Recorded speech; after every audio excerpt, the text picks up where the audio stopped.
Year 179.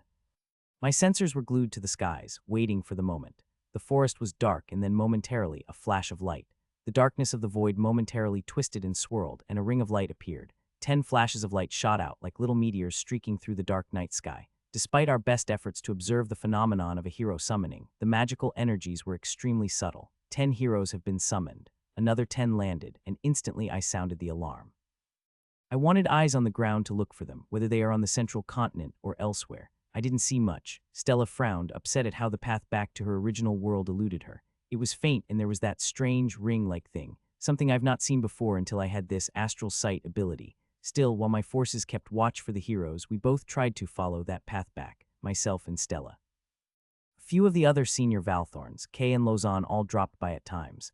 What kind of people do you think we'll get? Stella asked. She tried to make conversation while we tweaked with the Demolite and attempted to retrace the path of the heroes. There was no path. It's as if someone just airdropped the heroes. No, someone just drop-shipped the heroes. Probably the same type. Young kids, 14 to 18 years old, too young to know how shitty the world truly is and easily controlled by the gods. That bad huss, Stella said. Kay's pretty alright, isn't she? She has this weird hang-up about helping former Earthlings. Some people are helpful like that. I think too much skepticism and suspicion would just paralyze her. It's good that she still cares, even after what she has seen and been through. I know I certainly don't have that kind of mental strength. Practicing magic for 40 years hardly counts as hardship. Well, you did lose some body parts, which have all fully healed. Shit happens. You know, bad mistakes when practicing magic. In fact, if it wasn't for your familiar skill, I'd probably be dead. The healing abilities of your familiar saved my life a few times. Stella just shrugged when it didn't work. A part of me suspected this wasn't going to work. The rules of our home world were too different. Our planets and galaxies don't float on some kind of interstellar fog. So that's one data point for Earth being an entire alternate universe and demonic worlds existing within our present same universe. But that raised the next question. Why do the gods summon all of the heroes from these alternate universes? My guess, yeah, go for it. We're blank slates, clean, untouched by mana ever. Maybe it's just easier to control us that way. Isn't every soul a blank slate when they die? That's true. Then the next likely thing is that there's something interfering with the gods' ability to capture fresh, clean souls from this world. Maybe they just can't see this world very well. Maybe our homeworlds are godless, so that makes it easy for them to pick and choose who they want. Then why do they need administrators? I don't know. Stella laughed. Maybe it's just specialization, I guess. Ever wondered how they came to be? Like. How did those reincarnation administrators become reincarnation administrators? My bet, the gods made them. They're not real individuals, just a system personified and anthropomorphized. Wild right. I mean, back home we have AI and machines that could mimic people. Why wouldn't the same thing be doable via magic? That's really true. The gods could easily achieve self-aware and mostly autonomous operators. If I can create artificial souls, the gods surely can go further. Within 2 weeks it was clear that the heroes did not spawn on the central continent. It was also a good point that none of them died soon after summoning. I want to spy on the heroes. Kay said, why? I want to see what kind of shit the temples throw at them at the start, whether it's the same as us. Stella immediately rebuked her. You do know that volunteering yourself to be a hero's secret guide is a huge death flag, right? I have no idea what you're talking about. Kay rolled her eyes. It's a story trope, come on. Mentor occupational hazard. Ever heard of it? Stella repeated. I say don't do it. Why is it that you believe all these norms? Kay responded. If anyone should go, it's either Edna or Lumuf. Edna and Lumuf can get teleported away if they are ever in danger, and they are far stronger than you are. Who won't go because their place is here? Kay responded. My place is to assist the heroes. I'm just going to spy on them. You're a golem, Kay. You're not a spy master or ranger. Is this really the best use of your time? Going with the heroes to play babysitter is not going to be a good idea. You'll stunt their growth too. I won't participate. I'm just going to watch from afar and prevent deaths, if any. Kay said. Enough have died from this, and I don't want any more foolish deaths. There are a lot of foolish deaths, Stella said. The world's full of it. I know, but this is the one I choose to do something about. Why? Because heroes' lives matter. I guess. Kay was young and she wasn't very politically aware. I feel like I should contribute, even if it isn't much. Stella just had a facepalm. You know, back home, there's so many people who died for whatever reason: starvation, sickness, lack of jobs, depression. It never occurred to you that the world is usually a shitty place, I guess. Kay shrugged. I just want to do this, so just let me, alright. I can't save everyone. That's the kind of thing maybe some like Ian can do. I'm just going to help prevent some deaths. What's the big fat problem about it? I guess you're just a little ungrateful, I guess. Look, when you see a doctor and the doctor saves your life, sure, you owe him, but do you reorient your entire life around the doctor's whims? No, right? There's a part where we draw the line and say, all right, that's your life and this is mine. No, in fact, I feel this is my way of paying it forward. Stella paused for a while and then laughed. I guess that's why you're a hero. I actually don't think that's a criteria after all. Look at Alvin, he isn't really that honorable or what. Kay left on some ships to the southern continent once news of their location came. The group of 10 was essentially split in two. One group on the eastern continent, another group on the southern continent itself. I outfitted Hytrerion with multiple mana batteries and crystals to help it act like a mobile mana battery, and then, with the help of many blacksmiths, artisans and mages, built a massive magical cannon array on top of it. Alka named it the Mana Cannon version 1. This was essentially the first idea, to essentially convert Hytrerion to a massive cannon. Hytrerion, as it is, already has an energy blast, a power inherited from the Demon Walker, and on its own, generated quite a bit of mana. Its power still paled when compared to the hero weapons, but at least it could regenerate on time. This is a utility, I wondered. Not really. Alka laughed, but the real utility is the battery. Normal folk are unable to channel huge amounts of mana, unless they have specialized skills. So the first real utility test is whether Hytrerion can act as a mobile teleportation gateway, together with Stella's existing void powers. The idea was whether it's possible for Hytrerion to act as a mobile link on the other worlds. Of course, this is putting the cart before the horse, because we don't even have a way of opening a portal or rift large enough to the other side. But once we have the power source, we can figure out what to do with it. Another aspect of the utility was terraforming. Essentially, the other worlds, some of them are very hostile to life. The intense aridness of the demon worlds meant my forces would be fighting in an environment that is uncomfortable. It's a penalty we didn't need. So in terms of beetles, and to a lesser extent Hytrerion, we wanted to see whether we can have environment generators, beetles that have little combat ability, but spend their mana or energy to empower their surrounding beetles. This included a wide range of possible functions, from adding humidity to the world such that my beetles' joints and limbs operate better, to stacking auras such that they can overcome the negative environment on the other worlds. What we discovered was that it's impossible for beetles to carry aura functions. We needed dedicated commander beetles, like horns but taken to the extreme. I also wondered whether it's possible to have an aura titan. Something that boosted the combat abilities of my allies, and the thought instantly triggered the system to award it, the Aura Turtle Titan. A turtle with multiple crystals on its back, each crystal generated a different aura. Default turtle generates healing aura, mana recovery aura, damage reduction aura, and endurance stamina aura.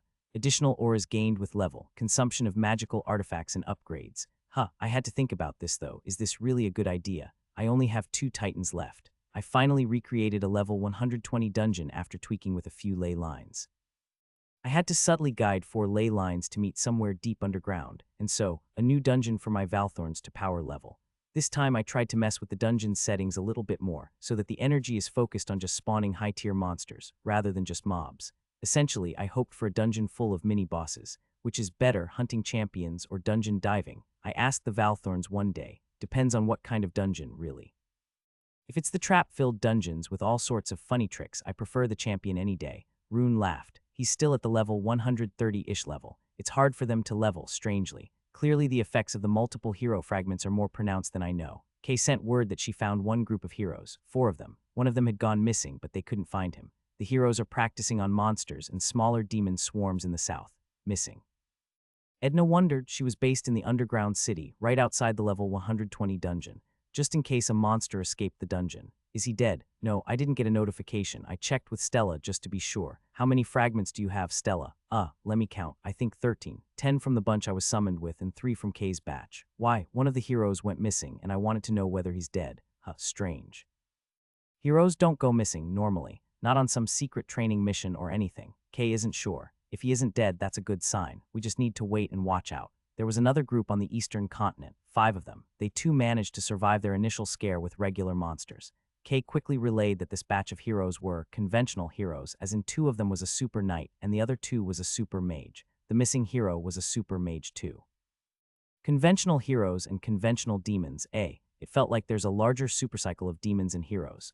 Are the gods just playing some kind of Magic the Gathering campaign throughout the expansions and blocks and are just moving through the gimmicks of each block? Stella sat. Kay messaged to say she will continue to observe them. Back home, we continued on with our weapons program.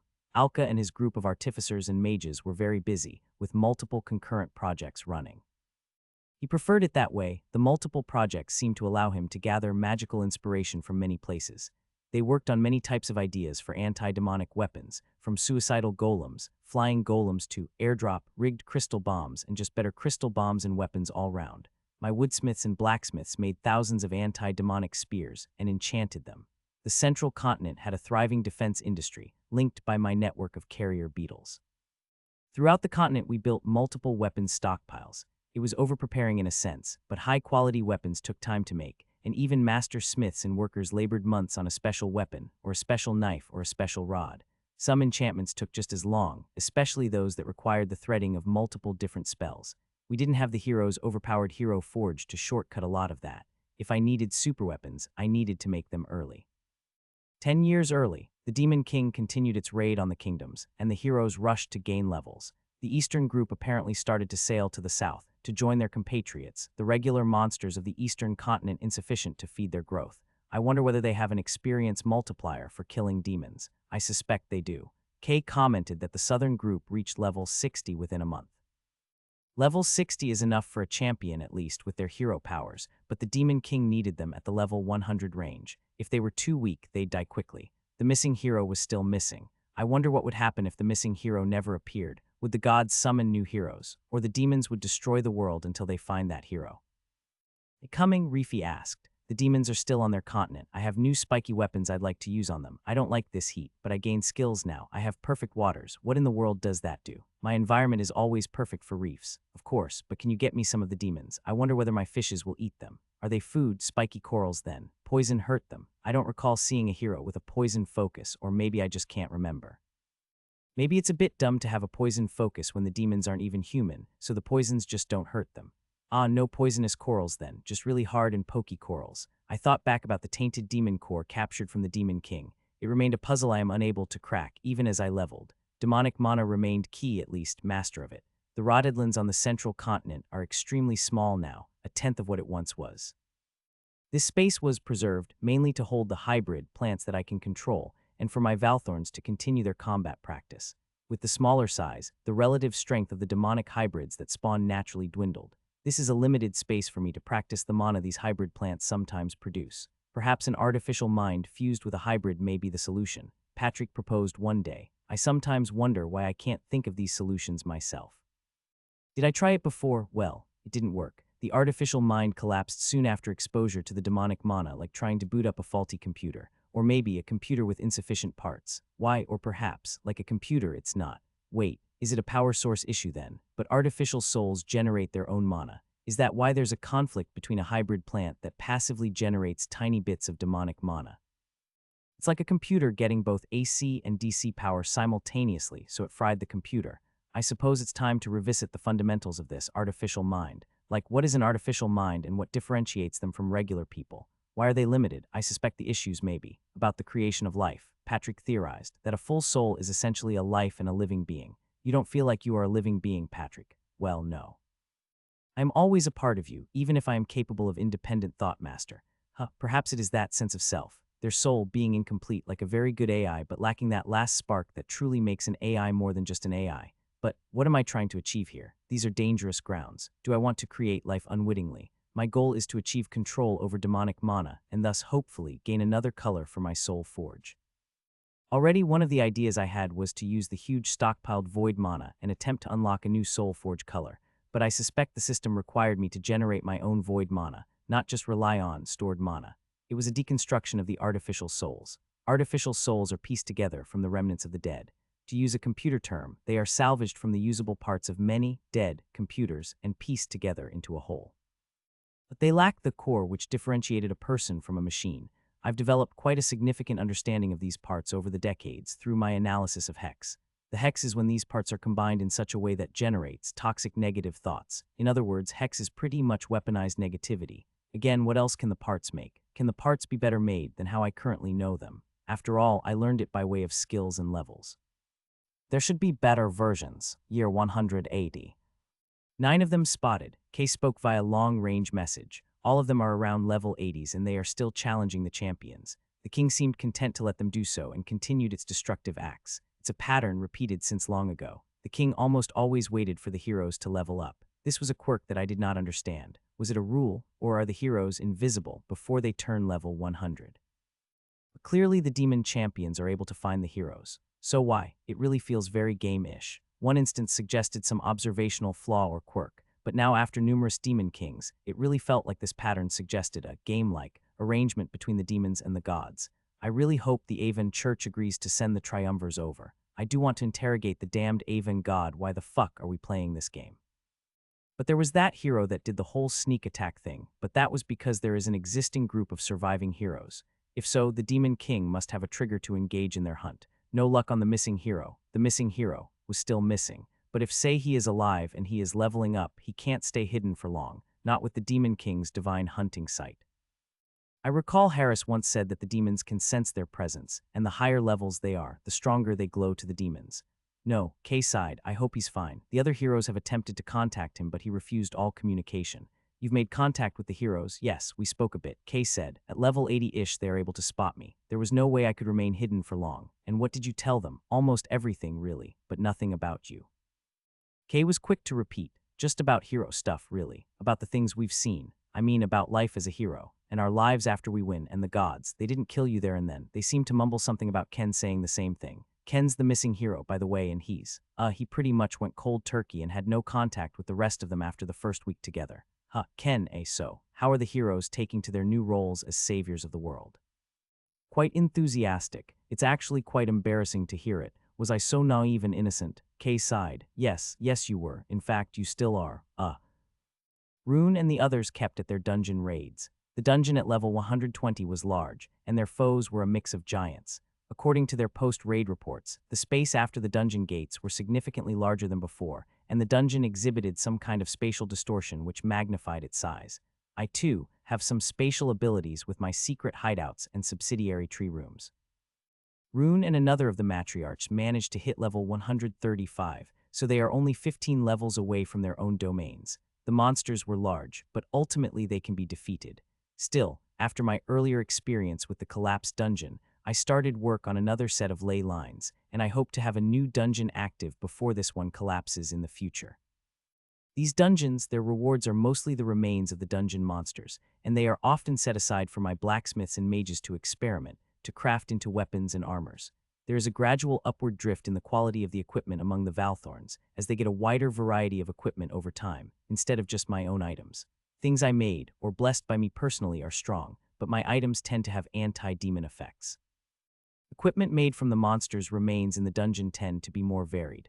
Those who made a living outside the dungeon also soon made more mobile setups, once they were informed of the temporary nature of these high-tier dungeons. These were pretty much the best craftsmen and smiths the entire continent have to offer, and it's something we noticed, that the higher-leveled they were, it is more likely that they have passion in what they did. For these level 80-plus craftsmen, they relished working with the unique materials that a high-tier dungeon provided, and so they moved where the materials were. That said, for these craftsmen, almost 80 of their time is spent making equipment to process the materials, and only 20 on the materials themselves. There's a whole lot of preparation work that goes on before the craftsmen lay their lands on the harvested items. Many of these higher-tier monsters are new to us, since the dungeon generated these monsters somewhat randomly, so even harvesting, the monsters took a lot of experimentation. At higher tiers, the dungeon monsters resemble more like Frankenstein-ish mixture of creatures, materials, and skills. In fact, I would personally say most monsters look their best at around level 80, where they conform to what I believe is usually considered a monster's normal appearance. At level 120, take a Cerberus, would have strange laser eyes, teeth or claws made of some rainbow metal, and sometimes even heads that regrow when chopped off, as if it's some lovechild of a Cerberus and a Hydra. It's like the dungeon system has an archive of what items or effects it considers as a high-level effect, and just mashed them together to form whatever random miniboss. They usually had a few gimmicks too, like a Cerberus where one eye used lasers, and one of the heads caused explosions. I wondered whether a level 150 or 200 dungeon will look more proper once every part of the monster is upgraded with higher-tier materials. It's just a theory, of course. According to Edna, there's no great difference in their appearance between level 120 and 130, just more skills, more gimmicks, tougher and stronger. The whole moving ley lines thing also made me think of that volcano I acquired early on.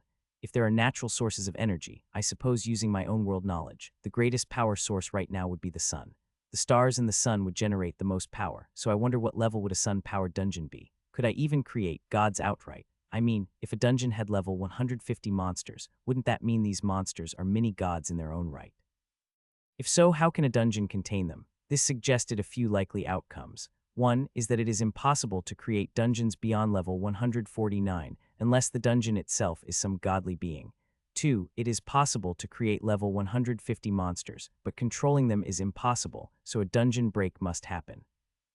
3. It is possible to create level 150 dungeons, and it is possible for the dungeon to still control level 150 plus creations despite their domain, or perhaps, these creatures do not have a domain. It is possible if the monsters are soulless, despite having that kind of power level, that they are just super strong automatons with strength at that level, which made me wonder. Any of the druids attempted to enslave or tame the dungeon monsters before? I mean, the dungeons generate high-tier monsters, but druids and beastmasters naturally have abilities to acquire companions. I also remember that old story of the elven hero with the ability to enslave spirits, including spirit trees. It was something that I am still afraid of, even if I have the domain as a shield. I wondered, when a hero's skills and a domain clashed, how does the system resolve the conflict? Like a hero with a special spirit capture ability, against me, a spirit tree with a domain. Anyway, the druids soon explained that they have attempted to capture the dungeon beasts, but have only managed to tame those in the lower tier dungeons, around level 80 or so. They have not had any success with the monsters from the higher level dungeons. They suspected that it's due to their diversified focus, and so their success relied on their huge level differentials. A pure monster tamer. That sounds like something from an Isekai story. If I am able to convert a demon, could a very powerful monster tamer or beast master control the demons, and at even higher levels take control of the demon champions and kings? It's essentially the same issue with heroes and me, isn't it? If a powerful beast master can control the demon king, a hero must be able to control me. That train of thought implies the demon king to be a domain holder, which from our data thus far, nothing seems to suggest it is a domain holder. In fact, we don't even know if the demon king has levels, because the king doesn't talk. The heatwave meant druids and mages were in huge demand, as they had to help use their weather abilities and skills to help reduce the impact of the heat. Our master builders had to rush to the shores and areas that suffered huge floods and rainfalls to help redirect the water on top of my trees. My trees soaked up the water easily. After all, my roots naturally transported water, and I used this to great effect, to help direct water from areas that faced torrential rain and floods to areas that faced exceptionally dry weather. The response to the weather changes were mixed. Some just moved to places where the effects were milder. Like Freshker itself, it is quite insulated from the effects of the heat wave due to the presence of many druid skills that helped soften the effects of the demon king's energies, on top of my own heat-channeling abilities. The farmlands within the same region as me pretty much survived the heat wave unaffected. At this distance, my abilities easily overwhelmed the global effects of the heat wave. Further out, there's been some fires and destruction of farms. Small damage generally, as my influence wanes somewhat at a distance. That said, the nobles and royalty were generally pretty pissy about the weather, and they've hired mages and druids to keep the weather pleasant. Strange that they get so pissy. I observed less of such behavior from the older kind. One group that I needed to assist a little more were the treefolk. They seemed rather sensitive to the weather and needed to consume more water to offset the increased evaporation and heat. Trees generally help to cool their surroundings through evaporation, but that does mean that they lose more water, and treefolks needed to constantly replenish water, a problem when the rivers themselves are drying up. The elves, humans, and dwarves were uncomfortable, but they generally did well. The lizard people enjoyed the heat, but they preferred the humid heat, not the dry heat, so those close to the coast actually found the heat wave pleasant. The lesser races like those winged garudas and harpies didn't enjoy the more turbulent winds from the heat. Fishing was down significantly, as the heat made the waves more dangerous throughout the world. That said, if a fisher and sailor were to set out now, they would generally level, if they survived. Trade was wobbly, and so was fishing. But the oceans were generally calmer out in the open oceans. A master captain with a great ship could still make the journey. Our pirates and privateers are stranded on the islands. Well, one of the drawbacks of a land-based continental force is my naval forces aren't amazing. Even with all the training and special centers, they just don't have the opportunity to really challenge themselves for sea battles. Unless I do mock battles with Reefy. Mock battles sounded like a good idea. Yes, practice. Battles. I shared images and scenes through our somewhat connected roots of practice duels, mock battles, and so on. The purpose was to practice strategy and tactics, gain familiarity on whether combat is effective or not enemies, friend, just to get stronger. Reefy seemed to struggle to process fighting their friends for a while. It seemed to have a rather convenient categorization of friends and foes, or did it just classify people to their threat levels? I did so. Reefy still seemed rather confused. In the meantime, since Arya and Aspeng are ice spirits, I wondered whether they have abilities that can offset the heat. They do, but it's an aura ability so they can't share it. The Northern Isles, despite being naturally colder, had stronger heat waves, and this manifested in stronger blizzards and winds. In a way, this Demon King's abilities isn't really a heat wave, but more of extreme weather. Did the Demon King copy some climate change rulebook somewhere? The heroes kept on with their battles, and they had their first encounter with the Demon King. It did not go well, but it seemed the Demon King did not give much chase. Ellis Myers has died. You received a fragment. Jenna Kari has died. You received a fragment. Kay had apparently attempted to help. You idiot. Stella screamed over the message spell. She had 2 fragments too. Don't risk your fucking life. I've already died once. What's another time? I thought you promised us. Apparently Kay had a promise with the girls. Huh, I sure didn't see them being so close. I know I feel like shit though. Kay said, I can't just stand and let them fight. Kay, we've talked about this. There are battles that are out of our leagues. Each of us needs to do our part, do what we're good at. Stella repeated, I'm a void mage and I'm good with portals. That means I'm not going anywhere near a battlefield. You're a biocrystalline golem and you can make crystals do all sort of stuff, but you're not a 100 combat class and you don't have hero powers. Don't fight battles you can't do shit in. We all want this shit to end, but we need to work together, damn it. Another act out of line and I'll get Ian to recall you. Sorry, good. The death of 2 shook the group of 7 left. They were nervous and afraid. What seemed comically easy once they leveled suddenly was hard again. The gap between the champions and the king was large, and only now they understood it. Kay had to be their counselor, but in the south there were other temples, and some heroes sought help from the temples instead. Do we have counselor classes? I asked Lumoof in the group. Actually, if heroes get out of this with PTSD, is that why they end up indulging themselves in all their harems and all that? It's a way of coping with the shit they've seen. I'm not in their place, and I've not seen their struggles. But on reflection, it does seem almost all of them are broken or chipped in some way. Then we must find ways to train this further.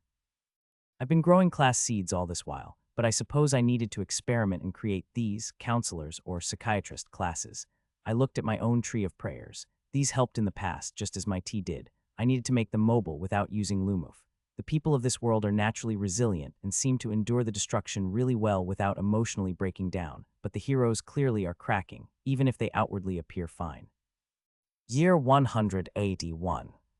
The heroes tried again, if anything, out of a desire for revenge. The Demon King killed 2 of them and they were going to live this time. They hunted champions and gained more levels, and all of them were now in their level 100s, if only in the early level 100s. The 2 fragments each of them had made them level faster and made them stronger. They know I'm talking to you guys. Kay said, so, you're free to have friends, right?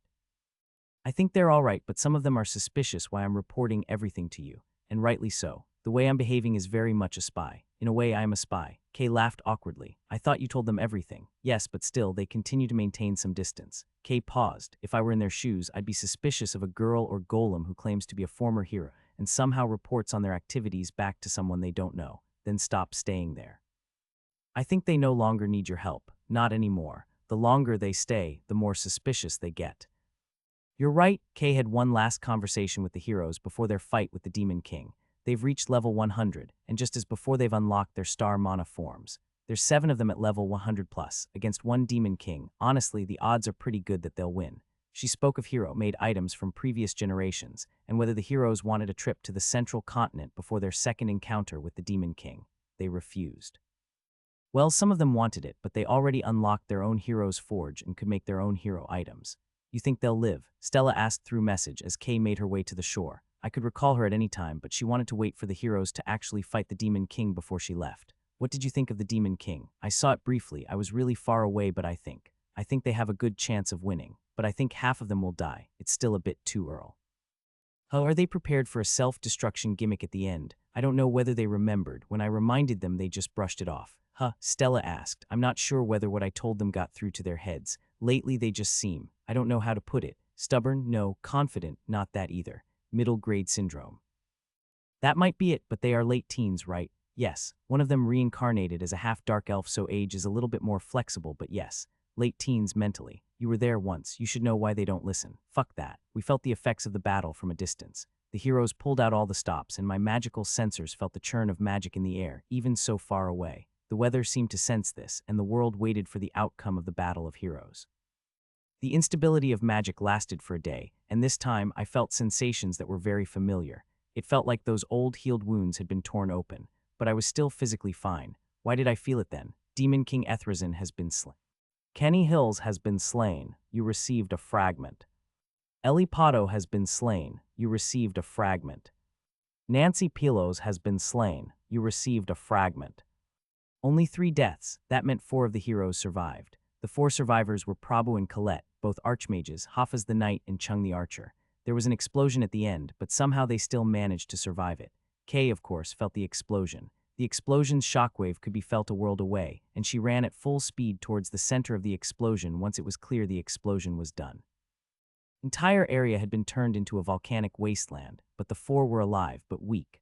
All of them suffered heavy burns and their skins charred. They lived. Both archmages were unconscious, but they somehow managed to sustain a multi-layered magical shield that collapsed once Kay approached them. The burns were so bad that they could not speak, not yet. She quickly stabilized them with her familiar's healing abilities. Despite how horrific the burns were, they were heroes, and the healing quickly restored them. Exhausted and weak, even though somewhat healed, Kay escorted them out and brought them to the nearest town where they got food and shelter. Well, that's over. I gathered the Valthorns. As usual, we'll have to face the issue that the heroes may be hostile or may be friendly. We will initiate our hero preparations procedure again. We had this preparation since the Crusades, mainly to consider how to fight heroes on our home ground, should the temples order another round of Crusades. There's 4 of them, 5 if we count the missing hero. We know that 2 of them are mages, and they have good shields strong enough to stop the Demon King's last bomb. They also survived the Demon King, so that should put them in the level 120s. In a straight combat, we're in trouble. Even with both Lumuf and Edna, I think it'll be a long shot if we even win, so avoiding combat should be the first priority. At least the propaganda from the temples are not outright hostile these days, so hopefully the heroes don't turn out that bad. They would have to mop up the rest of the demons too. There are still demon champions and large hordes of demons left unchecked. The heroes will get to them soon, perhaps in a month. We should start aid. Lausanne proposed. It's a good way to win friends through the reconstruction process. Agreed, but we can just decline or pull out should that happen. Lausanne proposed. Then we as a faith will look weak because we can't resist the heroes. It's a signal to the temples that we are afraid of the heroes. No. Let's step back here. We're not going as a missionary force, and we're not going to be some pillar to stand up against the heroes or the other temples. We're sending workers, craftspeople, farmers, druids to help fix the damaged lands, and if we encounter any hostility, we will pack up and move. Lausanne repeated. We can do this without having a need to appear as a political entity. Then what you are suggesting is a clandestine aid operation. Any action we do will be viewed through national, geostrategic, or geopolitical views. How strong, how weak we go. Lumuf paused. I believe it may not be a problem if we go weak. Then we won't be winning over allies in the south, so why go? Lausanne took a step back. I think we need to draw a line here on whether we're going for political reasons or going for the purpose of assistance. I'm voting to go and provide assistance and help the nations rebuild their lives a bit faster. The debate went on for a while. I was all right either way, whether the council decided to go or otherwise. In the end, Lausanne volunteered for a small assistance group supported by the priests. I also needed more domain-level servants, and Johann, Rune, and a few of the druids kept on grinding the level 120 dungeon. They were at the edges and stagnating, around the early level 140s, and yet it's not moving much. Level 120 isn't enough, Ian. Rune vented. We've done this for months and we're not leveling. Something's not right. Patrick and my artificial minds quickly made comparisons between their experience and that of Edna and Lumuf.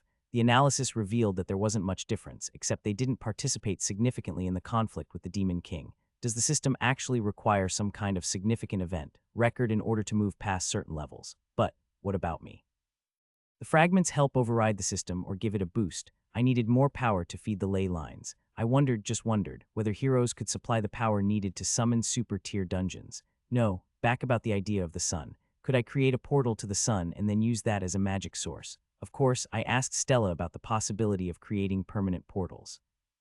In theory, yes, but the further it is, the more difficult it is to be permanent, simply because the void in space is subject to so much interference and fluctuations that the mage or portal maker has to constantly adjust their skill or spell in order to account for those changes. A super strong solar flare or a magical supernova could rip your portal to shreds, if at the wrong place and at the wrong time. The way between worlds is a forest, and perhaps also a sea that's constantly moving. The path is a bit like trying to create a bridge made of floating ships through a volatile sea. It's easier if it's nearer, since the distance traveled isn't too far. I wonder whether it's better to just, well, be the ship and float on the sea. But anyway, it's certainly possible to establish a permanent portal, given enough mana, time, and having the right skill sets. Distance increases this complexity by introducing disruptions and fluctuations. Both source and destination also play a part in the complexity of the process. I thought about it, and then Stella went back to research. I thought of other ways of cracking the problem with the creation of high-level dungeon. I decided I would experiment using my roots as electrical cables and move the mana from the various ley lines to a single location. The thing is, a dungeon's power source cannot be a living thing, and so, if the mana came from me, it would reject that source and only consider the non-living thing. It also has to be at a certain level of stability and quantity, which caused the dungeons to reject mana batteries as a source of augmentation. So I needed a magical root that absorbed the mana from various ley lines, and then dumped that at a particular location where the dungeon could then use. I tested it out with a few dungeons, and creating the roots that were independent of me weren't that difficult. Essentially, make the root, but then cut it off once ready. It didn't work, even though the mana was still moving through the roots. I tested it out too. What other ways could I trick the system into accepting the mana as a valid source of power? Could the solution be something extremely simple that I have never considered so far? The heroes recovered quickly, the wounds and physical damage were gone, but Kay was worried. We need to get them checked for parasites. They could have parasites like Alvin. Alvin's parasite was initially dormant too. Why do they have any symptoms? I asked, curious why Kay suddenly asked. No, they don't, but it's just, what if they did? We have to check. With your familiar's healing skills, did you detect anything unusual? No. Then why are you worried? Because it just feels uneasy. They look all right, I think. Physically, they are back to tip-top shape, but you never know. They could have some accumulated, hidden damage that only something as strong as your magical biolab can pick up. Stella rolled her eyes. That's like taking a kid to an MRI because he hurt his knee. If there's no symptoms, leave it. Ian's testing doesn't have side effects like MRI, so it's really a risk-free test. Get them to a priest or a healer and have them checked for any soul damage. I've done that, but the priests are so low level I'm not sure they are even able to see through the hero's natural protective defenses. Then there's nothing to be worried about. Stella said, that's a death flag. Being a hero is a death flag. No, it's a death sentence. Fuck. The mop-up operation of the remaining demons lasted just a month or two after the hero's recovery. Still, they didn't expect to see Kay back then, so they thanked her for coming to their aid. I kept digging underground, and by now I explored about 30 to 40 of the underground areas of the continent. During this time, we also dug up the area near where the Elven capital once stood. It was supposedly destroyed during the Rotterdlands era. Something doesn't seem quite right. I mused to the Valthorns, summarizing the underground explorations. Alka, my chief researcher, nodded. Indeed, the amount of remnants we dug up seems rather small for what was a large capital. Could everything be destroyed? A senior druid proposed. So many other kingdoms were destroyed that day. Indeed, but most of them left behind a lot of noticeable debris or damaged structures. Alka soon ordered a far bigger archaeological study of the area. Within a month, we mapped out the debris in places where the damage was found. Indeed, there was a large circular area where there was very little debris or ruins. It was strange. What are we theorizing here? Edna asked. Is it possible for the destruction to be so uneven? It could be something that exploded and then destroyed the city before the Demon King's sludge reached this place. We soon created a lot more magical sensors in that area in hope of cracking the clue, but we didn't detect anything at all. Perhaps whatever magic that caused this has faded after the decades. If something happened, we were too late, Alka wondered. The death of the Demon King meant the seas and oceans returned to normal.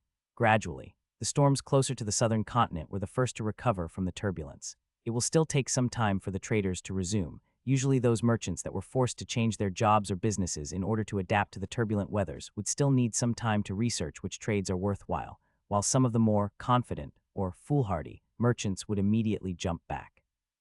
These are usually the first to move anyway. During this time, Patrick picked up some interesting individuals through his mind-reading abilities.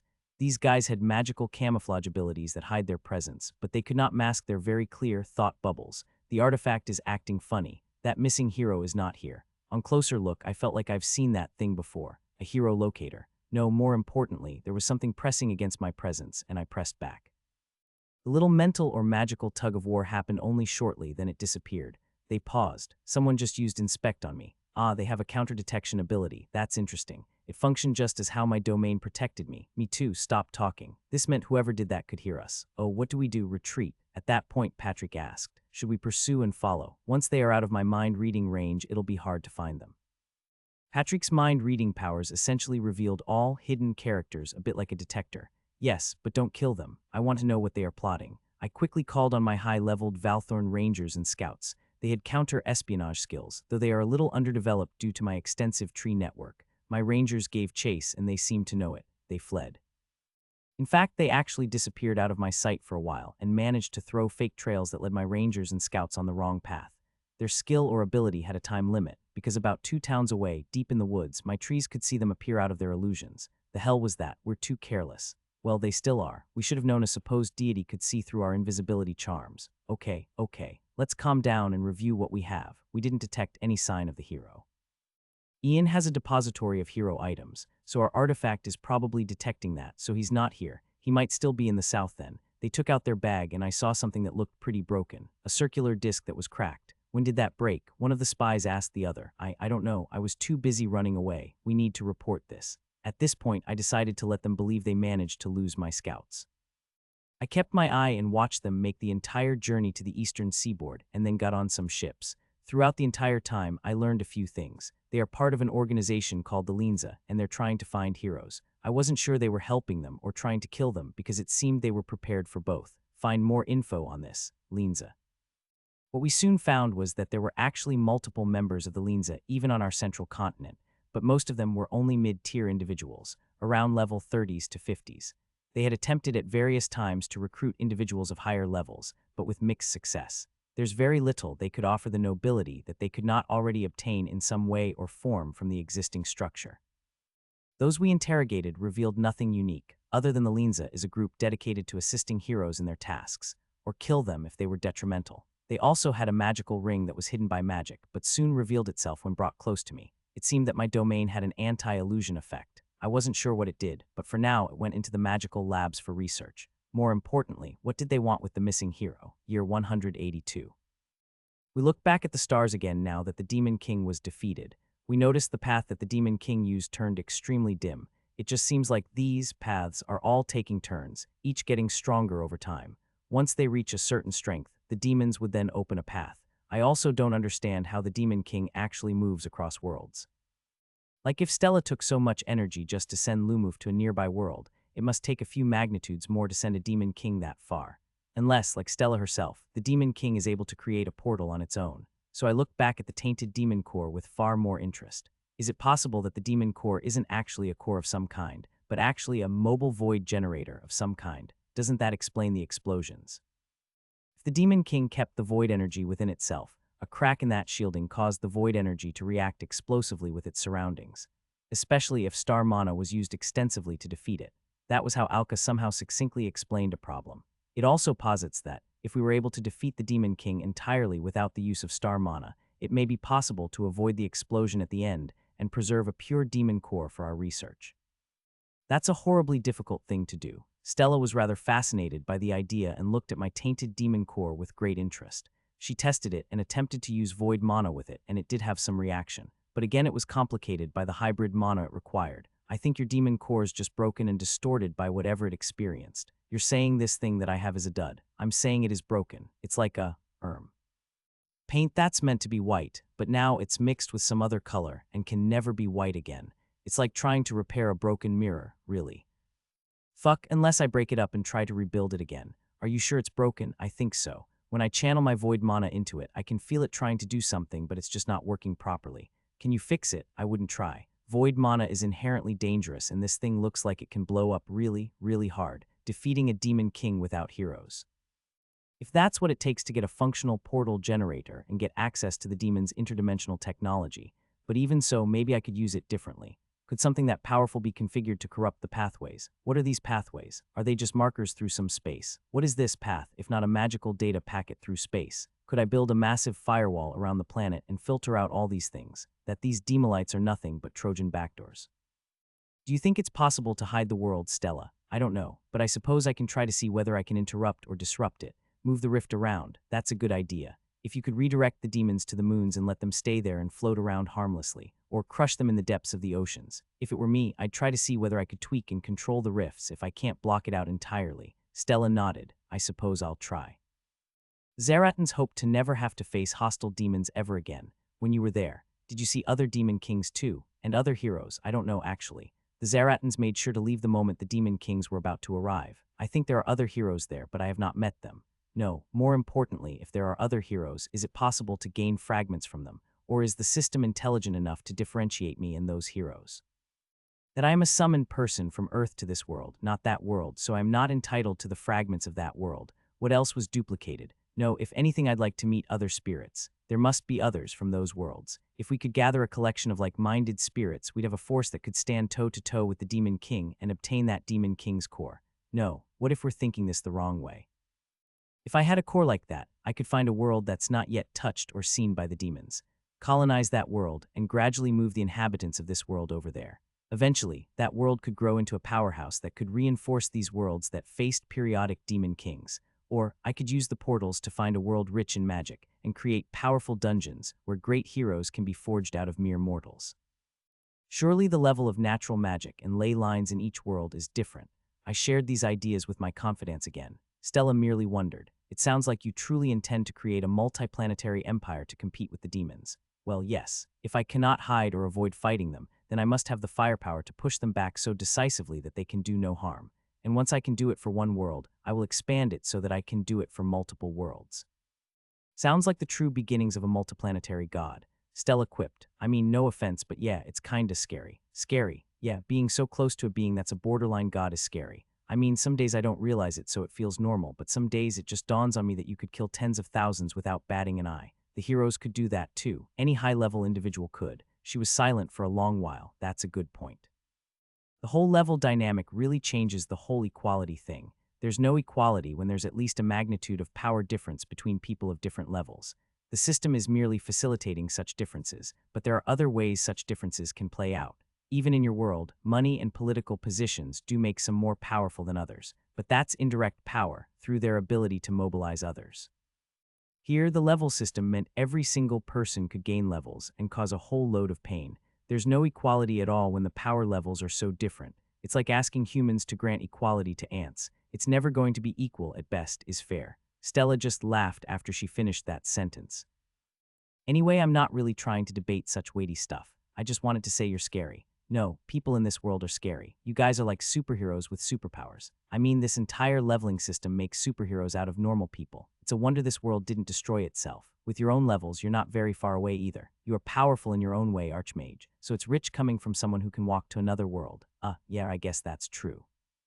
By the way, do you, ever talk about it? By now, the news that I had the memories of another world spread to almost everyone in the senior Valthorns, and that included Stella. About your life before this, before Tree, what is there to talk about? I mean, you don't miss home too. No, perhaps some of the tastes and pleasures, yes, but I had few friends and some family. We were all right, and maybe they will be sad, but I believe they will be fine. You sound confident. There's nothing I can do, is there? At least for the first 2 centuries, the idea that it's even possible to get back did not ever occur to me. This seemed to be a one-way street. Stella frowned and looked a little sad. The years had taken their toll, especially those 40 years in the other worlds, even if her levels somehow granted her vitality. If she wants to live longer, she'll need to reach the higher level 100s. Yeah, I suspect it's really like that, but I'll still try. Well, what level are you? I'm capped at level 95 cumulatively. Most of my levels are in Void Archmage and some of my earlier artist class. She exploited the trick with Void Magic's destruction of the Soul Spring to free up her levels.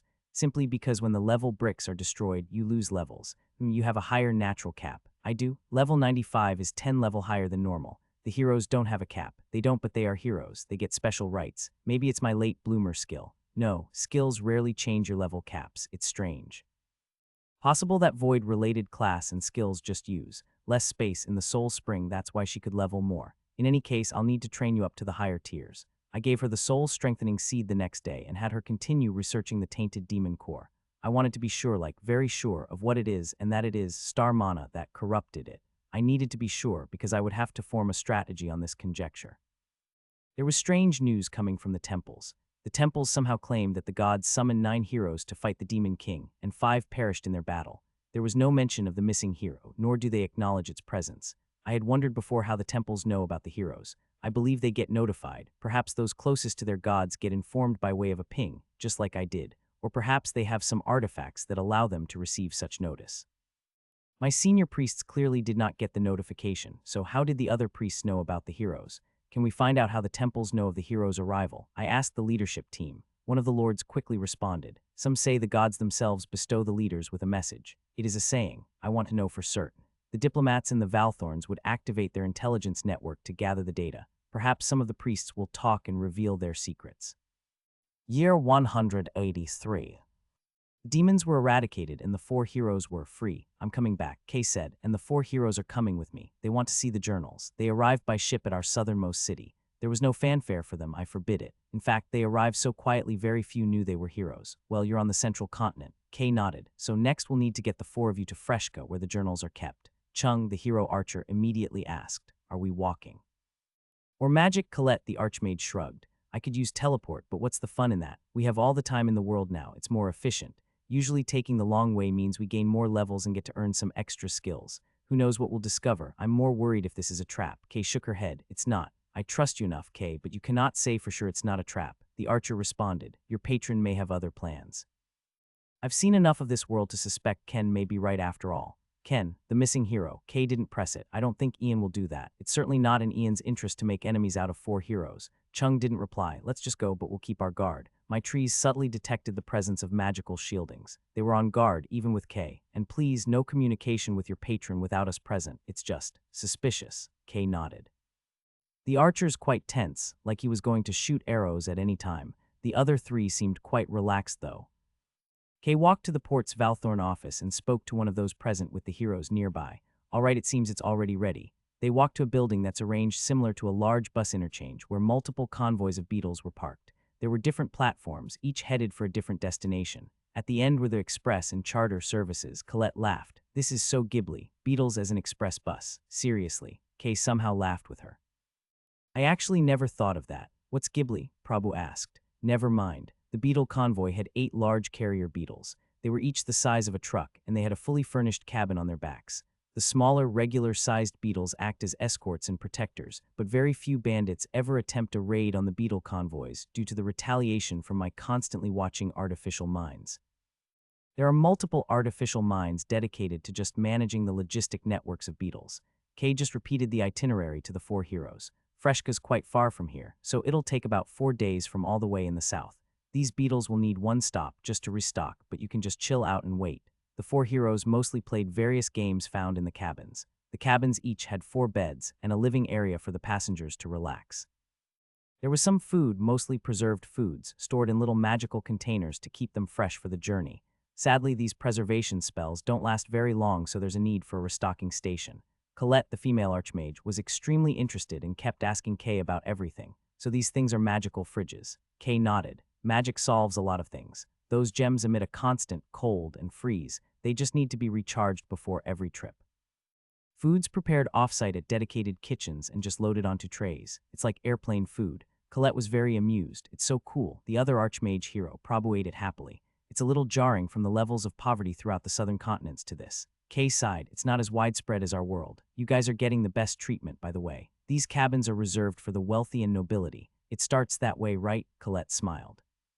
She was really young. I think she looked like she's only 20. That meant she was 16 when she was summoned. Prabhu, on the other hand, was just munching down all the snacks in the cabin. Oh god, junk food. How I missed junk food. One of Kay and Stella's great contributions to the economy of the central continent. Junk food and snacks. That meant sealed packs of dried, deep-fried fish skins or potato chips or snacks. Seriously, this is good.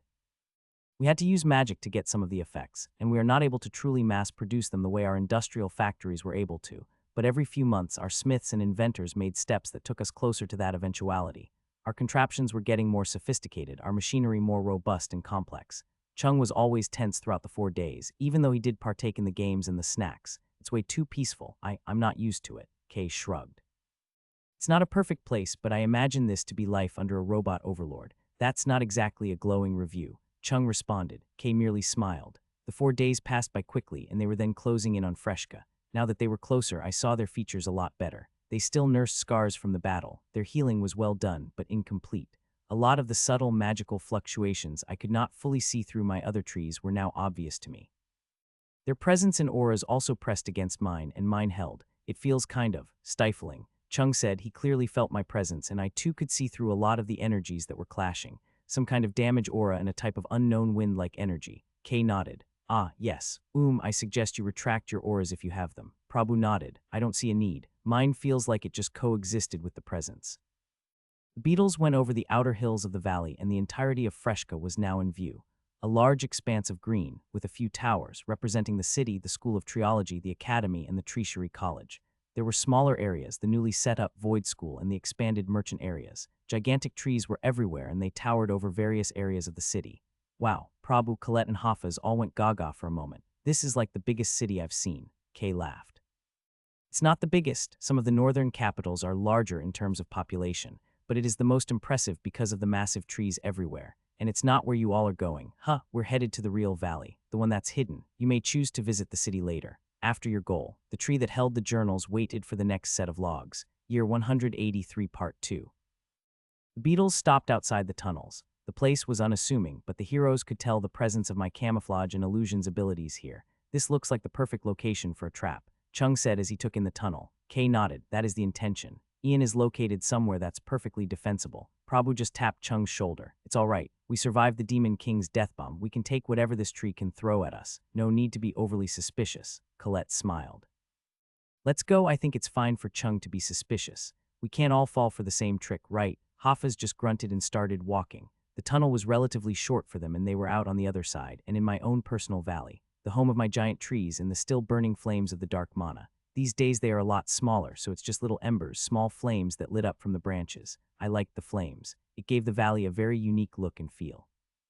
A burning valley, yet not hot because the heat had been transmitted outwards by my roots. Colette's eyes lit up. Oh, this is so. Anyway, the journal is in one of the trees. We won't be seeing Ian, not unless you guys want to, Kay said and led the way to the tree. The tree had a magical door and they walked through to see the book. The book was a large tome. It grew slightly after Kay inserted her own memory some time ago. Well, it's here. All you need to do is touch it and it'll interact with you. I'll leave now so you can have your own time with it. The rest of the hero items are downstairs. The tree had expanded to have a few floors internally.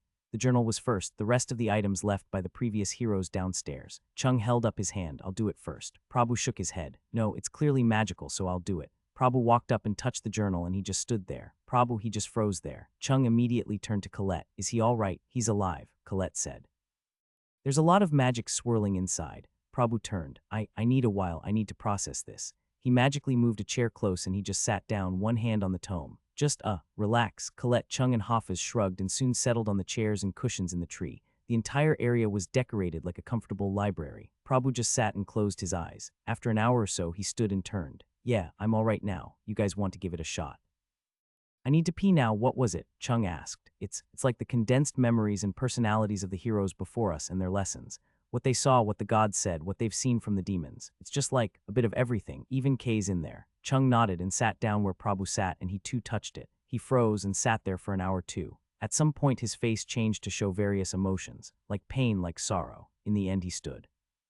I was wrong. Ken needs to see this. Chung looked at Colette and Hafez who were both still waiting for their turn. Hell of a drug for it to change your mind. Colette looked at Hafez. You think we can both touch the book together? Doesn't make sense that only one of us can touch it at the same time. Hafez just nodded in agreement. He waited for Colette and they both pulled a chair close and touched it together. Chung stood, and around the same time, Prabhu came out of the washroom.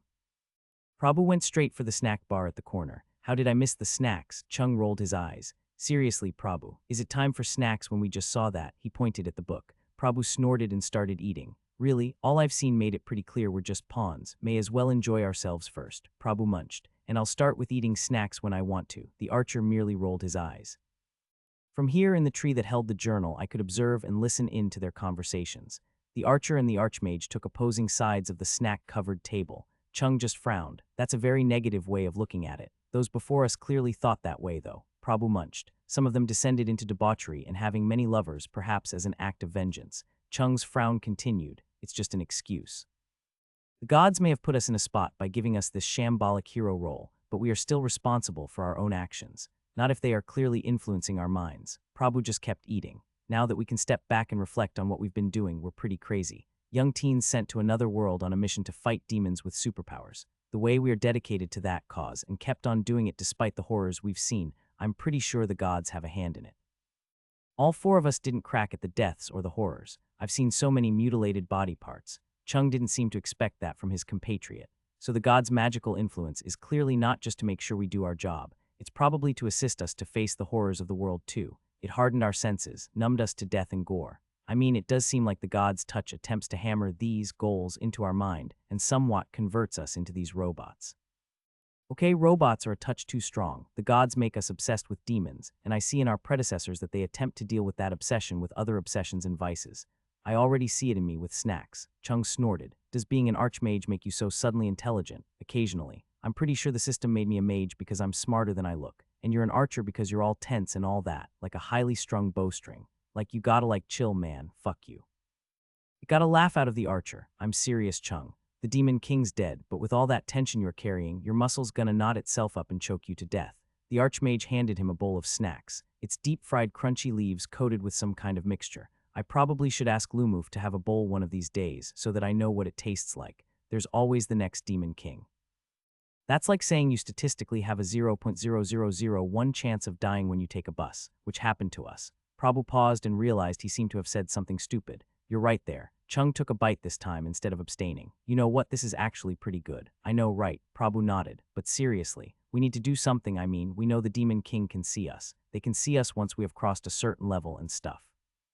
Demon King will be hunting us. We could do what Kay did. Camp here, and if the Demon King comes for us, blow the shit out of it and then we land the finishing blow. Prabhu said, I honestly thought that was a very clever move. We engage in battle on our terms and stack the odds in our favor. But that means working with this tree. What's so bad about that? We're pretty much divine mercenaries. Ken seemed to think so, and now we know he's pretty much right. Chung paused. I should drop him a message.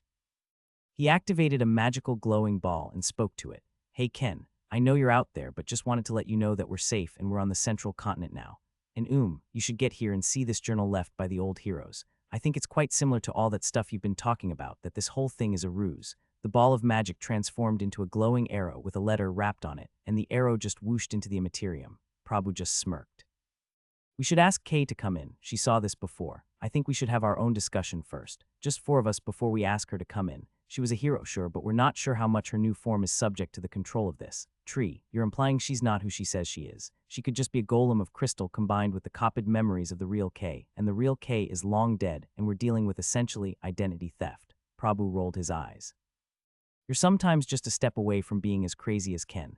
I know, we are best friends, you know, seriously. Colette and Hafez were done too. Colette didn't seem particularly fazed, but Hafez was straight out weeping. But they both soon collected themselves and sat with the other two heroes. Didn't take it very well, dude, Chung said. The knight or paladin, I wasn't sure what his exact subtype was, nodded. I wonder how Hafez would stack up against Edna, and whether their powers were comparable.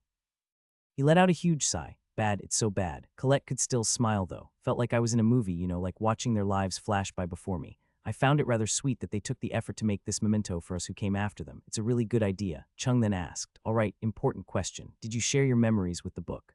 Hafez, Prabhu and Colette nodded. Chung frowned. I didn't. Prabhu thought for a moment. It's okay. Not everyone should share, actually. It'll be a good thing to test whether this will have drawbacks. Chung nodded. Exactly. You're not stupid after all. Prabhu materialized a wooden staff and attempted to bonk Chung on the head. He blocked it with a wooden plate. The female archmage took a bite. All right, I feel we all need some time to digest what we saw today. So let's just go check out the previous heroes' items instead. It's just downstairs. They all nodded. Nothing much happened when they went downstairs. They were rather fascinated with the Harris-era items due to the summon mechanics it employed, and Kay's tower mechanics were like vanilla heroes. Prabhu complained. 2 archmages, a knight and an archer, seriously. We're missing a healer though, Chung responded. Colette frowned. I feel like I'm missing some context about all these game stuff you guys speak of. It's just game classes, Prabhu said, kinda like traditional RPGs. She frowned.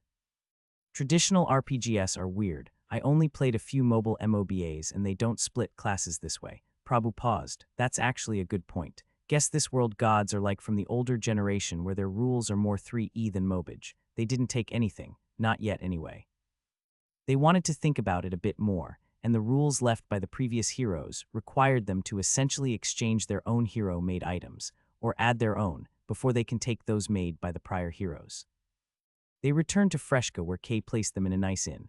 When it was late at night, Chung snuck out alone. Prabhu and Colette slept while Hafez walked the city alone. I followed them, of course. Chung ran all the way to an open field outside Freshka where there's nothing but shrubs. Then he activated a set of skills and then activated a magical glowing ball again. Ken, you there? He asked softly. He had a magical bubble that protected himself. Are you really safe? A voice was on the other side this time. Ken, I could still listen in. After all, there were shrubs and grass all around and he neglected to cover the ground. Yeah, it's quite safe here. No, it's so safe it's jarring when compared to what we've seen the past few years. So that book that you saw, I should see it. I think so. It's similar to what you talked about. I mean, they don't have your angle to it, but I think their perspective would be valuable.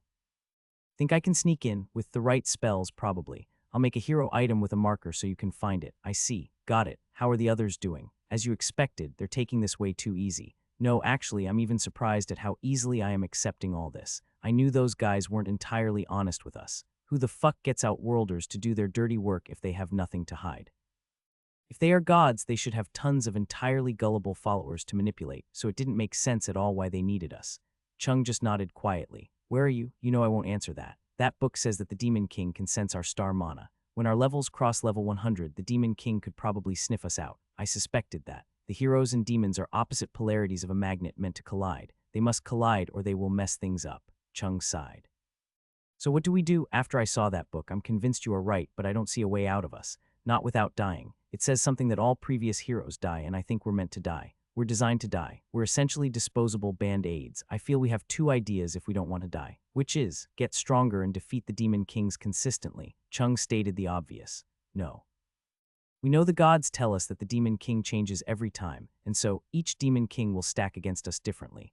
I feel we should figure out a way to trick the gods to summon more heroes. By letting them think we are dead. Chung paused. You mean like K, the golem? That's not my ideal result, honestly. I would like to keep my powers, not just retain a fragment of memories in some other form. Ken responded on the other side. We've got slightly less than 10 years to prepare, and personally, I want to know whether we can run away. If we do, or somehow vanish from the eyes of the gods, do the gods summon new ones? Chung looked around. It's dark in the middle of the night, but he's well covered with a heavy cloak. The wind was strong, but it didn't affect him all that much. Want me to look out for it? I'm a mage too. I'll figure it out. You don't have to do this alone, you know, Chung said. I know, but I want some independence to pursue slightly more unconventional ideas. Blood magic. Maybe. I'll let you know. Freshka, the heroes walked around and explored the city and noted the presence of strangely modern facilities. Of all the cities on the central continent, Freshka is the most magically modern. There are magical equivalents of most common machines like fridge, magical wagons and trains, magical lifts with a healthy dose of trees between everything. Kay walked with them. There's a theater. Colette's eyes immediately homed in. What do they play? Anything from our world. Kay shook her head. Nah. The lords and nobles of this world love political drama, so the theaters here are more like episodic sitcoms. The nobles come to watch the writers of the imaginary story of nobility go through the challenges of life. Seriously. Colette frowned. The paying group are mostly wealthy nobles, and they have huge egos, so they love stories about them, even if indirectly. Theater is something enjoyed by the elites, not the masses. Colette stomped her feet. Things like this really reminded me how horrible this world is. The other three boys chuckled. Kay brought them to one of the Valthorn-maintained segments of Freshka. She knocked and led them to one of the houses that very much resembled a modern home. They saw a middle-aged lady sitting on the table. Ashia, these are the heroes. Kay said to Stella, Heroes, this is Ashia, she's from Earth too, but as an accident. An accident, they met, and Stella gave a brief overview of how the accident happened. At this point, Kay is also aware of the frozen tree, but not aware of Arya's true nature as another accident. Edna and Lumuf wisely kept their mouths shut about Arya and Espeng. The discussion between the heroes and Stella was polite and didn't touch on much. Stella did not mention her nature as a void archmage either. Perhaps she thought they would have known if they made any research. Well, at this point, this is it. Kay said, What do you mean? I've brought you here and introduced the surviving Outworlders to you. You won't introduce us to the tree. Chung wondered. Kay paused. You want to meet the tree? I mean, I could ask, but Chung paused and looked at the other three heroes. They shrugged. Prabhu paused and then asked. Actually, we were wondering whether we could somehow cook up an arrangement like you. Me, Kay responded. No, I mean your strategy of softening the Demon King with traps and bombs. That's smart stuff. It worked because we could detect and pinpoint the exact location on the central continent. If the next Demon King doesn't appear on the central continent, that would not be possible. Kay said frankly. This detection ability, is it something that can be shared? Is it an artifact or a tool? The archer asked. I'm not sure, but my gut feel it's something like Ian's own sense. If it is his senses, then it wouldn't work outside of the continent, unless we move him to another continent. Prabhu said, and I mentally flinched at the idea. Year 184. The heroes eventually left. Well, they split up, really. Prabhu, Colette, and Hafez decided to travel to the northern islands, and they wanted to do a world tour at least before the next Demon King comes along. So a few middle-ranked Valthorns in the level 60s were assigned to just bring them to the sites of the central continent, like Kay's battlefield and the Rottedlands, and some other stuff like volcanoes, some beautiful beaches and reefs, but not in Reefy's area. That was a no-go. I did not want Reefy and the heroes to ever meet. Not now, not yet. Not when Reefy's still generally murderous. The archer hero, on the other hand, took a ship back to the southern continent. It seemed that he had other plans, and it involved some magical preparations. Throughout the entire thing, it seemed they remained oblivious of my ability to see them even from this distance. These days I feel that's truly my superpower. The ability of a massive hive mind of trees to watch the entire continent at once, so long as there is a tree or a grass or a bush present. The two archmages, however, were not exactly just having a holiday. They were brainstorming for some kind of an idea. Look, from what we see in the heroes' memories, there's clearly merit for preparations. All the heroes that fail do not prepare all that much. We must over-prepare for the next Demon King, even if its skill sets are different. So I proposed to build a super flexible arsenal. Prabhu spoke one day while they were touring the northern shores. They would sail to the other continent soon. All right, I'm interested, go for it. Colette said, what do you have in mind? The Demon Kings have as many shots as they want at us, and they just need to get us one time to win. The demons bring an adapted arsenal each time, each more honed and better at killing us. Colette frowned. All right, spit it out. Hafiz clearly nodded at the other archmage's words. Prabhu simulated some kind of global map. We become weaker over time, especially during a battle with the Demon King.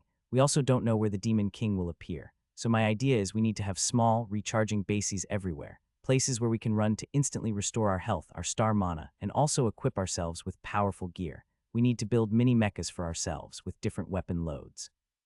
And this will help us when we're outclassed by the Demon King. It'll make us more durable and we can fight longer. Our levels are the main thing that we have that gives us a chance to survive. If we can gain more levels, we can live. We're still pretty soft, Hafiz said. We've seen how it took 2 shields to protect ourselves. Our hero items, for example, amplify our powers and make us stronger, and yet, our hero forge has odd limits. Like the size of our items, and the nature of powers that we can infuse into it, and how many functions. And, Colette was impatient. We need to find allies who can help us make superweapons. I was really tempted to tell them I'm trying to do that too. But I suppose this is like being one of those old farts in a really big company watching a young one join the company and try to do something they've tried doing a long time ago. At some point, I'll probably lose track of all their names too. Especially when the names start repeating, because it's inevitable after so many generations that these hero names will start repeating. Maybe I'll get a Tiffany or a Kason or a Ray, and maybe a Mambo number 5. This is part of aging right. As a tree, everyone and everything starts repeating itself like the seasons going through its regular cycles. Even the heroes are starting to feel same-ish, like they start to fall into these tropes of the friendly one, the resisting one, the crazy one. Just rehash and remixed versions of the same few underlying components at different ratios. The schemes too feel similar and feel like something I'm trying to do too. Like, the whole superweapons idea is essentially my own mini nuclear crystals. How do you deal with it for things to feel like everything's meant to repeat itself? I didn't know why that made me talk to lilies, but I suppose it's life.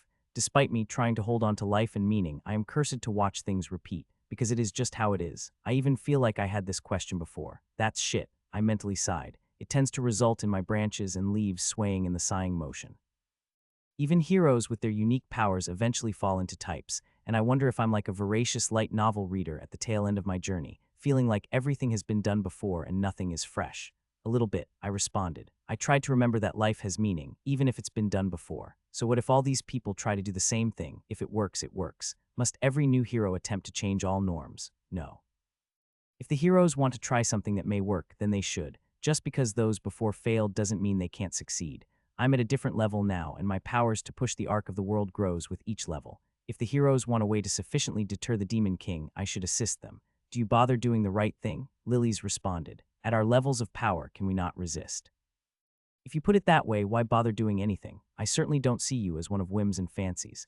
So each of Lily's is a hive mind of different feelings. That was a long one from Lily's. This feeling of sameness, it's the forces of inertia trying to exert itself on me. Wait, how did I even get to this point? I felt like mentally slapping myself. Patrick, can you check whether I'm all right? Any gods trying to meddle with me? No, master, strange, why am I thinking such weird thoughts? The heroes clearly tried, and Kay volunteered to approach the local Valthorn's authority for some building permissions for the heroes' bases all over the world plan.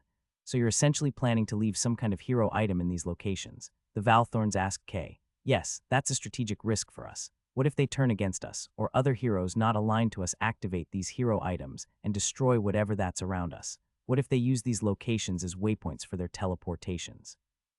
They didn't do that with existing hero items, but these structures can be activated from afar. Lady K, you know very well that this is a strategic risk. The committee will not approve this, and you will have to go to Ian to get dispensation. But the heroes, this is something Ian and the High Council must decide. The Valthorn officials responded. matters of strategic risk cannot be decided by provincial officials. Bureaucracy permeated the entire central continent, overseen centrally by my council and senior leaders. My artificial minds generally oversee the bureaucracy, though they are more concerned with threats, internal corruption, and dissent. Then I will have to go to meet Ian, but the heroes are leaving soon. They can return once approval is obtained. My artificial minds helped to track the expected timeline of the next Demon King. It was relatively easy to do, now that my ability to view the astral star ways meant the timing was super clear. I could see them come, literally. They are at least 7 to 8 years away. That's good. The heroes still have a lot of time for their plots.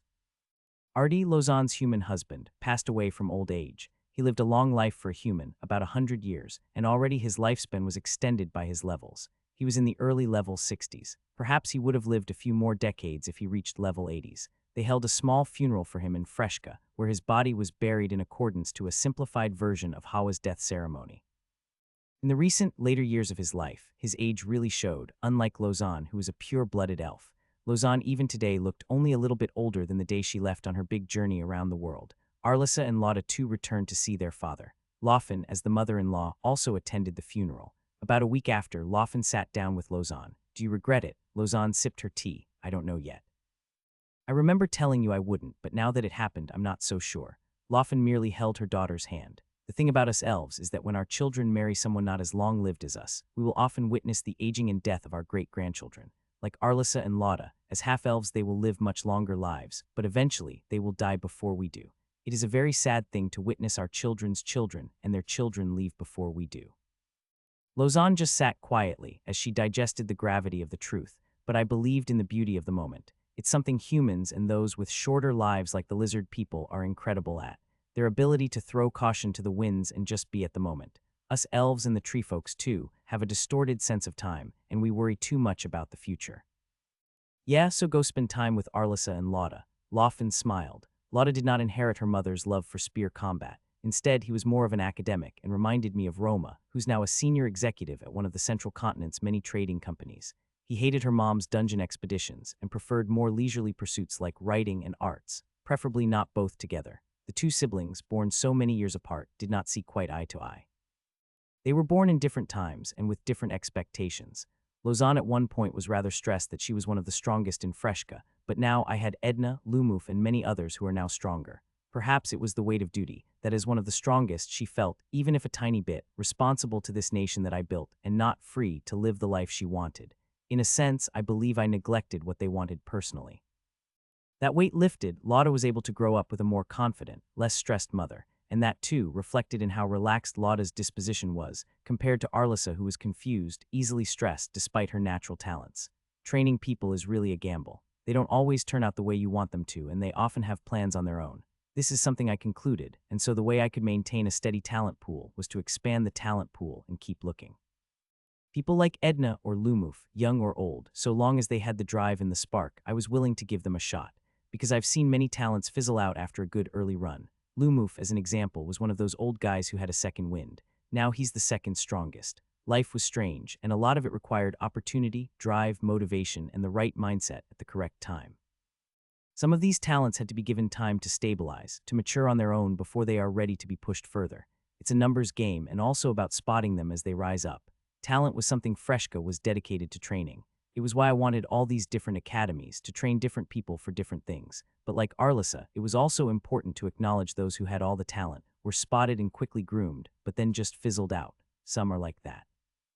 Perhaps something sniffed out the fire in them. Perhaps the comfy environment of the academies stifled them. That they needed to be out alone, struggling against the world to succeed.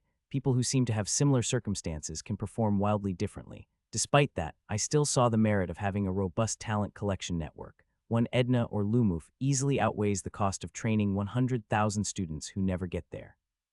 In truth, about 50-55 would end up as above average individuals in the level 50s to 60s. About 30-45 would drop out, usually plateauing at about level 40s, and a smaller 2-5 would rise up to about level 80s. This is despite these individuals already pre-selected for some talent. This also took years, especially with the 50-55 bunch. They worked hard and had some talent, and yet the journey remained tough. Throughout the central continent, we have multiple, smaller academy towns. feeder schools to train even younger kids in just basics, and recommend anyone with an iota of talent for further development. With the relative safety and prosperity of the central continent, especially in the past few decades, we noticed a subtle but soon noticeable decline in young children, and more young children pursuing more trade and mercantile exploits. As quality of life improved, it seemed that families were also getting smaller. I thought this was just a modern world phenomenon, but it seemed even in a world like this, generally improvements in living standards did lead to decline in childbirth, which is extremely strange, and I needed to investigate more. Year 185. I've got bad news and good news. Bad news first. Stella said, concluding her years of experimentation into the tainted demon core. That tainted demon core you got, I'm very, very sure it's busted. It's damaged and cannot be repaired, not with my level of ability, not without causing a detonation. After multiple tests, I'm sure whatever caused it is due to damage from an unwanted interaction with star mana. There were few really convincing scars throughout the core. I mean, it's not the first time she told me it's busted, but I requested that she did tests to be absolutely sure. It took a lot of time, of course, and I had to assist her over the past few years with the hybrid mana and supplied tiny bits of star mana, so we have a dud. Confirmed. Now, the good news, from what I saw and can reasonably conclude, your idea that the demon core is a portal generator is very likely to be correct. From the internal structure and the design, I'm now about 90 sure the demon core is a massive shielded void battery and portal key. There are some undamaged component elements of it that responded so naturally with void mana, and there were magical pathways that tried to access some records, or pathways, in an inbuilt library that's unfortunately mostly damaged. That explained the sensation that the tainted demon core wanted to do something, like starting a computer that had some hardware failure. It was accessing the still functional parts of the demon core, but unable to fully complete its startup. Stella, of course, knew I had earthly memories by now. It's pretty much like a starship's hyperspace reactor, stellar map and guidance module rolled into one. All right, very sure it's star mana damage, 99. Stella said, so if I want the demon's way of sending someone like the Demon King over, I'll need to kill a Demon King without using any star mana. Well, whether the Demon King is alive or dead doesn't really matter, isn't it? Year 186. We hear stories of the heroes completing their tour of the Northern Islands. They spent close to half a year visiting various kingdoms and cities, and apparently created some defensive devices too. Then came the stories about assassins. The heroes were attacked by assassins armed with hero items. This wasn't in any of the official channels, but it was clearly noticed by my Valthorn's network of spies. So much so that one of the top spy masters came to me with a request to send more people to the north. You have the floor, Master and Tip.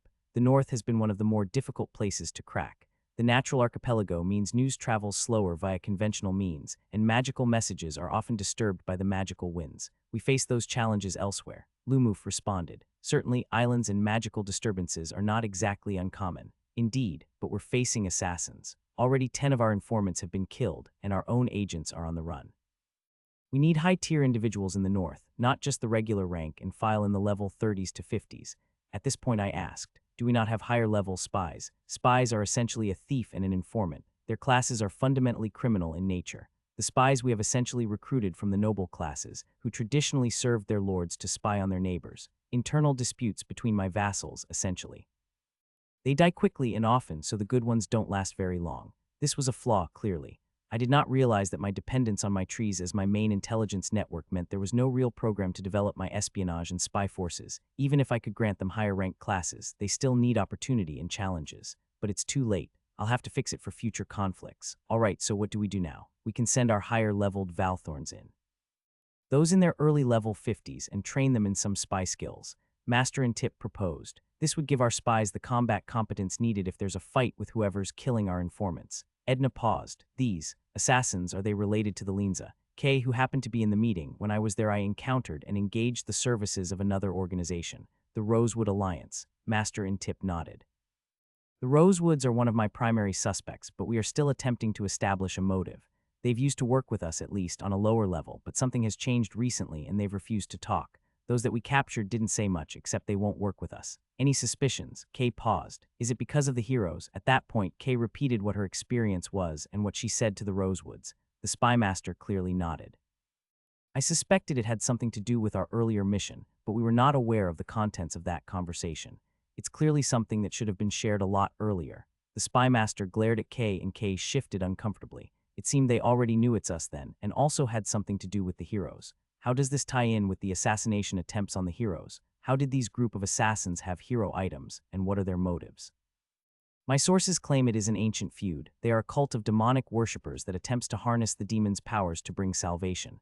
That sounds really familiar. They are often mixed with those who used blood magic, but a few decades ago those who used blood magic separated from them, and they've pretty much disappeared for a while. But few know the truth. Edna frowned. If they have hero items, they can threaten any of us. These hero items are not so easily found, so how did they get their hands on it?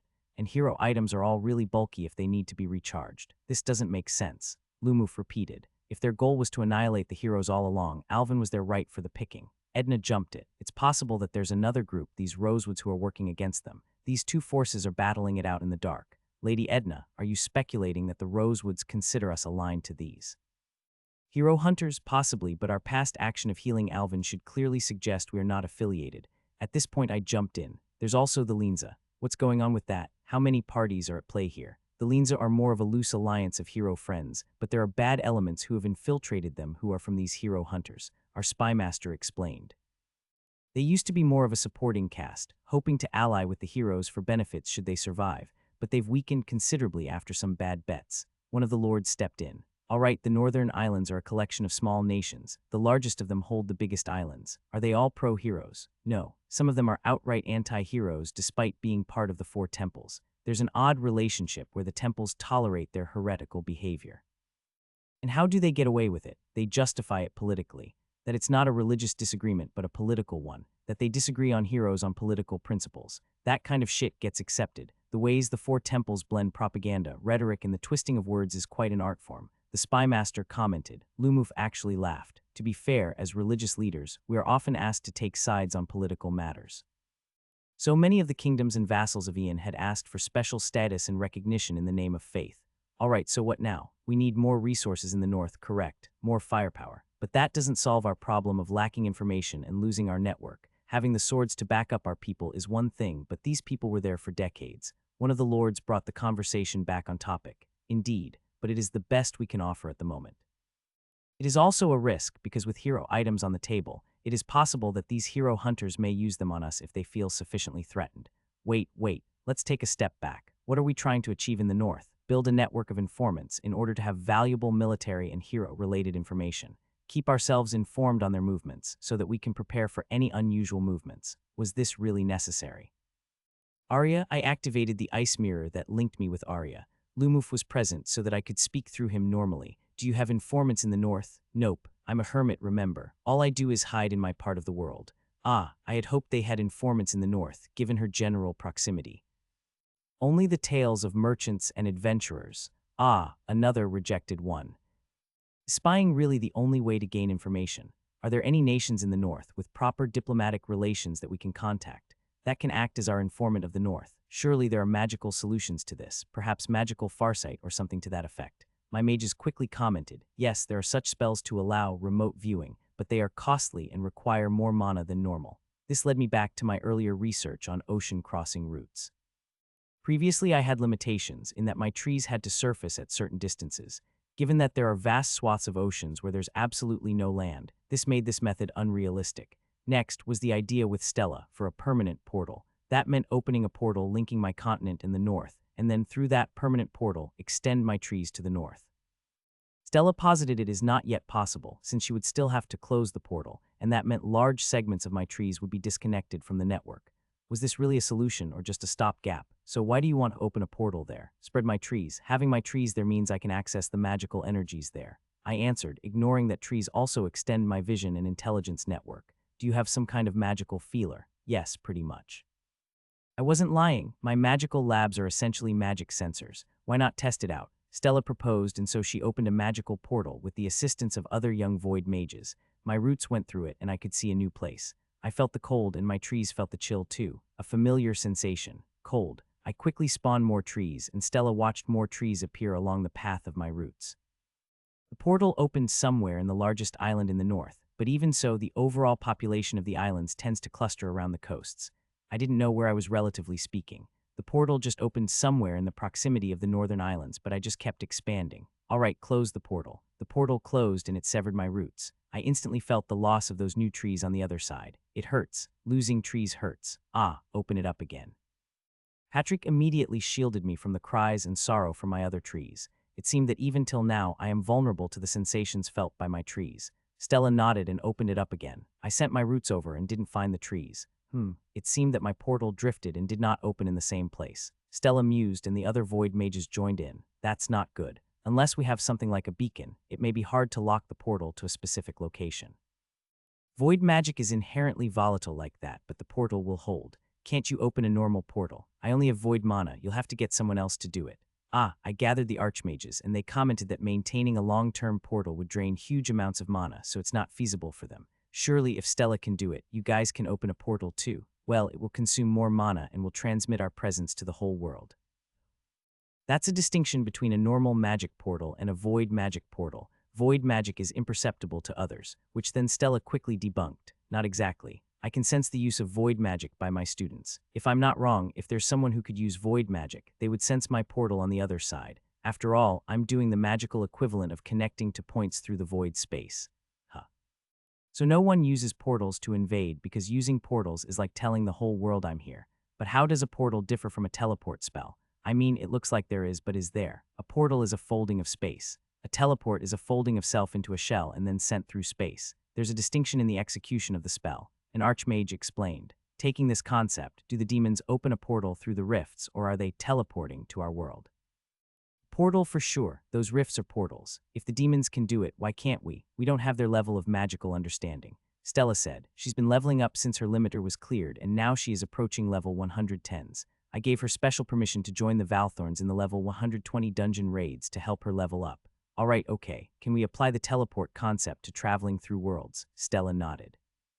I'm not opening a portal when I travel through worlds. I'm only floating through it on a little ship. But I can't remotely send someone on my ship when I'm not on it, unless we teach everyone to be a void mage. Well, yes. Alka, my field scientist, wanted to experiment on the star mana and void mana interactions. Of course, the idea is simply to replicate the mechanics of the Demon King's death bomb. Alka, being more of a generic mage, had to spend a lot of time figuring out how the Demon King's tainted core worked. He had to make smaller experiments first, in an attempt to understand the concepts used in the massive tainted demon core. Not all of it was relevant, after all. If Stella's understanding is correct, this core is mainly a battery, and also a world portal. We're trying to understand how it reacted with star mana, which is not part of its original design. Or is it? I'm not exactly sure whether the demons are that deliberate in the way they engineered the demon core, such that they blow up on exposure with sufficient accumulated star mana. If this core is designed to blow if star mana hit it, then wouldn't it be possible to just hit it with star mana, cause it to blow up, and take down the Demon King with it? We saw from our own earlier battle that the demon core is hidden somewhere and has a threshold it hits before it blows. It can endure a certain number of star mana before exploding. Or the Demon King's own energy regulates and suppresses the core from blowing up, Kay retorted. If so, the idea of extracting a Demon King's core is probably futile because it will blow up once taken out of its suppressed state. With no one to ask and no clear understanding of how the entire core worked, it's a risk we would have to take when that day comes. For now, Alka kept experimenting. Hopefully, with the additional knowledge, we could figure out whether it can be safely extracted. His experiments, as always, caused explosions of various sizes. Explosions are good, after all. This entire research is about making better bombs. It built on years and years of continuous experiments, even when I wasn't particularly paying attention, and he came up with bigger stuff. Bigger, stronger bombs by weaving magic a little tighter, timing them a little closer, and using improved amplification spells and designs. A long process of small incremental changes. Void magic and the interactions with star mana offered a chance for a quantum leap. The change when man moved from conventional explosives to nuclear bombs. Alka's initial experiments, though, somehow scared him. The way star mana and void mana interacted was just naturally explosive, and there was something exponential at work, even if we didn't understand it. This may destroy the world. Alka privately relayed his worries. We should never get to that point. Alka's calculations, at least based on our data points, that amount was significantly higher than what we think the heroes are likely to have, but we don't know what's the upper limit of the heroes. But they could achieve it. The heroes and the right amount of void mana could pretty much destroy the entire world. I would not ask you to get there. Our goal is to end the cycle, not end the world. Alka nodded and went back to his experiments, but Patrick mentioned concerns of his mental state as he walked ever deeper into more and more complex magic. Back on topic on the northern islands. So what do? One of the lords complained of the sixth meeting about the north. We've had so many meetings and no conclusion. Are we sending muscle or are we not sending muscle? I thought we already established we are going to send, but we are now trying to figure out how to avoid hero items being used against us. Another one responded. The spymaster shrugged. The hero item is essentially a great leveler for the north. On the central continent, we can count on Ian's overwhelming power to offset the hero item's advantage. I could open portals, but already I could sense my power projection is not great. The portals did not transmit power very well, quite unlike the demonic rifts. There clearly was a qualitative difference in the demonic rifts and the portals. Why did the rifts allow me to transfer or project power to an entire world with just a small loss, but the portals imposed greater power loss via transmission? Was it a quality of the portals that they had lower throughput? I brought up this issue to the group, and Stella surprisingly nodded. I think it's just the size of the pipe. As you know, portals cost mana to maintain, and the more power you push through the portal, it'll also cost mana. Just as how it cost a lot of mana for me to send Lumuf to the other side, I believe the same is with the portals. So if you open a full-powered portal, I could increase the power output on the other side. Theoretically, yes. A test soon proved it to be true. He felt the trees on the other side gained strength they didn't have, but again the portal lasted 2 hours before closing, and fully consuming the mana of all the gathered void mages. Instead of using the portals, I thought about Lumuf. Lumuf was my avatar, and my link of power through him is linked in the system. Could he function as a conduit, a wireless connection? So I summoned him and sent him through a portal. Thankfully, it's still within the same world, so the spell didn't cost all of their void mana. Then I activated the active avatar state. At that moment, Lumuf, who was alone in the middle of nowhere, glowed, and then he levitated, and a magical frame resembling a tree appeared around him. The roots of the magical tree embedded itself into the ground. I am now in the north. Lumuf could only enter into this state a third of the time. The rest of the time he would have to rest, but between Lumuf's self and the portals, I could theoretically use Lumuf as an anchor to send more people through, especially in combination with my Vine ropeway network, which allows me to send anything between two connected trees. Ian, with this, you could theoretically invade any of the other continents. Lumuf mentally pinged. In this state, our conversations are through our shared mind. Indeed, but doing so means you are disabled and are locked into this tree form. It is less useful than your normal form. I certainly don't see it that way. We could use it on other worlds too and expand your tree's reach there. Indeed, Lumuf would be the key in any demon world invasion, such that I do not have to fear the collapse of any portals. Back to the meeting. Send the muscles. You will have reinforcements, I declared to the group. Lumuf is already in the north, and through him, my presence will be there. We will focus on those plans some other day, but for now, it's time to crack the north. After decades of being locked to the central continent, it was time to make full use of my avatar and infest the north with my trees. Year 187. The north was a chain of islands, but that honestly didn't stop me. It seemed that no one sensed Lumuf's presence, well, except Arya and Espeng. You're in the northern isles, they asked through the mirror. Here I detected a second barrier or bottleneck. There was a limit of how much information that Lumuf can send and process. It's still a decently high limit. We could simultaneously look at about 20 places, and I couldn't switch views instantly. That meant there was still value in having a real root connection. Somehow, all of this information flowed through Lumuf, and it taxed his mental capacity heavily, even with the assistance of the extra minds. A person, even if he was a high-leveled avatar, was not meant to be full-on God mode. My trees spread discreetly. They adapted to the appearance of the local flora, and my trees spread quickly. At first, a lot of it was just pointless chatter. We had to filter that out. It occupied too much of Lumuf's brain time. I tried creating an artificial soul there through Lumuf, but I couldn't send the souls I gathered here to Lumuf.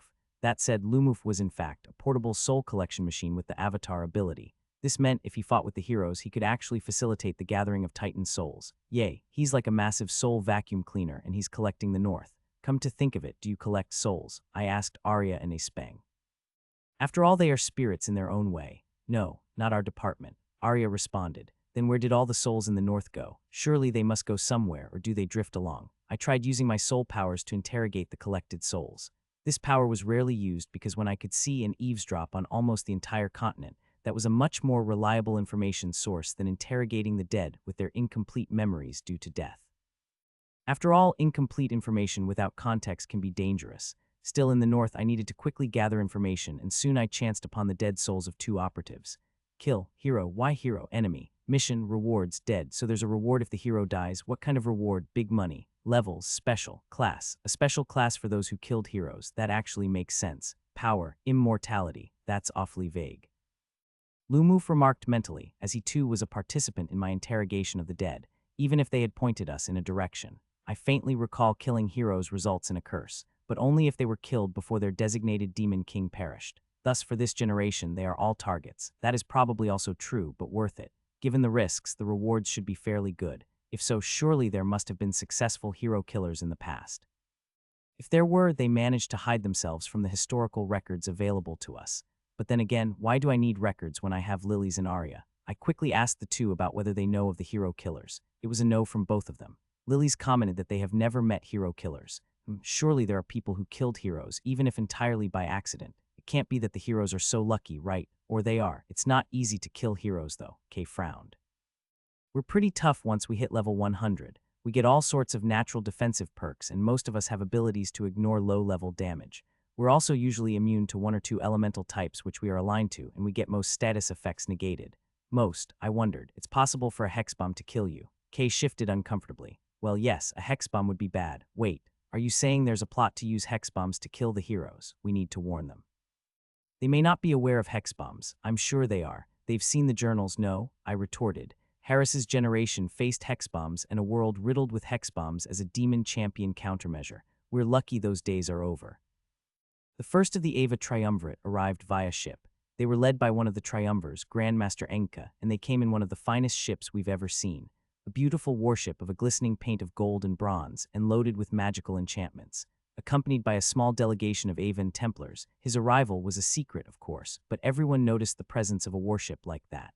Not a hero item, but very high quality as they go. It's been in their care for centuries and painstakingly maintained, even if their craftsmen and ship workers couldn't quite repeat the mastery of the ancient times. Lausanne explained her experience, and she was one of those tasked to greet the triumvir. The ship was parked in one of the larger port cities on the eastern coast. Nice to meet you again, Lady Lausanne. Enka gave a small nod as he stepped off. It seemed that Ian truly meant business. Lausanne didn't quite smile. It's been a while indeed, though I must admit I accepted this assignment at great reluctance. Allow me to introduce the officer in charge of the escort. Enka laughed, still bearing old grudges I see. There was something faintly divine in his presence. To my spirit sight, it seemed like there's something else swirling with him. This is Lord Johann, the master ranger in charge of your security, Lausanne introduced. Johann outranked Lausanne as he's in the level 120s and was fully informed of the greater details of the visit. Though the Avan Templars had their own escort, we were not taking chances. Already their arrival sparked rumors, and I had my artificial minds on high alert. There were secret messages bouncing between the locals and people from out of town, and then ships headed our way. I see I'll be in good hands. Enka smiled. The Templars unloaded crates after crates of items. The dockworkers quickly loaded them on the beetles, the specialized transport for this visit.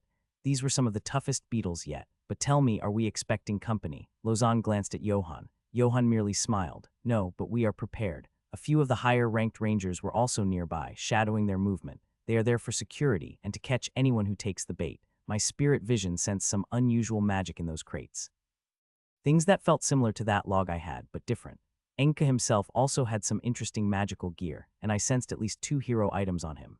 If they were so small, this meant these were either single-use items or hero items made for normal people. Well, let's get moving, Johann said, and a few administrative team members sorted the Templars to their respective caravans. The chatter in the background was intense, as many soon asked why were the Avan on the central continent. We were expecting company soon enough, as my magical sensors detected uncommon types of magic activating across the continent. The agents planted are finally moving, and my minds were watching, marking. Spies from the other temples, the Linza, some of the southern kingdoms, and secret requests to the assassin guilds throughout the central continent. Sadly, they were all met with a swift rejection. The guildmasters of all these assassin guilds had an understanding that their presence was merely tolerated so long as no Valthorns were targeted, and they had sufficient brain juice to not interfere with my things. Those old enough to remember my punishments decades ago would know better. Still, with the guilds themselves staying away, these foreign players directed the requests to the assassins personally with hefty rewards. The smarter ones know better than to accept. Even if they succeed, they know they can't escape.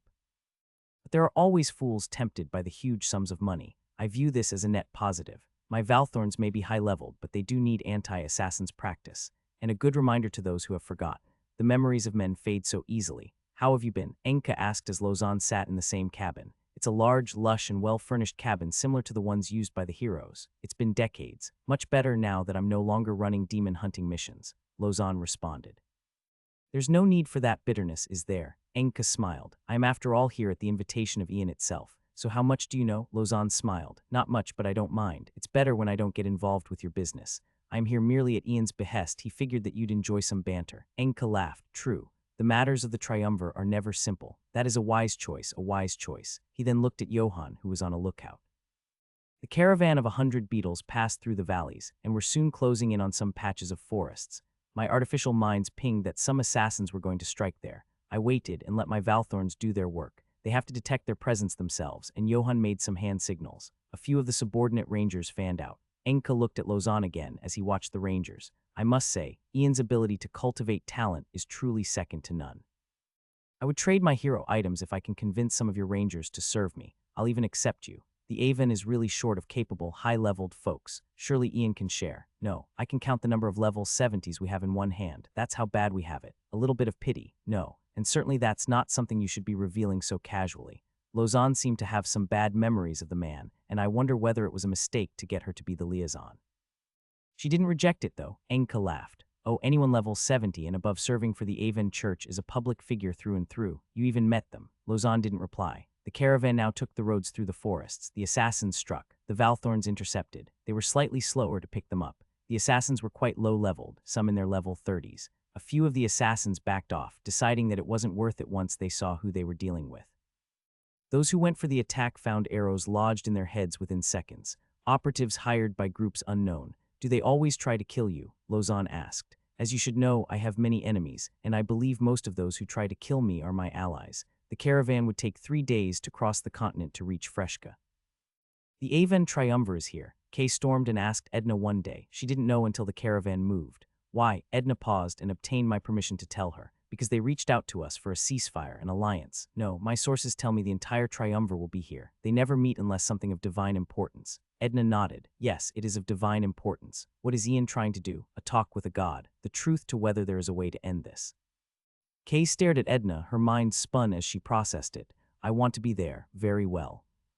Diplomatic messages and secret messages flew across the world as they speculated about the Ava's intention.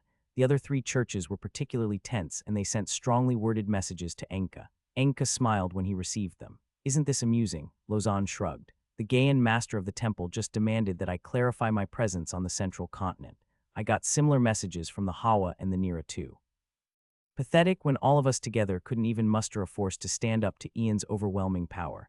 Are you here because of power, then? My personal stance on this, yes. We are weak, and we acknowledge that. It's especially clear now that you could invade the eastern continent and win. That just makes me even more suspicious of your presence. Lausanne responded. The caravan arrived in Freshka safely. There were a few more smaller assassination attempts, but nothing too big. The caravan of beetles were led to a special clearing site made at their request. The crates were unloaded, and the Templars started work. We had mages, builders, and crafters on standby to make any structure or amendments to the site as required. They built a circular temple with a central clearing, and I will speak through Lumov. I would have to stop my northern observations for this, but I will do so once they are ready. The other 2 triumvirs, Edna asked. They will be summoned here. Enka showed a magical ring. This is the ring of the triumvirs and allows me to summon the others here. They walked to my valley. Edna was with him, and she was fully armed in her best equipment, just in case.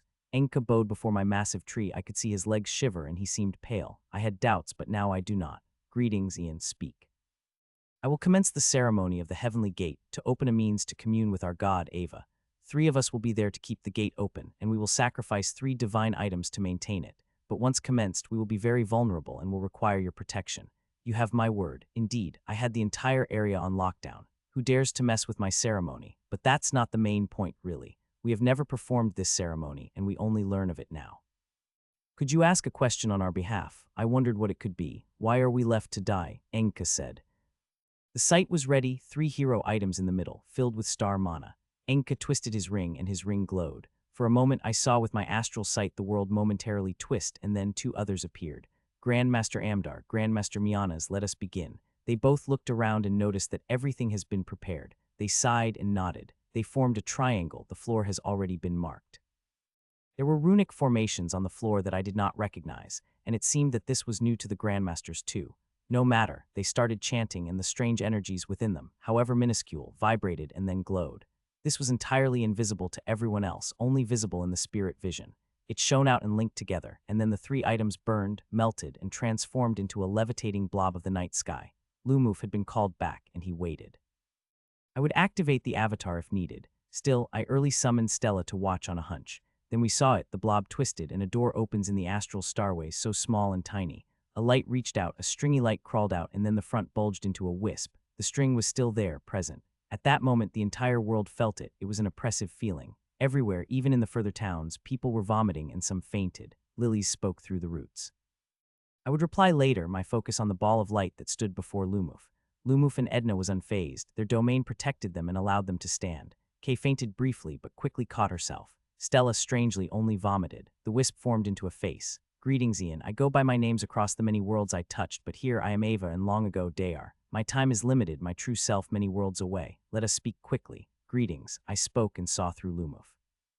You have questions? Quickly, Ava asked. The time we have for this gate is short. How can we stop the Demon Kings and end this cycle of destruction? At this point, this was really the main thing on my mind. We don't know. We have tried, destroyed some demon worlds, but we failed in the end. The demons are infestations of corruption. They can be delayed, they can be defeated, but they will eventually return. They are drawn to the worlds of the living, but more importantly, they are drawn to us, the gods. They have a vendetta against us, and we fight them across 1,000 worlds. They find your world through the remnants of their champions, and also, so long the world lives, they seek to corrupt it and eventually turn it to a demon world. So long as a world lives, they will look for it. Each demon world weakens us all. Can we hide the world from them? The wisp paused. Possible, but not something I can do. Quickly. Next. Good. That's something I'll figure out then. Why do the gods attack me? I speak not of the others, but we often mistake native powers as nascent demonic presence. It is hard to tell what is a corrupting cancer and what is a robust defense from where we are, our knowledge and information distorted by void, distance, and limited perspective. I sense some demonic energies in you, but am relieved that you remain the master of them. So many worlds lose the ability to defend themselves from the demons, the body weak and in need of external assistance. Can you call them off?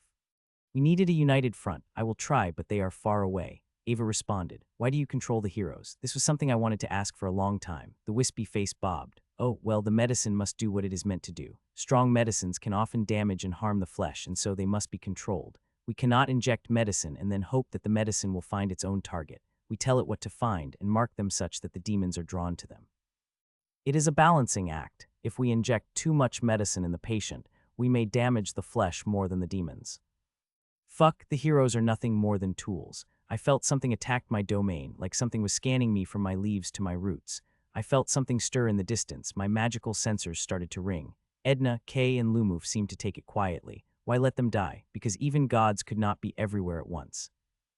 Our powers are strongest close to us, but the great void of time pushes and pulls on many worlds, and this world has drifted on the void sea further and further away from my sphere of power.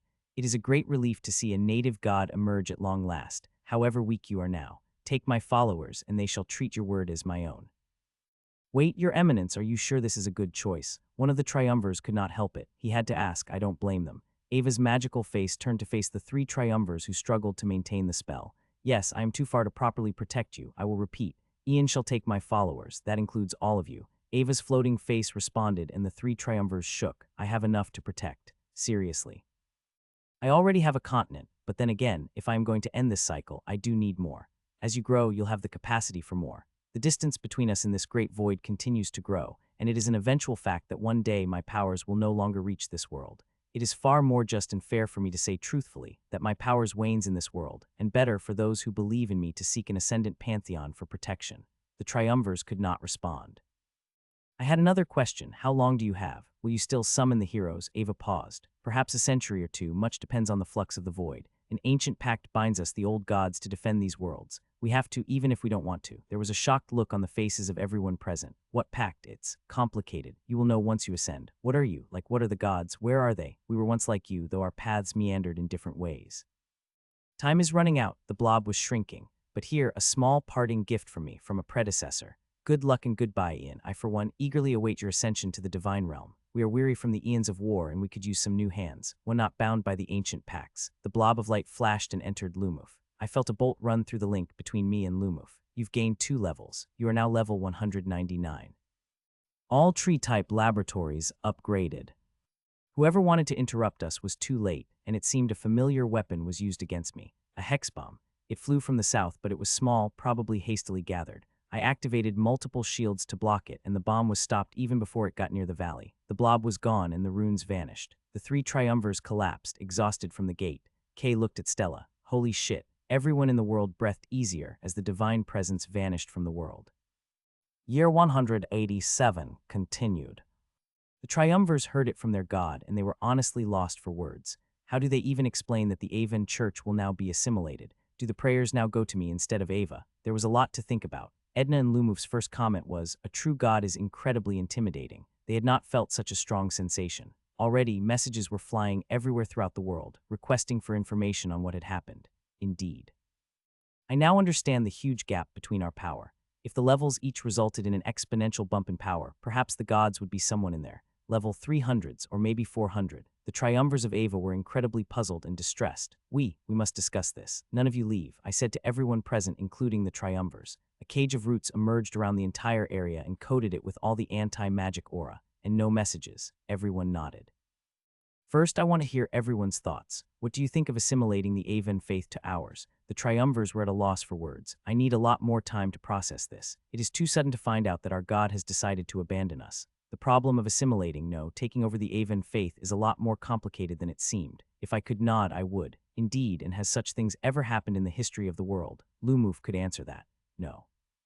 In our record so far, that has never ever happened. I looked at Kay and Stella, who were both present. I spoke as if I wasn't one of Earth because the triumvirs were present. Both of you came from the other worlds and have seen similar schisms in faith. Surely your histories would enlighten you the moments where a faith or a temple is torn apart due to differences. What happened then? Stella was the one who answered. She was after an adult when she came, so she had a more thorough education on the histories of Earth.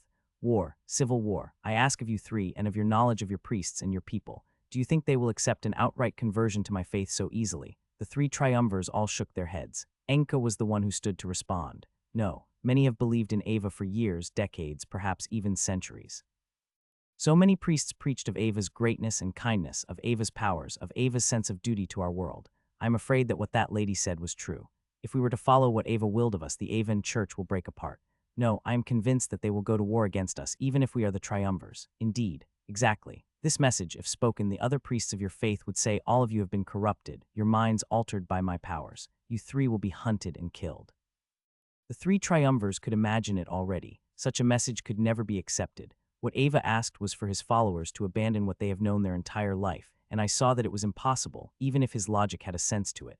Stella looked at the triumvirs and then back at Lumuf. Ian, what are you proposing? We say nothing of what Ava had said. Everyone gasped. I asked that everyone present to seal those divine words in your mind. The triumvirs looked at Lumuf. But your god commanded you to obey me, and my first order is for you to keep everything that happened a secret among secrets. We shall maintain our separate faiths, and the Avan church will continue. Let no one, other than your successors, ever learn of what Ava has said. Ava may desire that I take over, but it is not in my interest to do so. I have no desire to wage war against the Avan church, and have no need for the church's followers. The central continent continued to grow, and I wasn't about to just accept the shit that this god decided to throw my way. But we will have peace between us, and in the future, friendly relations. But I may have requests for you, that I hope you will assist me to carry out. The three triumvirs nodded. That should be fine if we keep it discreet and find ways to establish a secure communication channel between us. A ceasefire and a peace treaty should not be an issue either. I saw so many potential pitfalls in absorbing the Ava faith, and already the world has lost enough. It doesn't need another crusade, one triggered by the supposed capitulation of the Avan faith. Those who believe did not see reason or arguments, and people will act based on their feelings and their conviction, even here. When religions back home broke apart due to fundamental differences, it always led to war. We don't mind wars. We even allow wars between our vassal kingdoms. But the Avan War has the potential to trigger serious questions of the possibility of the faiths coexisting peacefully, and it would be a war aimed at me, and it would be a war we don't need. No, more importantly, I did not want what I am implying should I absorb the Avan faith. A similar fate awaited the other three temples. I want my faith to be one that can coexist with the other four, and that we can all work together. I also saw problems even if they did accept my faith. I was limited by the natural geography of the world, and so even if they believed in me, I wouldn't be there to protect them. It would not be fair for the triumvirs either, when they would have to defend my cause, and the only way I can do so is to send my Valthorns across the sea and fight a war. Not until I figure out how to properly cross the oceans. Using Lumuf as an avatar is like a stopgap, and I would like a far more permanent arrangement. One of the triumvirs apologized. I had not expected Ava to escalate from an alliance to an outright absorption of our faith. At this point, what is the sense among your people? Would they accept an alliance? Honestly, it's a mix. Many admire the strength of the Yonic faith and the powers that backed it, but out of principles and loyalties, many prefer to remain with the other three. An alliance may also trigger some dissent, though I expect it to be more mild. That said, it would be riskier for the Avan believers on the other continents where the other three temples are stronger. Then we shall not rush into it, I decreed. Let us have peace and we shall be friends. Allow our forces to travel to kingdoms who follow your faith. Perhaps in time, an alliance will be a natural evolution from friendship. I have the time to play the long game, and there was no need to rush things and create so much bad blood. A war won by friendship will last longer anyway. The triumvirs returned to their temporary lodges, relieved. They would have a lot to figure out, like how they planned to secretly tell their successors. The words of their god by convention was to be recorded in a magical item, and so they had to keep it safe. I made sure they all received a familiar from me. I turned to Stella. You saw it, right? Yes. The pathway through the stars that temporarily bridged this world and the world where Ava resides. I didn't think that the temples had a way to open the pathways of the stars too, and it used a different mechanic compared to void magic. Good. I believe this means all the 4 temples must have some variant of such summonings or meetings with their gods. It makes sense that it is not widely known. After all, it communicates with their god, which can be very, very far away.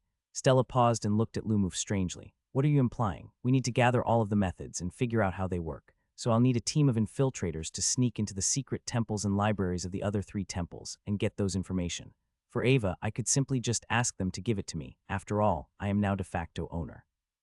The puppet master behind the strings. Oh no, Stella was horrified. Looks like I must take training spies and infiltrators much more seriously now. Edna and Lumuf merely smirked. A proper raid on the temples of the other 3. Not just that. We must first find where such information is kept and who would have it. Don't worry, I believe this will be a long process. For now, you may focus on studying the techniques used by the Avan Church. The triumvirs gladly parted with the techniques. After all, I needed spies and thieves. A lot of them, and I needed them to be good at what they did. I have the ability to create higher tier classes for spies, but ultimately spies gain levels by doing spy stuff. This meant sneaking into places and taking on roles where they are in real danger. As it is, we have spies who are doing missions in the other nations across the oceans, but the survival rate is pretty low. They usually die when caught. We could give them the Court of the Daytree, Patrick suggested, but the slots are limited. That would mean we could recall them if they are ever caught, but that didn't feel like it would work. I decided to go back to my dungeon creation ability and tweaked it. I wanted to know whether I could create infiltration dungeons where the spies have to figure out how to sneak to the end. It didn't quite work. Failing, I decided to create mock dungeons instead. I hired craftsmen and mages to build dungeons filled with non-lethal traps for my new practice spies and thieves to practice. The thing with spies and thieves is that they could easily double-cross us and we wouldn't know any better. Kay and Stella both frowned. I mean, you heard about the whole double-triple agent thing, right? Of course, but who cares? Next, we set up multiple competing spy guilds. The idea was that these spies would play both spy and counter-espionage roles, and they would have to compete against each other on a non-lethal basis. Then, from the pool of promising and loyal spies, I chose one, a man named Varida, and used Gift of Accelerated Growth. This pushed his level to level 60, and he gained a bunch of skills overnight. Varida became the Central Continent's second level 60 spy, after Master and Tip. Yet even with the new levels and skills, Varida still needed practice and experience. Knowing the skills is one thing, applying them out in the field is another. One thing that particularly annoyed me about spies was their ability to speak to each other using some kind of magical code. If it was not for Patrick's constant record-keeping and continuous decryption, we would have missed a lot more spies. Each spy required far more resources and mental capacity to track than most other classes, simply because each of them had skills that interfered with my surveillance. Someone with a low-level stealth ability would take twice the normal bandwidth, but a high-leveled spy needed the tracking of a single artificial mind.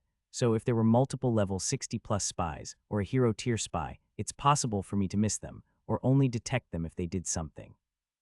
A hero spy could probably sneak all the way to Freshka, at least, until they ran into Patrick's range and the bubble of my domain powers. The good part so far is that spies can't maintain their abilities full-time. So far, both of my level 60 spies have skills that are only active for up to 4 to 6 hours, with a cooldown of a day. That meant I could still spot them once they dropped their skills. Yet, that was a time-consuming, tedious thing to do that I delegated to my artificial minds.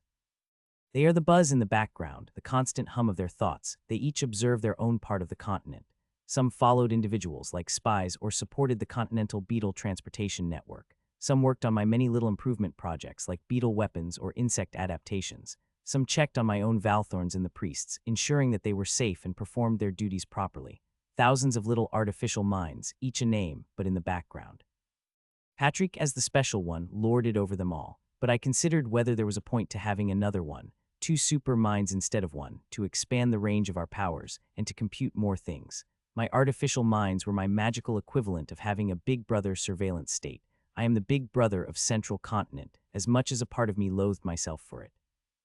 The world will be watched, the gods are watching, even if they are far away, and these days I suspect everyone is trying to spy on each other. That said, a surveillance state was primarily defensive. It kept control of the state that it held. Offensively, I would have to either expand to that continent, which is bottlenecked by one single Lumuf, or use spies. I sent Lumuf back to the north and continued our surveillance of the forces at work. The nations of the northern islands are highly fragmented, despite their outward unified appearance. The bickering happens beneath a veneer of civility. Here, where seas, straits, channels, and lakes separate the islands, the assassinations become a favored way of fighting. The heroes left successfully for the other continents and are now working on other things, but even they were curious about the whole god summoning incident. I got a message from Colette. Kay replied. They wanted to know what happened. I only responded that you spoke to the Aven god. Good enough. They want to know the contents. Tell them to ask the triumvirs. We are not at liberty to disclose. Push the problem to someone else. The triumvirs made an announcement about a week after our meeting that a special conference was held with the faith of Ian and that a great peace treaty has been agreed in principle, that all aggressions arising from faith should thus formally cease. The formal terms will be signed at a later date. It sent messages flying as the other three temples demanded to know the details. At this point, the three triumvirs have not left and they sought my guidance. Act as if I don't exist, I responded. You three are to lead Ava like normal, and that means you must be free to make decisions on that basis, so long as it does not contravene our agreed peace treaty. The triumvirs had to leave quickly, as those back on the eastern continent will have plenty of questions. But they first leaked that it was a peace treaty brokered by the Aven god, and that the two faiths have agreed to peace with no reparations on either side. Peace wasn't so bad, and most of them could accept it. The Aven church would have to cough out some sums from their own treasuries to compensate the kingdoms that were most devoted to the war, but that was it. Peace is the god's will. That was plausible, believable, and certainly it aligned to what most kingdoms wanted. A war with a continent an entire ocean away, what good does that do? It was easy in this case to claim it was their god's will. A lie but necessary one. I have bigger problems to fry. I'm not feeling too good, Kay admitted privately to Stella. The whole thing with the gods made her feel a sense of dread, and there's no one I can talk to. Stella patted her back. It's a useless gesture. She's a golem, so she doesn't feel any physical muscle soreness. Oh, come on now, there's me. You are not a hero. You don't know what it feels like to suddenly be told that we're just nothing more than medicine, that we are unstable medicines that would harm the flesh. Stella sat next to her. It's something you and the other heroes have realized to some extent, so I personally believed you would have expected it. It's one thing to suspect your parents don't want you, and another to hear it straight from the horse's mouth. I would never have imagined you would think of the gods as your parents. Stella sat. That's honestly quite creepy. Kay caught herself. Yeah, that's a bad analogy. I guess it's like your crush telling you to buzz off, I guess. That's still kind of weird. Stella laughed, but cheer up. Now that you know they don't really care, there's no reason to take their requirements all that seriously. I mean, how do I put it? Kay looked at Stella, her eyes were a little watery. I think it's predatory, what they are doing. They pick us and send us across the worlds, tell us young, impressionable souls seeking validation, value, and recognition, that we are destined to be heroes, instill within us this sense of grand purpose, magically influenced our minds such that we stick to the goal. You've known that, yeah, but hearing it said so matter-of-factly really is different, Kay said. Kay turned and looked at Stella. Shit, corporate life is like that. Despite their age, I still occasionally forget that all these heroes never had any working experience. This hero stint is probably their first job. That's what my friends say, and you seem to be manifesting similar symptoms. Burnout from work. A realization that everything is just corporate speak. Kay had a look on her face. Wait, are you saying I'm having a quarter-life crisis? You've been at this hero thing for a while, and then you moved on and now focus on helping the heroes. Now you're wondering why you're doing it all in the first place. That sounds like a quarter-life crisis. You're feeling lost, even without the god's mind control. Kay gently smacked Stella on the arm. Stop it, you're making me feel worse. Am I wrong? Stella sat. I mean, we've known each other for how long? You didn't seem that interested in being my friend at first, though. Kay responded. I'm just slow to warm up. Really. Year 188. The North was in a frenzy, after a rumor that the missing hero was in the North. Strangely enough, I found him before anyone else did. Once Lumuf was back in the North, my trees continued to spread. My trees soon covered most of the largest island in the North. and I started to spawn subsidiary trees in the unpopulated places in the north.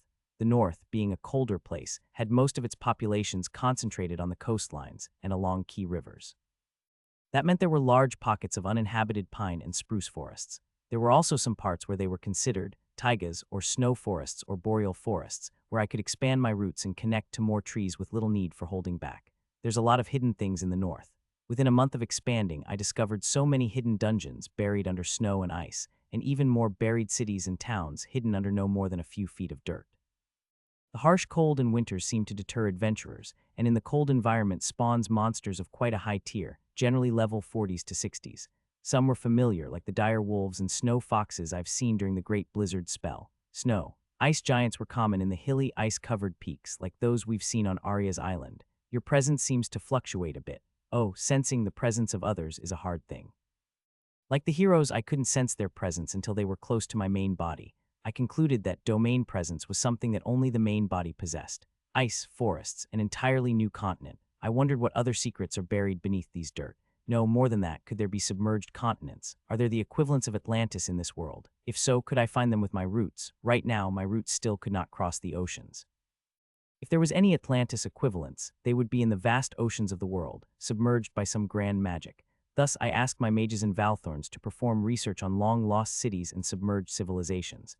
Back to the north again, I've gone off tangent. My trees spied on the cities and the villages. It was a lot easier to spy on villages that were surrounded by trees and forests, but these were places where nothing much happened, usually. Then I found the missing hero in one of these quiet villages, deep in the mountains. We did not recognize him at first. After all, he just seemed like a regular person who hunted in the woods, collecting snakes and lizards.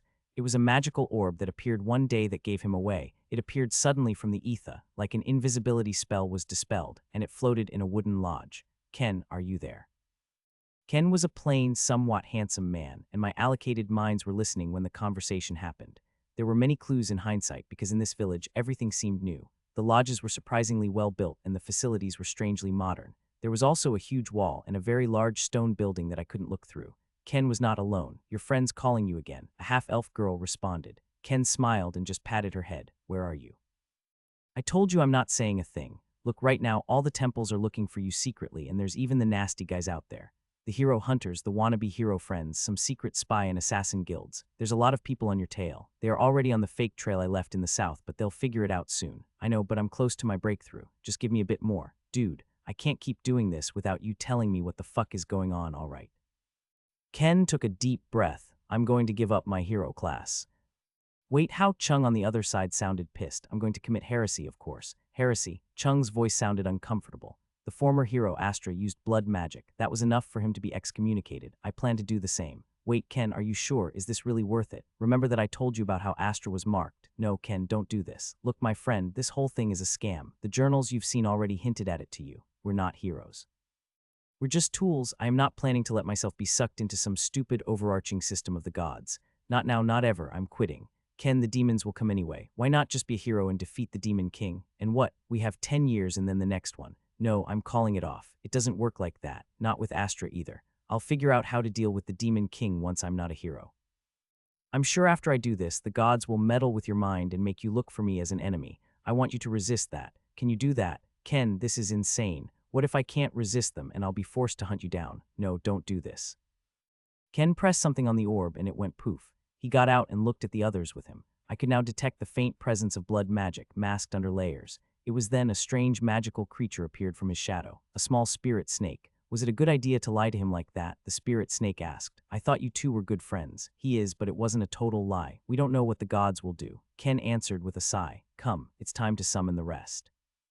The snake coughed. He took out a small red knife that glowed in my spirit vision. Ken withdrew multiple other items that were all hidden in his spatial pocket and placed them around the village. All of these items were strange, with markings I have not seen before. I quickly mentally noted them down. At that point, I noticed something strange with all the other villagers. They all had a spirit snake companion of some kind, and they were all behaving unnaturally. It took a bit more effort. I increased the number of trees present to improve my resolution, and then I noticed it.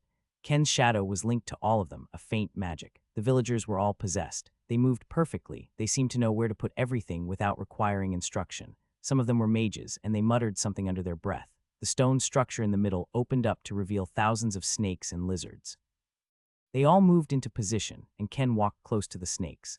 With his red knife, he beheaded all of them, one by one, as the villagers started chanting. All of the earlier items all glowed, and then, as he slaughtered the snakes, I saw strange snake-like and lizard-like shadows run around, but never able to leave that small area. The ritual lasted 3 hours, and Ken's red knife was soon drenched in the blood of all the lizards and snakes.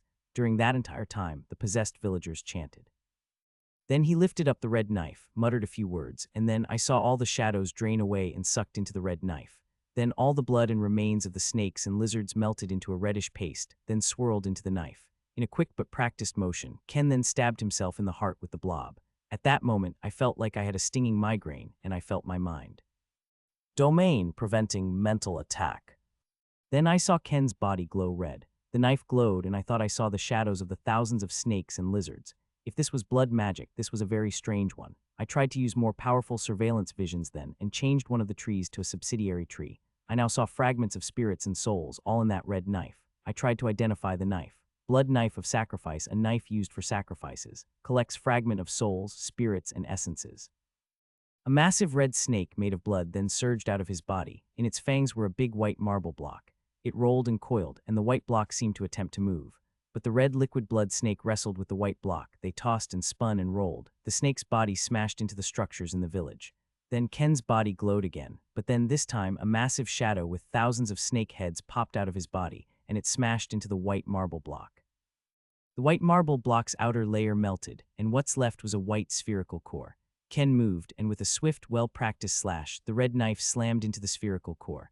The knife hit the white core head-on, and then the white core shook violently. Warning the hero Ken error. Status unclear. I saw the red snake swirl around the white core. It shrunk and formed a red cube around the white core. The multi-headed snake shadow followed next. It shrunk into the size of a small lizard and then melted into that red cube. It instantly changed the bright red cube to darker red. The knife shattered and then instantly melted. All the villagers collapsed at the same time, like puppets whose strings were cut. Ken's body stopped glowing, and he stood as the molten red liquid from the knife swirled around his body and coated his skin and flesh. His wounds healed. He didn't move for a good 10 minutes. Somehow he managed not to fall. Perhaps it was magic, though that's probably the least of the things I should think about. His eyes opened, and he looked around. He briefly closed his eyes again, and then when he opened, the snake appeared once more from his shadow. The ritual was a success, though I feel we have. Company. Ken looked around. Really, I don't see anyone. The snake looked around too. It's, never mind, great, now I can live in peace. He seemed to activate a skill, and in an instant, his hair grew long and his facial features changed slightly. His skin turned more scalish. The magical orb immediately started vibrating, but Ken did not respond. Ken, are you there? What happened? He looked at it, tapped it. I did something. I'll let you know in 2 to 3 months whether it's successful. But if it fails, I think you'll get a notification. The orb sent a magical arrow that flew up into the air and then disappeared. Ken tapped the orb again, and this time the orb vanished into some kind of pocket space. The villagers were still unconscious, and Ken left the village that day. The shapeshifted Ken did not say a word since then, as he wandered from town to town, never stopping for more than a week. The villagers who regained consciousness did not seem to remember why they were there, and what they did at all. This hero probably possessed some kind of mind control or possession ability through those snake shadows. What are those snake shadows? I had no idea. As a tree that lived so long and seen so much, it absolutely annoyed me that there's still so many new things I've never seen. I suspect whatever that ritual was, it was otherworldly in origin because it was able to remove or tamper with a hero class. That said, I still kept watch. Could he be a threat? After all, he was able to tamper with a hero class. What did he do then? I saw the fragment of souls. No, I had an epiphany then. I had been trying to remove the hero class by force and magical power. This was when I developed a speculative theory that he absorbed more soul fragments and some kind of essences, and those essences flooded and merged with his hero class in his soul spring. He wasn't removing the hero class. He was corrupting it so that he could be free of its influence, using the soul-ish qualities of blood magic to enhance and corrupt his own soul such that he was free of the heroes. The other idea was that they somehow used the soul fragments as some kind of abrasive or removal agent, like using soap to bind to the hero class and then pull it out. We'll need to find a volunteer to try it. Patrick, but it'll have to be a hero. Looking at it, it would probably kill anyone else who tried to do it. I agree, that ritual looked really complex, but I had enough data to attempt to replicate it. But how did Ken get the people necessary to do so?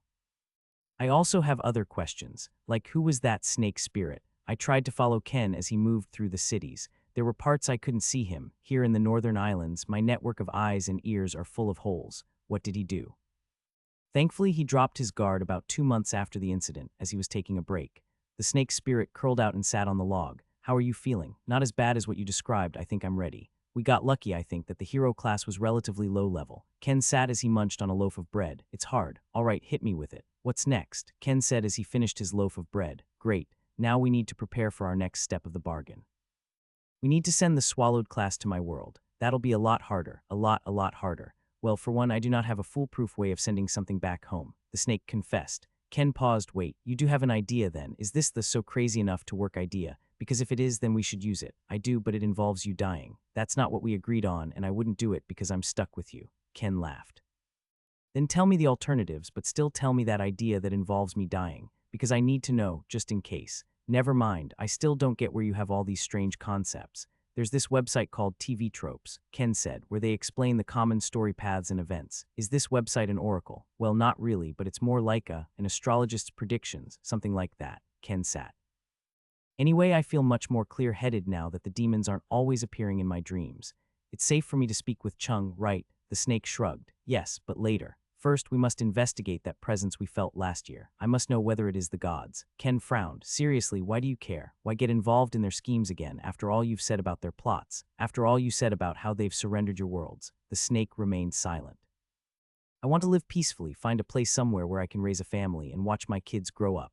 Maybe work as an enchanter or an artificer. Ken said, all these plots in the end are just the games these powers play. Now that I'm out, I have no intention of getting back in. We don't have to, but I just want to know. I want to send word home if we ever find the gods. I met the gods when I reincarnated. Those are different. Fine, I'll just ask for news once we get to town.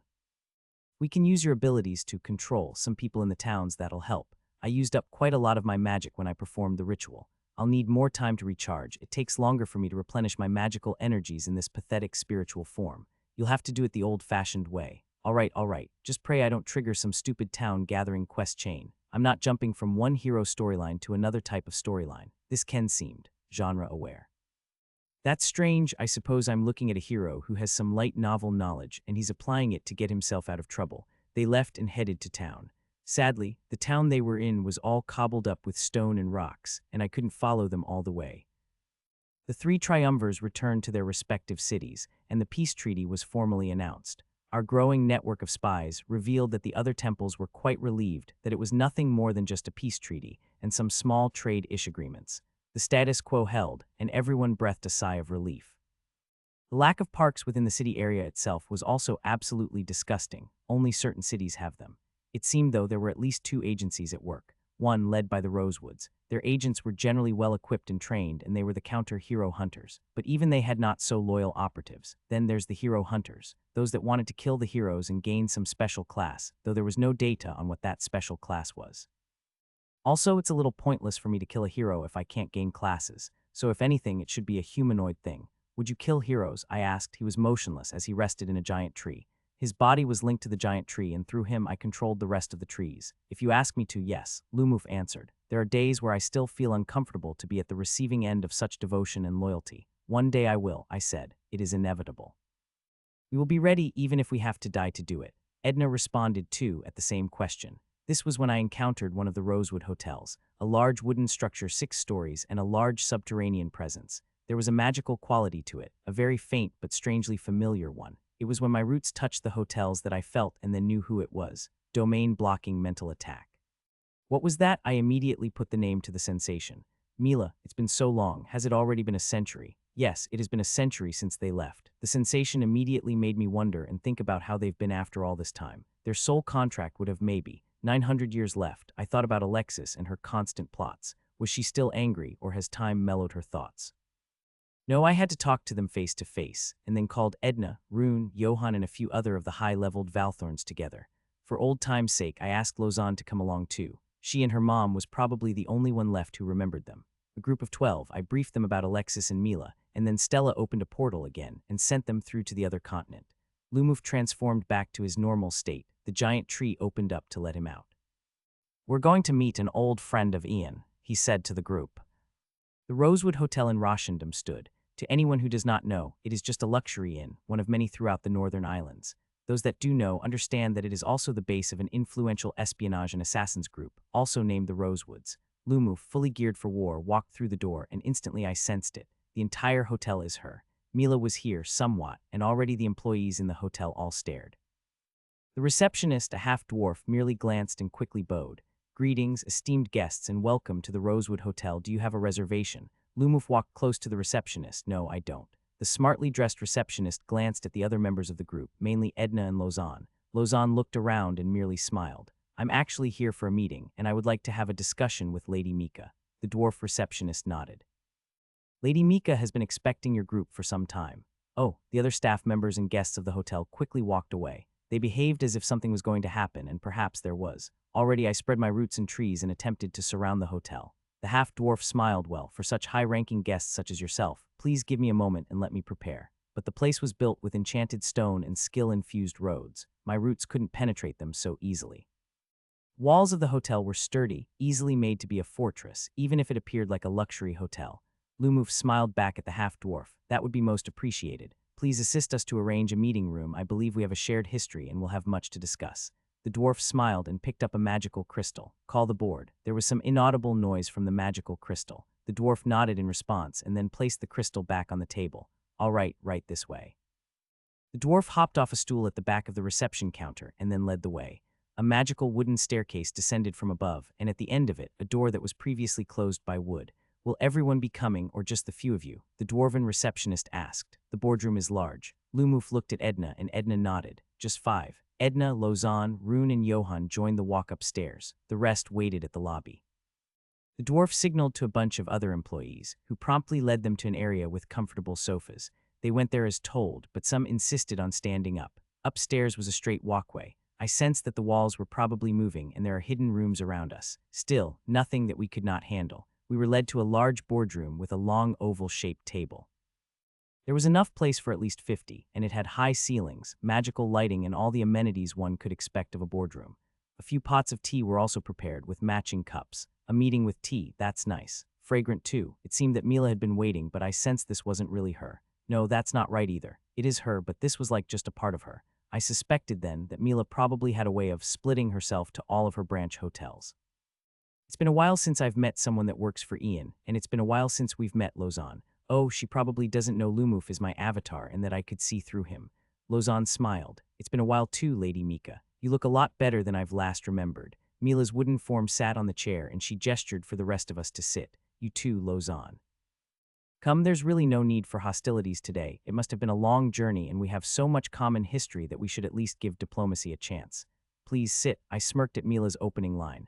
Lumuf gladly took the seat, and so did the others. Lausanne was first to ask, "So, only you, Alexis?" Mila smiled. "She's out hunting. It's a busy time for us with the hero hunters about." "What brings you here, really?" Lumuf took the lead.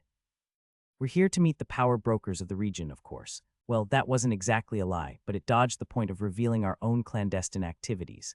"Well, I'm sure you would be very busy then. It seems your agents have been doing a lot more than just meeting people." Mila smiled. Her voice was strangely firm. "But I suppose I shall lead in establishing friendly relations. I owe that much to Ian. So what do you want to know?"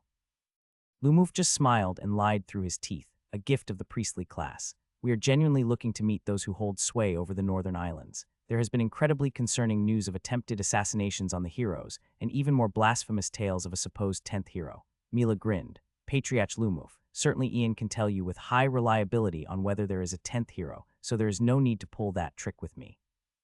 I may take the appearance of a young lady, but I have lived decades in the north. Yes, there is a 10th hero, and we are also looking for him. The hero hunters want to get to him first, of course, for the rumored gift." "A gift?" Lumuf feigned ignorance. "Well, I know nothing of a gift. Yes, the gift, which we still don't know anything about because nobody has killed a hero. Not that we know of." Mila said. "We actually thought you guys would be the first to earn it." "We." Edna didn't reply, but she had a look of annoyance on her face. "Anyway, we are bound by sole contract to Ian." Mila finally got to the point. "So I really don't see a need for us to be hostile with each other. Our goals may differ, but I'm sure we can find common ground. Tell me, what exactly are you here for? If you're looking for the hero, we don't have him." "No, we're here to make friends." Lumuf deadpanned. Mila paused. "Ian sent you to make friends." After a while, she laughed. "Ah, I've forgotten Ian's dry sense of humor. Surely that can't be true. Well, he also asked us to check on you, whether you are all right." Lumuf nodded. "That's good. How is Miss Alexis? Does she still hate Ian?" Mila stared. "Wait, Ian really sent you just to check on us?" "Yes, he sensed you recently and wanted to talk to you. I think he thinks of you two every now and then." Lumuf said. "He felt your presence here." There was a moment of silence. Mila didn't say a word as she seemed like she was processing the statement.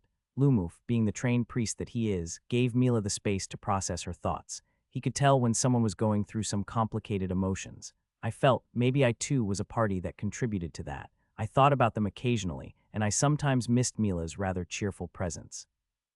Now that I've said the truth of my origins to Arya and my senior Valthorns, I wonder whether things would have been different if I had revealed the truth then. But I consoled myself that circumstances were different, and I didn't have the power or security that I have now.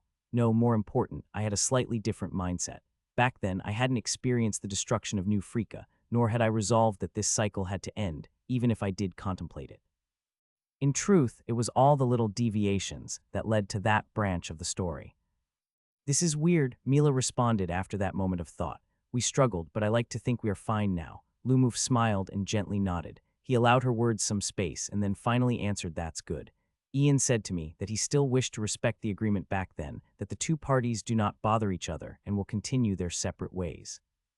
But with his recent growth and scope, an interaction between the two parties is inevitable, so he hoped to come to some kind of arrangement. There are also some things that he wished for your input. Mila nodded with a smile. It actually seemed genuine rather than a practiced one. Even after a century, the agreement holds. In this world, only the spirits of nature can uphold and comply with such long agreements. Lumuf didn't need to respond to that statement, as Mila soon continued. Yes, I understand his concerns. It is something we have been thinking about since we heard of his resurgence in the central continent. What does Ian have in mind? He paused and glanced around. Everyone had heard of it, Lausanne too, even though she was no longer in the higher ranks of the Valthorns. Is this room secure? Mila snapped a finger and the walls had an additional layer. These were anti-magical sheets, mostly secure. A hero could still listen in. Good enough. He intends that we cooperate on matters involving the demons, the gods, and the heroes. Lumuf placed his hands on the table, his eyes locked on Mila, a gaze that Mila returned. I'll explain what Ian's goal is, and it is only known to the inner circle of the Valthorns, and Ian has said that he wished that these words are not shared to anyone else other than Miss Alexis. Will you accept these terms? Mila leaned in. Well, yes. Ian's grand overarching goal is to end the cycle of demons and heroes. The world has suffered too much, the earth weakened by the centuries of constant warfare. Ruins scattered all over the world, buried and destroyed. He is tired of this entire scheme. He is tired that this world has to serve as a battlefield of the gods and the demons. So he wants to break the world free of this seasonal disaster. Will you help us? Mila's eyes widened and she processed it. She leaned back on her chair and she spun around for a while. Her eyes darted back to Lumuf again. She stared and scanned the eyes of every other person present and then locked on Lausanne. Lausanne, do you know of this? Only fairly recently. Lausanne said. She was thankful that she didn't accept the soul-strengthening seed then, a pawn in the war of gods and demons. That was too much for her. Doesn't this mean he will go against the gods and also the demons? Is he prepared for that? It explains a lot, no, it explains his secrecy and the things he has been collecting and gathering. No, this explains all his behavior since those days too. The perpetual paranoia. Mila seemed to have a huge trove of data and information that she had collected, and I felt a little slighted at the term. I was always paranoid. It's partly why I like to work alone. But I can't, not anymore. Edna chimed in. Ian believed that yourself and Lady Alexis, as former heroes, can add some insights and provide some perspective to how such a plan can be accomplished. Together with other former heroes and accidental summons, he wished to form a team capable of something more daring. Mila looked at Edna. This revelation must be discussed with my partner. I will say it frankly that I am willing to assist where I can, but the Rosewoods are a partnership. Lumuf smiled. We understand this is quite a bombshell to receive during an unexpected reunion. It is, Mila said. I must call my partner now. Mila nodded and ushers came to escort the group out of the hotel. They offered refreshments, of course, but no one took any. About a week after the meeting, the demonic rifts opened. There were 2 more years left on the clock for the next Demon King. This time it was on the far western continent. I summoned my Valthorns for a brief strategy meeting. It's time for us to go on the offense and start chasing Demon Kings and get a bit more of that sweet Demon King experience. Fighting champions is a contentious point. In terms of challenge, the higher-level dungeons and their bosses provide an equal, if not superior, challenge. Yet, dungeons at that level have long cooling periods, and fighting demons will be a large part of my Valthorn's future combat career. Year 190. We focused on preparing for the upcoming fight. We were going to hit the Demon King hard and hopefully get some levels out of it.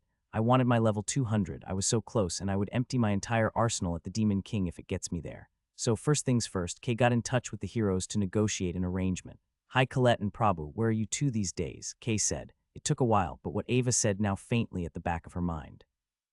We're actually in the Western continent, all ready to hunt the champions.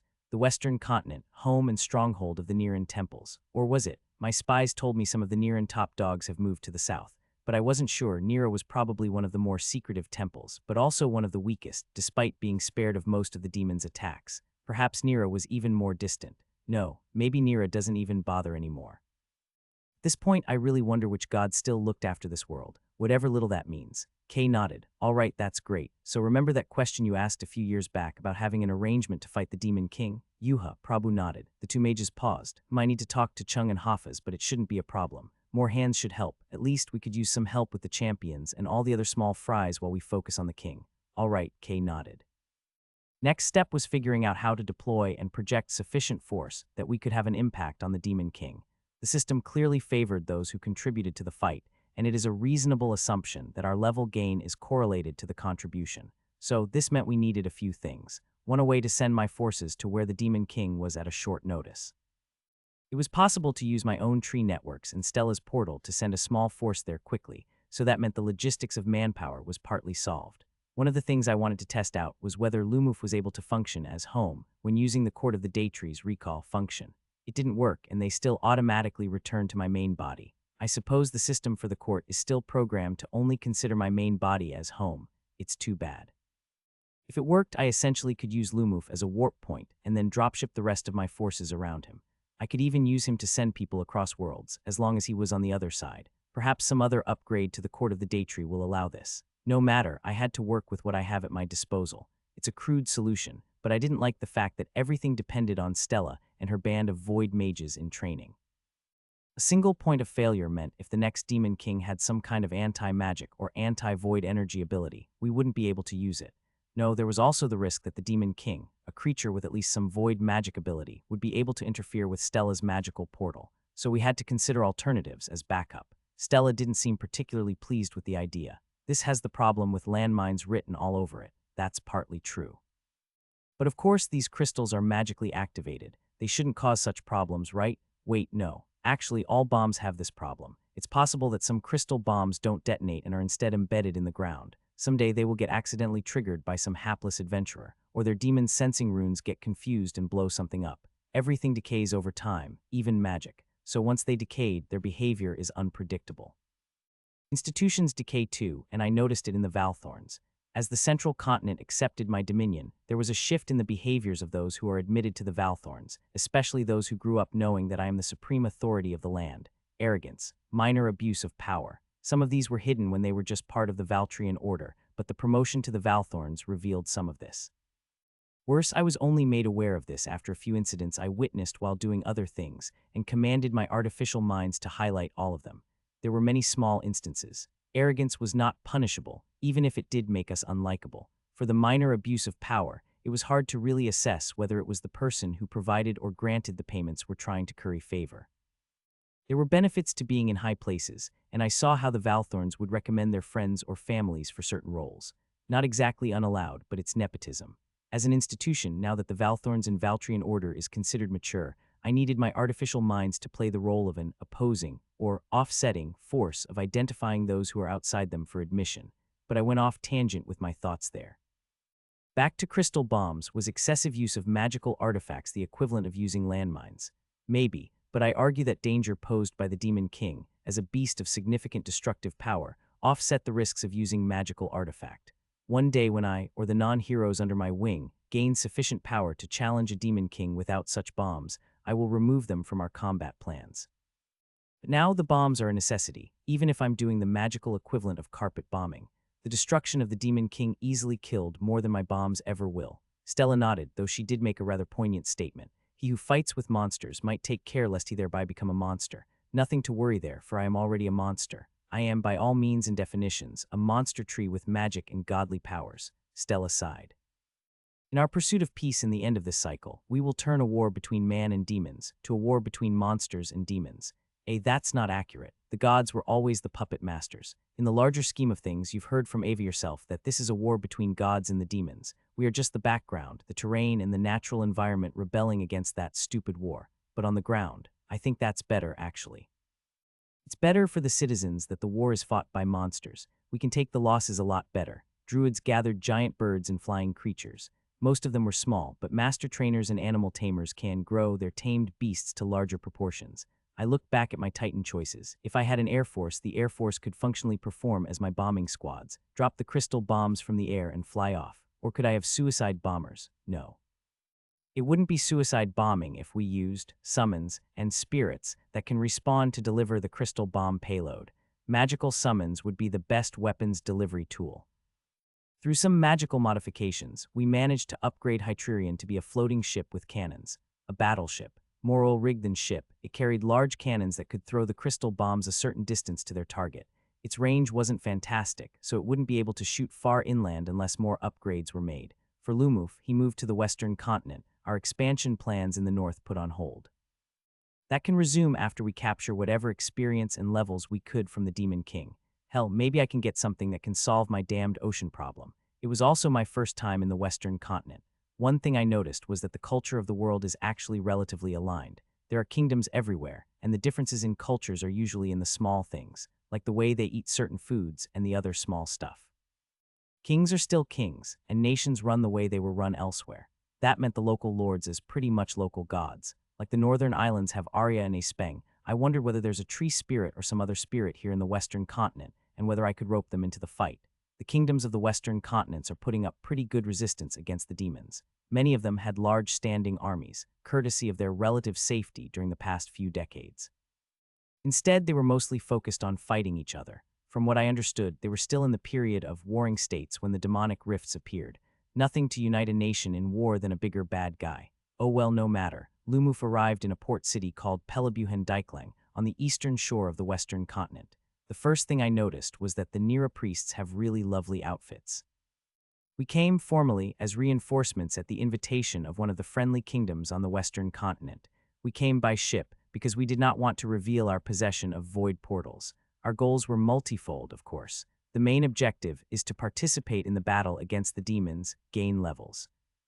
Not so publicly, our goals are to make friends, get more information on the powers of those who rule Nira, use the demonic attacks as an excuse to freely explore places that was previously not so accessible. Even more secretly, it was the best chance to mix my spies into their society, get to know some of the individuals, and see how we could gradually grow our influence on the Niran temple. Our goal with Nira, Gaia, and Hawa was to learn their methods of communicating with their gods. The Nira priests were hostile, but they did not attempt to fight Lumuf or the entourage.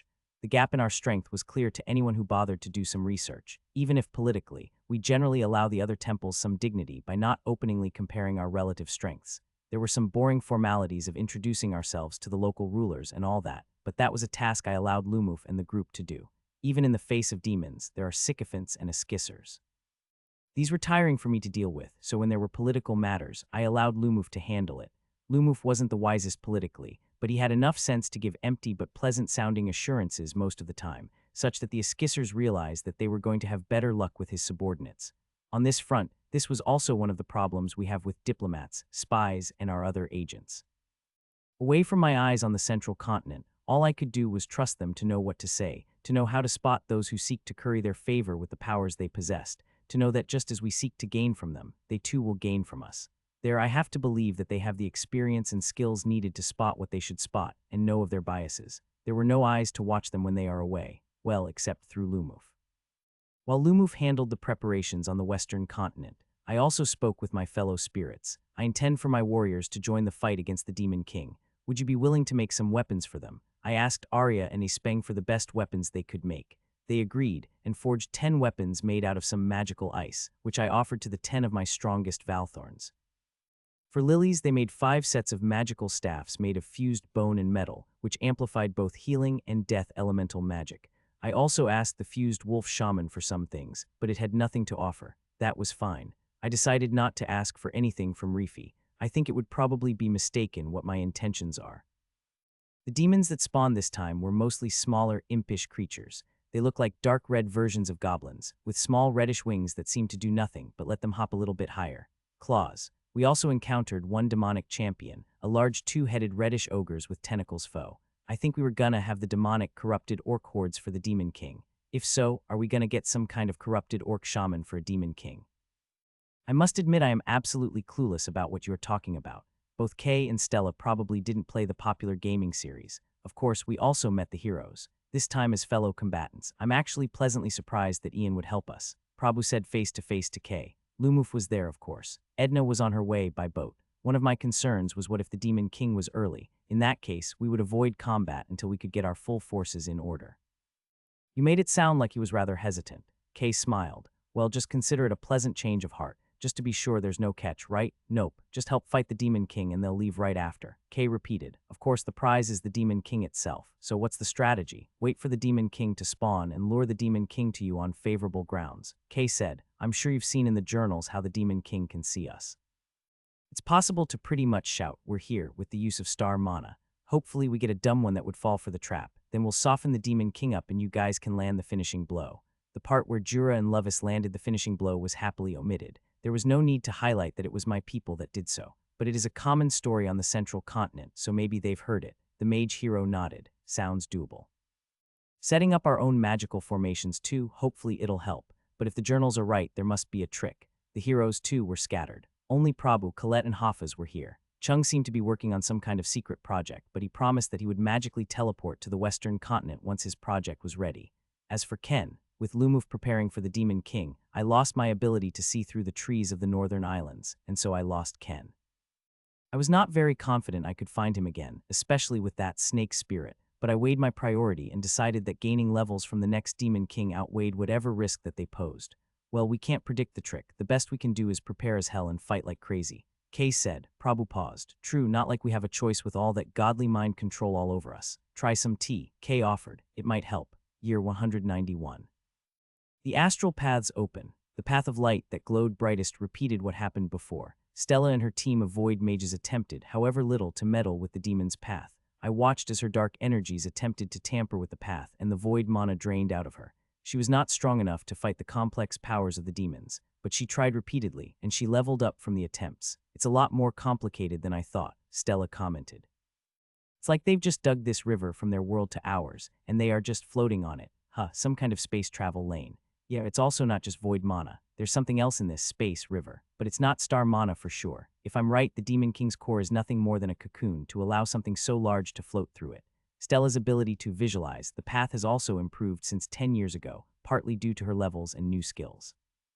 Or it may be that the astral path is like a rope, and the Demon King is hanging onto it like a ropeway, using this demon core as a tether. Oh, that's new information. If what we saw previously was just streaks of light, she's gained some ability to see what was in the streaks of light. I still couldn't, so sadly for me, I'm just relying on her narration to figure out what exactly it looked like. This is normal to me, of course. I lived most of my life in this world without full vision, just partial spiritual vision until I gained the Tree Eye's ability. I'm not even sure what I'm seeing. It's like recognizing words but not truly comprehending the meaning. Stella said, so it's like you have two eyes but you can't see Mount Tai. Yeah, she kept trying, of course. She injected a bit of her void mana into the sky, and failing, it's not working. It's either my powers are too unfocused, or by the time my powers reach the path, it's just less than what it was.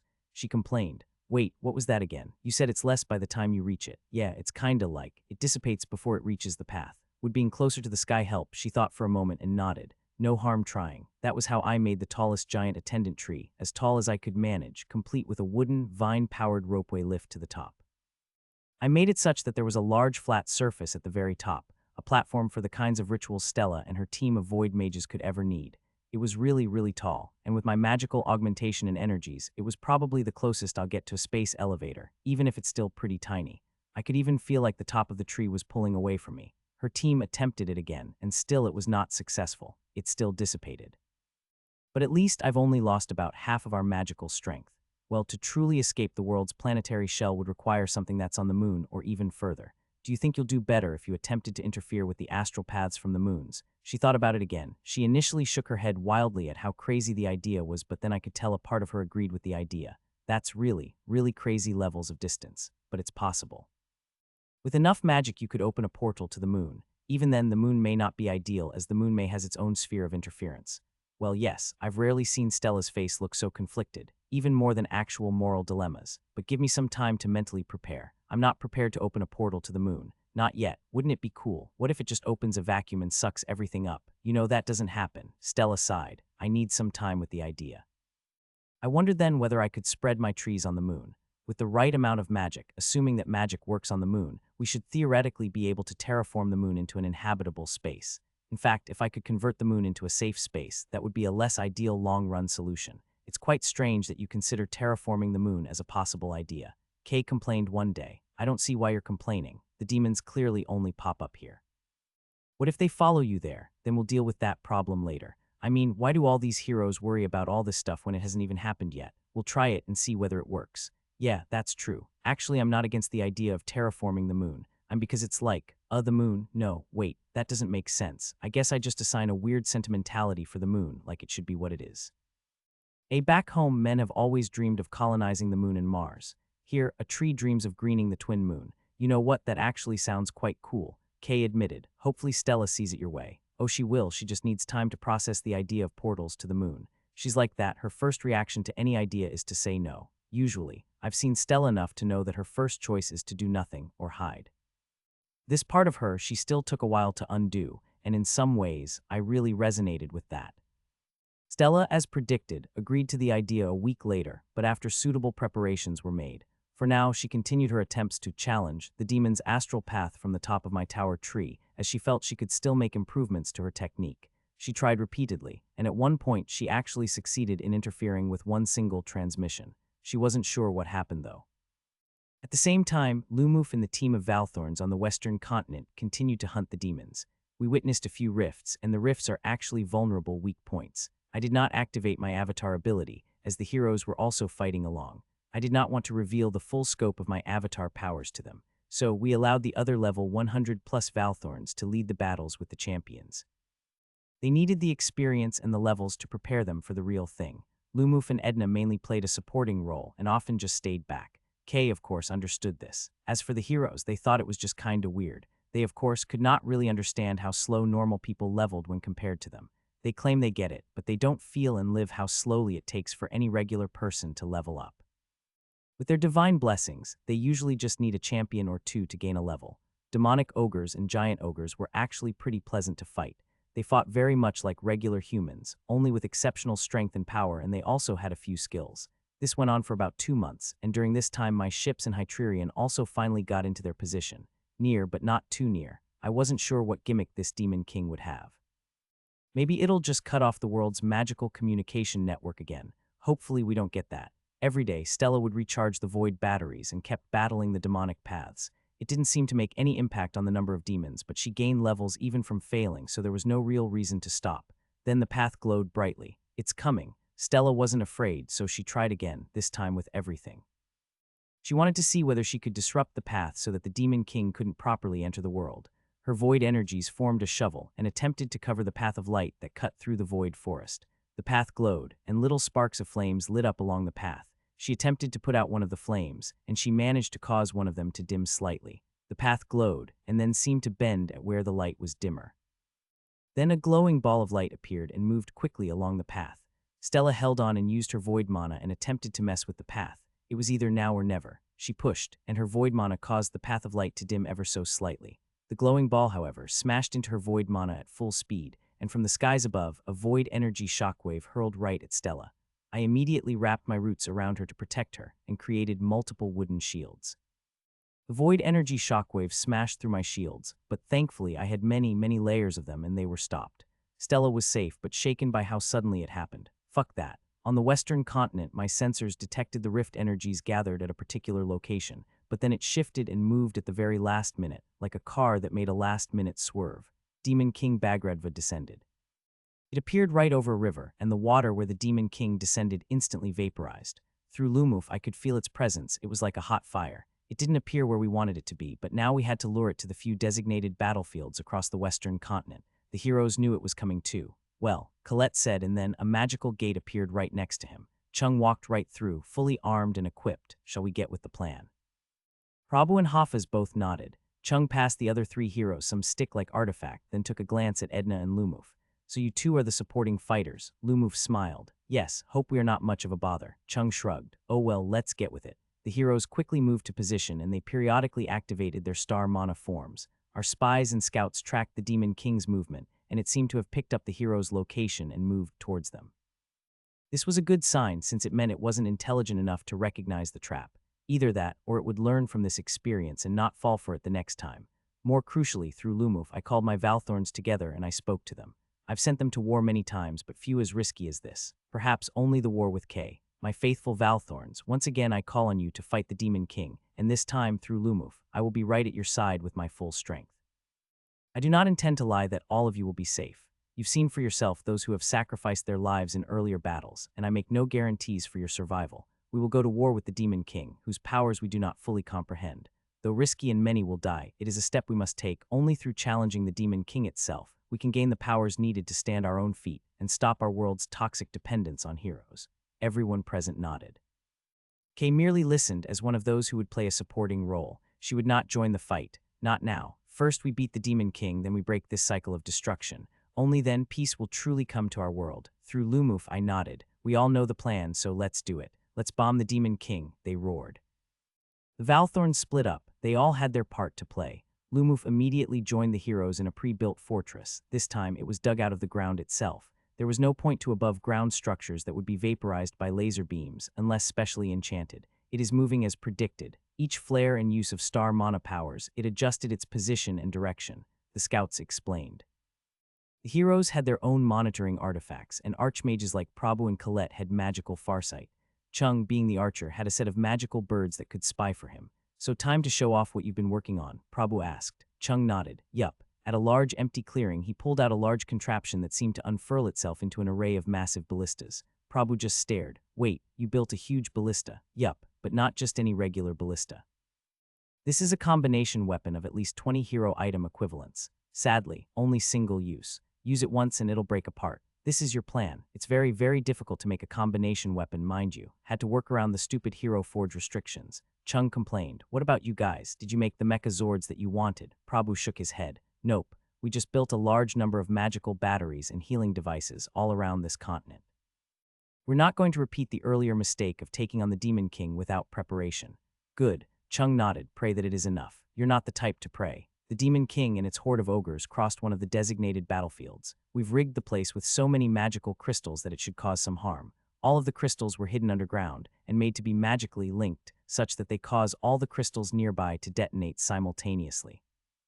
Burying them was hard work, and it took months of my druid's time. We activated the crystals, and Alka waited for news. He was like a scientist who's waiting to see how his invention performed against the real thing. He was excited, stressed, and just a big bundle of nerves. We felt a sudden pulse, and the battlefield exploded. Our scouts watched from afar, but the Demon King was unharmed. There was a huge red sphere that protected the floating Demon King.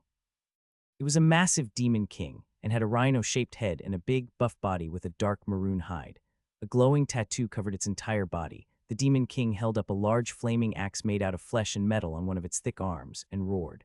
The earth shook as massive chunks of rocks were lifted from the ground, and then melted into round spheres of lava.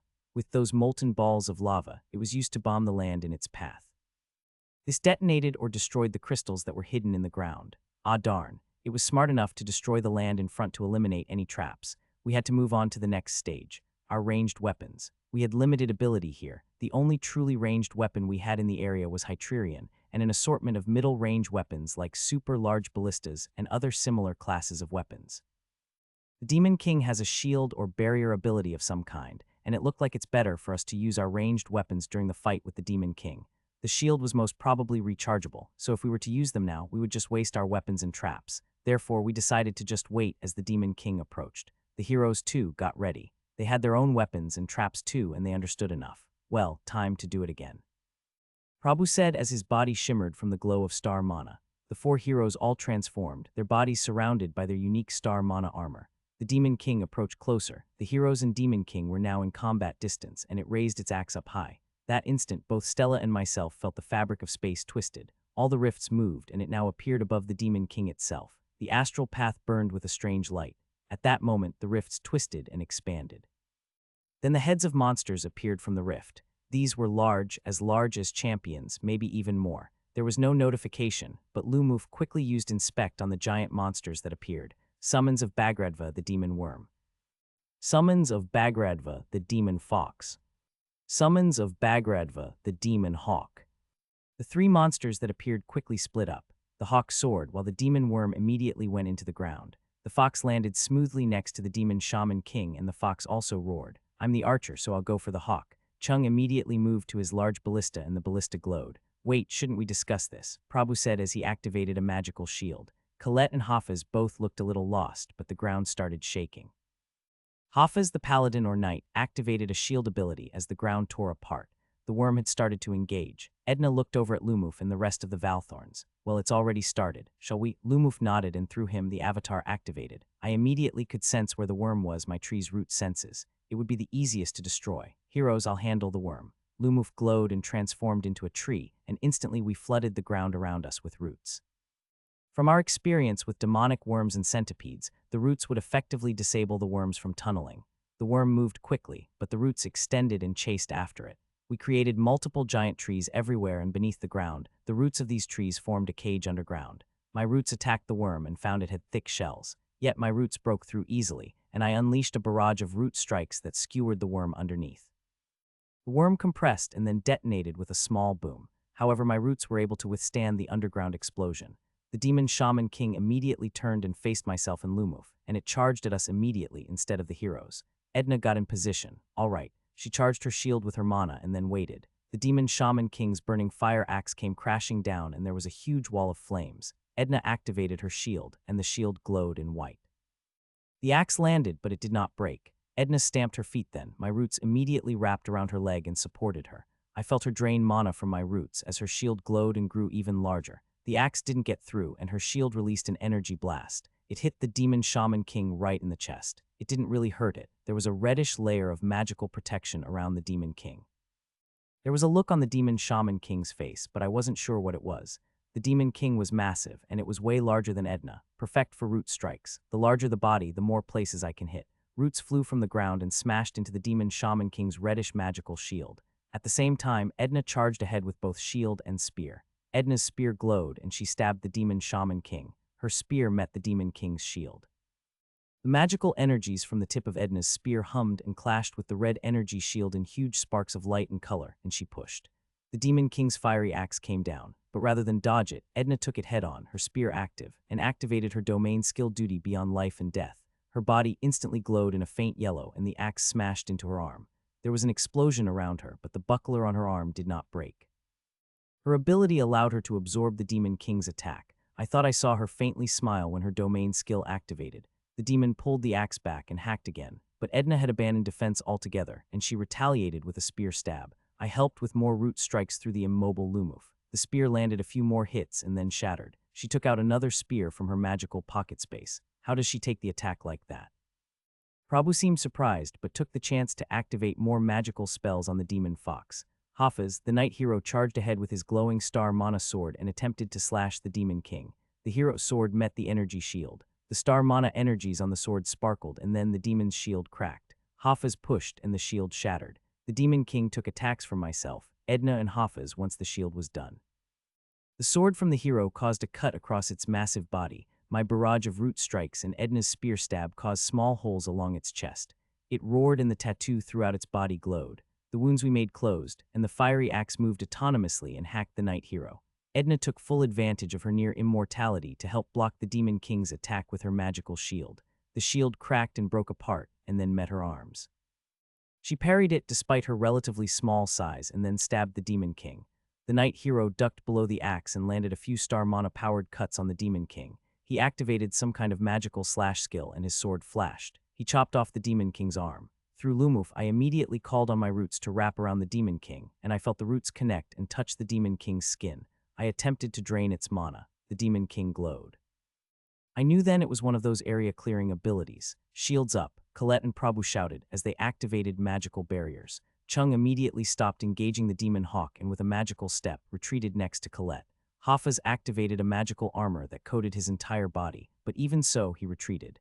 The demon king emitted a bright flash of light, followed by an energy blast that incinerated everything around it.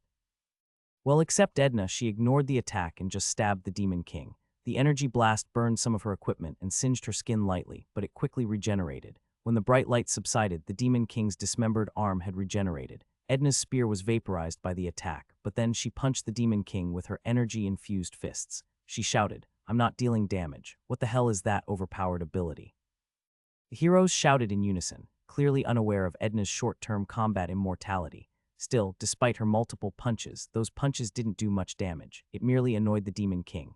Edna was quite similar to me in the sense that she has tremendously high defensive abilities, but her offensive abilities lagged far behind. Hafiz immediately ran ahead and summoned 2-star mana swords. He threw one of them at Edna. Edna was the only one nearby, and she grabbed the sword. She slashed and managed to land a few cuts.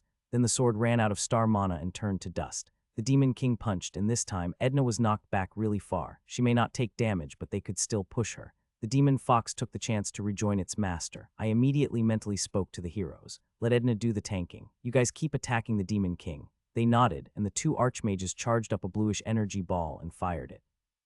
The blue energy ball transformed into a glowing piece of ice and smashed right into the Demon King's regenerated shields. The shield instantly shattered. Edna moved in. Edna pulled out a magical ice sword from Arya and slashed. The ice sword landed 5 hits and then shattered. She pulled out another set of spears and stabbed the Demon King when the energy shield was down. I also followed up with a few root strikes. Once again, I attempted to wrap the Demon King with my vines. Our attacks did some damage, but it was Hafiz's star mana sword slash that dealt most of the damage. But I could tell the heroes were at least impressed that we were holding on and could even contribute. Around the same time, I immediately got my mid-range and long-range weapons to be ready. Hytrerion got into position, and a few of my other Valthorns prepared the magical artillery, loaded with an arsenal of crystal bombs. The hawk in the sky launched thunderbolts. Its dark red feathers were lava and lightning combined. Chung's magical arrows chased the hawk through the sky, but Chung also tried to launch an attack at the Demon King every now and then. The hawk took a hit and it crashed on the ground. Right before it flew off, my roots immediately surged out of the ground and wrapped it, and attempted to drain as much of its mana. The hawk struggled. Chung immediately charged up a magical arrow and blasted the hawk through the head. The hawk disintegrated to magical dust. We were left with the fox and the Demon King. The fox roared and blasted out an energy wave. It leapt towards Edna, its claws armed and ready. The fox clawed and slashed Edna, but it didn't hurt her at all. However, it freed up the Demon King from Edna's annoying presence, and the Demon King took the chance to charge at the rest of the heroes. The Demon King's shield was back again. As it charged, it attempted to move the earth around the battlefield. I felt the Demon King's magic tug at the ground strongly, but my roots had covered the entire battlefield, and together with Lumuf, we fought back and kept the ground stable. It roared in frustration, and then used lightning instead. Lightning from its axe surged towards the heroes. Both Colette and Prabhu somehow automatically activated magical shields, and the lightning axes smashed into the shield. It exploded, and both the archmages were knocked back. Yet, the same attack also gave Hafiz an opening. The knight hero slashed the Demon King from the back and left 2 large gashes that ran down its massive body. It roared and glowed again. This time, I felt a stronger twist of magic in the air. The 2 archmages were a little drowsy from being knocked back, and they got up. They immediately put up shields. Hafiz's body glowed in armor, and he too slashed again. Edna continued to battle with the fox, and she was winning. The fact that the fox could not hurt Edna meaningfully meant she ignored her defense and just kept on attacking the fox. I wrapped the Demon King with my roots again. Its glowing body twisted and struggled. This time it turned to face Lumuf. It shot out a focused beam towards Lumuf. I activated all the shields as I could manage, and the beam pierced through almost all of it, but my shields was sufficient to deflect the beam slightly off-center and merely hit Lumuf right in the leg. It vaporized his legs, and my roots immediately stepped in to start healing the wounds. I would have to mend it later. Lumuf yelped in pain, but he grit his teeth. "We can continue," he insisted. My roots managed to stop the bleeding and started repairs. My roots entered the wound and supported his body momentarily, but permanent repair will need to happen after the battle. The Demon King stopped glowing and the gashes healed again. Yet the change in the magic in the air was clear. Each regeneration drained it. It swung its axe around like a hurricane and surrounded itself with a fiery tornado. It activated more magic, and the earth itself turned to lava. The lava burned my roots, and I quickly flooded my roots with water drawn from a river not too far away. The ground turned into a mix of lava and water. The ground started to release steam as the water evaporated, and the lava cooled. The Demon King stomped the ground, and the ground shattered. Pieces of hardened, dried lava rock cracked out of the floor. The heroes activated a range of ice spells as they pulled moisture out of the team and formed them into icicles and launched them at Demon King. This also helped clear out the mist. It was then I noticed Chung's contraption was already destroyed. Some of the dirt and lava rocks broke free from my weakened roots, and these dirt chunks transformed into lava axes mid-air. The Demon King magically hurled them towards Lumuf, Edna, and also the heroes. The sky swirled above as the heroes also activated some kind of blizzard spell. Ice shards started to rain down, and these shards homed in on the Demon King. They smashed into the Demon King's red shield. These ice shards didn't crack the shield. The lava axes met one of my wooden shield skills and exploded. At that time, the Demon King raised both its arms, and then the sky parted. Edna dodged the lava axes. She made sure to avoid the places where the ground was soft. The lava may not kill her, but she could get trapped and be effectively disabled. A massive deep red fireball came crashing down. Fuck. The heroes screamed as they grouped together and then activated various shields. I instantly surrounded Lumuf with layers and layers of wooden shields and barriers. The entire battlefield exploded and it destroyed all my giant attendant trees. But the heroes survived. All four of them huddled together. Only one shield remained. Had they used their shields separately, they would have died. For Lumuf, the fires burned through most of the shields, but thankfully my avatar mode meant he shared my fire resistance. Had it been any other element, Lumuf would be in trouble, yet the explosion left the Demon King frozen in a daze. It stood motionless. This was Edna's moment again. Edna immediately took out more spears magically and stabbed the Demon King. Her attack snapped all of us to action. I called on Hytrerion and my mid-ranged Valthorns to start their barrage, while I also activated more root strikes. The heroes attacked. From afar, my crystal bombs zoomed across the skies and then landed around the Demon King. They exploded on impact. The hero's magical spells landed on the motionless Demon King and left multiple wounds. My root strike pierced through some of the weakened parts of the Demon King's skin. The Night Hero left more cuts and gashes across its body, and then attempted to behead the Demon Shaman King. His star mana sword stopped halfway. The Demon King glowed. Everyone retreated except Edna. She went in, activated her Court of the Daytree, and surrounded herself in wooden armor and started punching. Her fists were shaped like spears, augmented by the wooden casing around her. The Demon King regenerated again. Edna punched, and the Demon King smashed Edna with its molten club. The rest of my Valthorns, those in the level 120s to 130s, launched ranged attacks where they could. Rune and Johann, who was initially located a distance away to coordinate the mid-ranged weapons, now came to join the battle. Their attacks didn't do much. All of us lacked the firepower to deal game-ending damage, as our attacks stopped by the shield that came back online. Chung launched a rain of magical star mana arrows at the Demon King, and the arrows slammed into the Demon King's back. The torrent of star mana arrows cracked the shields. "Its shields are down," Chung said. The two archmages launched magical energy blasts and reactivated their blizzard spell. This time the ice shard slammed right to its body. The Demon Shaman King raised its axe, and this time a rift appeared in the sky. A demon dragon came out. Summon of Bagredva Demon Dragon.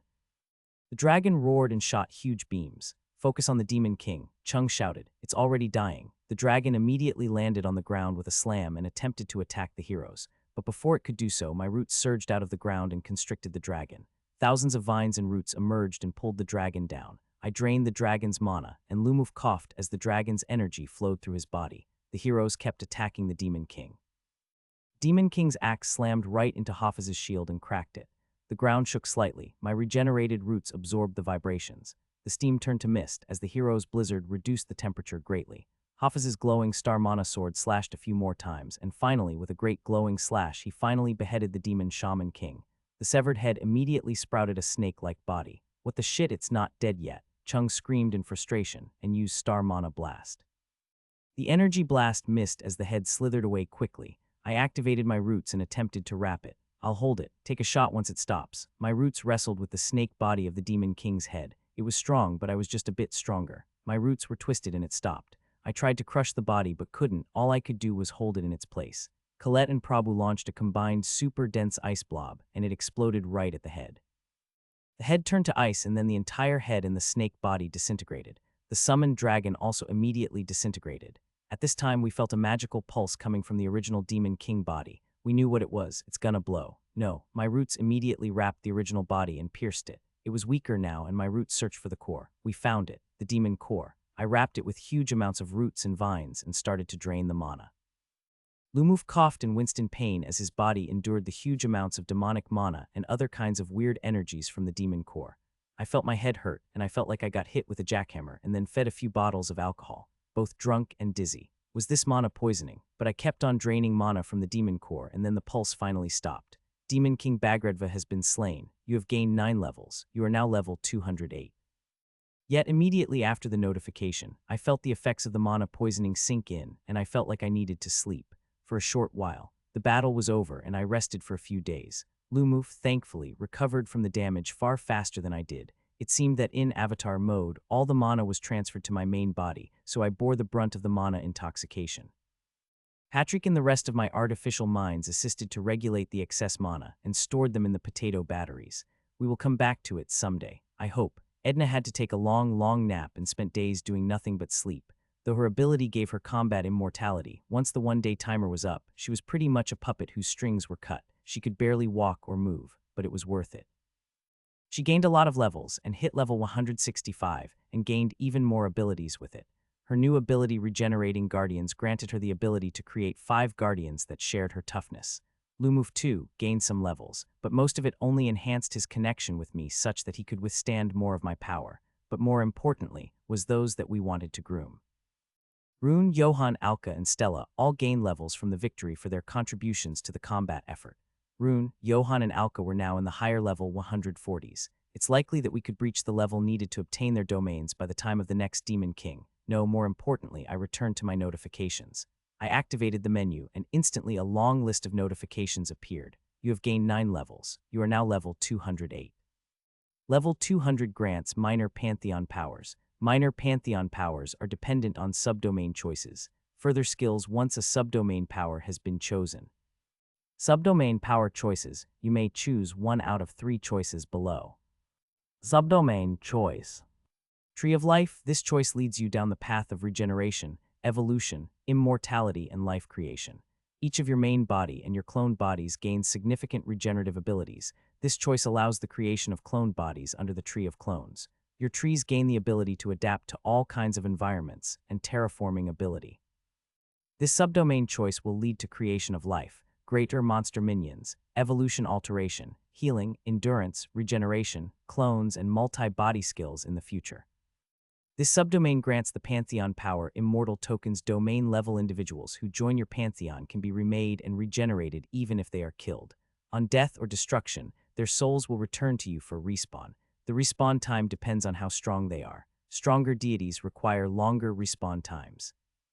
However, choosing this ability will mean the death of these Pantheon members will no longer grant Titan souls, and you will not be able to gain any stored experience from their familiars.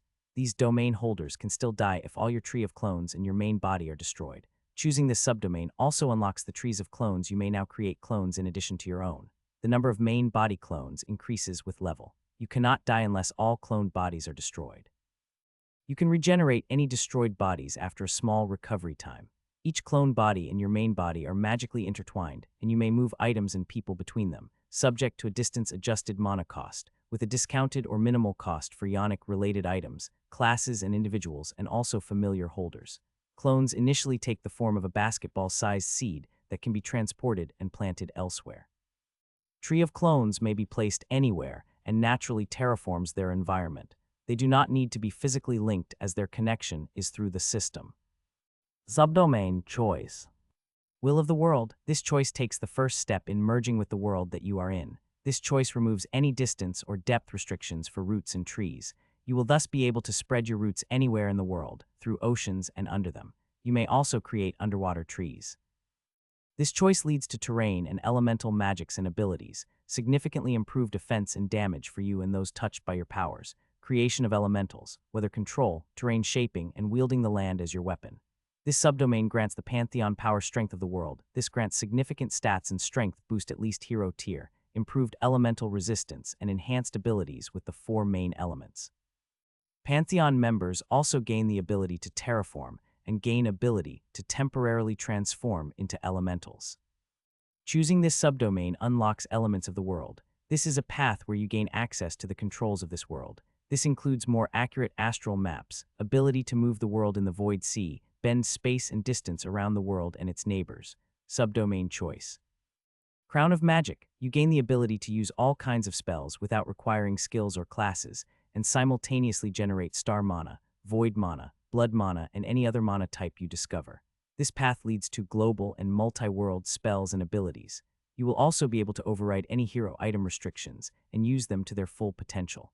Your magical laboratories and sensors gain increased sensitivity and functionality. Your main tree can now learn magic just by sight and certain types of hero abilities. You can also grant magical abilities to a limited number of individuals. This subdomain grants the Pantheon power a land of magic domain members can access and store their unique mana types in areas where your trees are present. They may also pre-cast and store skills and spells in the land itself, thus skipping any casting time and mana cost restrictions. Your trees will function as magical amplifiers for their abilities. Tree of Magics. You may create great magical trees. Each of these magical trees can generate a choice of star mana, void mana, blood mana, or any other mana type discovered. These great magical trees can weave and cast multiple magical enchantments that apply over an area as large as a continent. Magical trees can significantly enhance existing ley lines, link distant ley lines together, cast wide-scale protective spells, and interfere with other magic. Crown of Magic also allows you to forge magical items without restrictions. These weapons and items can generate their own mana, act as the locus of area enchantments, and amplify magical powers. You are also able to fuse Titan Souls with deity class or higher magical items to create unlimited class weapons that can grow, gain their own levels, and transform into weapons that can exceed even the gods. I sat down and looked at the three choices. Tree of Life allowed me to bypass the avatar limitation and free up Lumoof to truly be my mobile avatar. It also pretty much makes me functionally immortal, especially if I can get my seeds off-world, to the other two worlds, or any uninhabited world. This was a good choice for expanding to the demon worlds and the other continents, and is essentially a step towards an in-three-dimensional empire, a true multi-world force. I could, through this ability, even take on demon kings on other worlds, thus speeding up our leveling speed. The Pantheon ability also made it less risky to put any lesser domain holders like Lumoof, Rune, Alka right before the demon king. That said, this ability was quite useless with Edna, since she could already take all the damage. The second choice, Will of the World, had the main benefit of bypassing all distance restrictions all over the world. With this, I could invade all the continents at the same time. That said, this choice did not allow me to spread my roots to the other worlds, and my main body still remained the single point of failure. But the boosted stats to all my domain wielders meant this ability synchronized really well with Edna's duty beyond life and death. She could endure all the hits the Demon King could dish out, and then keep dealing damage with her significantly improved offensive abilities. From the battle with the Demon King, it was quite obvious that the heroes did a lot of the damage, if not most of it. Even my root strikes, which were generally super effective against demons, did not do exceptional damage against the Demon King. If I wanted to kill a Demon King with myself and the rest of my Pantheon members quickly, this seemed like a decent choice. It also negated and weakened a range of the Demon King's elemental attacks, so it wasn't a total trade-off against survivability either. The last choice led us down the path of magic. It seemed to overlap with Stella's void magic. Perhaps this meant I could amplify her power to actually deny the Demon King, and the global magic suggested I could also use them to hide the world or redirect the Demon Kings. This choice enhanced survivability indirectly through the stored spells and skills, which felt like an exploitable mechanic. The growing weapons that had no limits also felt exploitable, though I needed more time to think about a good way to abuse it. The ability to grant hero-tier magical abilities was also an interesting choice. Again, I didn't know what exactly that meant until I've used it. Did it mean I can functionally create heroes? I could link ley lines together with the ability, so that was also a very good interaction with my dungeon ability, which would allow me to create even stronger dungeons for my Valthorns. This path had the most unknowns, because I didn't know what magic was capable of at that level. This choice potentially had the means to break the cycle through some kind of great magic, or perhaps it's possible to seal off the entire world from the demons, buying us some time to grow and recover. Alternatively, the enhanced magic could possibly interfere with the Demon King's void magic. All these choices were interesting, and I brought the matter to my senior Valthorns for their input. Edna was first to answer. Honestly, can we delay it until Stella, Rune, Johann, and Alka all gain their domains? If we could see what domain abilities they receive, we could choose what we lacked. Lumoof nodded at Edna's suggestion. I must say I agree with that assessment. We really don't know enough. Kay and Stella, who were both present, stated their case. We can extrapolate the powers from what they have now. It's likely Stella's domain will be some kind of void ability, so perhaps Stella can create even more powerful portals. Johann nodded. I like the regenerating and immortal ability, though. It meant we could pretty much fight the Demon King with not a care in the world since we can't die. We can actually win the Demon Kings purely by attrition, a really interesting reversal of the situation. I believe this seems to be a long-term idea and plays well with Stella's void powers. We could send a clone to the demon world. The Will of the World is immediately more useful, though. It would functionally enhance our grip on the world. Alka said, the lack of depth restrictions meant we could dig even deeper and even below the heat. There must be treasures and more lost cities we have not seen. Kay then added, doesn't it mean Ian's trees can be everywhere? That meant he could use his beetles everywhere. Stella paused and then added, what if all of this is just an illusion of choice? That all these choices eventually result in the same thing, even if the journey to achieve those choices is different. Take how the Tree of Clones essentially extended Ian's range, the same way the Will of the World does. That does make some sense. Alka nodded. If so, should we think of this as which ability we can't replicate or substitute with other abilities or spells? If a few of us will eventually reach and acquire our own domains, then some of our domains must be able to substitute these skills.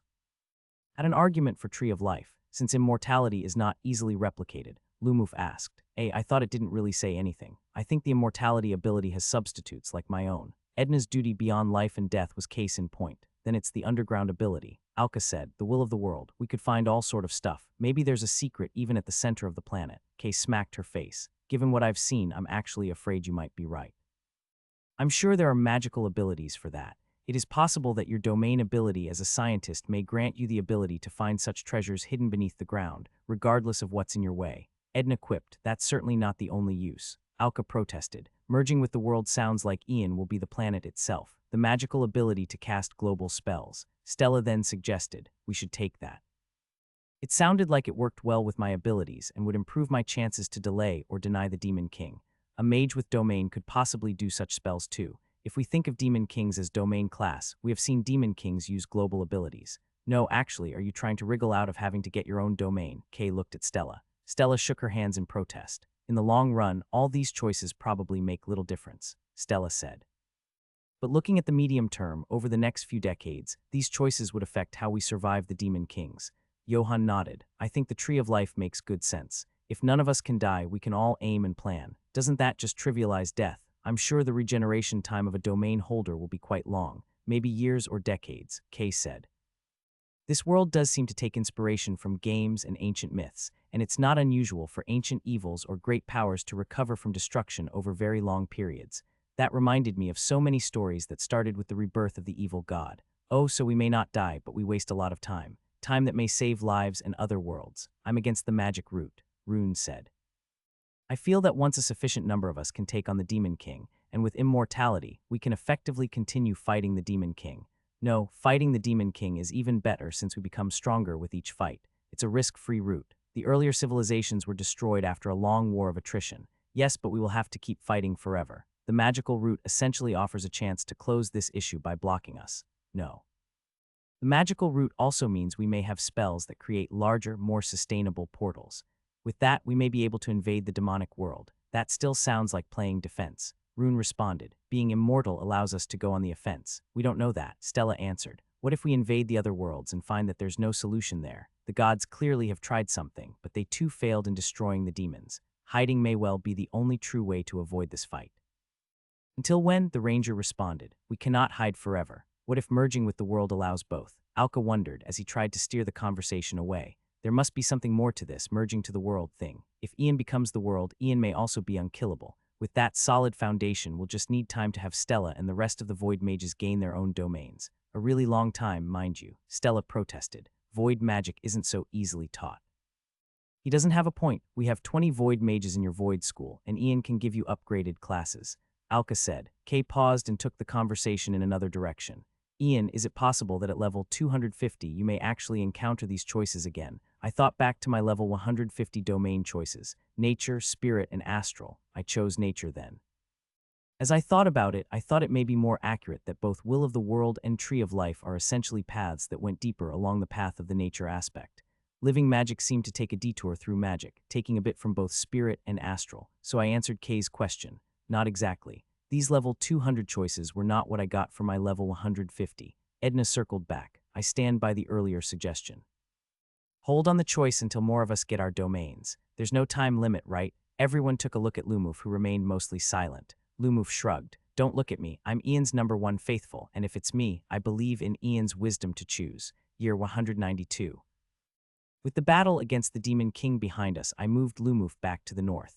The first order of the day was to find Ken again. Where did he go? And we couldn't find him. So we made sure to keep all my artificial minds on the lookout. It's possible they sailed to the other continents, and if so, there's no point looking for them here in the north. Around this time, we received a letter from Mila. Another meeting with her and Alexis. We met again in that same hotel, this time only Lumuf and Edna. There really was no need to bring anyone else. Patriarch Lumuf, we meet again. This is Alexis, my partner and co-leader of the Rosewoods. Mila nodded, and this was when I saw Alexis again after so long. She was a tall, slender woman. Her face was that of a human, with the exception of the beetle-like iris and two little feelers on her forehead. She had human-like fingers, but the tips were like little claws with tiny hooks. Alexis nodded, and Edna too gave a knowing nod. Lumuf made a guess on her class. Assassin. Mila noticed the way Alexis and Edna looked at each other and immediately explained, I believe we've met under less than pleasant situations, but let's put that behind us and look forward. Alexis was still tense and she sat down. Edna could single-handedly defeat everyone in this room, and everyone knew it. Lumuf smiled and sat on the chair. Indeed, I was also told by one former hero that you two tried to attack her. Mila nodded knowingly. It was clear that she's a former hero after that event. Our lack of intel from the central continent made us blind. It's very unfortunate that our meeting devolved in that manner. Lumuf took a cup of tea and sipped. He wasn't worried whether it was poisoned. Oh, she was equally surprised to learn that the two of you were former heroes of another generation. It seems to us that the number of former heroes in the world only keeps growing. Mila laughed. I suddenly feel a lot less special. Lumuf only nodded. So let's start. I would like to preface our discussion with Ian's view. As he promised many years ago, he has no intention of meddling and wishes to respect that both of you have separate lives. Alexis immediately leaned in. Define meddling. Is he not meddling when the two of you are here? Mila merely sighed at the response. Lumuf was calm and he expected the question. It's important to look at context and the overall picture. Ian's ultimate goal is to break this world from the cycle. To do so, he has to occasionally step into, save, the heroes, especially if they are cursed, in order to minimize the destruction from the Demon King. Though, as we could see from Alvin's case, he didn't do that well against the previous Demon King. Nevertheless, after our incident in the north, Ian decided that he needed to move in the north, as it seemed that these islands are home to quite a bit of the anti-hero factions, if only to maintain the balance. Sounds like an excuse to expand his power. Lumuf nodded. Oh, we make no excuses there. Ian, in its pursuit of power, will have to expand to everywhere in this world. Alexis immediately turned to face Mila. The room already had anti-magic shielding. Wait, what? Alexis looked at Mila. Mila didn't respond to the statement. Ian is aware of your past disagreements with his methods. Rich and hypocritical now that Alexis is an assassin that killed many others. But she's a smart girl and I like to believe her intellect could be useful. But let's work together at least to overcome this challenge. Past enmities can be managed. Alexis sat down. You're not lying. We met Ava herself. I wasn't sure whether to refer to Ava as male or female. Honestly, it could go either way, though the Church of Ava tends to refer to Ava as a goddess, even though that isn't exactly in their scripture. Her presence was real. Can you tell us why Ian has all the hero fragments? Alexis sat. Lumuf mentally pinged me and I agreed. It was something he kept from everyone until recently, but he is what they call collateral damage, an accidental tag along during the hero summons. The fragments were awarded to all those who tagged along. There was silence as Alexis and Mila both processed it. It was a long silence. You're telling me now that he understood all our references all this time, and he never said a word. Alexis had a look that was mostly anger. Yes, infuriating as it may be, it was Ian's decision in the early days. This is ridiculous. Alexis looked at Mila. She stood and slammed the table. You believe this shit? I must say I do. Mila looked back. It makes a lot of sense, taking account of his paranoia with his knowledge of our world. He is quite like some of the more paranoid heroes. I didn't feel I was paranoid. I thought I was reasonable in protecting myself. Why? Alexis stood. I took over Lumuf as Lumuf's eyes glowed. I spoke through him, because a tree cannot move. If the entire world knew of my origins, would they turn on me? Maybe yes, maybe not. But I did not take chances, not with what little power I had then. I am unlike the rest of you, who can afford to run, to hide, to alter how they appear with magic, or with the right spells to move to another world. If we made a wrong move, I am a sitting duck. I have been on the receiving end of so many hex bombs that I no longer bother to count them. The truth costs me a lot more. I am willing to admit the truth because now I can afford to. The world is not a pleasant place. You've seen how assassins tried to kill heroes, even with the overwhelming power of heroes. What could a tree, an immobile tree, do? Mila sighed. Alexis was silent. Mila and Alexis, we meet again after so long, and I would have preferred we met under more auspicious and pleasant circumstances. But the reality is this: we have just a few centuries left to chart our path and prepare for the moments when our crutches are off. They were listening, even if they felt intimidated. Mila nodded. I understand, and so, what's the plan? Alexis turned. Mila, Ian is right. If the summoning of the heroes will stop, this world is truly fucked. Like it or not, we can't ever reach that level. We certainly don't have the right skills or items to even stand up to any regular hero, what more the Demon King. Mila defended me. We've worked at this for a century, and you're still only level 90, and I'm barely above level 100. If Ian is able to even graze the level of the gods, then we need to work with him. With the Valthorns, I could field far more power than they have. There was no need to have them enter combat or enter into a formal alliance. They just had to stay out of the way, and if they don't, I'll have to force them to. Mila turned. I can agree to that. Alexis stood and looked at her partner. There was a hint of displeasure in her statement. We should discuss this. Non-interference should be a clear yes, Alexis. This doesn't change anything significantly, not with the proverbial soul contract on our souls. Intelligence is also an acceptable trade. We have an interest in keeping the world safe and supporting the heroes in their mission. We can do more working with Ian than against him. Alexis wanted to respond, and then she sat back down. She didn't look too happy, but she seemed to accept it. You mentioned there were others like us, like Miss K, Mila asked. The point that I haven't quite decided on was whether I should expose them to Kay, Stella, or any of the other future heroes who may come under my umbrella. Yes, how about you? Have you seen any of your own? Yes, we have 2 under our care at the moment, but tell me what's their role in this? How do they fit in? 2. I'm beginning to suspect accidents are more common than I thought. I decided I could share some information. They're mostly helping me where they can and how they could apply their own knowledge to improve things. One of them worked on portals. Another is helping with crystalline bombs which we will deploy against the Demon Kings. Ah, I've heard of the bombs, Mila said. Fascinating stuff. Alexis even got her hands on a few undetonated ones. Now that we know Ian was from Earth, it really explains some of these unusual combat strategies. Alexis asked, how does Ian plan to end the cycle? We've heard the goal, but does he have a plan in mind? Lumov shrugged. This is partly why we are here. We don't have a firm plan. We are attempting quite a few things, but if we had more minds with different viewpoints, we could have more leads. Some of the ideas are quite outrageous. Alexis stared at Mila. So all that rhetoric of a grand goal and Ian doesn't have a plan. Mila smiled back. Well, don't all great plans begin with a vision? Maybe it's a vision that will lead us to hell. Are we not in some kind of hell world already? Mila responded. The 2 of them seem to be pretty tense with each other. Maybe they've been together for too long. It's hard to imagine a friendship that's a century long would still be cordial. Lumov and Edna just watched. No point jumping into their fire. What I found strange was that they did not respond to the portals. Did they hear it, or were they also working on something similar? Strange. Stella finally completed her examination of the Demon King's core. It's a dud. Again, the core received star mana damage, and it's clearly messed up whatever that was in there. Sorry, Ian, not good enough. I felt like stomping my feet. We worked so hard and it wasn't enough. Of course, Edna expected it. It's not like we did most of the damage. Your domain skill really delivered, though. I praised Edna then. We just need to work on damage. We both needed to work on damage. Even my fragments didn't seem to make much of a difference against the Demon King. It's likely that the fragments are only effective for non-demon kings. This, of course, suggested that demon kings are not demons, but in their own class entirely. We also examined the mana I drained from the core to prevent that last-minute meltdown. It's a lot of void mana and demonic mana mixed in, and the trees and potatoes that I used to hold these manas were corroding rather quickly, and I needed to constantly heal the potatoes so that these void mana didn't leak out and blow the whole place up. But the mana type nor the ratio didn't tell us much other than what we already know. The Demon King contained void mana within itself, and most of this was about to blow. Luckily, this time, I was able to absorb significantly higher quantities of mana to avoid any catastrophic blow-up. In the first place, it was already weakened and had already consumed a bit of its void and demonic mana. Oh well, maybe the 3rd time we'll get it.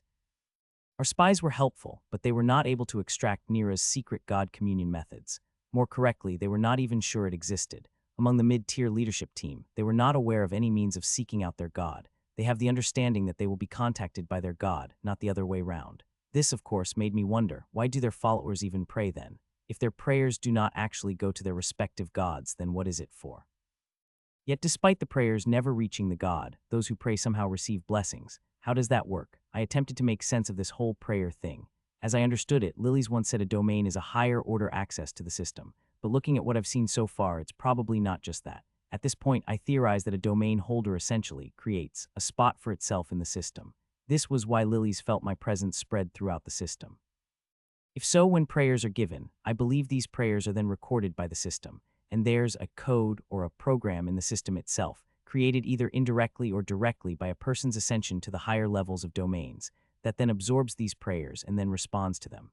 In other words, the system functioned as an automated God system on behalf of the gods.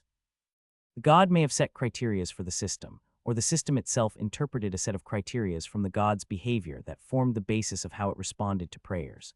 I mean, that has to be how it worked, because I'm not linked or giving powers to those who have Ionic classes, and yet they clearly derive some power that is modeled after mine.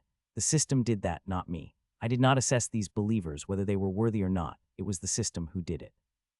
The system, as the only impartial operator in the world, made that judgment call. Thus, it's likely that even if Ava drifted out of range of her normal direct powers, the benefits from an Avan blessing or class would continue. No, thinking about it, would it be a good idea to link the world to where the gods are, if they are friendly, such that they can use their powers more directly here? Certainly that would be good for the world, in the sense that Ava can then protect this world directly, but not good for me, since they probably would not tolerate me being so close to them. A portal worked both ways.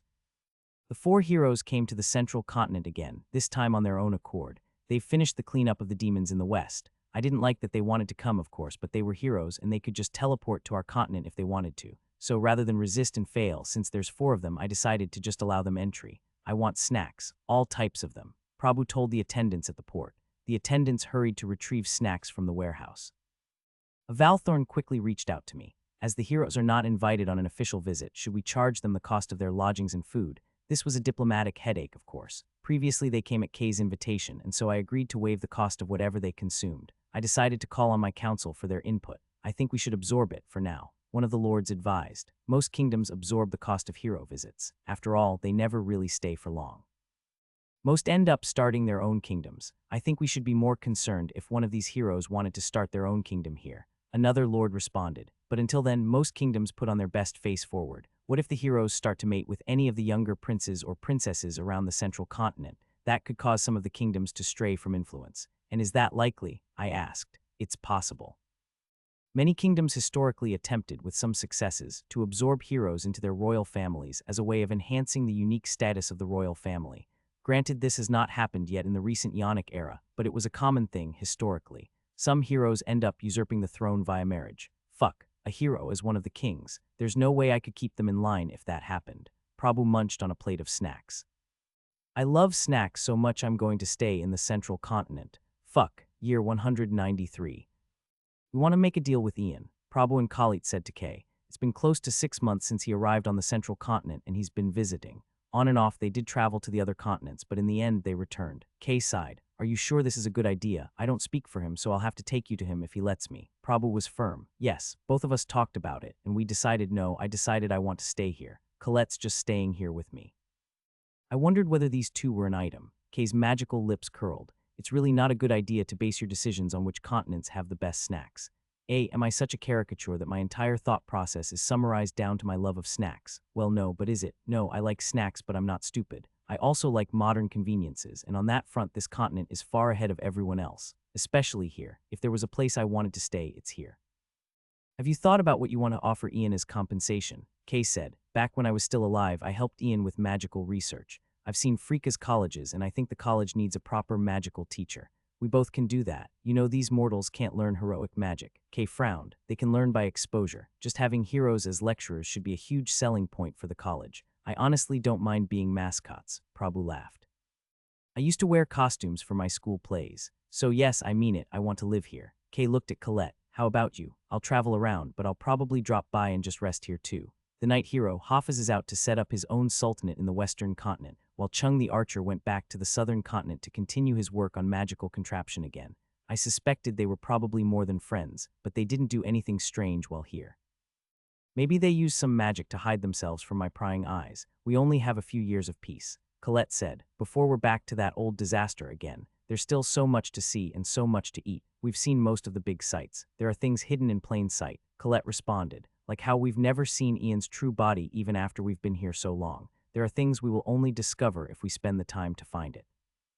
These magical senses are tuned to demons and very little else.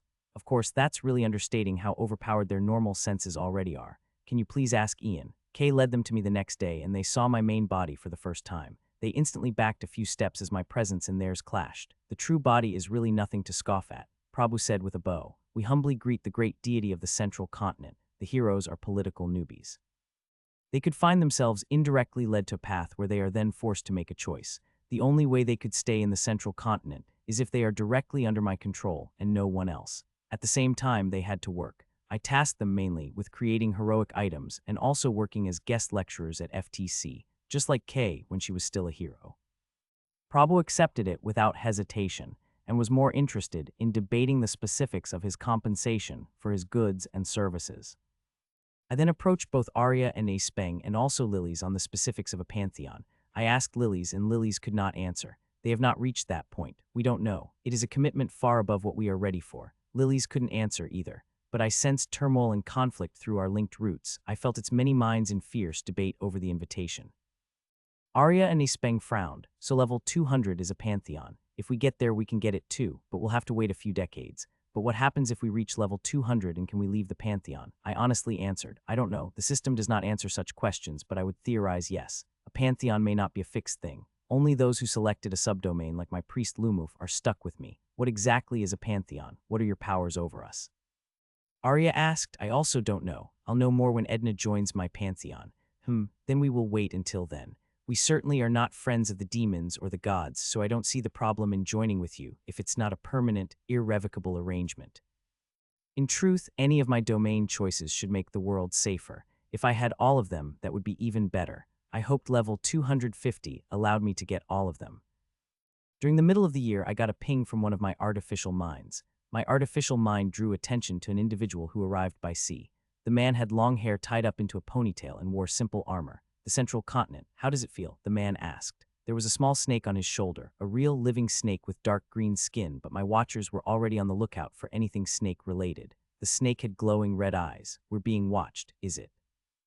Man looked around but didn't seem to see anything. I don't see any assassins or spies. It's everywhere. I can taste a faint presence. Oh great, we've walked into a trap. No, I don't think so. It's easy to tell this was Ken. So is this trip a mistake? We still can back out now. No, if this is a flag, we should back out. No, the source of the divine energy we felt was here. Even now, I can still taste the residual divine energies in the air. We move. I taste nothing. Ken rolled his eyes.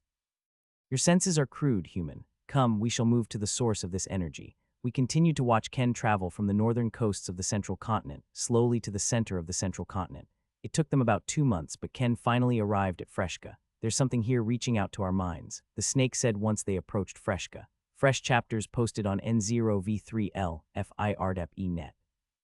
What's that? I'm not sure. You sure don't know much for a supposedly all-knowing snake. Ken laughed. I've never sold myself as an all-knowing snake. Is it? I recall back when you latched onto my soul, I remember quite specifically that you said you have the knowledge of the world and you can help me. My world, not yours. Great, I fell for a marketing misdirection. Ken rolled his eyes. The snake didn't answer. Ah, Freshka, I heard Prabhu's here. I should meet him, Ken said. Is dropping by unannounced a common practice in your world? It would be an act of disrespect to us. Ken shrugged. It'll be fine. Prabhu's pretty chill. He's still under the control of the gods. They may not be, not when they detect my presence. Ah yes, that twisted backstory of your world, right? Ken said, but you know what? I'll still meet him. I'm not at risk, you are. The snake was silent and Ken smirked. Ken immediately activated a messaging orb. Hey Prabhu. Oh hey, Ken, where have you been? Long story, but guess what? I'm in Freshka. Wanna meet up? Wait, what? Sure, dude, sure. You wanna meet at one of the city's restaurants. I thought I felt a little bit of echo as I heard Prabhu speak through my eyes and also through Ken's observer. Yeah, sure, tell me where. They met at an upscale restaurant in Freshka, complete with a private dining room. Of course, the whole place was bugged with my trees. Prabhu arrived first, as Ken took a while to find the place. When they met each other, Prabhu immediately frowned. Hooray you? Ken paused and then realized his disguise was still active. He activated some kind of spell, and now he transformed back into Ken. Sorry, I've got a disguise on since there are a lot of people looking for me. Prabhu frowned. With that ability of yours, how do I know I'm actually talking to Ken and not someone who just looks like Ken? Ken rubbed his chin. That's a good question. I actually can't prove that. It's entirely possible that Ken's still back on Earth, and I'm just a copy of Ken who can shapeshift with flesh alteration magic. Or it is also possible magically that something ate Ken and stole Ken's memories, and now this Ken-eating monster now masquerades itself as Ken.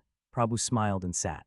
All right, Mr. looks like Ken but may not be Ken, so I'll still call you Ken for short. What's up? We saw the notification in your message. Chung will want to know that you're still alive. Prabhu then pointed at the snake. And also that snake of yours, where is it from? It feels familiar. Ken immediately placed the snake on a chair. His name's pretty hard to pronounce, but I call him Snek because he looks like Snek. He's a spiritual hitchhiker. He's been with me since the very first day we arrived in this world. Really, it took a while for him to wake up, part of the perils of dimensional travel. Why didn't you tell us? I don't trust the gods to keep both of us safe. Not with the power they've given us, Ken remarked flatly. What is it? Prabhu stared at the snake and the snake coiled up. And why are you willing to do so now? Ken smiled. Because I'm no longer a hero, and it's separated from my soul after it consumed the hero class. The snake ate your hero class. Prabhu's eyes almost popped out at the second sentence. How and why? Seriously, why? What were you thinking? A knock on the door, and Prabhu tapped a button. The door opened, and 3 waiters came in. They served the food, drinks, and snacks and left when they were done. Yes, where were we, hero class? What were you thinking? Ken looked and smiled. Well, I'm pleasantly surprised that you didn't instantly try to kill me or the snake. What? Why would I? Prabhu leaned back, slightly offended. Well, let's cut to it. We all know there's some mind control element. It restricts what we think and what we do. I didn't like that, and Snek helped me to remove it. It's a win-win situation, since Snek comes from a world that's devoid of heroes. Wait, are you saying Snek is a demon? Not quite. Have you ever wondered what would happen to the world if the demons win? Everyone dies. Well, no. The demons kill those that they encounter, but what if they somehow manage to hide? I thought the demons could find those who live. Prabhu frowned. They have refined senses, yes, but they are not perfect and certainly not omniscient. There are things they don't know, and in the snake's case, they got lucky. What do you mean? Their world was swarmed by flying demons, but they, the snakes and few others, are a species of subterranean creatures. They lived underground and surrendered the entire surface to the demons, and they built their cities deeper and deeper. The gods only recognized those who were humans or humanoids as worthy of protection, so sentient snakes and other beasts were abandoned. That was fascinating. The flying demons and the demon king that made the surface into a demonic world, and yet beneath it these snakes lived. And they remembered the loss. The gods discriminate by species. No, the demons have tunneler demons too. Why didn't they use those? This time it was the snake spirit that answered, because the demons have a system. Each demon king that wins a world claims that world for its type. The demon gods created a rotational system to allow each subdemonic race a chance to invade a world, but if it fails, another subdemonic race gets the opportunity to send their kings. My world was claimed by the dragon demons. Prabhu asked a question I always wanted to know. Then do you know what are the demon kings? How do they become what they are? In every world, the demons will create a massive pool or spawning pit. This is the heart of the demons, and it is linked to the core of the world. The hearts steal power from the world to create a demon king. It takes almost a century for the heart of the demons to create a demon king. This story is different from the one told by the parasite. Prabhu frowned and asked, to be fair, it sounds like your world has managed to coexist with the demons. We do not consider it coexistence. Not when all the surface-dwelling species have been eradicated, and those who fled to the tunnels have changed over the millennia. Our world is a demon world, and we feel the pain of the core that feeds the demons. The demons were created from the energies of the captured worlds, and use it to create demon kings. The world's energy fades in strength. Each demon king it spawns kills the world a little more, and we fear what happens should the demons consume all of the world's energy. The snake answered. Because we come from a world where the core's energy has been tainted by the demons. Prabhu shook his head. Sounds like a pretty tragic background story. Ken actually laughed at it. I know, right? Anyway, their world needs a hero, so since I didn't want to be controlled by the gods, I agreed to give my hero class to them. So I'm a free man now. Win-win situation. Free only because someone else will be fighting for you. Prabhu frowned. We could have used another person on the battlefield. You four are doing fine. I heard of your incredible battles. Those are all exaggerations. Those who were present in the battle all know it didn't go like that. Indeed, there were no spectators. The risks were too high, and everyone present was at a higher level. I lost too many lower-level folks when I deployed them during the previous battle. It was also extremely difficult to scry the battle with so much magical interference. The 4 heroes defeated the Demon King, Ken said. Though the Central Continent seems to have a different version of the story, where the warriors from the Central Continent supported the battle. As usual, the temples had their own versions of the story, and we too had our own versions. Each side made statements to its own benefit. Prabhu smiled. We had help, I see. Ken waited. So why are you here really? Someone called the gods here. Ken said. Snek wants to know. Prabhu frowned. And why is that? The snake shook his head.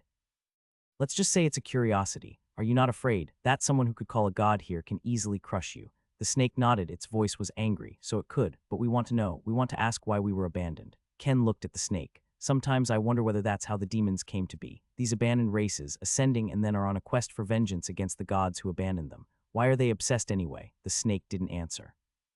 We don't know why, and it seemed the snake did not either. Prabhu frowned. There's so many holes in your explanation. How'd you even manage to latch on Ken when we are summoned? That's a kind of power I've not seen before. Your ability to extract the hero class, what exactly did you do? The snake looked at Ken, and it was Ken who answered. These snake folk, they practice a kind of blood magic. Prabhu's face twisted. Ken, you agreed to work with someone who sacrificed lives for magical power.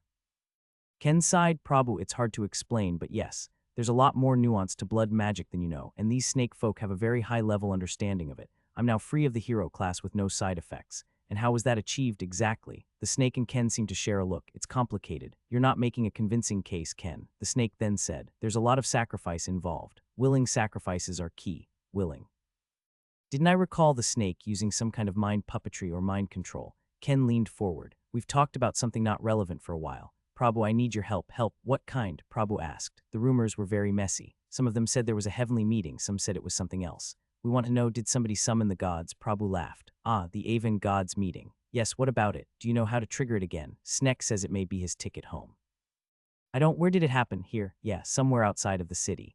It's off limits, though. Can you smuggle me there? No, Prabhu shook his head. Trust me, you don't want to try weird shit in this continent. This isn't a place you can fool around, even if you're a hero. Why, some officer of the kingdom's gonna stop me, Ken said. This continent's a competent religious military state with a supposedly divine religious figurehead. You're a hero with divine powers. Heroes win. It seemed that Ken had a very different impression of the continent, and Prabhu immediately frowned. Those words are best not tested and said outside of this room ever. You underestimate the rising god at your own peril. Wait, it's not a competent religious military state. All those soldiers in fancy uniforms and high levels. That's the impression I got. Prabhu frowned. It was the Snek who stopped at Prabhu's words. Wait, how powerful is the deity of the land? Ken looked at Snek. Wait a minute, what are you implying? Sawib Sarilers, you damned fool. I didn't know how, but the Snek somehow managed to look like it had an epiphany as it cursed at himself. I presumed that was his name, since it was clearly pretty difficult to pronounce correctly. 433 years of waiting for the right moment, and you missed this shit. Stupid, elementary mistake. Spill it, Snek. Ken looked serious. Prabhu's frown turned into bewilderment. Competent religious military state is competent because there is a singular ascending god at its core. You had the logic backwards. It is not the competence of the military order that maintains the illusion that there is a god. There really is a god, and it is God that imposes competence. All those military guys with high levels, the massive background presence in this entire continent, it could only mean we were watched. All the damn time. Ken's face paled. Wait, but Chung didn't say much about this, Ian. The temples certainly painted Ian as a pretender. Of course they would, Snek screamed. Have you no sense of politics? Even we spirit snake folk know about talking shit about your enemies. This is an absolute failure of your information collection. It's my fault now? Ken slammed the table. Well, yes. All we know about the central continent has been anecdotes and biased information from the temples and the merchants. Your friends didn't say much either. You, with your supposed treasure trove of tropes, seem to happily categorize the entire central continent into this caricature of a military regime. Tropes are never wrong, only subverted. Ken slammed the table again. I got the trope right, but we got the wrong decisions, you damned fool. What the fuck are you two talking about? Prabhu said. The food was getting cold. Prabhu's plate was clean. Snek turned to the hero. Do you know what level is Ian? I'm not sure, but his two generals, a priest and a knight, joined our battle with the previous demon king. The priest was able to have Ian descend on the battlefield through him. They really pulled their weight during the battle. Ken looked. Wait a minute. The natives are not useless. I don't think so. Ken looked at Snek. This flies against everything you ever said about natives having no chance against the demon kings, that we all need hero classes to win. You're wrong too, alien snake person. The Snek paused. Our world never had anyone who was able to reach those levels. Even I, the one chosen to take a spiritual form and make the journey to the God-watched worlds, am no more than level 80. We didn't think it's even possible for natives to fight. They didn't need super high levels to break themselves free of the hero class. No, maybe it's easier to break if the hero class was low-leveled. Prabhu looked equally puzzled. Where's this conversation heading? I'm sorry, Prabhu. We just had a few of our key assumptions rebutted. We should stay here and watch a bit more. Snek said suddenly. If this is true, I have much to learn about this world. A lot more than just a hero class. Prabhu frowned. I'm not accepting freeloaders. You gotta get your own crib. Year 194. A few more years to go and I'll be 200 years old in this world. That's really long, though honestly, it only felt like a few years. Time is relative to lifespan. For a person who will live to 100, 10 years is 10 of his life, but for a tree that could live to 1,000 years, it's only 1. The leveling system, therefore, is clearly rigged in favor of those with longer lifespan, though the levels itself allow those with shorter lives to live far, far longer, like Edna. Rune and Johan were just one level away from level 150. Rune was an Ionic sharpshooter, and Johan was an Ionic master ranger. Both were ranged combatants, unlike Edna. Alka was level 143, Ian's field scientist. They were a little restless. After all, they were so close. I totally understand how they felt. After all, I lingered at the edge of that level for a long time, too. There were new people, of course. Every year we admitted more into the Valthorns, and from that, an even smaller group that received the soul-strengthening seeds. Looking at the entirety of my talent pipeline, I had 3 bottlenecks. One individuals who were able to reach their level caps of level 80 to level 90s were not many. Not everyone had the disposition or the personality to strive and keep pushing. Some just wanted to back off and just relax. This problem was mostly solved by expanding my recruitment to cover the entire continent. With hundreds of millions across all the cities, it's very possible to get the talent needed. 2. Training my talents to the level caps, and then beyond that to the domains. I could cheat with experience seeds and give them upgraded classes and upgraded skills, and my gift to level them up to level 60, but all of these were like giving a powerful car to a driver who may not be sufficiently well equipped to use them. They needed a good foundation, and then only the powerful skills could then make a difference. 3. The soul-strengthening seed that broke the level cap. There was a finite number of soul-strengthening seeds I could make per year. The fact that these damn ginseng required long gestation periods only made this even more painful, but I wondered, why did it have to be me? So I approached both Arya and Lily's for help. This here is a soul-strengthening seed made from ginseng. Are you guys able to make similar items? No, Arya said. Lily's responded and then produced a lotus root. Would select Tree of Life. In the end, I thought the ability to invade other worlds and establish bases in other parts of the world to be too enticing for me to let go. Not just that, it fundamentally allowed me to engage with heroes with a lot less fear, since now they'd have to kill all of me, not just the main tree. No, the first thing I wanted to do if I chose Tree of Life was the damned moon base. You cannot be serious. Stella looked at me. You want to send a seed to the moon? Yes, I am. You're destroying the natural environment of the moon. Is this a conversation about preserving the natural environment? Because as far as I know, trees are natural, not native to the moon. The moon's uninhabited. You don't know that. Then more reason for me to go to the moon, I argued. Can a tree go into space? No. Can a tree go to the moon? Stella frowned and smacked her head. That's lame. I am a tree. I am unable to walk. If I were an animal, I would be lame. Stella rolled her eyes. Fuck you, so will you open a portal to the moon or not? Fine, I'll try. I'll need some time to prepare. I selected my level 200 domain and I felt power surge and flood through all of my body. I felt my heart deep underground melt and then it split apart into 5 parts. One immediately embedded itself back to where it was. I had 4 more seeds. Seeds of Ian. They were small, the size of a basketball. At the same time, I felt the other powers of the domain activate. Lumoof has been added to your Pantheon automatically. Pantheon invitations sent to Edna, Lily's, Arya. Strange that the system knew to invite them. Edna has accepted. Arya and Ispeng have accepted. There was nothing from Lily's, not that he wanted them to urgently accept. They were probably still debating the specifics of such a pantheon. Skill upgraded, Tree of Prayers now also emit a healing aura around them. That's another skill. I watched Ken and Sneck stalk my Valthorns around Freshka. They were extremely amazed when they saw Edna walking on the streets. They were almost caught a few times, but I told my Valthorns to ignore them. I wanted to see what they would do. That woman is special, Sneck said in amazement. I could feel her radiant power here. We must see this tree. To think this background energy that we felt all the way in the Northern Isles was all from this place. The tree was in the north? Ken asked. Yes, it was. When?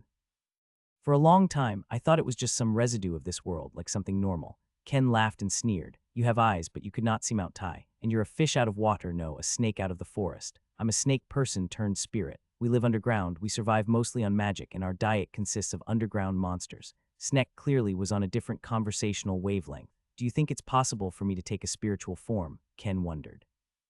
Think about it, a spiritual form. I'll be a ghost. If I'm a ghost, nothing can kill me. Of course it is, but as I said, there are risks. 9 out of 10 attempts to take on an ethereal spiritual form fails catastrophically. The snake said, and of course nothing can kill you, you're already dead. But these 2 guys got in trouble, not with my people. Well, maybe they are my people indirectly. There was an Ava delegation in Freshka as part of our peace arrangement with the Temple of Ava.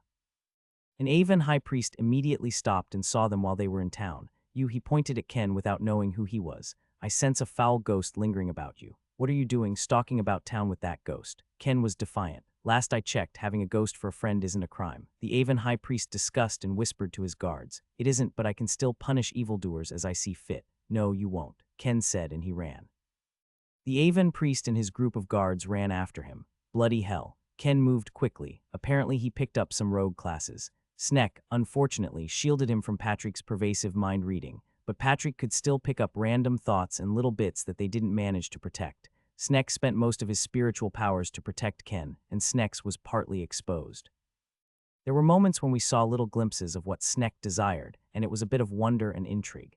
I found it interesting that Patrick's power could even be used on spirits. I didn't manage to use it on the demon parasite previously, but maybe that was because it was inside Alvin. He managed to lose the Avon priests. Damned holy people. They really don't like you. It is not my fault they confuse me with the undead, Sneck responded. I really don't understand this world's culture of despising certain forms of magic. Ken shrugged. People have prejudices. You are probably just blind on your own. I had enough of observing them from afar, and so I sent Rune to confront them. We knew where they walked and lived in Freshka. Rune knocked on their door. They borrowed some money from Prabhu and rented a place of their own. Who the hell? Ken wondered and activated Detect Presence. Shit, it's the Valthorns. Have we been discovered? Rune knocked again and then said, I know you're in there, Mr. Ken. I'm Rune of the Valthorns. Ian wants to see you, both of you. Ken stared at Sneck and whispered, How'd he find us? Sneck shook its tiny snake head. You mean what finally made him decide to send someone and get us? Are we dead? Ken turned to the door and shouted. What does he want? Rune said. He just wants to see you and your spirit companion. He has some interesting questions, he knows. Ken whispered, Should we bail? Do you think Prabhu exposed us to him? Rune had preempted that. There's really no use running, Ken. We've been watching you for some time. That's a lie. My rogue skills didn't pick up shit. Ken responded. It only means your skills are too low-leveled. Ken looked around. Can we run? Sneck shook its head. Think you fool. We have a high-leveled operative outside our door, and I think this Ian could easily catch us anywhere we go. Our odds are fucked either way. We should cooperate. Are we in danger? Ken shouted. Rune smirked at the question and then knocked on the door. You're not, don't worry. But as for your spirit companion, it really depends on what your friend is willing to share. Ken looked at Sneck. Oh, you fucked. Ken opened the door and saw a carriage was already prepared, one of the continent's finest. A small convoy of beetles. Good. Rune smiled. Please get in the carriage. Ken nodded and went in. Rune followed. The carriage was magically enchanted by our mages for comfort and security. Where are we going? Didn't I say so earlier? You both are going to meet Ian, of course. What does he want? I don't know. Rune shrugged. You'll have to see for yourself. Sneck stared at Rune. What level are you? It's classified. Ken looked at him, certainly below level 150, but I'm guessing it's very close. They had seen Edna and Lumuf both in Freshka, so they must have got a sense from their relative power levels. Rune smiled. Good one. What changed? Ken then said. My friend here says you've been watching us for some time. Oh, I wasn't watching you, but in Freshka, someone is always watching. Freaking police surveillance state, Ken responded. We brought them deep into the Valthorns' keep and brought them before one of the larger tree of prayers. Sneck was immediate. This isn't Ian. Rune smiled. Very observant, snake spirit. Lumuf then walked in and sat on the chair opposite them. Rune gave Lumuf a nod and left the three. Sneck eyed him intensely. Greetings and a very belated welcome to Freshka, the administrative capital of the central continent. You, Sneck said. I didn't see it before, but... Lumuf's eyes glowed and I descended upon my avatar. At that moment, both Ken and Sneck felt an oppressive pressure. Greetings, Ken and Sneck. My voice was amplified by the avatar power, and it sounded like 1,000 men said a single word. The little snake spirit just whimpered. Ken looked at Sneck in shock. I have much to ask of Sneck. Ken paused. How'd you know? This is my city, and nothing here escapes my eyes, I said, and as I stared at Sneck through Lumuf. Tell me the truth, Sneck, and nothing but the truth. What are you, where are you from, and what are you doing here? Sneck's little snake body whimpered, and Ken just stared. He had most likely never seen Sneck behave in such a manner. Eventually, I lightened the pressure, and the small snake managed to move. I could use the entirety of Patrick's mind-reading powers at this distance, but I wanted to see what it was going to do. I wanted to apply some of Patrick's power to force a bit of honesty. But I decided to hold back and wait. The snake adjusted itself and then said, I am Sawib Sarulars, a snake person turned snake spirit from a world consumed by demons. Is that the truth? I applied Patrick's power and the snake vibrated from the mental shock. Patrick said yes. Good. Sneck nodded, shaken, but it steeled itself. Ken immediately said, Wait, you're using some mind-reading powers. Your snake has some kind of possession ability. It is but a taste of its own type of power. I responded, How'd you know? Ken asked. I ignored the question and just looked at Sneck. Sawib Sarulars, continue your explanation. Our world was lost to the demons about 563 years ago when the gods stopped summoning heroes to our world. Our gods, Gayaz, Dayar, and Marek all abandoned us simultaneously, and we were invaded by the dragon demons. The surface world was mostly lost, and the few surface dwellers that remained lived in hiding, in fear of the consuming dragons. I checked. It was honest. We retreated to the subterranean tunnels, and that was where the survivors lived ever since. We dug deeper and deeper tunnels, and our people changed. But we always wanted to return to the surface. So about 500 years ago, our people hatched a plan. The idea was simple. We knew that there were multiple worlds, and God summoned heroes to them. We learned this from the Zaratans who once lived in our world, at least before the surface water was consumed. Again, no lies. I commanded Patrick to continue and only alert me if it lied. We had great leaders and great mages, but only heroes could defeat the Demon King. Patrick sensed an uncertainty here. We thought if the gods wouldn't send us heroes, we would have to steal them from elsewhere. Our leaders and ancient masters had a good grasp of the higher magics of the world, and were masters of spiritual blood magic. We knew that it was very difficult to send a person from one world to another, but if a person was in a spiritual form, it was easier to endure the perils of the dark void. The snake continued. I, along with many other mages and wizards, were sacrificed as part of a blood ritual that stitched all our souls together. This transformed us to a spiritual existence. That was the first step. Next, we had to gain levels. A powerless spirit could not hope to steal a hero class. I paused and asked, how did you learn how to steal a hero class? In our ancient history before our fall, our mages once helped a hero lose her class. It involved using soul fragments of other souls to significantly empower an underlying soul, such that it could shake off the hero class that was latched to it. It was harder to do if the hero class was at a higher level, as each level gained in the hero class enhanced its grip over the soul. Continue. So the solution was really that simple. Make the soul strong such that it could get rid of the hero class. If I gave someone a really powerful ginseng, could it achieve the same effect? So I was made into a spirit, and next, we waited. We waited for the moment when the twin-headed dragon demon king of our world was sent to another world. The demons had magical rifts that opened paths to other worlds, and when those rifts were open, I snuck into the rifts. But I didn't come out on the other side. Ken looked. I waited in the dark void for the moment when the heroes would fly through. There were many near hits, but many of these heroes rebuffed my attempts to speak to them. But finally, when Ken and his group traveled from the other side, Ken agreed to talk to me, and it seemed we got lucky that he wanted nothing of this too. I looked at Ken. Lucky for you, the spirit you picked up doesn't seem exceptionally malicious. Didn't your parents tell you not to talk to strange creatures when traveling through the void? The former hero sniggered. Patrick confirmed he wasn't lying at least. He could still fake it, but I didn't see a need to. So you got what you wanted. What's next? I need to send the hero class back, of course. The only way I knew how to send a hero class back, sadly, involved consuming a powerful soul. Did the gods say why your world was lost? No, maybe. Maybe if one of the gods got out of range, all of the gods decided to pull out together. I came here to look for answers. We felt it when a god descended and I had questions. My people wanted to know why we were forsaken. Ken nodded and added, I thought I should see his journey to the end, that's why I came here with him. He's spiritually bound to me and he can't stay too far from me. I see. Tell me more about your blood magic. Ken's eyes widened in shock. Wait, why blood magic? Sneck was in thought and failed to protect Ken's mind. Patrick at that moment read the now not a hero's mind. Fuck, it's really an evil competent military empire with an evil god at its helm. We're so fucked. We're dealing with the empire and this person is the emperor. I was amused at the thought. Sneck continued. Our blood magic involved the use of souls and spirits for augmentation. The idea was the soul of many is stronger than the soul of one, and it should be possible to enhance one from many. Our origins were troubled by malpractice, forced sacrifices, and wrongful use, but over the years we focused on the key elements of good blood magic. That involved wholly willing sacrifices and clean rituals. Consent and willingness was a fundamental concept, a powerful component that can significantly change the nature of a blood magic ritual. If we failed to consent, the ritual would generate hex. If consent and willingness negated the harmful effects, how do you know someone truly consented? We would do test rituals to confirm consent. A smaller ritual involving just the blood of the participants. Consent and willingness is written in our soul and our identity, and parts of it can be detected in the blood with the right ritual. Fascinating. Ken's mind was just full of suspicion.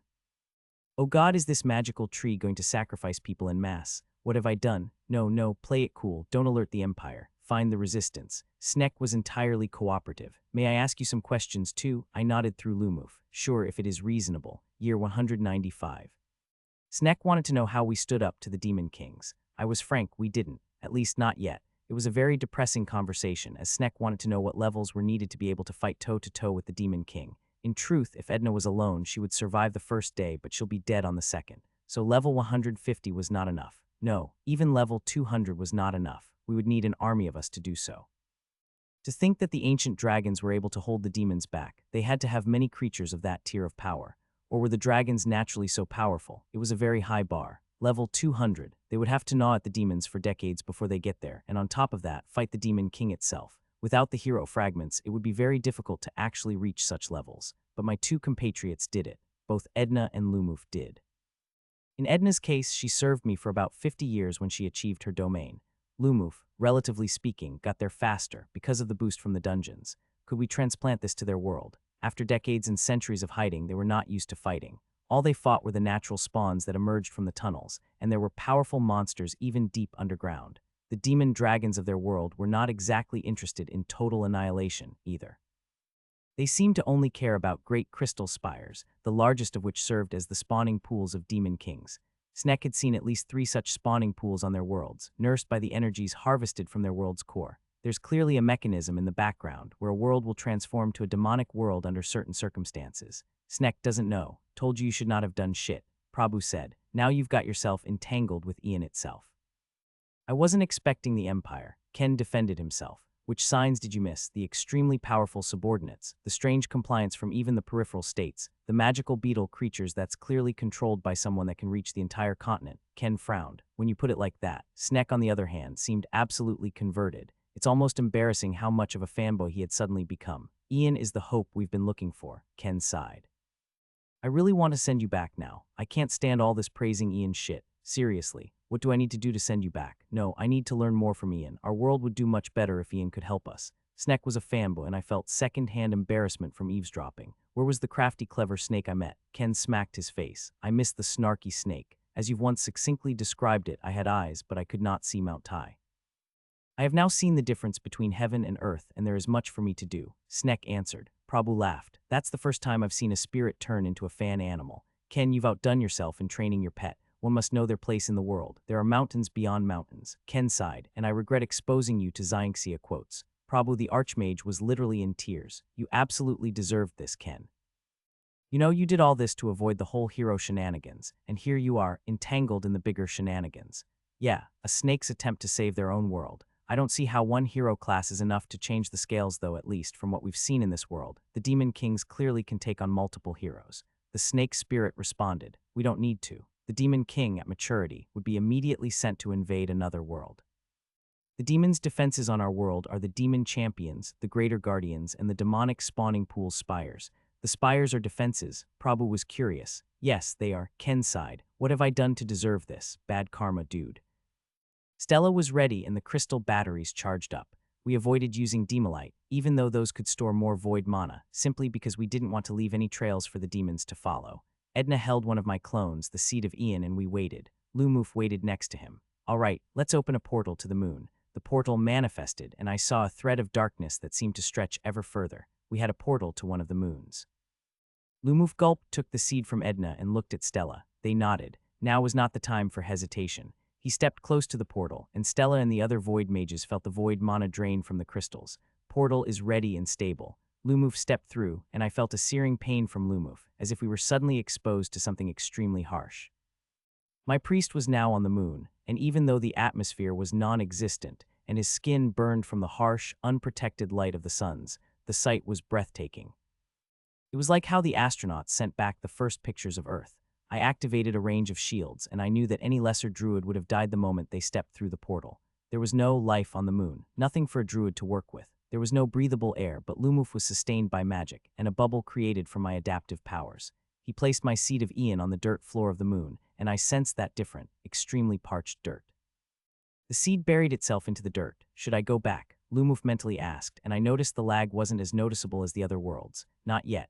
We'll start by exploring the moon, whether there's anything to see. Lumoof walked, and damn, the moon was huge. For most part, there really was nothing to see. It was just vast plains and mountains of dirt and rock. Here, we had an unblocked view of the stars and the suns, and it was unforgiven. My wooden shields were hammered by the rays of the burning light, and I regenerated them constantly. It seems we can put the contentious theories of the moons to rest, Lumoof said as he observed the moons in the sky. There are 5 moons after all. We mostly only saw 2 moons, these 2 being the largest and the closest, but there have been claims of multiple, smaller moons that are further away. I wouldn't be so sure. There may still be moons we have not seen, and the other 3 moons, are they really orbiting the planet? And are they really moons or just extremely large asteroids? That difference is academic, Lumoof stated. There was mostly nothing to see, and then there was. In one of the valleys we saw a crater. The moon was covered in craters, but this one was different. There was a big pile of silvery bones right at the center of the crater. This was a crash crater. Bones. It wasn't hard to tell what it was. 4 wings, claws, horns on the head. It looked quite like a type of dragon, and it was massive. The largest dragon bones I've ever seen, and strangely, most well preserved as well. Strange that it did not decay under the battering of the sun's harsh rays. There was not a single bit of flesh left. It was just bones exposed to the harsh sun. It shone. How'd it get here? Lumoof was just as amazed as I was. The fact that it crashed seemed to suggest it somehow flew here, all the way from the planet. It's large, maybe there's some scales or other such stuff that's in the dirt around us. We should dig. I sense my seed of Ian still gradually settling in. It takes time for the seed to sprout in these parched lands. Agreed, but let's wait for the tree to settle in. These bones won't go anywhere soon. I didn't want to touch them. Not yet. I mentally marked the location on a makeshift map of the moon. Lumoof kept walking. Patrick said then, we should tap into the bones' memories when we can. Yeah.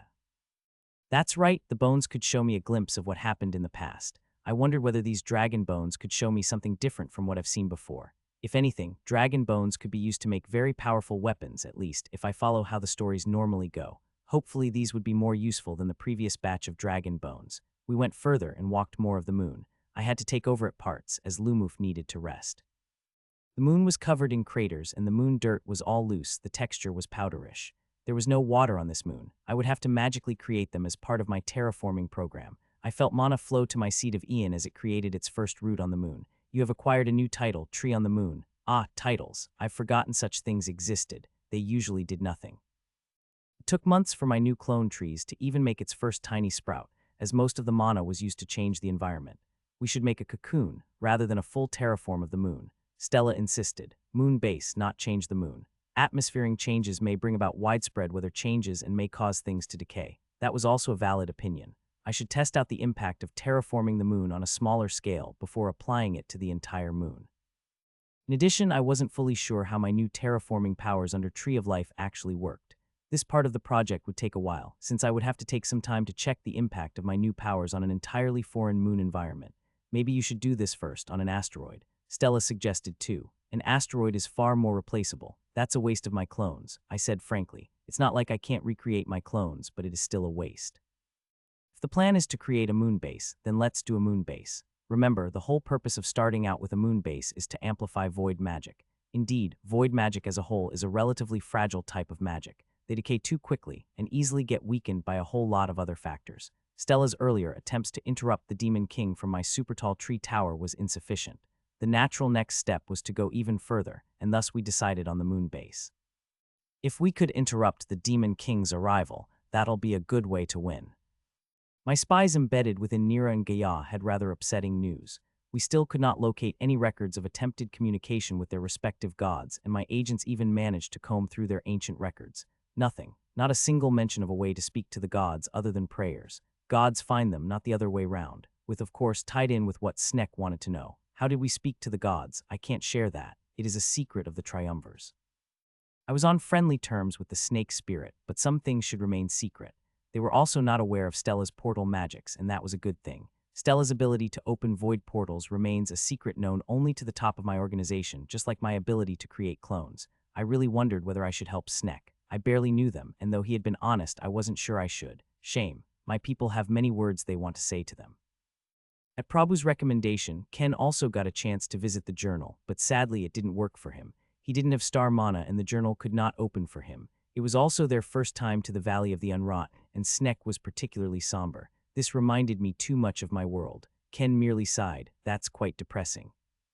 Back on our homeworld, we discussed where to put the other 3 more cloned bodies. No, what exactly to do with it. The other 2 nearby worlds are a clear candidate, Edna said during the discussion. We could send the high-leveled Valthorns to those worlds and help fight the Demon Kings there. This meant we could essentially gain experience from 3 Demon Kings over the same period of time. That's a whole lot of fighting. Lumoof sighed. I'm not sure I'm keen to do that much of that.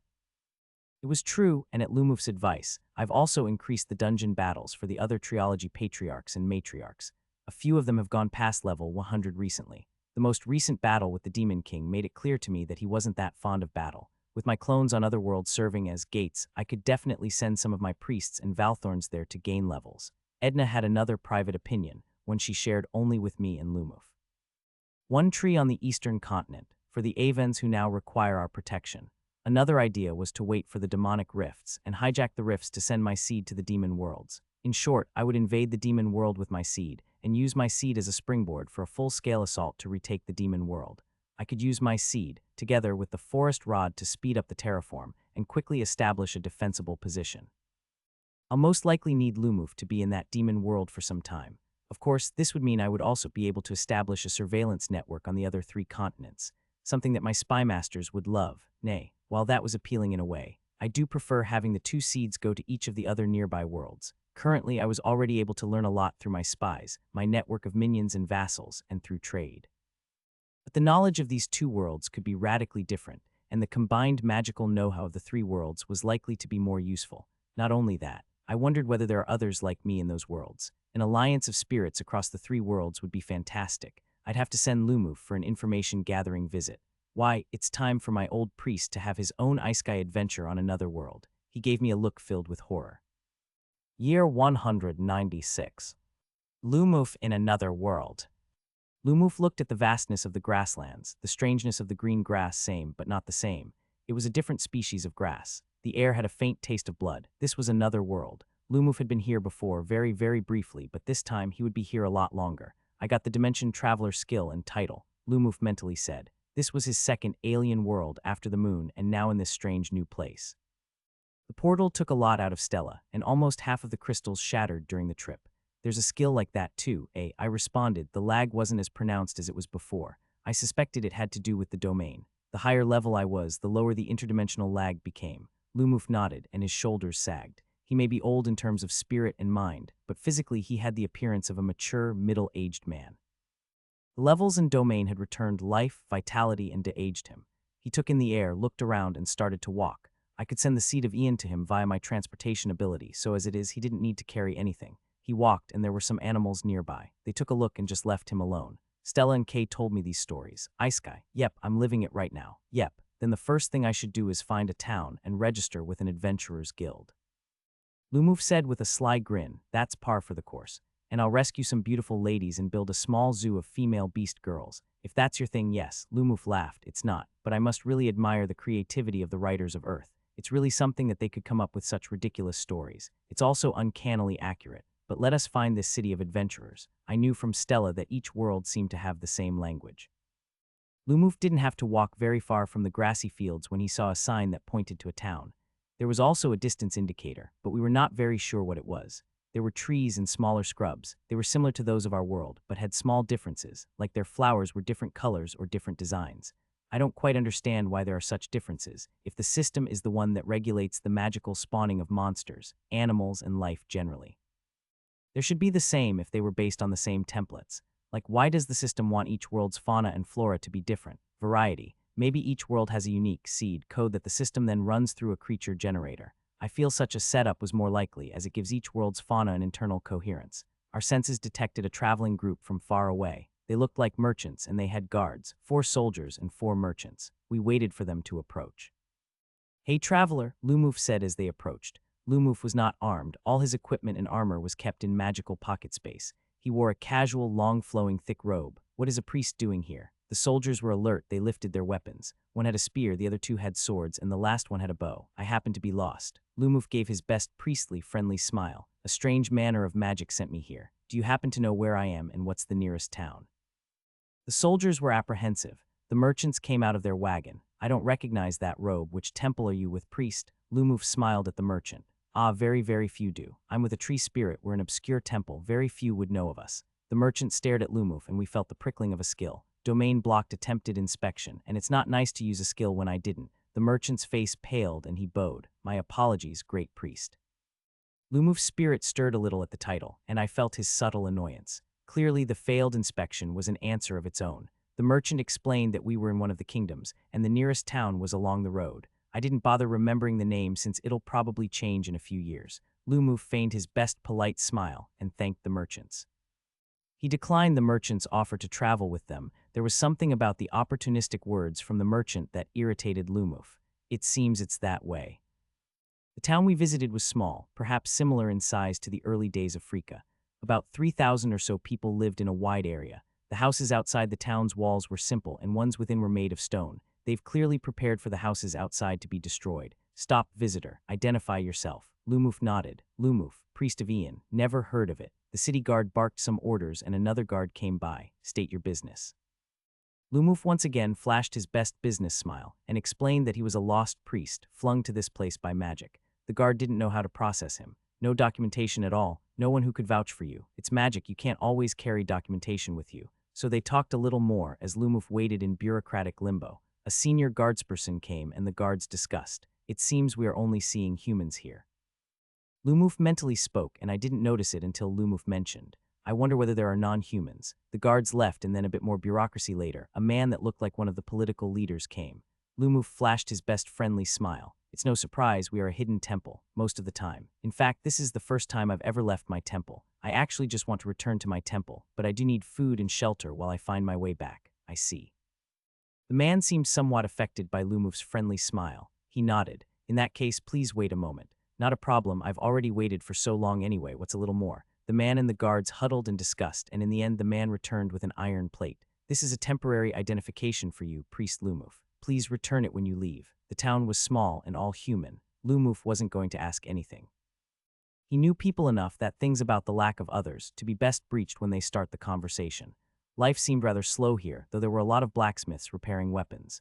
You need a weapon, priest? Lumuf shook his head. I'm just new here. The blacksmiths didn't pay him any attention after that. The inn was basic, and it was more like one of the residents' homes that had extra rooms and certain segments converted to a makeshift eatery. Inns were fantastic places for gathering information.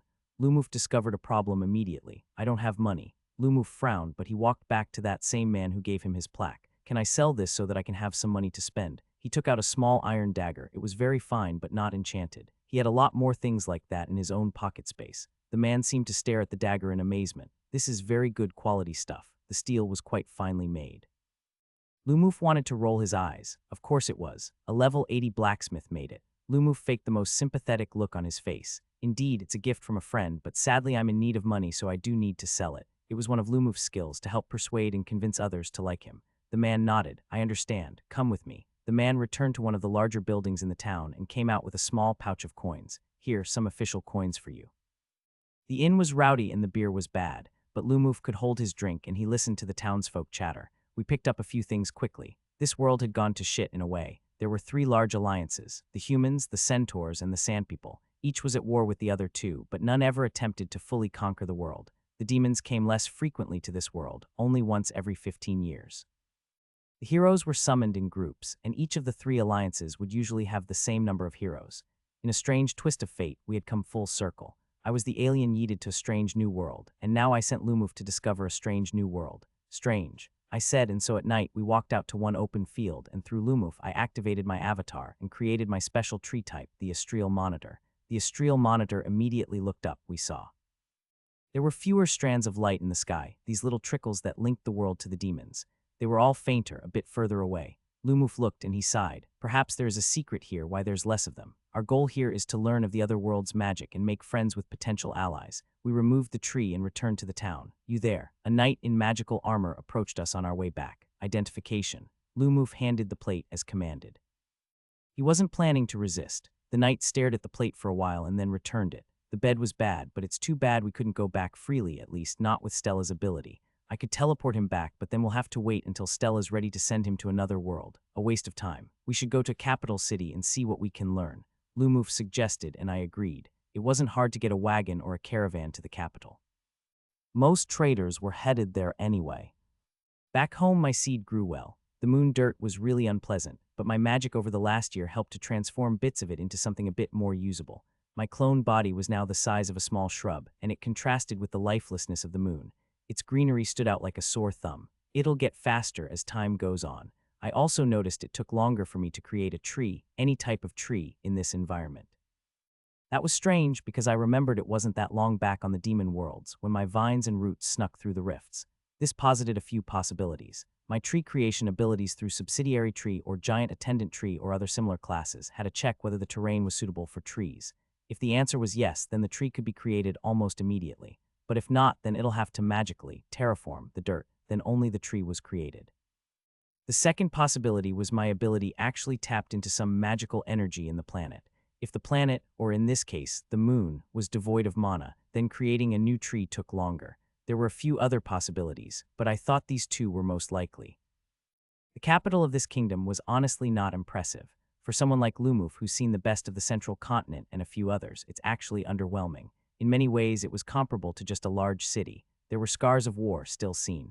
Lumuf learnt there was a large battle a few years ago. Even though the Demon King's invasion was less frequent, the demons were still described as extremely powerful beings. We're here, priest. The convoy leader said, and Lumuf gladly made the last payments. The city had a smell, and strangely there were no identification checks. The guards just waved everyone through. He headed to the Adventurers Guild. There was one even here in this different world and noticed it was mostly humans. There were few mixed ones, but they clearly hid their mixed heritage with hoodies, hats, or other bodily coverings. Lumuf, through a skill, managed to roughly sense the strength of those in the guild itself. They were mostly low-level, in their level 30s and 40s. The stronger few were in the 50s and 60s. Lumuf smiled and approached the receptionist. "I'd like to hire an escort to the biggest city of mages on the continent. Do you know where I should go and how do I get there?" The receptionist thought for a moment and gave a name of a city that I didn't bother to remember. Lumuf sold 2 knives and then took another wagon to this magic city. Took a month, but it was actually impressive. The magic city was carved out of a large crystal mountain, and Lumuf immediately sensed very strong magical energies. It was extremely raw power. It's as if a part of the core itself was on the surface. Lumuf sensed strong magical defenses, comparable with the best of theirs. "Welcome to the magic city of man," those who greeted Lumuf said. "Here, we research the heights of magic and cast spells that the centaurs and sandpeople could not hope to match." An adventurer that traveled with Lumuf immediately whispered, "That's not exactly true, but let's not talk about it publicly." More importantly, Lumuf sensed a presence that was within the crystal mountain itself. Was it a spirit? But he didn't sense the presence of a domain, or were our senses mistaken? Here, in the magic city of man, we learned more of the 3 great forces. As it turned out, the Sand People had a great pyramid of rock that survived the assault of countless demon kings. It is their ancient relic, apparently inherited and created by their god. It was a fortress and a bunker, and it was said the demon kings assaulted it for decades and failed. The centaurs possessed the great vanishing country, which the great centaurians controlled. The entire country itself could vanish, and the power to activate the great relic was passed down the centaurians. With such strong relics and artifacts, it's no surprise each of the 3 great forces managed to thrive, even with the assault of the demons. The peoples of man worshipped Melas, the centaurs and the non-humans worshipped Gear, and the Sandpeople and Scorpios worshipped Nair. One god for each group. We immediately wondered whether Gear and Gear were the same, but it's hard to say without actually tracing the lines of heavenly power. Our world lacked such great artifacts. Perhaps only the great elf spirit could vanish and hide their city temporarily, but if these nations could hide an entire country, they could preserve their strength even with the demon kings. Lumuf said, "I thought about the dwarves of Margmer and realized that may not be true. The Margmerian dwarves had great powers and powerful relics too, but even they died in the end. The ley line lens remained an unusual relic, even if I didn't find much use for it. No, even the dragons with their incredible might. Dragons that managed to even somehow land on the moon. This world just did not encounter a demon king of the right power. All of this could be lost just as easily. Within centuries, if not decades. Such power was no guarantee, even if it did help. At least Lumuf noted that the rulers were prepared. He noted multiple magical defensive towers and mages on the lookout at all times. All of them seemed quite relaxed, though. "Are you here to learn magic?" One of the city's receptionists approached him and quickly asked. "Though given your age, it might be a little too late to learn advanced stuff, but you can still learn a few tricks to impress your kids." Lumuf smiled. "Ah, what kind of magic can I learn? Where do I go to know more?" The magic city of Man, Malga, was segregated into rings that went closer to the peak of the massive crystalline mountain. The city itself was carved out of the crystal, and most of the academies here actually grew the crystal itself. The mountain was growing, literally. It was so damned obvious in hindsight. In fact, I should have known it was possible when I considered that it was a relatively common activity for children in the more wealthy parts of our world. Children sometimes grew crystals out of sugar or salt. This entire city had large groups that focused on cultivation of these crystals, and parts of it were harvested. The towers were made out of a combination of magic, skill, and materials harvested from far away. We saw large caravans that hauled smaller crystals and other materials here. Growing magic crystals is a sacred art available only to the high mage priests of Melas. Of course, that was the first thing we asked. If it's possible to grow magic crystals, which I've not seen anyone in my main world do, then I could totally grow different types of crystals. No, it may even be possible to grow powerful variants of crystals. Wait, was Arya and Aspeng essentially growing ice crystals all this while, and I didn't notice to ask them for more details? Lumuf looked a bit sad, and then we approached another group of assistants and administrators. The rest of the magics were mostly normal, like spellcasting, forging, and so forth. Then we saw a part of crystal manipulation and crystal forging. I bet Alka could find really interesting ways to use this new knowledge. Maybe it would be better if he was here. Lumuf noted. Yes, but we need to make sure that this is a safe place for someone like him. He's too valuable to just leave him here where others could hurt him. Alka was not a combatant. As a field scientist, he got a lot of skills that supported his research, but he remained vulnerable to combat. Back in Freshka, Alka's always protected by an invisible army of spiders and beetles. Not only that, there's always eyes to protect him. Here, I'm not comfortable with that. maybe once he obtained his domain and gained the ability to reincarnate, Lumuf took on the role of the mature man who came to the big city for the first time and feigned ignorance at every turn. To do so, of course, he dressed like a villager. We explored the city molded out of crystal mostly unimpeded. Most of the mages just sighed when they saw us approach. We eventually arrived at a large crystal building that resembled a massive nest. "This is the Hall of Melas," a guard said. "No entry unless invited. We should send spies here." Lumuf said as we rested at an inn. "It's nice. They lack the background, they'll get detected. If anything, Stella or Alka fits this place best." Lumuf paused. "What about Kay? This place is a mountain of living crystal. As a bio-crystalline golem, she would be of huge interest to the locals." But Lumuf realized the problem. "And of course, it'll be a huge mark on her, as many will ask where she had been all this while." Later that night, we joined the inn's bar and gathered a bit more info. It's still about 8 years to the next Demon King, and there are still 2 living heroes, one of the Sand People and one of the humans. The human hero had apparently started a small kingdom of his own, while the Sand Hero just turned into a hermit. My senses still suspected there was something deep in these mountains, even if I wasn't quite sure what it was. It may be possible that a spirit lived in these mountains, and my gut feel that there must be. Year 197. Another otherworldly episode of Lumuf. Lumuf spent time in the other world, making friends and establishing connections, and I redirected my attention back home. Snek shared all he knew about the demons. Since demon kings were not outright creations but were instead grown in these large spawning pools, I wondered whether this meant their power level was usually determined by the world that spawned these demon kings. The core's energy, or the world's energy, was drained to feed the demon king. Essentially, these demons figured out a way to channel an entire world's ley lines to create demon kings. I was amused that this actually meant that some of the earlier accusations against me that I was a demon god could therefore be true, since using ley lines to create dungeons is probably in the same category as creating demon kings from ley lines. No, more importantly, could I do the same? Currently, I'm essentially using ley lines to create dungeons, which then translates to experience, to more powerful subordinates. If Snek's understanding is correct, after all, he could still be wrong since he is just an observer of the Demon King's spawning pools. It should be possible for me to grow a Demon King using the powers of a world. Essentially, I could remove the dungeon part, and essentially somehow use the ley line to create stronger subordinates directly. Of course, this is the magical equivalent of me knowing that birds can fly, and then theorizing that I should be able to fly too if I have wings, and now I just need to go about actually creating the wings. I certainly don't know the nitty-gritty details about plane designs at all. Patrick and my artificial minds got down to work and helped consider the issue and possible hurdles I would have to clear. One, ley lines are currently difficult to manipulate. The Demon Kings must have a means of manipulating ley lines in order to create more Demon Kings. I believe this is true, because the forest rod is one such strange item. On this aspect, I would either have to steal the demon's way of manipulating ley lines, or invade that demon world and see how these strange artifacts are made. 2 demons have a way of directing energy and mana into creating life or creatures at that level of power. I think it is probably the harder hurdle. For me, I am not able to do so, and yet I suspect my Soulforge colors may essentially be the one of the components. If each color of the Soulforge created a more complete soul, a full Soulforge should, in theory, create a whole soul. Essentially, I could create artificial souls that possess sentience and sapience above my existing artificial souls, and for them to then function as a vessel of the power from these ley lines. Based on what Snek described, these spawning pools seem to be large, growing things. It may be a good idea to invade a demon world just to gain control over these spawning pools. These demons were also thematic, and that implied that each spawning pool had to be configured differently in order to produce demon kings with different types of powers. I suppose in our world's terms, it is the equivalent of one country without planes that witnessed another country's planes, and now it tried to make those planes by collecting the pieces of the planes and piece them together, or maybe just capturing the factories that made the planes. It's possible that the schematics are off-site, and the factory is just an assembly plant. In any case, it was an idea I kept at the back of my head. It was just Ken, Snek, Stella, Edna, Kay, and Prabhu in the room when I introduced Stella and Kay for the first time to both Ken and Snek.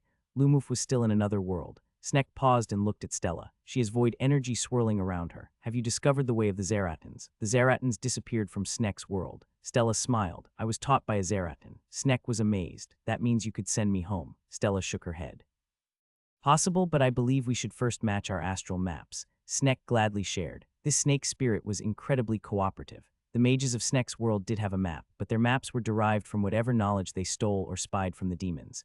we were able to roughly, using the dragon demon world as a point of reference, to roughly estimate the likely locations of Sneck's homeworld. No, your world is too far beyond our astral vision, and so I sadly see no way of getting you there. Ken watched Sneck and Stella interact, but then he asked, wait a minute, all this talk about going to other worlds is only relevant to Sneck. I want to know, is it possible to send us home? Stella shook her head. Sadly, it seems Earthlings and other Earth variants exist in a different layer of space entirely. Only the gods are able to pierce that veil. For now, could Star Mana do so? Prabhu asked. To the Archmage hero, Star Mana was the solution for everything. In most cases, that's usually right. Kay then added, unfortunately, Stella's void magic is incompatible with Star Mana. We've seen it react horribly when used together, so your trip is one way, for now I suppose. They could die and their gods reincarnate them back to where they started. The news that Stella couldn't send him home was disappointing for Sneck, but it was not the end. There was a moment of silence as everyone was in their own thoughts. For Stella and myself, Sneck's own stellar maps expanded my own view of the multiverse. We knew at least it was located really far away, and somehow these demons are masters of these void paths. There will be a demon king in 4 years. It may be possible for you to sneak through those rifts, if it's the correct world. Each demon king is linked to a different world. Sneck was aware of the need of mana modulation and resonance to access those rifts. Alternatively, I could wait until the right demon king appeared, one from my world. With the right items and ritual, I could separate from Ken and he would be free to do whatever he wants. Ken, strangely, seemed to have an epiphany of his own. But what if Sneck in this tree plots something? It's better wait what I am thinking. So what if they have a plot? Why should I even care? All I want to do is get out of this shit. That's why I gave up the hero class. Does it matter if I live under an autocratic god emperor of the world, so long as I don't have to deal with it? No, if I want to live quietly and retire with a family, that's actually good. Ken's sudden change of heart seemed to make him smile. Yeah, I actually want to just live somewhere safe and quietly for the rest of my life. Maybe it's a good idea for us to separate. No one heard him say it, well, maybe except Sneck. Since no one responded to Ken's statement, I merely continued with my proposal. I think it's best to wait till the right demon king appears and figure out what's the best way to send you back. We will have many demon kings to face over the next few decades anyway, and if it is on a rotational basis as you speculated, then your world will come around. We actually don't know whether the paths to the demon worlds that faded away eventually return. The data of past demon king types has been insufficient to prove that there's a larger cycle in the background that rotated the demon kings like some constellation movement. My gut feel is there's more than just the 8 or 10 lines we see in the sky. The gods said there are thousands or millions of demon worlds, so why are only these few worlds targeting our own? No, what I also don't understand is, why not just flood a world with thousands of demon kings? Is there some rule, or perhaps a magical reason, why they can't come here directly? Stella came and shouted in one of the rooms where my tree of prayers was. Ian, you must see this. There's a world that suddenly popped into our astral line of sight and it's moving quickly. We must visit it before it goes away. Awfully convenient, but I suppose before this I didn't even know they came. We activated the monitor. It's funny that I considered this world home. Actually, I feel it is my home, and it's the same for Stella. We saw a moving shadow, small and barely noticeable. I would not have noticed it. It may have been there for some time. It was far but reachable, at least from what I understood of Stella's limits. But it moved quickly, and based on what I could tell, it would move out of Stella's range within a year or two. It's very dim, and as with worlds across space, they appeared like little bubbles. It was unique that the bubble was mostly dark, with little bits of light left. The other worlds, like the one Lumoof was in, were bright. It's a moving world, yes. We should investigate it quickly. Pull Lumoof back and we'll send him there now. Stella insisted, while I can still reach it. Or send Edna. No, it had to be Lumoof. Lumoof spent a lot of time in the magic city of Malga. We have a small window of interacting with this world. Given its situation, it may be very different from what we've seen so far. Indeed, I could pull Lumoof back if I'm uncomfortable with the risks. All I needed was my seed to be deployed to this strange world. I immediately pinged Lumoof. Lumoof, we have a situation back home. I'll need to send you elsewhere. Lumoof nodded. He hurried off to make arrangements and said his goodbyes. It took 3 weeks for Lumoof to create a story that he would be away for some time. Luckily, no one asked too many questions. I pulled Lumoof back. I shared the view of the strange alien world that we saw. You want to send me there? Yes. Stella said she will be able to send one. It has to be you because I want to see what's there. Lumoof nodded reluctantly. Stella immediately made preparations. I decided to name the world with the 3 large factions as 3 worlds, and the stray world as the comet world since its behavior was comet-like. The fact that it drifted in and out of view suggested it had a path that it traveled through space. I was fascinated and intrigued by what a world like that would be. But 3 worlds, the Magic City, there's still so much to discover. I could have put my clone tree somewhere just to lock my access to the world, but I decided it was better to wait. I wanted a good location, and I wanted to see whether it's get certain special effects if my tree was located on some extremely powerful ley line. We can return to 3 worlds later. 3 worlds and that other world seemed to be somewhat tidally locked, that our homeworld and these 2 worlds seemed perpetually close by. I think it wouldn't leave us for a while. Lumoof stared. Let's go then. The portal opened and my vines went through. Quickly, Stella shouted as she felt her void energies fading. The relatively faster movement of this comet world through the void sea increased the cost and difficulty of the portal. It was essentially trying to throw a line at a moving speedboat. Its land, I saw floating. Islands, Lumoof stepped through and I felt searing pain. It was a familiar one, a sensation of being torn apart. No, it's like one was hanging by the side of a speedboat, or one of those tourist things, where the boat lowered a paraglider such that their legs partly in the water. I felt something smash into Lumoof's body, and I tried my best to shield him from it. Lumoof went through. When we arrived, there were no trees, no grass, just dirt and dust. The air was hot and burning but filled with magic, unpleasant, angry magic. It was as if Mono itself took a personality and it was unpleasant. The ground was unstable and rumbled constantly. Huge chunks floated in the sky and the sky was reddish. I felt it instantly. This was a dying world. We saw a light and it streaked across the red sky and smashed into somewhere off the horizon. Minutes later, a flash of light and a shockwave of hot wind. There were more lights in the sky. I shielded Lumoof instantly and encased his body in an armor of wood. What should we even do? I activated my avatar form and Lumoof turned into a massive tree. I spawned trees by the hundreds and more magical labs, if there is somewhere or something left in this world. I activated a dome of wood. There was another shockwave from another meteor. The red sky was filled with it. The sun was red and it was large. My sensors tried to sense for any magic, but there were too many of these shockwaves. They contaminated the data. It's like trying to listen for the footsteps of ants when there's a band playing right next door. Boom, another shockwave. We should return, Ian. There's most likely nothing here. Wait, I said. If Snek can survive in their world, there must be survivors. Even if all I can do for them is evacuate them off-world, that may be good enough. As my roots spread, I felt something touch me from the deepest of my roots. It spoke to me directly. Child of another world. Who's that? But before anything, I felt like I was entranced. We are dying. The sun father nears its end. Our world doomed. Save our children. They are there. You have received a living map of the Comet world. The map appeared before me like. The ground cracked and it tore. A part of it started to float. We have to move, quickly. The map instantly marked certain red spots, which I presumed where this voice wanted me to go. Lumoof closed his eyes and then brought out a magical scroll. Greater teleport. We were instantly warped and I was suddenly on another cracking island. It looked like a city or at least a castle. I saw people. No, they were dogs. They had the head of a dog and they were each a different type of dog. They looked at me in horror. A monster. Kill. A meteor smashed into one of the castle's towers and incinerated it instantly. People were fleeing, but they didn't know where they were going. We saw another meteor. Lumoof instantly jumped onto one of the walls and created a wooden shield. The meteor smashed into the wooden shield and disintegrated. My first direct hit from the falling meteors, and I realized it contained star mana. Within these meteors were star mana. My shield would not have disintegrated so easily.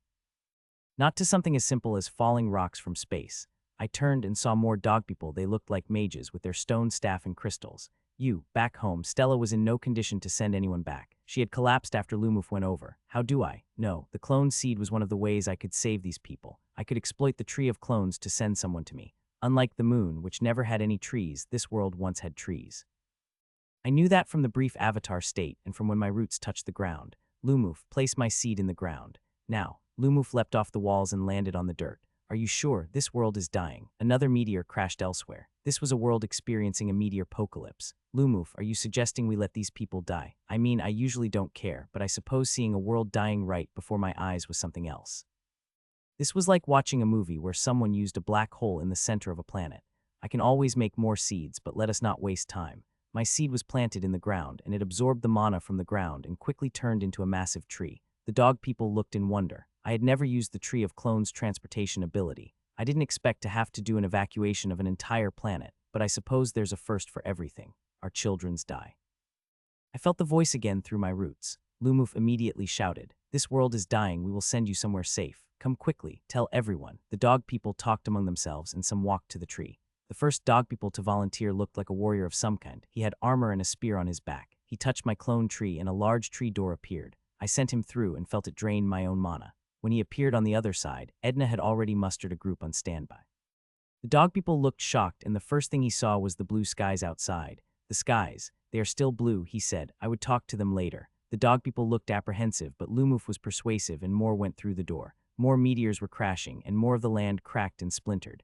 Essentially, this was a planet that was in the process of crumbling. Within months, the whole planet would turn into separated chunks. The rest of the dog people of this town went through. I couldn't tell who was what. It seemed some of them were more important than the others, but eventually almost everyone went through. There were a few of them left who stayed behind, not out of suspicion, but to help. The dog people had faced the falling stars for weeks. It started with a strange twisting of space, and the stars changed. The sun was once golden, and the skies were once blue, but it turned red, and the world started breaking apart. Many cities have been destroyed by the falling stars since then. There were no demons here, just nothing more than plain old stellar catastrophe. This was no time to hold back on relics, so Lumuf used teleport scrolls liberally and moved to the other cities. The map was real-time, and the red dots marked surviving cities. Each day more of these red dots vanish. I didn't know why, but I felt really sad. Our children's die. Sadly, the interdimensional transportation can only be performed at my main tree of clones. You must go too. We need your portals, else more will die. I told Stella 3 days after we were at the Comet World. By now, the dog people had briefed the rest of my Valthorns of what happened in their world. They were still an official secret, of course, and they never left my Valley of the Unrotten. Instead, the Valthorns set up an entire refugee camp in my valley. It was nostalgic, of course. My valley was once the refugee camp of the surviving New Freakins. Stella, with her portal, worked with Lumuf and opened portals between the continents and cities of the Comet World. Most of these dog people, they called themselves the Canner. Together, for weeks and months, we sent the Canary people to our world. We didn't really negotiate much. It seemed the people there had acknowledged their doom, so Lumuf's presence was perhaps that of an angel of salvation. The Sunfather collapses. We couldn't save everyone. Every day I saw more red dots vanish, either because of meteors or from the sundered Earth. The Earth cracked more every day, and eventually, the last red dot was gone from the map. Everyone I could save was saved. Millions more have died. 350,000 Canary went through those portals over the course of months and arrived at my Valley of the Unrotten. We immediately found an isolated, quiet place on the central continent and transported them secretly there through our network of underground tunnels. Then I sent both Lumuf and Stella back, and in the world of the Comet World, my tree of clones was the last living thing that remained. Stella returned, exhausted and rested. The next day, she vented her despair. I could have done more if we found them earlier. At this juncture, I thought about what would have happened if I chose Crown of Magic or Will of the World. With Crown of Magic, I should be able to create more void mana and therefore open those portals myself. Not just that, in theory, I should be able to use those spells through Lumuf. With Will of the World, I'd probably try to move our world closer to it. The Comet World's meteor shower intensified, and the world cracked. A huge chunk had separated, and the weather had turned almost unlivable. But my tree of clones was not something so easily destroyed. My roots extended deeper into the ground. There was something I wanted to do. I sought out the voice. I may not be able to reach the core of my world, but I should be able to reach the exposed core of this Comet World. Year 197 continued. I wasn't even sure whether it's just gravity or just some weird magical forces in this world. I certainly could feel it as it tried to tear my roots apart. My trees had spread as far as I could during the attempts to rescue as many of the Canary people, and I spawned more giant attendant trees wherever I could. Still, a stray meteor that I failed to block could single-handedly destroy my giant trees. These meteors contained powers that exceeded their size, and it was getting stronger. The sun's redness turned even redder, and it felt larger. The heat was immense, and part of my mana was spent cooling down my entire network of trees as I attempted to reach the exposed core of the Comet World. There were no monsters left. No one, just the pull of some unusual magic tearing the entire world apart. It wasn't godly either. Magic didn't work anymore. The tearing energies here seemed to interfere with magic, which was why I sent Stella home. I popped my trees as fast as I could, and it was a race against time. Before the chunk of earth I was on would be torn away. The meteors smashed into one of the floating chunks, and it split in half. A part of it drifted back to the glowing exposed core. I didn't know why, but I felt drawn to it. A large meteor slammed into the exposed core of the Comet World, and large chunks were torn out. The parts that glowed flew up and turned into rock almost instantly, and I saw the core shrink in size. I attempted to reach it. Too late, child of another world. I felt a really strong pulling force on the ground, and even as I increased the number of roots, it ripped them apart. I was trying to hold the ground together with flimsy tape during an earthquake. The path to the core was lost, and I felt a bit weaker. No, my trees in that world felt a bit weaker. The core was smaller, with most of the bits around it drifting apart. I saw the exposed core glow, and then it exploded into multiple fragments. A strange white fragment flew right towards me. It was a white or the size of a tree trunk, and it flew and dropped close to one of my other subsidiary trees. My roots immediately wrapped it and pulled it to my tree of clones. No time to analyze what it was because I sent it back. Once I did, the core seemed to glow again and then crumbled, a layer in the sky shattered. It was like a protective dome that once existed over the entire planet faded away, and the entire world was blanketed by a burn. All my lesser trees were destroyed, and the ground burned briefly and then stopped. There was nothing to burn, nothing left. Yet my main tree of clones survived. The reddish sun continued to batter my tree of clones with searing hot energy, but it did nothing. My tree of clones shared my resistance. A part of me floated in space, and I watched the red sun glow. It grew even larger and took up a larger part of space. Meteors now flew at me directly, drawn to me by some kind of magic. I felt the air was thick with a kind of mana and magic that I didn't quite understand. It was like star mana, yet different. I couldn't get my magical sensors to check it. They were destroyed too quickly by the perpetual ambient rays. No, more accurately, everything disintegrated, except me. The red sun grew over the course of the year and then, in a sudden moment, vanished. Gone, my tree of clones drifted alone in space in seemingly perpetual emptiness and darkness. The world vanished. Stella looked in horror back from the safety of our home. How? There was nothing. Absolutely nothing at all. All the stars in that world seemed to have disappeared as well. In the emptiness back home. You've obtained a title, Witness of a World's Death. You've obtained a title, Otherworldly Rescuer. The Canary people got a title, Otherworld Refugee. Both Lumuf and Stella all got the title Otherworldly Rescuer as well. Titles seemed mostly useless to me, but the fact that the system awarded them meant there had to be some use. Anyway, Lumuf had to break the news to the Canary directly. Your world has died. The Canary howled and wailed. By now, they had relocated to a secret mountainous area in the central continent. Perhaps one day they will be introduced to the wider world, but for now there are too few of them. There were secret convoys that brought food to them while they adapted to the new world. The Canary also had to organize themselves in order to communicate with me. Edna and Lumuf were both so powerful that to them, they were pretty much living gods. Strangely, they didn't seem to notice me much and mostly paid attention to Lumuf. But I needed Lumuf elsewhere, now that the Kemet world was lost. I wanted Lumuf back in the Three Worlds. I had Valthorn druids assist to build temporary housing for them, while their own builders and workers built something more to their own liking. We had a meeting, mostly to discuss the future plans, and also to better understand the past. The meeting was held in a makeshift wooden hall in their part of the world. Their people sounded happy, but I wasn't sure since I couldn't exactly read the facial expressions of the Canary, mainly because I was entirely unfamiliar with them. In a sense, this was a problem I faced with the lizard folks and tree folks too. At the very least, these Canary had tables and chairs, so this part was normal. How's everything? The Canary split into one large faction that largely embraced this new world, and two smaller factions. One that seemed a little suspicious and wanted to go back, and a third group that, strangely, wanted to die. These last group seemed to say that they should have died with their world, with everyone else that died. Stella called it survivor's guilt. I honestly didn't know what to say about it. It seemed quite similar to what the heroes and those who survived great destruction experienced to some degree. All I could do now was to pop some tree of prayers and keep their stress levels manageable. I know for a fact that the people of this world were hardy and seemed to take the frequent destruction and death in stride. So the Canaries was somewhat different, and I wasn't sure why. I also attempted to introduce my priests to them, to help these groups manage their anxiety and trauma, but most of them only pushed the priests away. They didn't want help, even if they needed it. There are people like that everywhere, and all we could do was ease them into their new environment. Some will always cling to their old world, just like how some reincarnated heroes still dream of home. I focused on those who accepted reality. It happened out of nowhere. One of the Canary folk explained to us. He was a level 65 lorekeeper and spoke of their world history. The world of the Canary had demons, and they came rarely, once in a while, with no real certainty or regularity. Even so, their description of demons seemed relatively weak, that their champions can defeat them. Their best warriors in the high-level 80s was enough. I suspected it's the demon champions and not the demon king proper. That's so strange, Stella said frankly.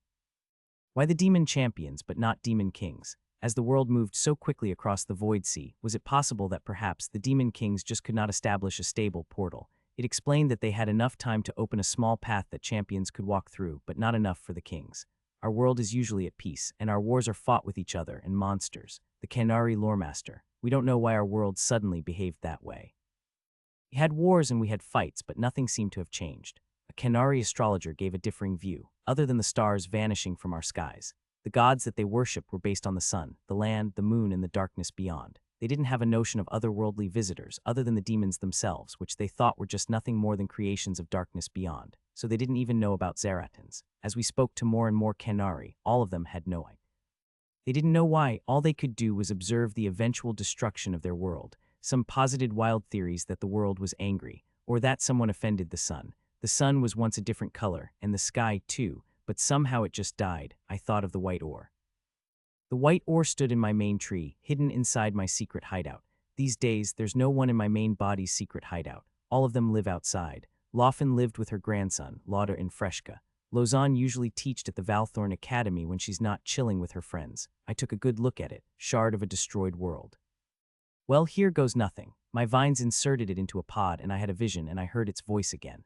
Our sun died for no reason other than age. We are an ancient world and our world lived for too long. Our sun was never meant to live long, for it burns bright and burns quickly. I shielded my children for as long as I could, but death comes even for a world like me. I saw a shortened clip of a sun growing and then fading. You've received a skill, Canary knowledge in biology. Your astral map has been updated. The world sent me a goodbye memo. That sucks. But I was drawn to a sudden increase in my astral map. I saw, for a sudden moment, wide swaths that were revealed to me. This comet world traveled in a long arc through the void sea, and I understood that these worlds may have moved since then. I felt like a Xianxia protagonist, suddenly realizing the existence of the world beyond worlds. Now I realized how large the multiverse was. It truly narrowed my focus. I didn't think it was possible for me to save the thousands of other worlds out there, and nor do I intend to. My goal should be this world. Home. I would protect my home and I would stop the demons from entering my world. The greater world can be a later problem, but my first and main focus should be to save this world. I may consider reinforcing 3 worlds and the other neighboring world as a means to properly protect this world. The path of the comet world through the seas also revealed that it came in close contact with some demon worlds. There are way too many demon worlds. There was something else in the shard, a strange mana I didn't understand and refused to interact with me. Did the shard leave something else in there? But the fact that this world could even talk to me told me something very important. It's possible to talk to the world, and that means it must be possible to talk to my world. If I elected will of the world, did that mean I would merge with the thing at the center of this world? What other kind of power did an entity like that have? From what I've seen, the core has some way of creating shields, since the core shielded their world from the harmful effects of their dying sun, and also has the power to give skills. I remembered that some of the elves and treefolks worshipped variants of the Nameless Mother, and these were likely references to the world itself. Did every world have a will at the center of it all? Lilies, do you know of the will of the world? Have you ever spoken to it? How do you know of it? What was the relationship of the gods and the will of the world? Is the will of the world a god? What is the will? Great. If it's not a god, then it must have been a creation of the system itself. I didn't understand why there are gods and demons in the first place. Like our own world didn't have them, but the ancient people invented them to explain the world. But the other world called the Canary their children. Did this mean that the will of the world was responsible for the creation of the inhabitants, and thus all of those who lived here were creations of the will? Wait, if we extend this train of thought, does this mean that the gods needed otherworldly heroes because the will of the world interfered with their meddling of the natives? Or maybe only some will of the world interfered, so for those worlds, they needed to use externally sourced heroes. Looking at it in another way, from what Sneck described of how the demons used the energy of the core to create demon kings, this suggested that the demons' ultimate goal was to capture the will of the world in order to create more demon kings. But why? Why create more demon kings? What was the end goal for the demons? What was the end goal for the gods? Lilies answered frankly. Was that a jab at Reefy? Let's assume that Lilies is right. The demons invade other worlds, take control of their world, and then just use it to invade more worlds. If so, they are essentially a virus. Then the gods. Each god is a sentient, sapient creature with its own intellect. So each of them would have their own goals, but clearly, each god has a limited sphere of influence.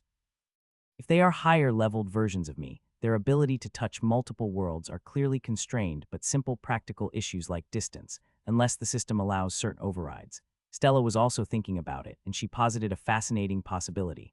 The void sea was expanding, in the same way Earth's distance between galaxies expanded. A slow expansion of the multiverse, so worlds where the gods could reach were getting less, as each of them drifted further and further apart. Certain worlds where they are close enough such that they are clustered and locked together by local, magic gravity, remain reachable to each other, but those further apart were being ripped apart.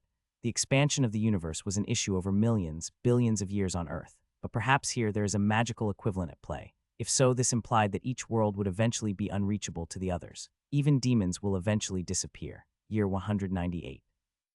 Lumoof was back on the 3 worlds to continue making connections, and also traveled to find a good place to plant my seed. The little incident with Comet World really made me feel the vastness of the world. That time and some space energies can tear a world apart so easily. But what was important occurred back home. We saw the rifts open.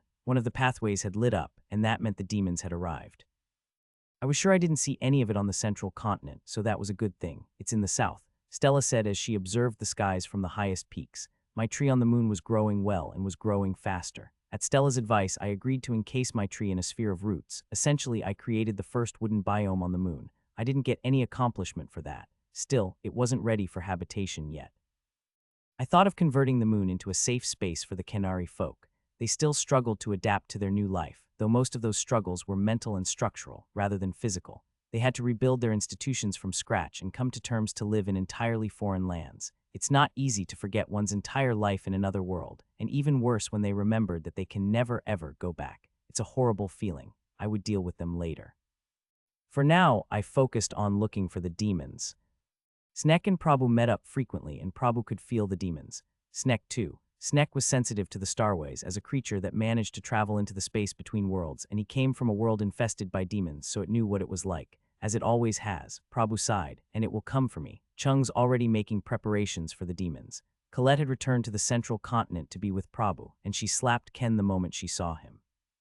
She called him a reckless piece of shit that abandoned his friends. Ken took it like a man and admitted his faults. So this Snek is an otherworldly creature that the gods may not approve of. Colette said frankly, but somehow Snek didn't seem afraid, not this time. Prabhu displayed his work over the past few months and years to Colette. Here in the central continent, and also in the special tree of the heroic journal, Prabhu made heroic items for the next generation and for himself. Weapons of war. Ken acknowledged it was a good idea. The strength of a civilization is its collective memory and collective capacity. I wonder why it took so long for heroes to come up with an idea like this. Prabhu answered, because it leads to nukes and mutually assured destruction. You two are walking nukes, and that's why it's not a good idea. Have you ever wondered whether it's possible to mitigate the effects of a nuclear apocalypse with some global power? Something that Ian has, Ken wondered. What are you implying? Prabhu stared at Ken uncomfortably. I mean, like, could we just nuke Snek's world to death and then send Ian to fix it back after the world was effectively glassed? Snek glared at Ken. Human, that is not an idea to be entertained. Ken continued, ignoring the snake. Think about it. Remember how the Protoss glassed the Zerg-infested worlds to control their spread. What's stopping us to do exactly that, especially if we could theoretically fix it back up?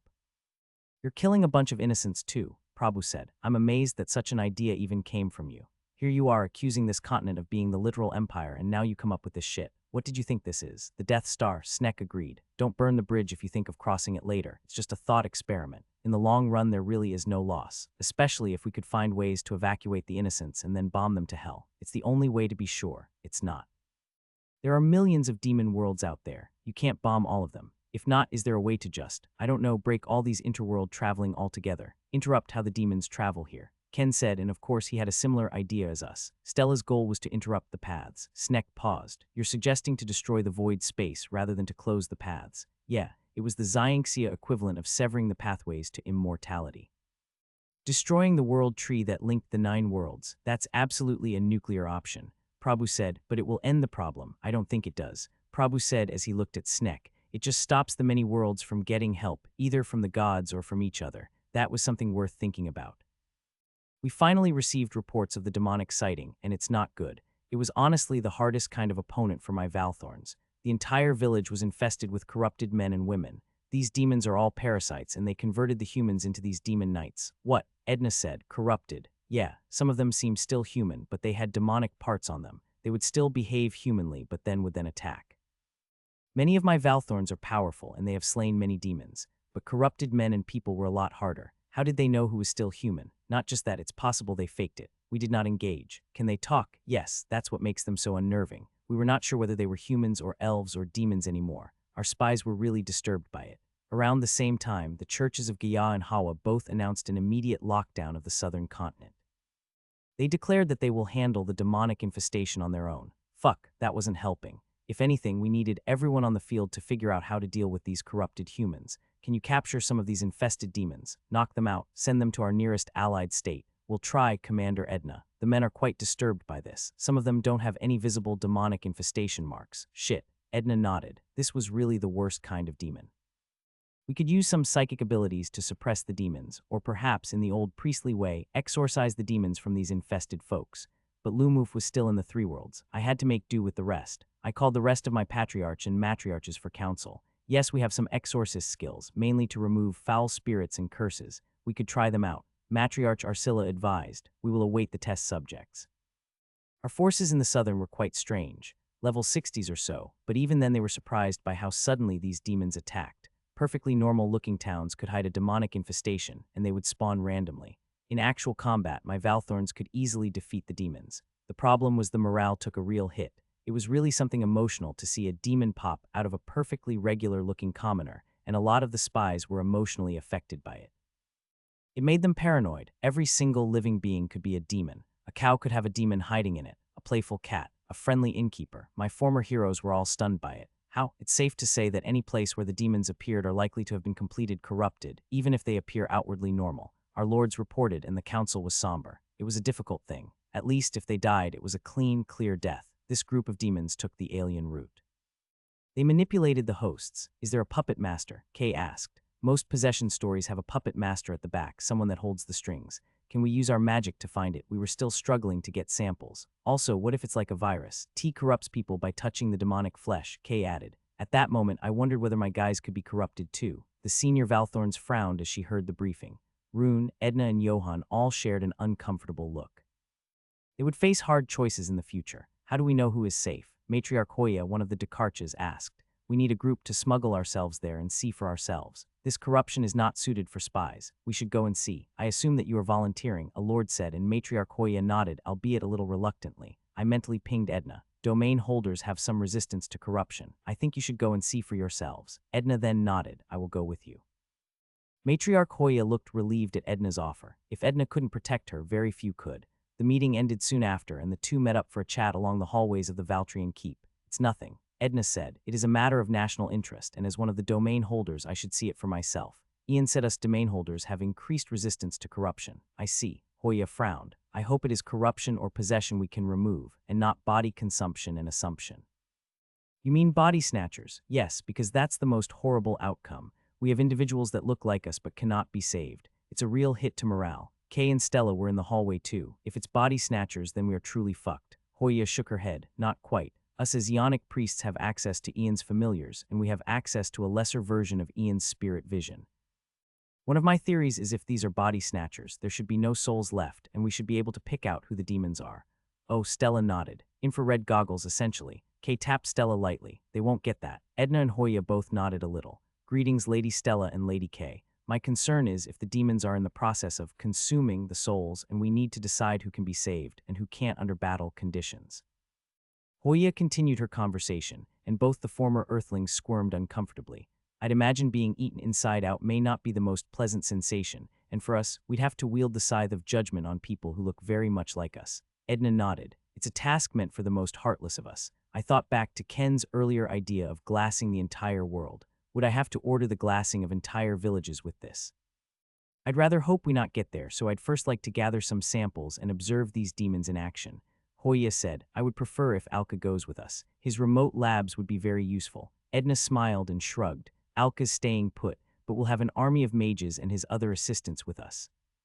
There was a huge clampdown on trade and movement of people in the southern continent as the temples combated the demons.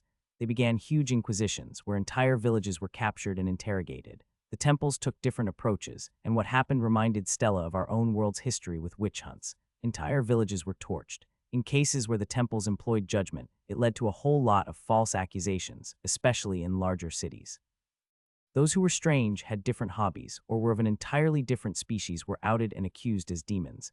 I sometimes forget that I'm in a medieval fantasy world, Stella said. Sometimes. I thought here in the central continent I saw something that resembled an early modern society, but then this just really reminded me that outside of this place it's all fucked, that even with magic the nature of people is just, Those who use such a thing to accuse those they don't like as demons should be punished too.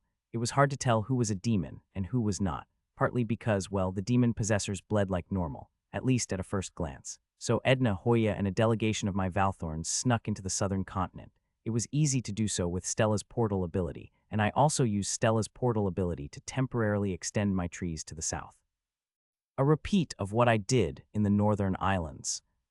Edna's report came a week later. We located the demons. Hoya's suspicion is correct. Spiritual vision is able to fully discern those that have been fully corrupted by the demons. Our problem is really with those in the process of corruption. Exorcism works to a limited degree, but is more likely to cause the demons to trigger some kind of self-destructive behavior. Hoya was injured from one interrogation incident. We may require Ian's dedicated interrogation chambers. The biolabs would be very useful here. We may need to request Lumuf to return. An assessment I agreed with, but it still annoyed me that I needed Lumuf everywhere. If I could spread my roots everywhere in this world, then I wouldn't have to deal with this restriction. But oh well, what's done is done. I'd have to improvise. Stella could only maintain the portals for a few days before she needed to rest, and she rotated with her other void mages. Her other void mages were gaining levels, but somehow they still lagged behind her. With some coordination, Edna and the priests honed in on one village that had been confirmed to have demons, and Stella opened the portal. I placed my roots through it, and then my trees. We had to work fast. I spawned my biolabs, and Edna moved swiftly to capture a few of those where we saw had vanishing spiritual presences. In those where there were no more spirits, the entire inner organs had been converted into a demonic hatchery. There was a demonic creature that controlled the flesh, and it crawled and swam through its host. They made these small, circular baby larvae, and they attempted to infest my biolab, but my mana was too overwhelming, so they were swiftly crushed. They were like little leeches or maggots. With my trees, I also managed to observe it in action. It attached itself to a person's leg, and often the person did not notice it at all. Its bites had a numbing effect, such that the person did not feel pain for the first few minutes. Demonic parasitic leeches that possessed people. With those that had been fully converted, I was able to have a conversation. "You're a demon." The infested woman denied it. "No, I'm Larry, a housewife." The demon often left the brain untouched. Instead, the demon had functionally attached itself to the brain such that the brain supplied the knowledge and the information. "Don't lie to me." My vines wrapped around its leg. "I can see you wriggling in this person's body. I wish I had Patrick's offensive psychic abilities here in the south. I could use it on the demon." Hoya came and used exorcise. It hurt, but the demon was so firmly embedded in the body and flesh that it was pointless. The woman screamed, "Kill." Its arms exploded and transformed into a whip. It attempted to attack Hoya. My wooden shield parried the strike, and my vines wrestled the demon's appendages. She's no longer a half-elf. Hoya took out a staff and then manifested a root. The root pierced through the body. The body wriggled, but the demon was not dead. We had to hit the parasite exactly. I see why the temples and the spies are having problems. We need to hit this thing. My turn, my vines pierced through the lady's body, and my vines entered. Then I dug out through its severed neck a hairy worm. This is the demon. It struggled and wrestled. The female body collapsed like a puppet. Hoya frowned. It can move in the body, yes, and it's not easily visible, even in spiritual vision. Spirit vision told us that it's a demon or demon possessed simply by the extinguished soul, but it did not tell us where it was located within the body. I needed something that was the magical equivalent of battlefield X-ray and MRI. Else it's possible that this larva could even infect someone directly. I cut the body of the lady up and more larvae appeared. They were in small blobs. I took some for studies. Even in their small size, they could leap and hit someone. Edna frowned at this. The temples are just burning entire villages to the ground. I'm afraid I see merit in their approach. Me too. There had to be a better way than glassing a continent. Year 198, Part 2. One of the junior Valthorns developed a simplified process to check on demons, especially when demons were not available, something that apparently a few other places had independently developed. If a demon consumed or destroyed a soul, essentially, that is just a body, but without the will in it. A person's skills and abilities were tied to the soul, so the theory was most of these lesser demons would not be able to copy skills. Accordingly, they may appear like a person, but if they are unable to use any of their skills, they were quite likely to be demons. It was quite clever. Of course, it's likely that demons were still able to copy some skills, especially the champion class. So far, we have not seen any of these champion class parasites, and honestly, it kept me awake. What could a demon king that's entirely focused on possessing people do? Could it even possess a hero? I thought back to Mila and Alexis and wondered.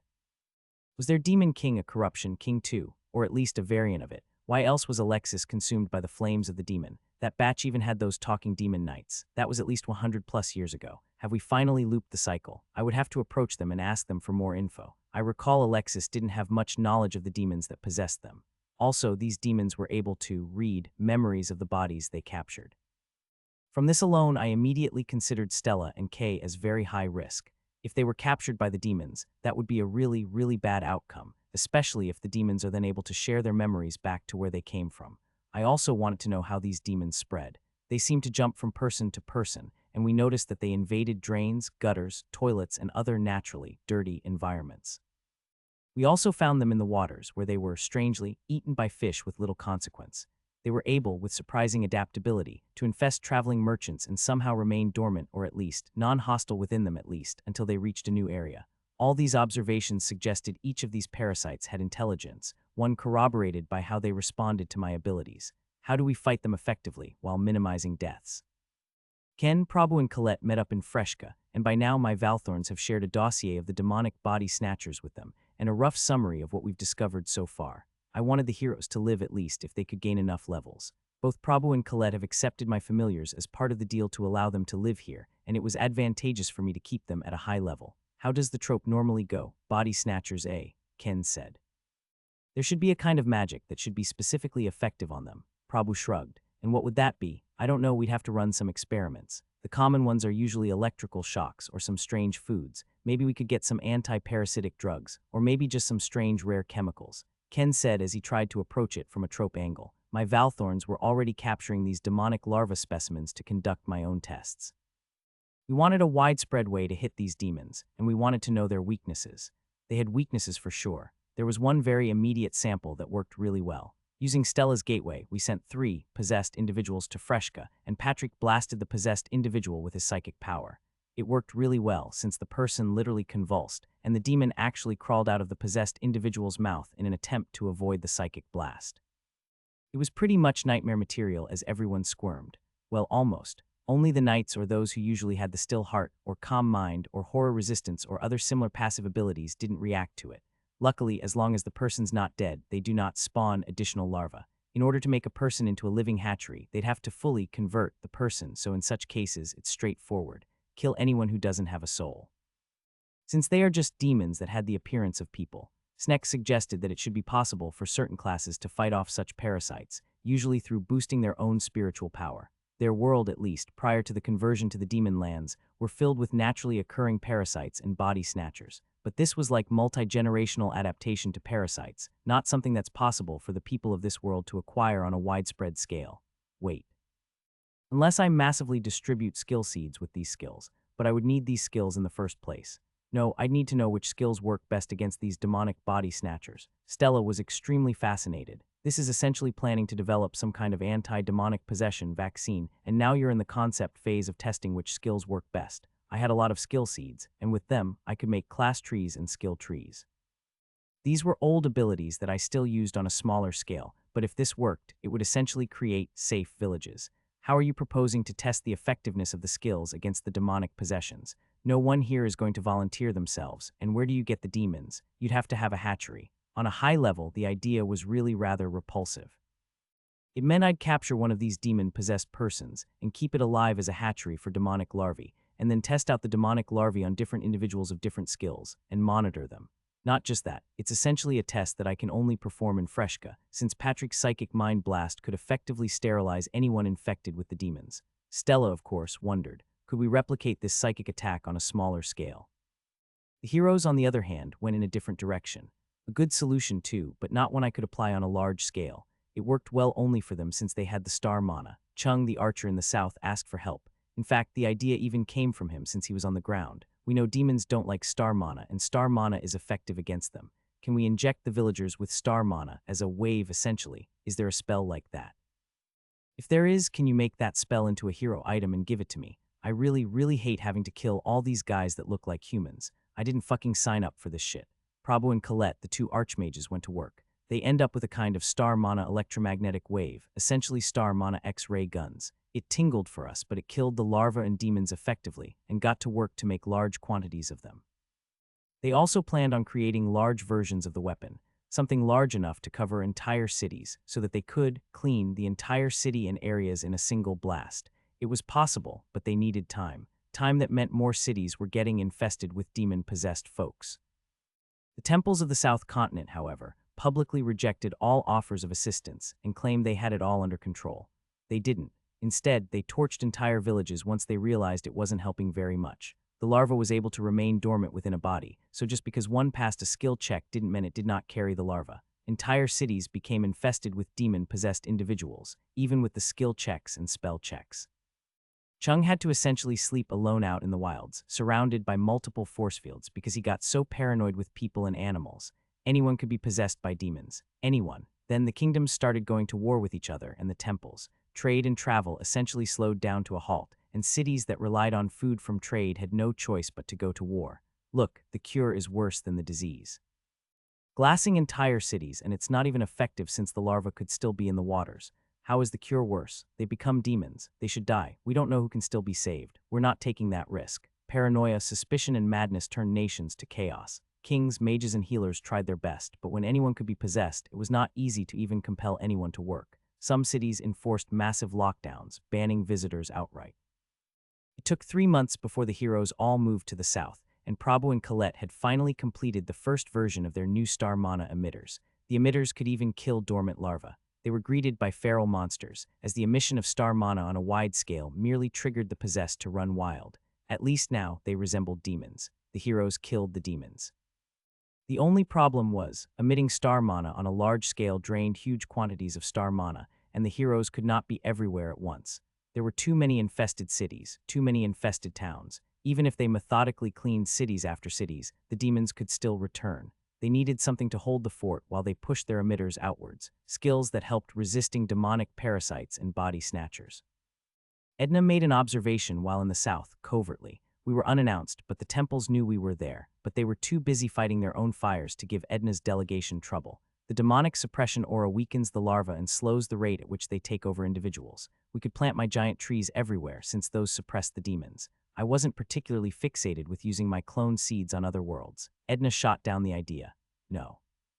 Your clone trees should be reserved for the Demon King. We shouldn't deploy it yet. We can handle it. We'll just need to deploy more Valthorns and higher-ranked priests to suppress the demon's presence. But the aura fluctuates, especially for creatures that need sleep, and true enough, the demons were still able to return. We needed a better way to spot them, especially since these parasites have incredible natural camouflage and infiltration abilities.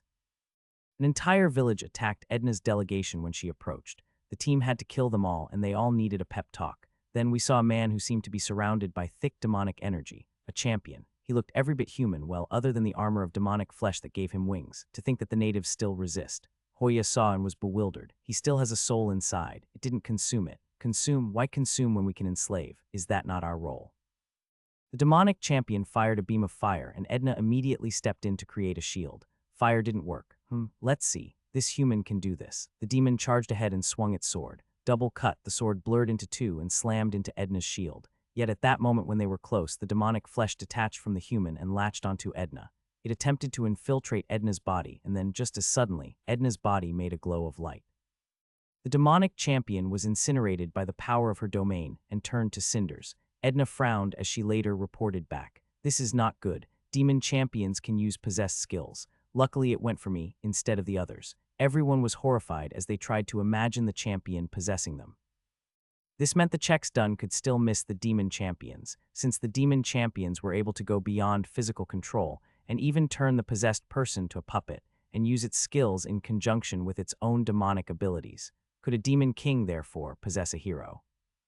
You can't be serious, Prabhu vented as we shared the news of the demon champions with them. I feel like we've just made a few steps forward, and this demon champion sent us all back to square one. Ken didn't join them as he, without his hero class and without any star mana, was pretty much sitting ducks. I don't think you need to panic. The demons clearly are designed to attack heroes wherever you are, so even if you miss them, they can't help themselves and will attack you. Sneck agreed with the assessment. Our own records agree with that. Demons can't help but attack heroes. It's in their very nature, so it's almost confirmed that you did not miss any champions so far. I'm not convinced, but all right, Prabhu said. Anyway, can you arrange a shipment of snacks? That's not critical at this time. Kay answered. It is. I'll work for 5 years if you can send snacks here. Help me negotiate with the order, please. Ken and Kay shrugged. Ken sighed. Prabhu, if you keep doing this snack thing, you'll be relegated into the disposable joke or fodder character trope and you'll die. Don't play that part, please. Fuck that trope shit. I want my snacks. We had a few spies infected by the demons, and we brought them back for further investigation. My familiars apparently helped to detect the demons, and because my familiars also occupied a link with the soul, they contested the demonic parasite's attempts to possess my spies. My spies received regular familiars, and the demons won 2 out of 3 times. But even though they won, it took them longer to gain control of the spy's body, and this gave the others time to get help, or in our case, put them into a magical coffin for further studies.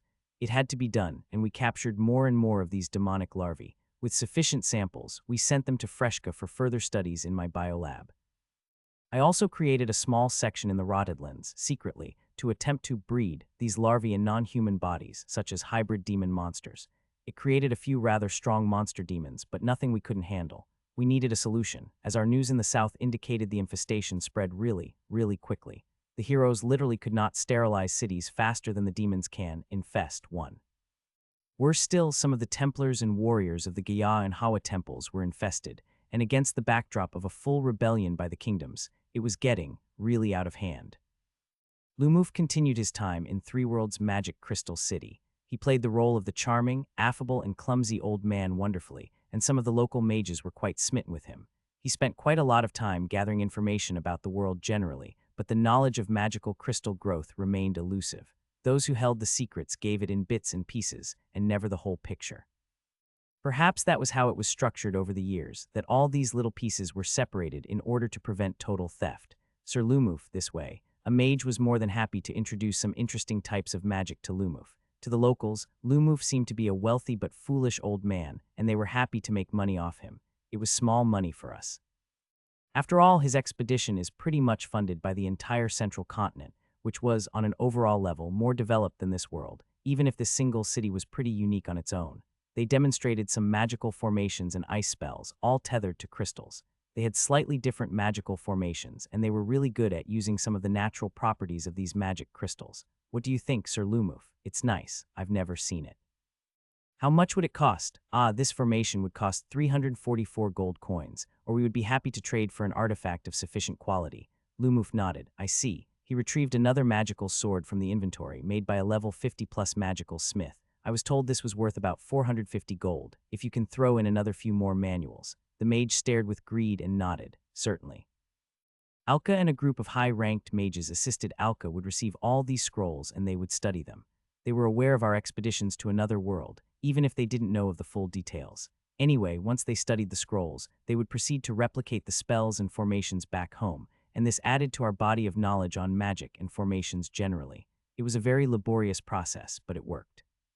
I hoped this would allow me to unlock the knowledge needed to truly comprehend the Demon King's core, but from what I could see, progress remains very, very far away. Even with a platoon of researchers and mages, it's a very long process. The journey to get from the Iron Age to the Space Age is long indeed. Year 199. The war in the South intensified, and by now it felt like everyone was fighting everyone else. Yet the two temples continued to enforce the blockade on the southern continent, only this time to keep the people in. The temples did not want the demons to spread to the other continents, so they called on the other continents to reinforce the blockade. This is ridiculous. Edna spoke to us and the council. We need to act decisively. The temples are not doing a good job, and a lot of the kingdoms have openly gone against the temples for the recent madness. This demonic parasite is going to spread, and it will spread quickly. Madness, as in glassing of entire cities because of the suspicions of corrupted men among them. The champions also were more crafty than normal. They were adapted to the minds of men and were able to hide. My spies tell me some are already on the other continents. It was a matter of time. I don't get it. The heroes are clearing up cities. One of the lords considered the facts. The heroes met a few champions too, and they made short work of them. Every time a city gets cleared, refugees rush to it by the thousands, and inevitably the demons return. Edna explained. They only managed to build one single large-scale star mana emitter so far, and that only cleaned up an area the size of Freshka and its immediate surrounding areas. Even that caused huge political conflicts that the heroes clearly missed. The heroes were rather oblivious to the politics of where they placed their miracle cures. Cities and kingdoms wanted it, and so the city that possessed such an artifact had to protect it with their lives from the other kingdoms who wanted it. I thought to myself then that this is what it will be like in a world without demon kings. Everyone is fighting each other for the slimmest of advantages and wealth. Felt like an absolute shitshow. No, it felt like Earth. It was a sad thing to think about that even if we stopped the Demon King, the world would just revert to its natural state. So I didn't. I focused on the larvae that we cultivated in our little patch of rotedlands, and we experimented with them to a great degree. It was really easy to kill them when they were outside. We could squish them like maggots. The problem was still, how do we kill them when they are already in a host without harming the host? Anyway, as we researched, rather than actually gain the ability to create a similar larva-type parasite, I instead gained a different type of parasite. You've gained the skill Normal Tree Parasite Creation. You may now create tree parasites of your own. These parasitic trees take the form of vines that grow on the skin and flesh of living beings. They leech on the life force of their hosts. I checked. They did nothing else. What the fuck? All that and these parasitic trees did nothing else. Doesn't even let me gain control like the demons. I need to upgrade the skill then. Is that it? Anyway, we conducted more experiments on the larva with different kinds of materials and injections. It didn't yield much. Maybe we're not doing it correctly. Alka suggested as he helped to run another separate batch of tests on these demonic parasites. He didn't ask questions where the parasites came from, of course. We should be testing a response on live persons. Why? From our earlier knowledge, we know certain skills and abilities can delay and stop the demons from taking control, but this is not very useful since we can't give skills on a large scale. But we also know that mental attacks work very well on these demonic parasites as they are attuned to thoughts. I allowed my field scientist to complete his thoughts. Can we drug it to death? Not to kill it, but essentially turn it useless by overwhelming it with stimulation. With psychedelic sap, yes, Alka said. We should try it out, a dose of strong psychedelics on someone possessed by demons. I ran this through my council, the earthlings and my leaders in the south, just for their thoughts. Overstimulating the demonic parasite could be worth a try. Stella said, if it's better than killing the host. One of the lords theorized. There's always been a drug trade, even in the south. If this theory holds any water, those kingdoms where there's higher use of these psychedelics should see lower demonic possession. The South doesn't have that kind of data. Another lord countered. Not everyone has a bureaucracy that tracks everything. I felt like that was a jab at me or at us generally. We can send a batch to Matriarch Hoya and let her test it out with our forces there. Edna nodded. The idea is these things should essentially drive the demons wild. Matriarch Hoya had another view. What's our goal here? Even if the drugs work on the demons, we still can't get it out. Once the drugs go away, will the demons return? We don't know, but some studies would be good, Alka said. These demons are really fragile things, even if they have some ability for self-repair. I'd like to know if these drugs could at least destroy their ability to interact with the body. Our tests on the larva itself so far seem to cause it to convulse and then die, but outside of a host, these demonic parasites seem to die to everything. If it doesn't get the demon out of the body, I really don't see the point, but I will conduct some studies, Matriarch Hoya answered. At the same time, I wondered, could I use my Dream Academy or similar skills offensively on these demons? Psychic or mental attacks worked, but I rarely see those in this world. In fact, outside of Patrick, I really cannot remember many other instances of psychic attacks. Then we had our first instance of near attacks from a nearby kingdom. It was only through Hoya's priestly abilities that an actual pointless conflict was avoided. Demons. These guys are here to spread the demons. Hoya immediately used one of her priestly skills on them, one of her strongest pacification abilities. Each patriarch and matriarch developed slightly different skills. Like Lumuf seemed more towards devotion and empowerment, Hoya was more of the peace and calm type, so her ability at level 100 was something called Hour of Calm, which gave the entire mob present an hour of peace and calm. Hoya and Edna quickly used that moment of sanity to have a conversation with the generals. Sadly, these abilities don't seem to work on demons, since, well, demons can't actually be reasoned with. As it turned out, some of the Templars were infected by the demonic parasites, and they have been spreading the parasites. Accordingly, they suspected Edna and Hoya to be the same. Truth was, out in the fields, we're not sure either. Hoya and Edna both could use some level of spiritual sight due to the Court of the Daytree, but even that's not foolproof. It's possible that some of our guys had dormant demonic larvae in them, and if we wanted to check this, they had to go under the biolab regularly. Using Stella's portal, we did these checks every 3 to 4 days, and so far, so good. But it is possible for demons to infest my guys over those few days, especially the weaker guys.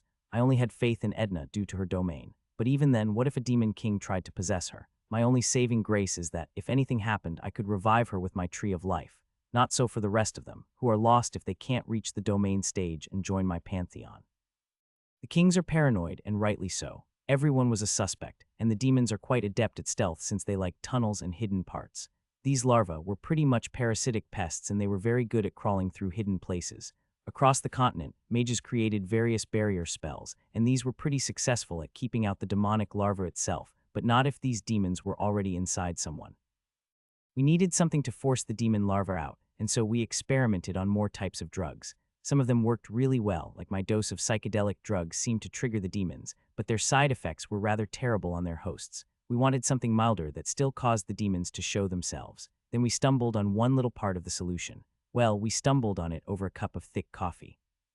Edna and Hoya traveled to a town in the south that was really big on coffee production, and through Stella's portal, I also extended some trees there in order to help scout out the terrain. At first, we didn't notice anything. But then Patrick and the group of artificial minds noticed that the demonic larva was strangely absent from the coffee factories and cafes. Most of us were not trained to think about what was missing, instead of seeing what's there, so we started doing some tests. Moderate quantities of coffee confused the demonic larva's tendrils, and the confused larva tried to escape the coffee-laced environment.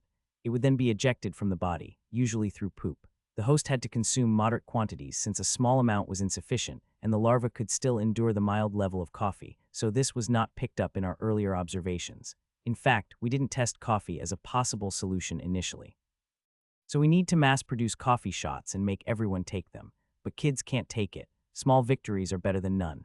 This solution, sadly, only worked on humans, elves, centaurs, and dwarves. We still did not have a solution for demonic infestation for other races such as lizardmen, drakes, and treefolk, though both treefolk and lizardmen infestations so far have been rather mild. Interestingly, there's also a race that was very resistant to the demonic parasites, almost to the point of immunity. Minotaurs. Their bodies produced certain kinds of liquid that regularly flushed out parasites, and the pulses of energy throughout their body seemed to interfere with the demon's ability to control them. But Minotaurs were an extremely small group in the south, and they're wary of all humanoid races. I had yet to introduce the demonic parasites to the Canari, since, well, it didn't seem right for me to subject them to the horrors of our homeworld. With the discovery of coffee as a possible solution for cleansing the body of parasites, we had to quickly grow large quantities of coffee. As it is, the central continent already has some coffee plantations, and we had some existing coffee stockpiles, but it's certainly insufficient if we were to push for a wide-scale consumption of coffee. As we pushed the kingdoms that were affiliated or in a hidden alliance with us to consume more coffee, the temples seemed to have discovered our solution, and they too started widely promoting the consumption of coffee. As a solution for the South, which had a large population of humanoids, the coffee worked for a few months, since it essentially forced the larva to make a choice: infest or leave the body, rather than remain dormant or hidden. The widespread consumption of coffee reduced the demonic parasite's hold and brought about the end of internal wars, and an odd tradition of visitors and travelers having to down a dose of coffee before entering new towns. I believe this would probably be a new tradition unique to the South, since they bore the brunt of the demonic infestation. The temples, of course, began touting the discovery of coffee as their success, a claim which we disputed, but did not strongly pursue. What's the point anyway? Also, the demons adapted and took a more adversarial stance. Once possessed, the demons immediately infested and surfaced, rather than remaining dormant. This helped clear the confusion and fog on who were demons and who were not. The kingdoms continued to struggle with the demon champions, since these champions were still very powerful, but it was easier when one didn't have to watch their back all the time. The heroes, thus, continued to push towards the demon-infested nations. There were large swaths of the south where the demons have fully conquered the kingdoms. The risk, of course, was that there were some that have yet to be infested by the demons, but the heroes advanced with their star mana serving as a beacon. They burned brightly, and the demons were moths drawn to the flame. 2 more years. The demons were slain 8 years ago. At least 2 more years to go, year 200. Coffee didn't work that well on treefolk, drakes, and lizard people. This was a secret, of course, but we couldn't keep it for long. Once news of infested drakes and treefolks went out, it only resulted in more speciesism, as trade and deals with the treefolks, drakes, and lizard people essentially dropped to zero. They were pretty much the pariah in the southern continent. That sucked. We needed something that worked for them, and it was partly because of how their bodies processed coffee. The caffeine that overwhelmed the demons were absorbed by certain organs unique to these 3 races, and thus spared the demons. Strangely, even minotaurs got ostracized even though they were close to immune to the effects of these parasites. The Hawa Temple, which counted humans, elves, and dwarves as the majority of its believers, outright commanded that these other races be banned from all of its allied territories, and led to large refugee camps as these races were forced out of their homes and villages. It annoyed me very much that our solutions amplified racial issues. We tried stronger doses and so on, but it didn't work. We needed something with caffeine that the bodies of these races didn't absorb. So back to the drawing board. I tasked a few lizard people and treefolks to lead the research since, well, I sensed that some of the human and elven researchers didn't give the issue the same weightage as before. That also annoyed me. Meanwhile, the heroes attacked more of the demon-infested kingdoms. The demon champions had already taken over as the ruler of the various kingdoms, and they ran the kingdoms with their stolen skills.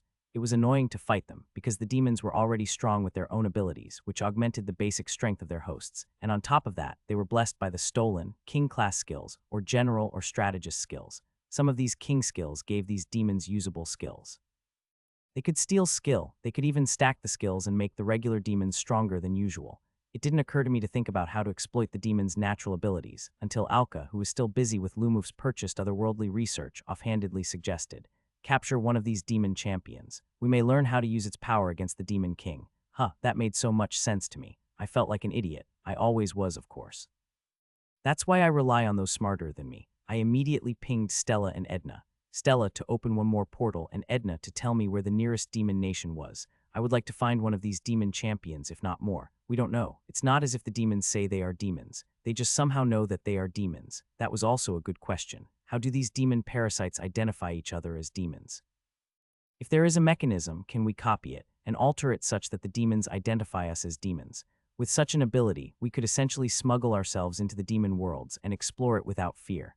Actually, taking that to the extreme, if everyone in the world was identified as demon, could we pretty much coexist with the demons? Year 200. It wasn't very hard to identify the demon-infested kingdoms, since, with the recent events, they declared themselves quite publicly. The demons as a whole was not a functional kingdom, since the citizens comprised of possessed demons. They sadly, cleverly used the population as a meat shield. The population all had demonic larvae in them that were not fully infested, such that these populations could still interact and talk like normal, though with some mental controls. Those who struggled or resisted the demonic control were quickly fully infested or killed. When I started offensively expanding my trees into these demonic parasite kingdoms, I noticed a glaring weakness. The demons could not detect my presence. They had some sense of their own, but as parasites, they mostly leached off the senses of their hosts, and if their hosts did not notice me, they didn't either. That meant, with Stella and Void Mages, I could observe the demons without outside intervention. First thing I noticed was how absolutely ordinary some of these villages were, except for a few villagers who clearly had demonic appendages throughout their body. No one reacted to it, even those we could still detect the presence of a soul. Even as a dormant or larva form, the demons were clearly able to alter or change minds. There was no other reason why these people, who clearly retained some of their own cognitive abilities, accepted these demons so easily. I therefore classify the demons into 3 categories, though the line between the infested stage and transformed stage is very thin. The larva possession stage. Demon is embedded within a living person, and the demon parasite controls the host via some kind of mind control. At this stage, they are able to use skills, and they can still be saved. Multiple larvae can actually be inside the same body, so the larva possession stage can still infect others. The infested stage, where the demons have killed the host soul and the body started to breed other larvas. At this stage, they are essentially demons, but with the appearance of regular people. The transformed stage, where the demonic presence can be visibly seen. On top of these 3 stages, we have the demon champions, who are at the larva possession stage, but are able to either steal or mind control and simultaneously merge it with their own demon champion abilities. Those who were still in the larva possession stage continued to live relatively normal lives, though they focused on eating. Now that they did not have to keep up any semblance of a society, they abandoned things like paperwork and trade. The demonic parasites reorganized their society such that the larva possessed collected food centrally. That said, they continued to produce weapons and equipment, which these demons used. These demons were able to use equipment, including magical equipment.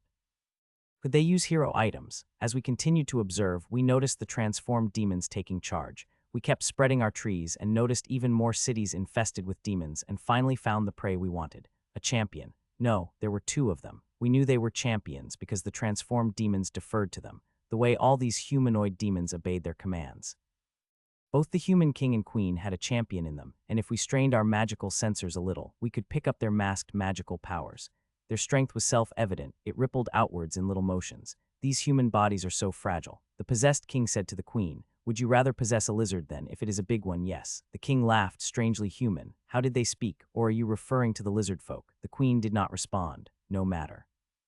Let us wait for the true king. We knew with certainty that these champions could not possess me. I saw how the champions were torched by Edna's soul. I wanted to capture these demon champions, and so I asked Stella and the Void Mages to rest for 2 days. I needed them at their best when I pushed my powers through their portals. It wasn't hard to find them after the 2 days. The 2 champions were incredibly confident. They walked about their kingdom with no guards, no defenders. Not necessary when the demons as a whole respected and obeyed their inherent hierarchy. I initially tested the concept on the demon parasites, the lesser larvae to the effects of my mana. It killed them. They were just fragile to most things when not in a host, but I had a feeling it would work on the champions. "All right, be ready, because I'm going to attack a demon champion," I told Stella. I had my labs and everything on standby, ready. Stella understood my plans to study the demon champions, though she didn't quite agree with having a war of the parasites.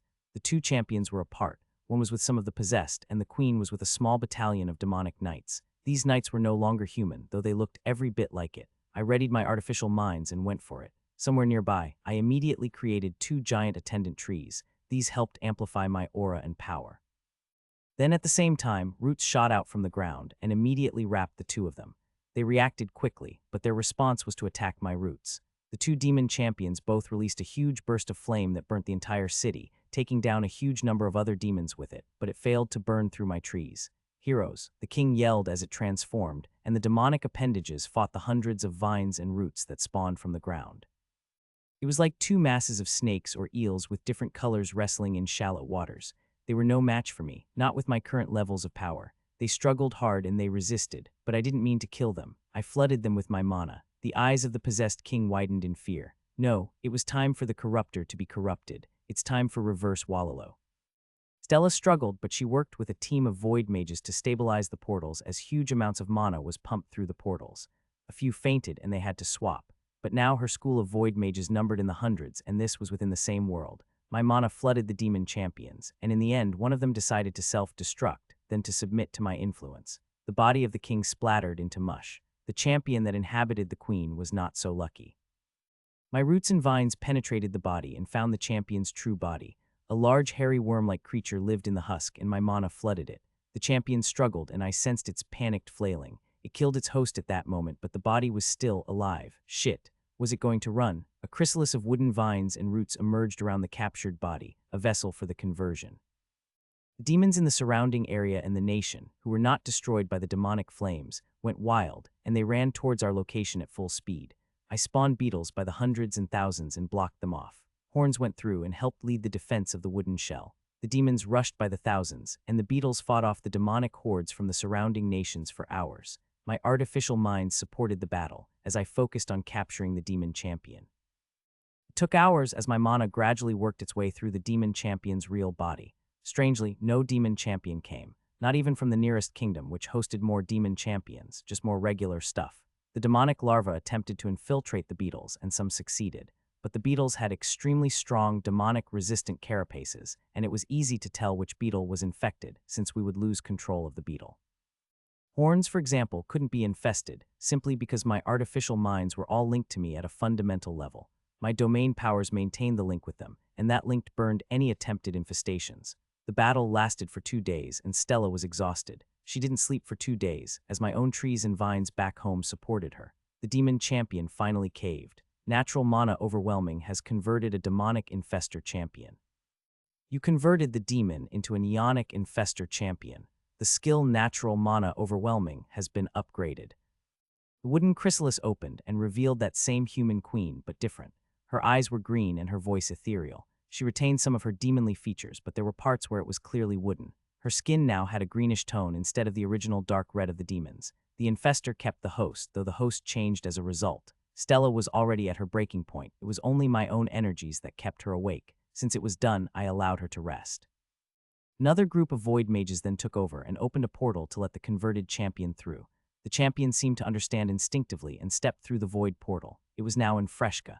The infestor looked around and the void mages stared. They were visibly afraid. 2 of my Valthorns were there, ready for any eventuality. Rune's bow and arrow glowed, ready to fire. I felt it was safe as Patrick's psychic power descended on the infestor. Nothing. It bowed and knelt. Greetings, Ian.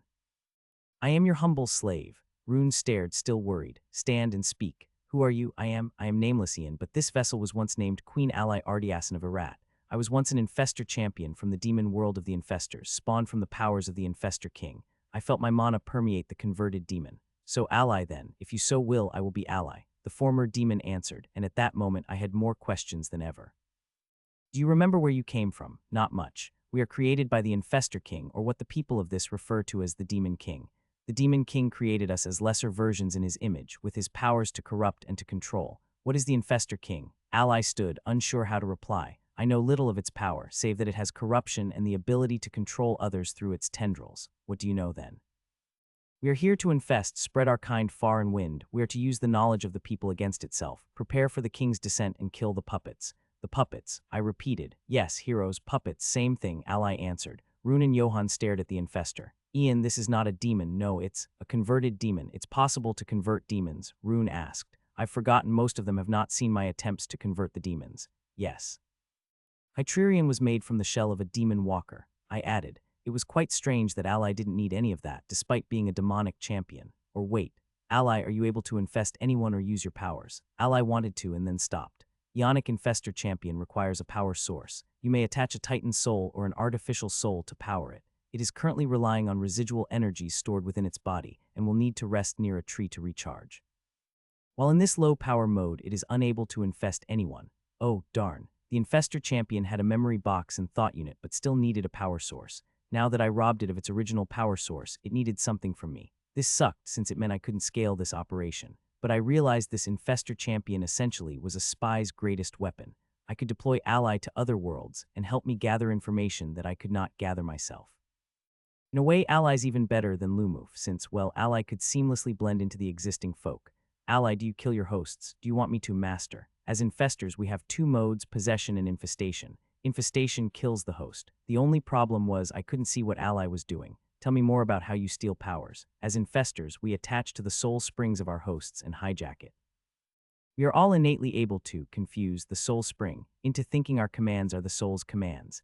We exist on two levels, at a physical level, and at a soul level we can inject ourselves into the soul. This injection process, of course, drains a lot of magical power, but we also simultaneously steal power from the soul springs of our host. When we kill our hosts, we grab hold of the pieces of their soul spring and attach them to our own.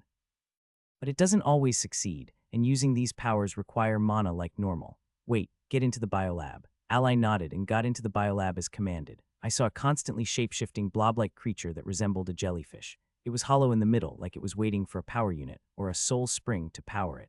There were smaller rocks that floated in between the multiple blobby tentacles of the Infestor Champions, and realized these were the stolen skills. Skills taken from the Queen. I couldn't see how it interacted and inserted into another soul, because in its current state, it lacked the means to do so. The tentacles and the blobs moved constantly, and there was no permanent form to the body. This was unlike how the others had a defined shape to the lake of their soul. I doubt the shape was what gave it the ability to possess another, and I probably would have to insert a Titan soul in order to fully understand what these demon champions could do. That, of course, sounded like a waste of a Titan soul. Well, maybe not, because from what I observed, Titans are most useful in a utility role. Patrick's usefulness has exceeded Hytrerion by a lot, so to use Titans for combat roles was frankly a waste of time. In that case, would using the Titan soul on Ally and Infestor be a waste? Do I have other, better uses for the Titans? Meanwhile, the kingdom which the champions once ruled turned into a frenzy, like a Zerg swarm without their cerebrates, wild, primal, and they rushed towards us. This was strange behavior, as each parasite is able to some degree of thought and self-regulation. Surely they did not require a champion to function, but it did. While the war against the parasites continued, Lumoof was still in Three Worlds. Sir Lumoof, this way. A merchant led him to a large room that displayed one of the largest, most detailed maps of the Three Worlds.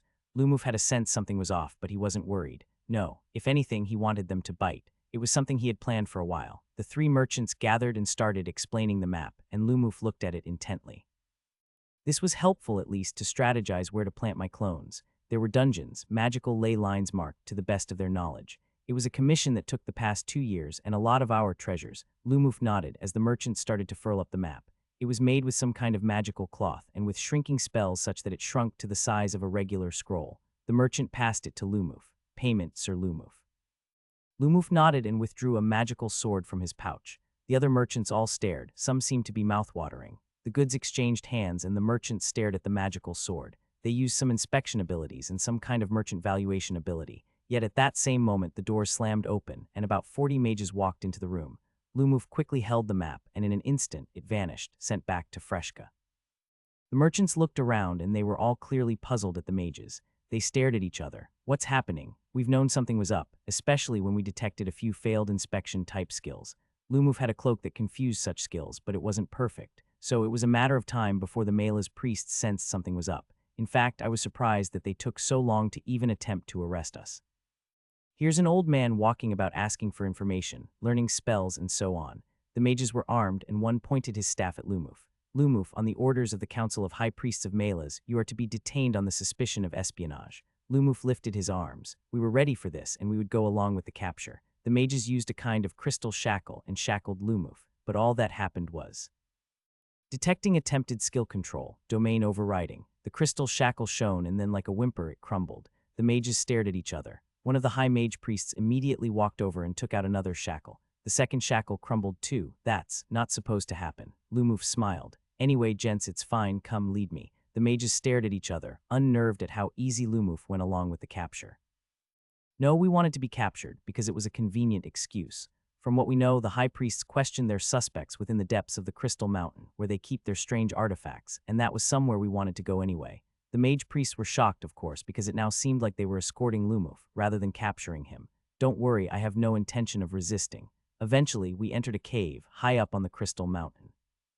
Here we took a look, and it was beautiful. Can I just appreciate the view for a moment? Lumuf paused. The mage priests looked at each other uncomfortably and then glanced towards the high priest for guidance. The high priest nodded. No more than 2 minutes. Lumuf nodded and just looked at the view. It really was beautiful to see the entire city of Malga, with crystals everywhere.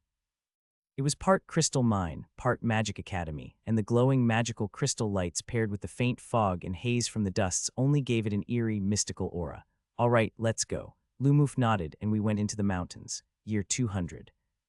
The depths of the Crystal Mountain were magical. They had a magic lift, and the walls, the crystalline walls, glowed in many colors. It was beautiful, and the ambience truly seemed magical. This is quite beautiful, Lumuf said to the mages, who all seemed a lot more afraid of him than the other way round. Something about the shackles crumbling seemed to remind them that Lumuf was not just any old man, even though he had kept his domain in check for the entire period he was here.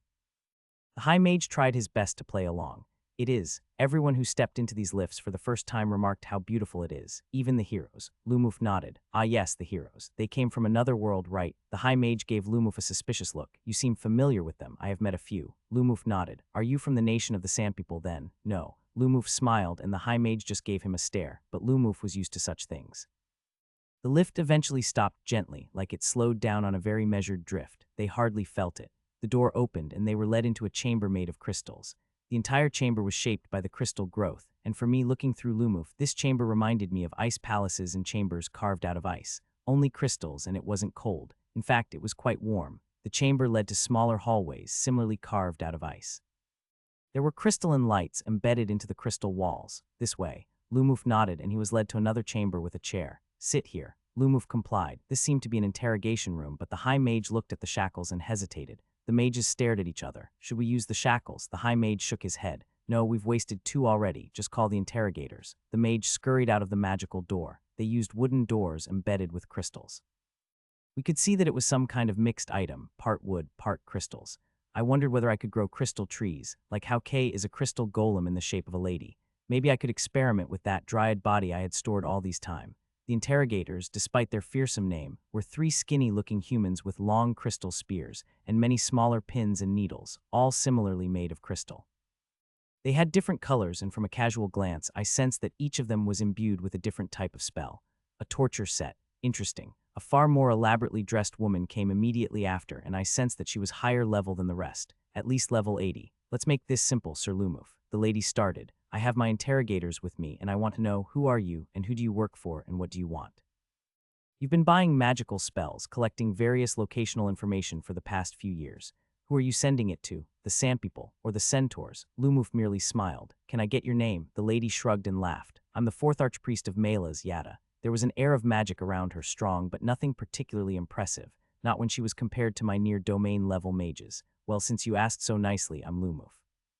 I serve the Temple of Ian, and I came from a faraway place. We've checked, there's no such thing as the Temple of Ian. Oh, there is. Lumuf smiled. Now, if you want the juicy details with all the fruits, I would like to meet the true ruler of Malga. I would happily explain then. Yada stared. You wanted us to come to you. Lumuf smiled. Well, it's hard to get the bureaucracy to pass a message, isn't it? What better way to get direct access to the top by making you come to me? I could kill you here.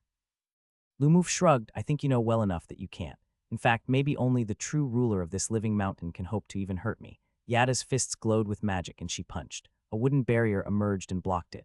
Vines instantly absorbed the magic in her fists, and those vines quickly wrapped around her arms, and she stared. She flinched as she felt magic drain away from her arms. Who are you? Were you listening? My name is Lumuf, and I serve the Temple of Ian.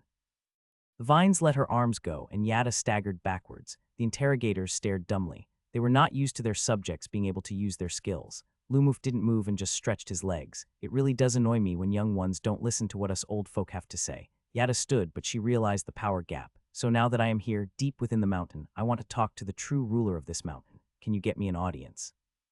I certainly hope we can have a friendly meeting, rather than one where I'm forced to go on a warpath. Yada dusted her robes. I see we have invited the snake into the house. I'm not a snake, I'm just a priest of Ian, I don't bite. Yada looked at her team. Stay here, I'll go call the crystal holders. The interrogators looked afraid. Milady. Lumoof immediately interjected. There really is nothing to worry about. Can I have some tea while you sort out the details? Yada looked at the interrogators. Well, go get some. She pointed a finger at Lumoof. And you don't get too smug. You don't know who you're dealing with. My priest just stretched and yawned. But the interrogators looked at Lumoof again and decided it was better to just get him some tea. The tea was not bad, and Yada came back about 3 hours later. The interrogators kept watch, but they felt so uncomfortable around Lumoof that they decided to wait outside the door. The crystal holders will meet you now, Yada said with a commanding tone. Then you'll know better than to offend us. Oh, they led Lumoof through more narrow crystalline pathways and down more crystalline stairs and then another lift. A lift that went even deeper. Then deep underground, we walked out of the lift into a massive cavern with glistening crystals on the roof. The crystals had many colors, and around us we saw giant crystal golems. These were massive things, and they looked like these golems could open up to be even larger. There were a few more pathways that led to this cavern. Clearly the way we took was not the only way in. Feeling scared yet, Yada smirked. Lumoof shrugged and she couldn't believe her eyes. You're acting. We've fought demon champions. Golems are just creatures in the same class, and then we arrived at a platform. There were 8 large crystals and 8 individuals seated right before them. Archpriest Yada, this is the individual that wants to meet us. Lumoof looked around, and here I felt the conflicting presence of something. It was that something that hid underneath the mountains. It was here, but it darted everywhere, hopping from crystal to crystal. These 8 men were just spokesperson, the equivalent of my Valthorn councils, but not me. Where are you looking, spy? One of the individuals said. The voice was feminine, but here in the dim cavern, where the lighting came from the glow of crystals, it was hard to make out her features unless we activated our skills. My spiritual sight identified her as human. Lumoof looked around, and we tried to follow the presence, looking at the real power behind all of you. One of them slammed the crystal table. We are the real powers here. Lumoof smiled. All of you are just like me, the hands and legs, the executors of divine will. Lumoof paused briefly and then said, minions. 3 of them glowed as I sensed them gather their magical power. Still, our eyes focused on that presence, and at that moment a 9th crystal, one larger than the 8 others, rose up out of the crystal floor. The 9th crystal was shaped like a throne, and a golem sat on it. We felt that presence gathered in the golem. The golem was just a puppet of the spirit of this crystal mountain, yet the golem looked incredibly lifelike. No, at a casual glance, the golem seemed every bit human. 8 immediately bowed. We greet the immortal Crystal King. Yada knelt and she gave Lumoof a smug look. You fucked now, old man. Lumoof smiled and respectfully clasped his hands together. We didn't kneel. Greetings. The presence was similar to Lily's and Arya, maybe just a bit stronger. The golem radiated his domain, and the aura of the Crystal King's domain closed in and attempted to smother us. All of them cowered in its presence. This was nostalgic. I did the same thing to my Valthorns. The Crystal King stopped and stared with its purple eyes. The 8 cowering minions immediately attempted to explain. Your Majesty, this is a spy. He claims to be a priest of Ian, but we've checked and it does not exist. No, the king answered, and he sounded human. This was some really good puppetry. Who are you? His domain did not pierce through Lumoof's skin. Instead, it was pushed back. Lumoof gave a nod. Greetings, immortal Crystal King. I am Lumoof, a priest of Ian.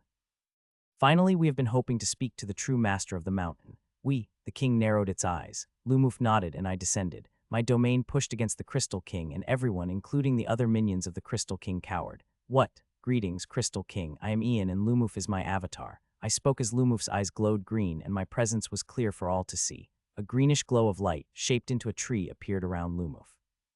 The golem narrowed its eyes as our 2 domains met.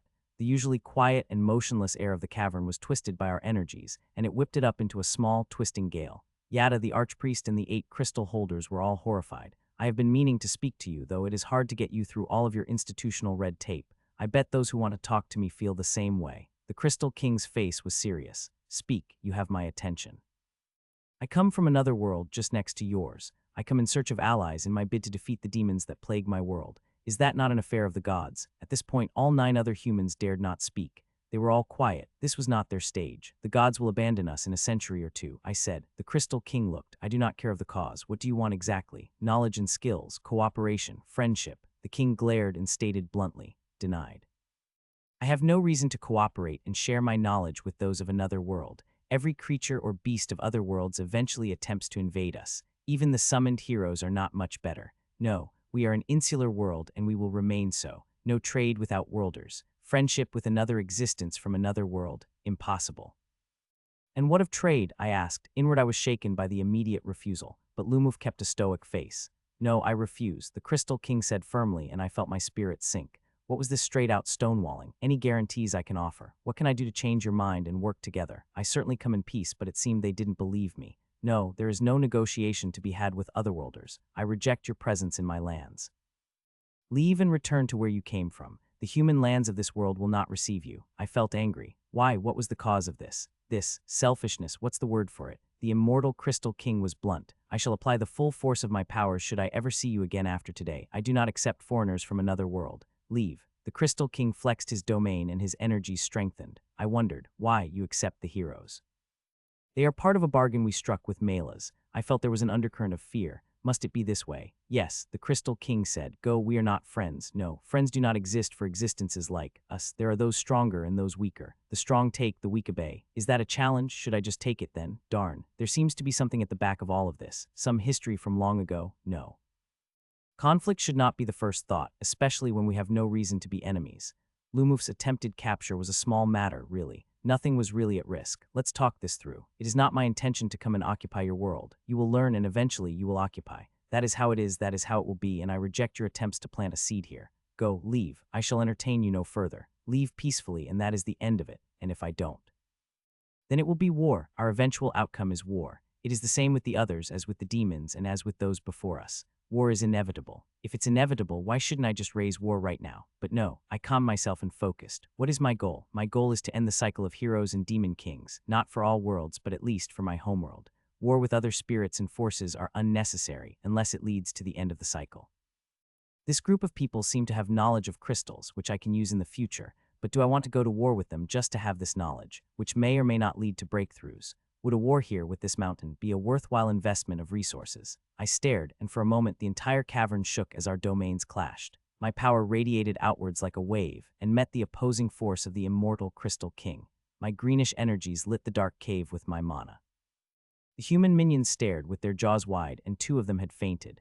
I knew for certain I was stronger overall, but even then a battle would be hard to predict since this is their home base and this Crystal King most likely have more combat abilities. The strangely human immortal Crystal King squinted his eyes and took a step back.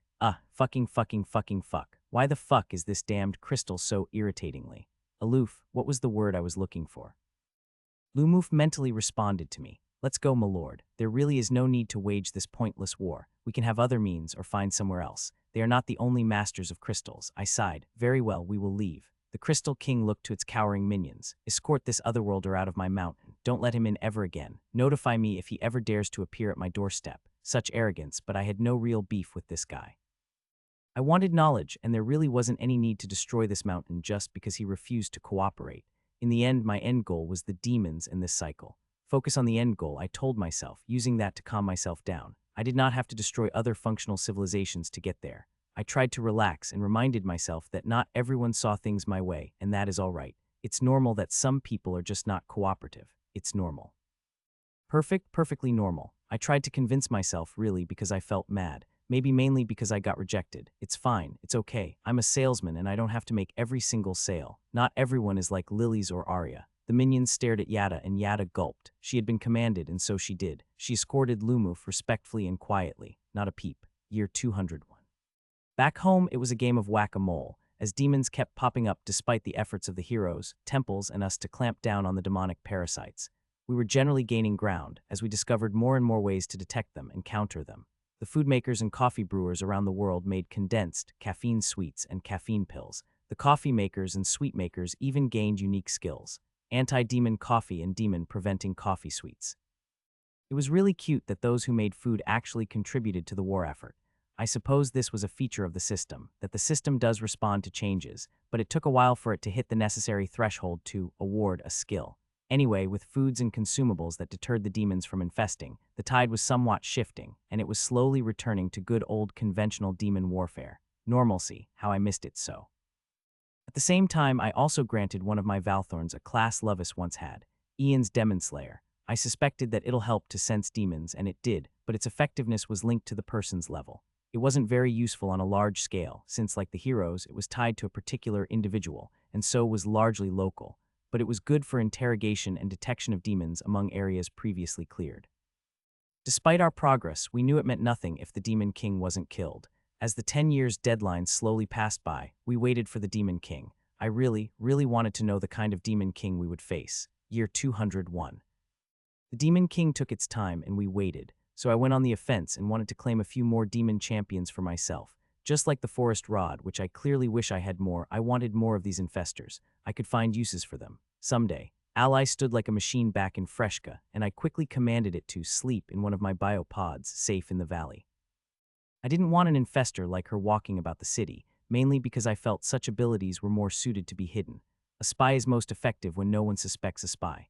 Thus, only Stella and a few others were aware of it, and I made it a point to make them know it. What are your weaknesses? I asked Ally like I tried my luck whether it's possible to directly ask a former demon the answer. I don't know. It wasn't so easy, sadly. We watched the star ways with great interest. One of the paths glowed bright, but it wasn't yet ready for the Demon King. There were telltale signs when the Demon King was about to cross, and so far we have not seen it.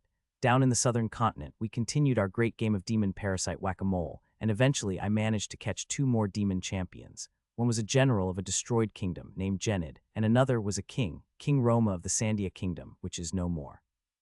Since everyone alive was infested and incurable, these 2 demon champions did not reveal anything new. They were similar creations of the Infestor King and had no memories. As our reach expanded in the south, I finally managed to catch something I was looking for, a rift. What are you doing? Stella asked as my trees approached a rift. She sensed some unusual magic fluctuations, a little more drain than usual. Another demon champion, not exactly. While waiting for the Demon King, I've decided to go on the offense. Stella's eyes squinted and then widened as she realized what I've just meant. Wait, you need the entire team here. My roots and vines approached the rift and slowly tested out its magical resonance. Like the previous demons, I needed to know the exact mana frequency to confuse the rift, such that it would let me through to the other side. Why? Stella asked as she felt the energies passing through the void portals. I have nothing to lose, and I realized with my seeds that I should use them offensively. Playing defense is tiring. I have 2 seeds left. From what I gather, it does take a while for any destroyed tree to respawn as a new seed, but with both 3 worlds and the other world remaining close by, I was willing to do it. It's my first attempt at launching an offensive attack. From what I learned from Snek, I suspect that the demons most likely do not have means of communication with other demon types, and that each demonic world is largely independent, though there were some means of coordinating invasions. I needed a solid presence in one such world if I wanted to know what exactly happened. I couldn't learn about the demons without seeing them in one of their controlled worlds. The last time I needed the forest rod, I wouldn't use the forest rod now. With the Seed of Ian, I could use my clones as disposable scouts. My only risk was if they possessed my clone bodies, but I suspect that's impossible. I spawned more artificial minds just in case. I needed the backup.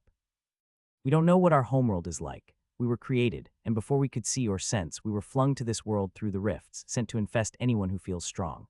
I also learned that my infestors used to have some kind of ability to see strength that's inactive as they are currently unpowered. Could they infest something like me? I suspect probably not, since a soul tree like myself should be invincible in its native domain. When asked, they seemed to answer. We don't know, but we are programmed to try. That was rather strange. I soon found the resonance needed to get myself through the rift gates. My roots and vines went through. Stella immediately winced as my roots went through. The first thing I attempted to do was see a gate. I saw a gate. The gate was on a platform, and around the gates were those same void crystals. There were some other demonic structures around those void crystals, and this time I was able to sense some magic flowing through it. But immediately beyond the dry platform was water. This demon world was not dry. If anything, it was more of a corrupted world. There were demonic trees and large gigantic monsters that would not be out of place in the rotted lands. I saw large blobs, filled with hundreds or thousands of those demonic parasites being hauled by large demonic creatures. They were pushed through the rift gate, and they appeared on the other side. The blob didn't survive the transfer, but the parasites did. I immediately extended my roots and my vines into the water, and I felt the pollution and dirt. No, this was some kind of muck. I'll have to analyze the details later. The last time I sent my roots through the rift, some demons saw it and immediately cut us off. I wasn't going to let that happen to me now. I immediately deployed my Seed of Ian, right here, right next to the rift gates. I felt my seeds sink into the water, and then little roots extended out of the water. I sensed my seed's roots searching for dirt and earth. Barren. Even though there was water, the ground or dirt felt lifeless and weak. It was a little like the moon, but different. The moon was just naturally empty, its surface covered with moon dust that needed to be rehabilitated gradually. This world was drained, as if every bit of life that once was had been sucked out by the demons. I knew through my clone that the demons did this to their captured worlds, and that meant Snek's world was on a timer. Was that how it always went? I had to check with lilies. We do not recall the exact time as we were dormant, but from what we know it was not very long, almost 100 years. We hid within the depths of the lake and time was lost to us. It was then we heard the will of the world once. The gods summoned their chosen. That didn't quite answer the question. We didn't know how long Sneck's world has. It could be hundreds more years or thousands, or maybe it's already lost. Either way, my seed spread roots into the lifeless soil, and rather than gathering nutrients from them, I attempted to sense magic. These demons were not as alert as the previous ones. I suspect this was because the parasites themselves seem to have rather strange senses when they are not in a host. In a way, they're quite blind. But eventually one of the demons that carried those blobs noticed the little roots and vines coming through, and they immediately closed the rift. I felt a jarring sensation, similar to how a live stream would get stuck when switching from a wired connection to a wireless connection. It came back a short while later, as my seed now supplied me with my senses. I was already on the other side, and my vines, now connected through my seed, continued to observe the demons. I decided to take advantage of my past hybrid demon tree knowledge and changed my roots to appear somewhat demon tree-like. Luckily, the moon tree has grown sufficiently that it is no longer a drain on my overall mana, even if it still depended on my mana to grow outwards. In short, even though I have clones, each clone still needed to generate its own power. If it doesn't, due to the poor environment, it would then draw down on the primary reserve, which was my own mana pool. I would have to develop plants able to collect mana in this polluted demon world. My roots moved through the dirty waters, and we sensed the presence of metals I've not seen back on our homeworld. As my roots spread out from the gate, I noticed that the demons were actually quite concentrated in certain areas, and there were still vast swaths where there was absolutely nothing, just plain dirt, lifeless dirt and polluted waters. The waters were shallow, and that was good. It'd be a pain if I encountered oceans in a demon world, since that was a problem in itself that I have yet to solve. I didn't encounter any resistance, and my roots found the dirt. The parasite world had a single, bright blue sun that was really small. It was probably further away than our normal sun, which meant the weather would have been cooler, if not for the thick smog that seemed to coat the air. Even with these small trees, I sensed the presence of strange minerals in the air. I wasn't sure whether this was native to this world, or whether this was an output of the demons. I didn't manage to collect such data from my previous incursions to the other demon worlds. With more and more discreetly placed trees, I was able to spawn some labs to begin analyzing the magic in this world, and the first thing that immediately stood out to me was how little magic was in the air, and there were no ley lines. That was weird, and it reminded me of the moon. No. Even the moon wasn't so empty. Are ley lines essentially magical blood vessels of the core, and ley lines essentially supply life to the world? I thought of the strategy demons and their demonic rods. They were essentially using the world's ability to create life to create demons. I was doing the same thing with dungeons. The world did it normally too, through the spawning of natural dungeons. I know from my own experience in Tree World that ley lines are rare. The moon too doesn't have any noticeable ley line, but I initially suspected this was because I have not expanded much on the moon. That's because I still detected some faint magic that moved in the depths of the moon. But here, in this demon world, there should be ley lines or very faint inklings of them, especially once my roots started spreading really far and wide. What's happening? Back home, I immediately summoned Sneck for an audience. Tell me about the lines from your home. Are you aware of them? Yes, these are the magical energies of the world. Have you observed any change in the magical energies of the ley lines since the demons took over? Sneck frowned. I'm afraid I don't have information on this. We are aware of some changes in these magical strands, but I did not look into it. Didn't you say you were an expert on your world? I lied, oh great Ian. The little snake spirit prostrated on the floor. I merely have a high-level knowledge of it. To have knowledge of everything in my world is not something one snake can achieve. I spread my roots in trees more and more, and eventually stumbled on something I've seen in the dreams of the heroes. Pillars and spires, filled with dark red blobs, and looking at it for myself, I saw the spires were linked to large pillars and spikes. These were embedded into the ground like stakes. There were also large vats and pools right next to the pillars filled with some kind of colored muck. The blobs on the spires themselves all seemed to contain smaller, almost like baby demons. I felt a draining effect in the land itself, and thankfully I was resistant to it. It felt like a vacuum cleaner sucking on my toes, and it didn't really hurt. It was just slightly irritating. It wasn't the only one such structure I saw. As I spread my trees as far and wide as I could in this new demonic world, I saw many more such structures. I was looking for the thing that created the demonic champions. I soon found other rift gates, and as my trees spread, I realized there were at least 10 of them. Each of them had a whole bevy of void crystals around them. I watched the rift gates open, and the demonic parasites were sent through. This part was not new to me. What was new was what happened after the rift gates were closed. I saw demons that replaced the crystals, and they replaced them by the hundreds and thousands. Each rift gate was supplied, continuously, by a supply chain of these demons who did nothing but carry these void crystals. So I followed this supply chain. It took some time, at least a month, since the supply chain was very, very long, and eventually I came upon what was the largest spawning pool I've ever seen. The waters were different. They were black with streaks in them, like a very thick soup. Around the holes were massive spires that joined up at the top in the shape of a ring.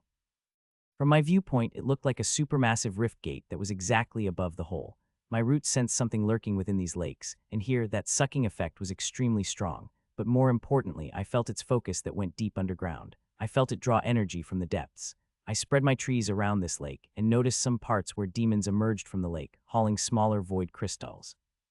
This lake produced void crystals, or were they mining them from deep underground? I tried to dig underground, like how I dug back home, and I soon found that this hole stretched downwards, and I sensed pain, a pain that came from the world itself. I followed the pain and kept digging. The demon's hole was still there. How did they manage to dig so deep? As I went deeper and deeper as I could manage, I sensed a powerful presence wrapped in a shell.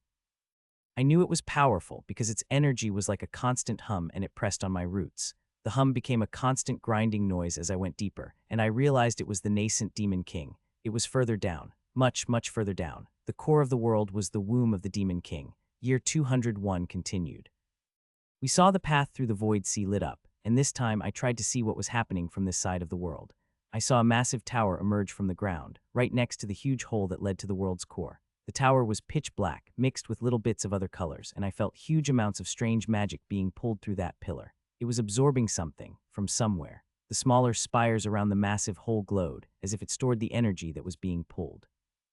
I switched to my astral sight, and I saw a dark blob appear right above the demon's world.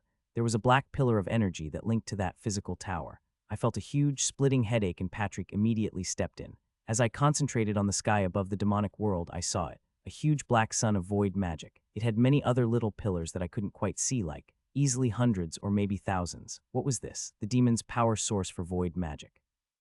Or is it an actual demonic god? That pitch-black tower seemed to pull void mana from the black sun, and I felt the air tense with void energies. It was void mana, the very same void mana that Stella used. At the same time, my magical senses were attacked by a huge surge of power that came from the core itself. This part wasn't void magic, but a different kind of energy. It was also familiar, like the one I saw from within that shard of Comet World.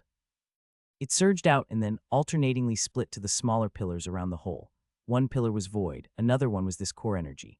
Void mana from the black tower was then transferred to the pillars, again in alternating patterns. The ring above the hole started to float into the sky and expanded. Then I watched as the spires formed pairs. One spire that contained the core energy, and another spire that contained the void mana from the black tower, mixed together to form this weird mana. The pairs glowed, and then the floating ring in the sky spaced out. The pair of spires each shot a beam of energy to the ring in the sky, and I felt the world bend. From the center of the circle, a huge rift opened. The ground rumbled as the Demon King moved out of its cradle deep in the core of the world. It rumbled for a long time. The Demon King didn't move very quickly. At that very moment, I saw that tower of darkness glow again, and there were 3 astral paths in the skies above. One that led to Treehome, where my main body was. Another one that led to that black sun. This path was filled with a constant flow of void mana, and this third one was another black object. It resembled. I wasn't sure what I was looking at. It looked like a constant moving blob. Maybe it looked like a lava lamp. I wasn't sure what it was. At first, I didn't know they opened a path to this blob, but there had to be a purpose, so I watched. No one opened a pathway to this faraway place, bending space and dimensions for no reason. There had to be a purpose. The ground rumbled and rumbled some more. Then this formless blob that constantly moved separated a small, tiny droplet of pitch-black darkness, and that darkness went through the pathway. It came out of a rift right above the ring, and I saw a black and dark red crystal descend and fall into the deep pool that led to the core. But this crystal had a familiar energy. It was a part of the Demon King, I was sure of it. The crystal descended into the pool, and the rumbling intensified. I felt the Demon King's body stop somewhere, and then I tracked the 2 energies approaching each other.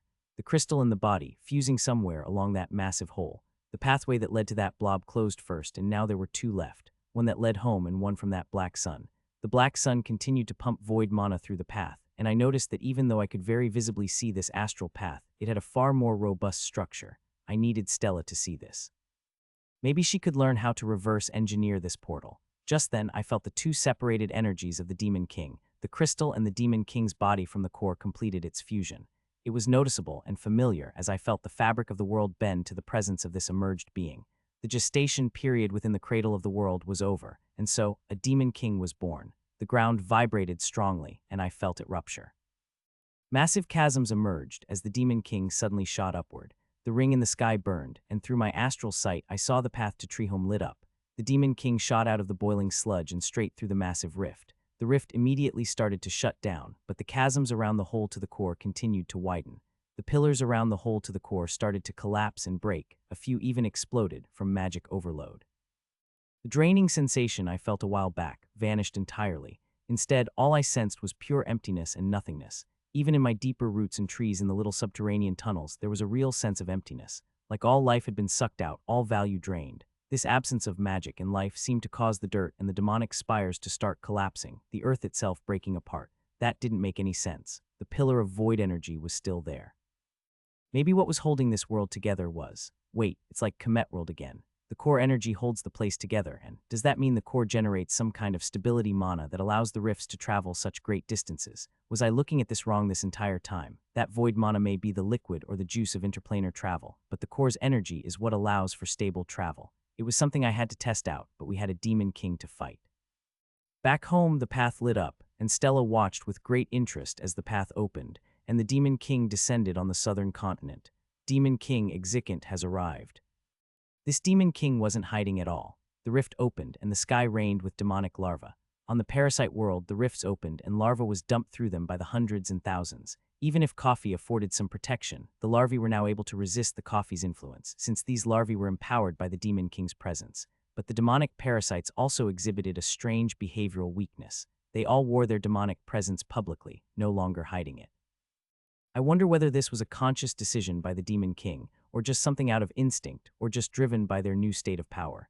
Even the simple larvae now could take a punch, and their bites now had power. In their transformed stages, they were at least 3 times stronger than before, which was pretty weak since I have all my anti-demon buffs, but it still caused them to attack. The reign of larvae happened mostly in the southern continent, but it also happened in the lower parts of the central continent. Thankfully, together with my artificial minds, we were able to spot where the rifts opened and target those areas specifically, blocking off entire areas with large domes of wood. This meant the raining larvae slammed into my wooden barriers and then was quickly picked off by my spiders and beetles.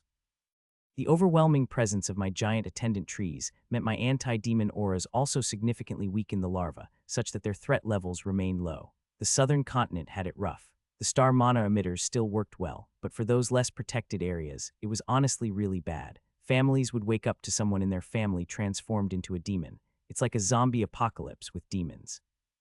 A few of the allied nations where I had discreetly placed giant attendant trees, protected by camouflage, fared slightly better.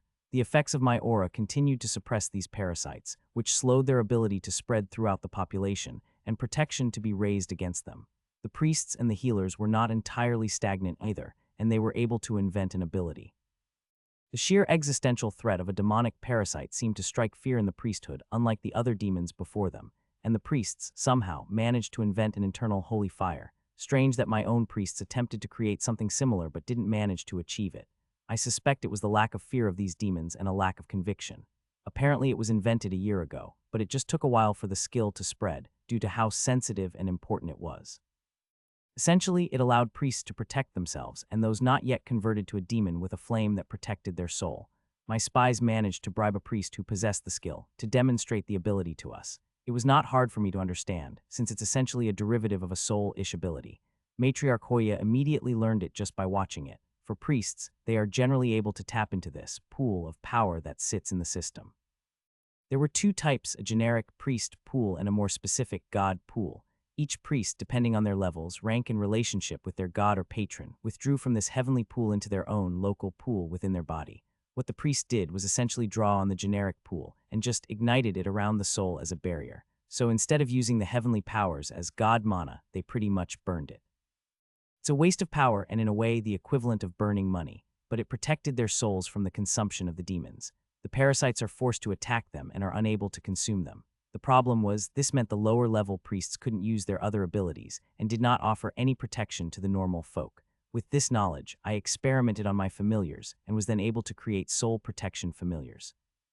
These were able to go beyond my earlier familiars, which only gave resistance and slowed down the demon's infection, and using the familiar's connection to the system, battle it out against the demons. A few tests indicated it was successful, and I rolled it out to the Valthorns operating in the south. It meant they would have to lose their normal familiars and the generally more useful generic abilities. The Demon King immediately raised armies to war along with champions, but my trees had spread really far into the demon lands, and I spotted them Demon King. In any case, I called up Edna. She knew that the Demon King arrived. She could feel it in the air, anyone with a domain could. Yes, Ian, I found the Demon Kings. Kings, there were 3 of them, each slightly different from one another, but I saw a thick web of magic that tied the 3 Demon Kings together. They were one and the same, and yet separated into 3 bodies. How was that possible? He saw only one that left the parasite world. Did they separate once they landed? Still, the 3 Demon Kings each resembled humanoids, but each of them had large wings. It seemed to me like poor design. I expected a parasitic demon king called the Infestor King to have far stronger powers instead of typical demon knights. Or was that their trick?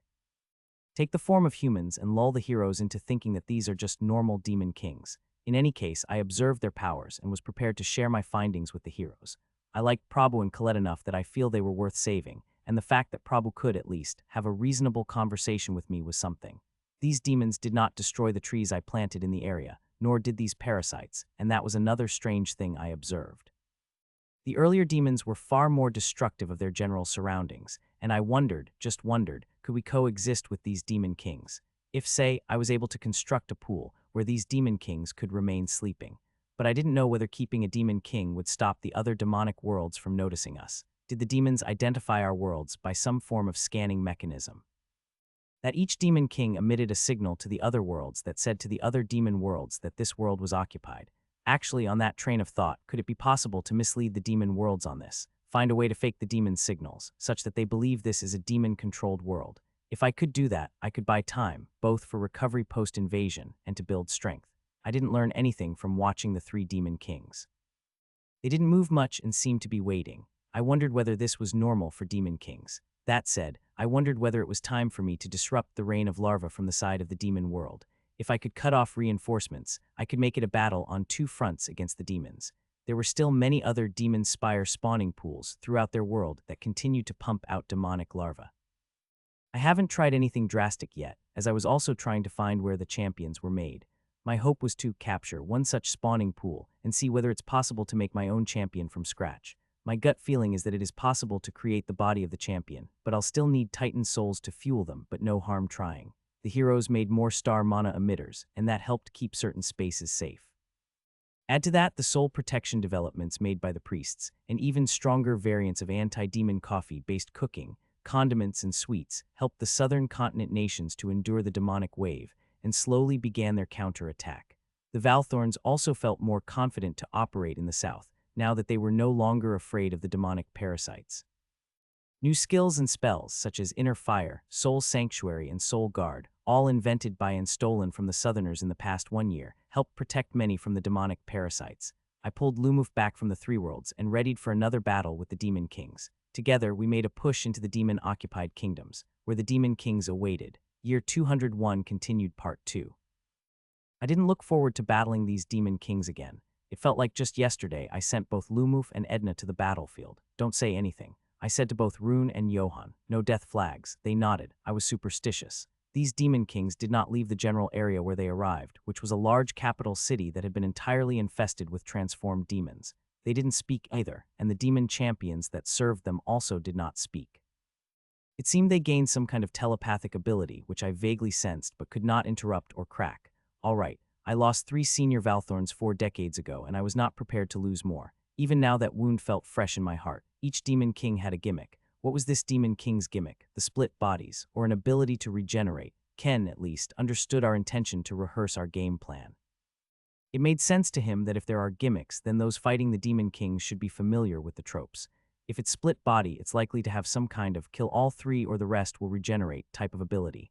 Ken said, this is common in games. Prabhu nodded, so we have a small window to deliver enough damage to all 3. Yes, essentially a DPS check.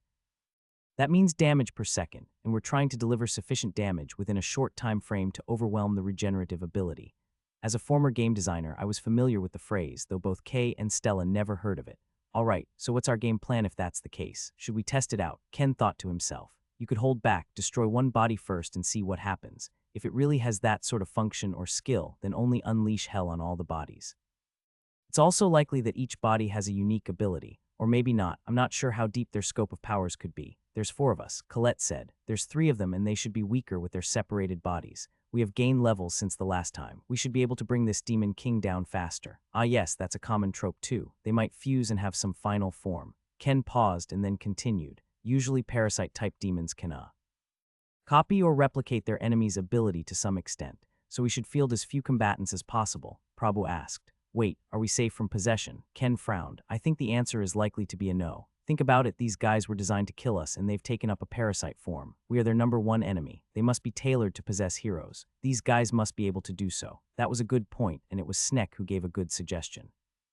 Then you heroes should find ways to store a soul bomb. What the hell is that? Ken looked at Lumuf. I hear the priests are doing it already, but their skills and spells are at a far lower level. Can Ian deploy something far more powerful? I'm not sure, but certainly worth trying. Sneck pointed it to their type of reinforcing blood magic. There are some aspects of blood magic that reinforces the soul.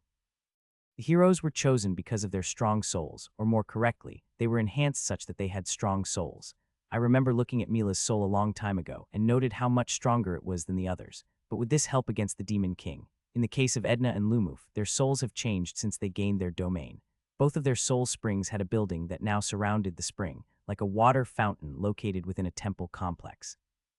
If I looked at my own, it's possible that the building that now surrounded the spring is essentially my domain. It protected my soul from outside forces. Sneck's type of blood magic essentially collects the rocks and bricks from the dead souls and uses those materials to reinforce a person's soul spring. There has to be a way it can be done. I tried to remember all the past times when I defended myself, and then remembered about Alexis's attempted possession of my own body. What had I done then? Nothing, actually. My soul just protected itself. But there had to be something that can be done such that some similar strength can be embedded into the heroes. I will be safe, Lumuf said. If the Demon King ever tried to possess me, all you gotta do is take control. That's true. Lumuf was likely to be safe, and I knew it because there was a very strong link in his soul realm to mine. He was my avatar, and a demon attempting to possess Lumuf competed with that. Edna, Lumuf, and the Valthorns caught up as I mulled more ideas. Lumuf spoke of the 3 worlds, exploring the centaurs and the land of the Sand People. But that was a story I would catch up on at a later date. I decided to experiment on Prabhu when he managed to teleport back for a short while, one of his snack collection trips. He agreed to a dip into one of my Soul Forge-linked biolabs. I'm going to try and give you some anti-Demon King resistance. It will hurt. A lot, okay. Prabhu agreed. You sure? Yes, all right. I remembered that time when I tried to fix Jura's soul and attempted to stir the waters around Prabhu's soul spring. What's happening? He asked through our magical link. I'm attempting to reinforce your soul. Unlike the domain holders, the heroes have these large jugs that floated in their sky-pouring star mana. These added to their own mana from their soul spring, and again, the size of the springs were massive. Lumuf and Edna may have the domains, but in terms of star mana, these heroes have us beat. No contest. Maybe because Prabhu's a mage, so his mana was also higher than normal. It was possible for me to manipulate the space outside of his soul spring, and I attempted to do so. With the experience of the priests with their soul protection, I called on my domain powers and injected it into Prabhu's body. It really drained me and it was painful for him, but soon I saw a small plant emerge right outside of his soul spring. It sucked quite a bit of his mana and then stopped. A grafted soul tree's presence. I immediately sensed it forming a link with the familiar I've previously given to Prabhu. I knew that this was only possible because I'm much stronger than before, and because of that strength, this chunk of myself could survive the turbulent, star mana-flooded world of a hero. Planting something in someone else's garden takes far more energy than my own, at least, an order of magnitude more than taking out a foreign object. This much was obvious. This was why it takes a lot less energy to heal or remove something foreign. This tree was a foreign object and was still tiny because it's weakened by the eroding forces within the body itself instead of nourishing it. Unless I could mislead the body into thinking it's not foreign. Wait. I should be able to do that from my experience meddling with Jura's hand.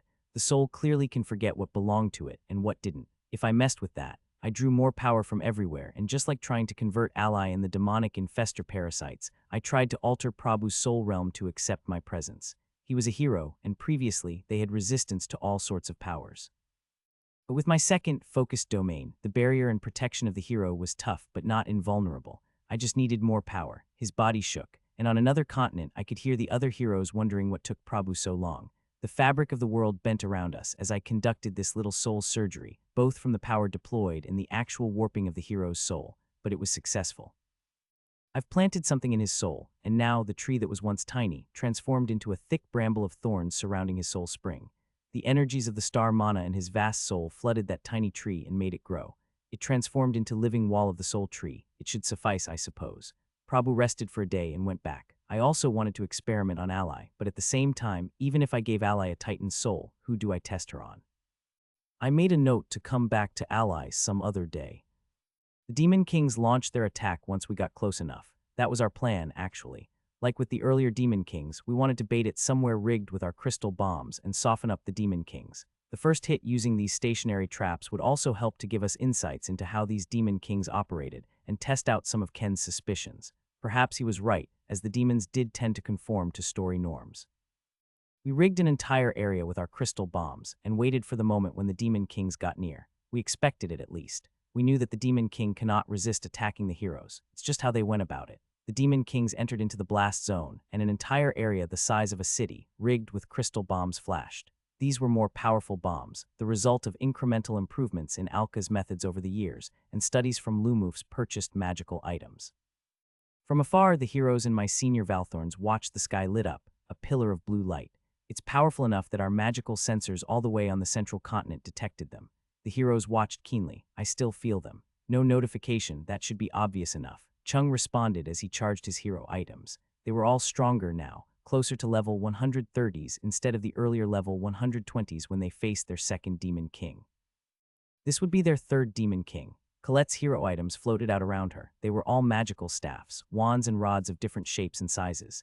They were all stronger than before, but even they felt the gaze of the Demon King. Prabhu's hero items were two massive staffs packed with more gems than a jewelry store, and Hafa's was one large silver shield. The three Demon Kings took the hit directly, and even despite the amount of power packed in them, it did not deal lethal damage. The three Demon Kings were merely surrounded by a charred sphere of flesh. Two beams burned through the skies and smashed into the spheres, and the spheres exploded. Good shot. Chung nodded as his bows glowed and arrows flew towards the Demon King. The arrows stopped midway as Chung made a gesture with his fingers. He activated some kind of magical vision. At that very second, I felt something just blast out from those spheres, and it touched everything. It was very familiar. The Rotterdam's bomb, just a smaller but more focused one. Lumuf immediately had to step in here, or this parasitic Demon King would infest the terrain and use it against the heroes. Lumuf immediately went into avatar mode, and I soon found I had my own battle to fight. One of the Demon Kings had fused with the ground itself and transformed into a parasite and corruption emitter. We spawned trees as fast as we could, and I already had artificial mines readied for the task. Multiple giant trees spawned, and my roots fought the corruption in the ground itself. Lumuf winced when I pulled mana from the central continent and emitted it through his body into the roots and trees. Some parts, already infested by the Demon King, emitted noxious gases and waves that melted whatever came in contact with it. Ken, Stella, Kay, and the Valthorns that sat out the direct conflict watched the spectacle at home through Dream Academy. Oh, so the Demon King infests the land. Doesn't that mean it can infest Ian? Stella asked. I don't think it's stupid enough to try that, though. Ken said, a part of me felt it was funny. This was just a repeat of the Rotterdam's corruption with the exact same methods. I called on my first domain power, Roots of Life, and also my Tree of Life, and pumped my mana through the roots. This time I pushed back. A tactic that put me into a coma for 2 decades wasn't going to work twice, not when I fought it for 20 years. My trees gained ground quickly, and I quickly stopped the Demon King's noxious gases from saturating the place. That Demon King in the ground started to attack directly. Once it noticed its corrupt energies were dispersed easily. It formed black tentacles that shot towards my roots, and one of them stabbed it directly. I felt it push its corrupt energies into the tree, and I pushed back. Likewise, I spawned more trees and my roots rushed towards that body. Underground, my roots and the demon's tentacles fought an intense battle, as both of us attempted to overwhelm each other with our respective energies. Above ground, the heroes engaged in combat with the other 2 bodies, and they defeated one. Ken was right, somewhat. There really was a gimmick, as the remaining body would split and regenerate the second body after a short while. Edna found herself mostly fighting demon champions, as the 2 Demon Kings seemed to be mostly airborne, zigzagging in the skies and dodging the 2 mages and Chung's arrows. Hafa's played defense and protected the 3 heroes as they launched their volleys. Rune and Johan tried to assist too, but like Edna, they focused on the demon champions and only took a few pot shots at the Demon King. It was hard to keep up with the two airborne demon kings that seemed to shapeshift at will and move like it's not subject to gravity or the rules of motion. For a brief moment, each of us fought our own battles. I fought the infestation in the ground with Lumuf, the heroes against the two airborne demon kings, and everyone else dealt with the mobs and demon champions. I internally felt it was a little easy and predictable, but I knew this wasn't it. There had to be a trick. They always did. So I was always on the lookout. I was expecting a trick. The demon king that infested the ground then did something that I immediately thought was stupid. It manifested itself out of the ground and then threw itself at Lumuf. I launched multiple barrages against the demon king as it barreled towards Lumuf, who was bound to the ground in avatar form. No, it essentially charged at us. Really, I couldn't stop it. I didn't have enough power or damage to really make the demon king stop, even if I hurt it quite a bit. I placed barriers between us and even activated all my offensive abilities. The demon king took the damage and continued to charge at Lumuf. It smashed through the walls and shields, slowing it down only by a little bit. My vines appeared and wrapped around it, but it still pushed through.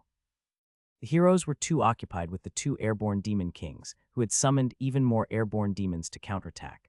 I felt that Demon King slam into Lumuf, its spiritual presence colliding with my overlaid presence over Lumuf. Strangely, rather than possess Lumuf, I felt like something immediately reached out into my soul. Domain detected soul intrusion, activating soul defenses.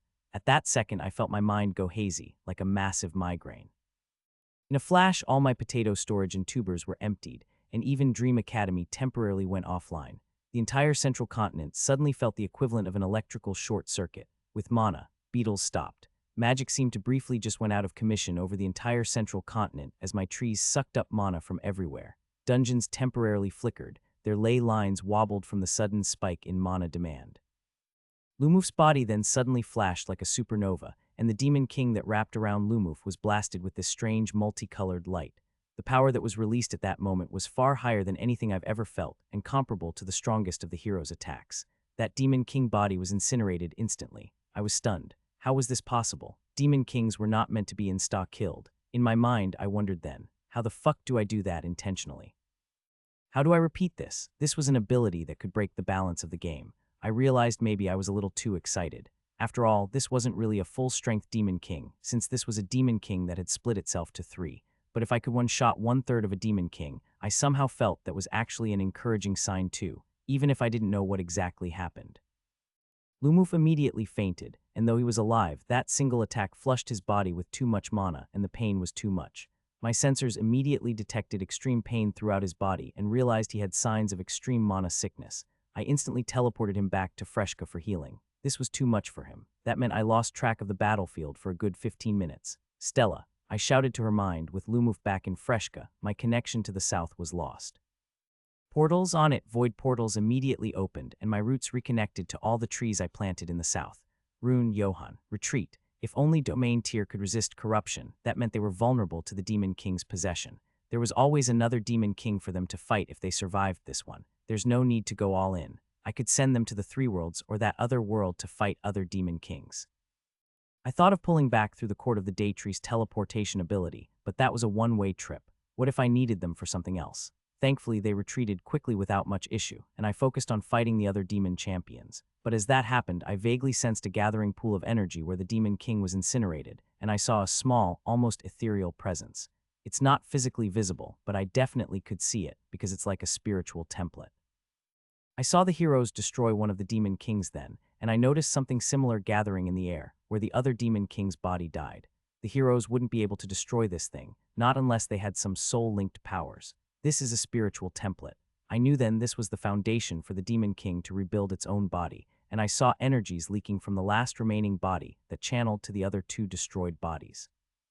I immediately understood how the Demon King would have regenerated itself if all 3 bodies were not destroyed. Too bad the Demon King were clearly not prepared for my presence, and my roots touched the spiritual template, the foundation of all healing, and summoned my soul forge.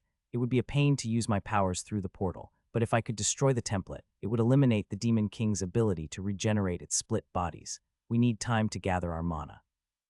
A lot of mana was drained to blow up the Demon King. Shit, I could see the Demon King regenerating, but I couldn't stop it because I lacked mana. How long do I need? A few hours at least. I thought if I couldn't destroy it, then I could at least interrupt it. That wouldn't need that much mana. It would increase the time needed to gather mana, but better than facing 3 Demon Kings. I noticed the heroes were gradually getting tired, and essentially the parasite Demon King with 3 bodies was playing a game of attrition. If the Demon Kings could survive until the heroes were exhausted, they would be able to kill the heroes.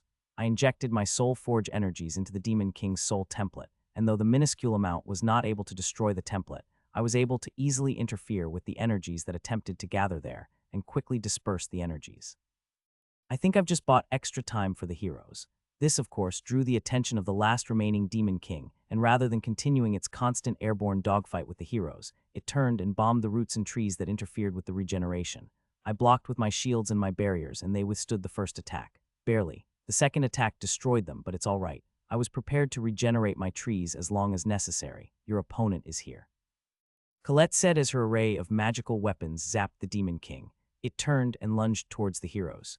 The Demon King turned, and then pulled the remnants of the Demon King's energy back to itself, instead of regenerating. The spiritual templates themselves folded into the main body, and then the demonic parasites all around us immediately went wild. This was a pattern repeated throughout the world, as all the parasites all over the world simultaneously attempted to transform or take over their host, and then they would attack those around them, attempting to repeat the act. It was a stupid thing. Why show your hand? Though I clearly noticed that the demons were learning, their learning and improvements were disorganized and random. It's almost as if they were some kind of self-learning network that just tries things and attempts to figure out how it performed. Were they just trying other strategies randomly? In any case, this stupid move merely allowed the rest of the world to kill the demons and end the parasites once and for all.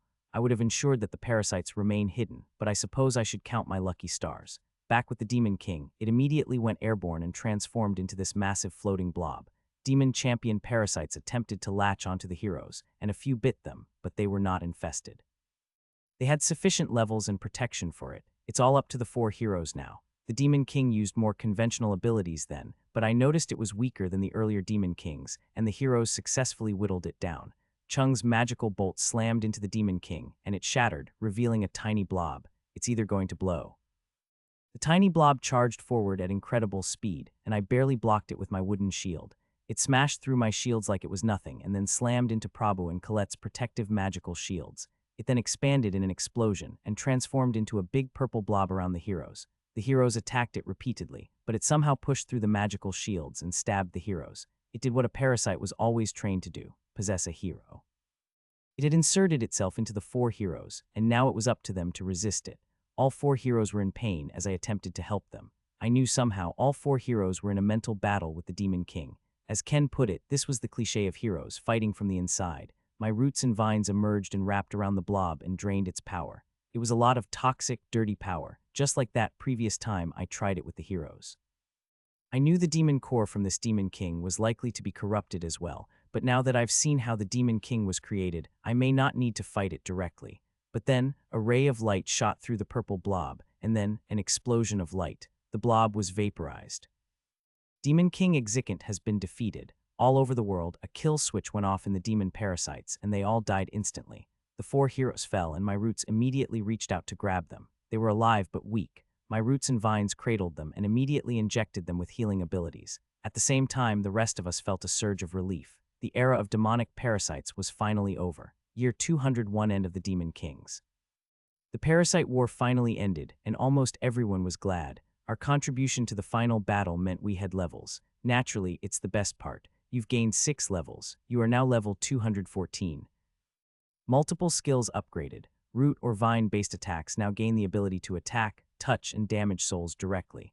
You've obtained the level 210 domain skill, Tree of Life's evolutionary push. You are now able to inject a skill of your choice into a person, and this skill will be inherited by their offspring for 2 successive generations. Subsequent inheritance depends on luck and individual performance. The skills are collected through skill seeds and are harvested from the dead. You gain the ability to create a special tree of evolution. The Tree of Evolution is the site of your evolutionary experiments. That first ability to attack the soul directly seemed immediately less useful against the demons, maybe, except the Demon King itself. No. Actually, that made it super useful since, if the demons used the spiritual templates as their basis for multi-body forms and regeneration, I've now gained the ability to disrupt directly, so it could work together with the Soul Forge to deal more damage to the soul. I'd probably have to figure out how to abuse that, touch the soul, part later on. As for the second ability, it didn't take long for me to realize that it's probably meant to stack over multiple generations. That meant if I could insert one skill into person A, another skill into person B, and another skill into the offspring of A and B, I could have 3 skills in the same person. The offspring of A and B's offspring, meaning the third generation could inherit a total of 6 skills, plus one of its own. If the amount of skills I could inject was more than one, this could get out of hand really, really quickly. This was pretty much genetically enhanced soldiers that we have already been indirectly meddling with, taken to the extreme. I would have to start injecting skills and matchmake. I mentally slapped myself. I shouldn't meddle in the love choices of my followers. I would let them choose it themselves and must spread the skill to everyone in the Valthorns. I also wondered whether I could use this on domain holders, and I would try this out once I checked in with the rest. Master, I don't think it's that much of a problem. Patrick intervened. I believe the tree folks would be more than happy to procreate with anyone of your choice since they don't have rigid customs on marriage. Same with the lizard folks. Genetically engineered super soldier tree folks and lizardolks. Let's start this with them then on a smaller scale. There were also the Kenari, which also didn't really marry and seemed to rotate mates over decades. It's weird, but I suppose that's just their biology. Got it, Patrick acknowledged. Both Rune and Johan got their domains too, and I felt their presence in the background. Theirs, due to their nature, were naturally more subdued and hidden, unlike Edna and Lumuf's more easily detected powers. They leveled to exactly level 150. Rune got the domain of Sniper, and the first ability, Shot from the Stars, was a rather nifty ability that allowed Rune to effectively shoot a bullet or projectile of their choice into the sky that can land anywhere in a continent-sized area as he so desires. Effectively, it's like a portal with an arrow or a bullet. Johan got the domain of Ranger. The first domain skill he got was really quite weird, I suppose. Immortal sentient companions. Essentially, Johan's ranger buddies, like his hunting dog and his bird, would not die even if their bodies were destroyed, and they gained the ability to level on their own, like a beastmaster with its tamed beasts. They both were immediately offered and accepted their membership to my pantheon. How do you feel? I asked both as they came to terms with their new power. Strange, but powerful. I didn't feel that different when I received my first domain, but then again, I wasn't human. Or maybe it was the cloud of demonic mana that made it hard to feel like I was different. Lumuf did describe it as a sense like they were now connected to something else, and Edna said there was something in them, like a power source within them. For me, I wasn't exactly sure what it felt like. I suppose each one had a different relationship with their domain. I also think it's very possible to have the same domains, which made me wonder what happens when two folks with the same domain meet.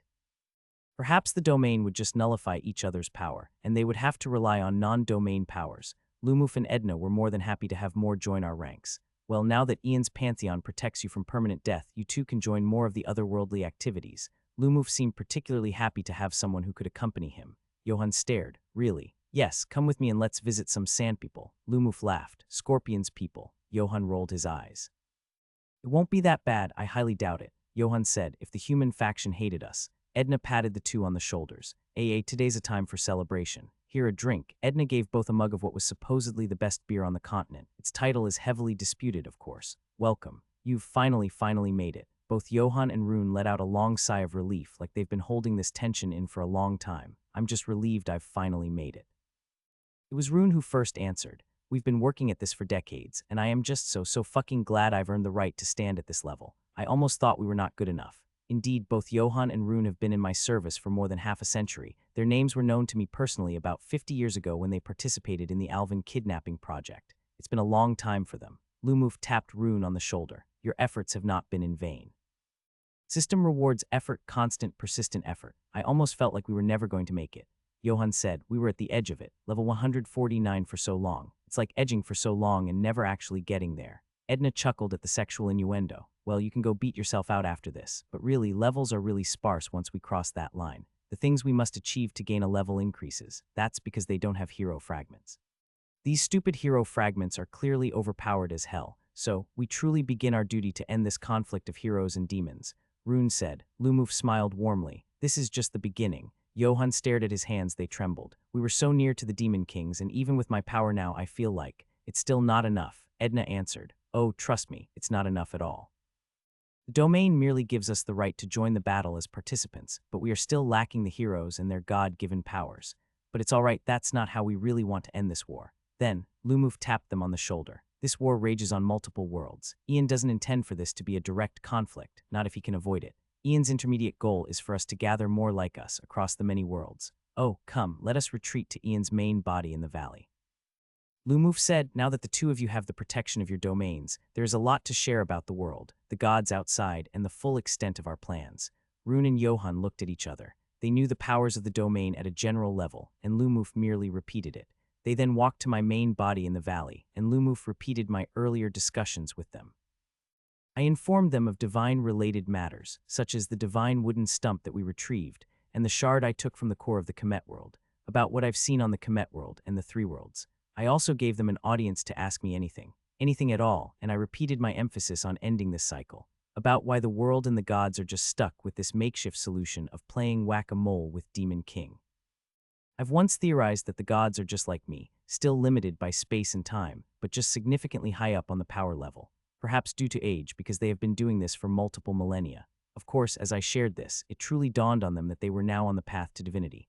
I wondered how many humanoid gods there were out there, and I concluded probably a lot, since the gods so far seem to prefer humans more than others.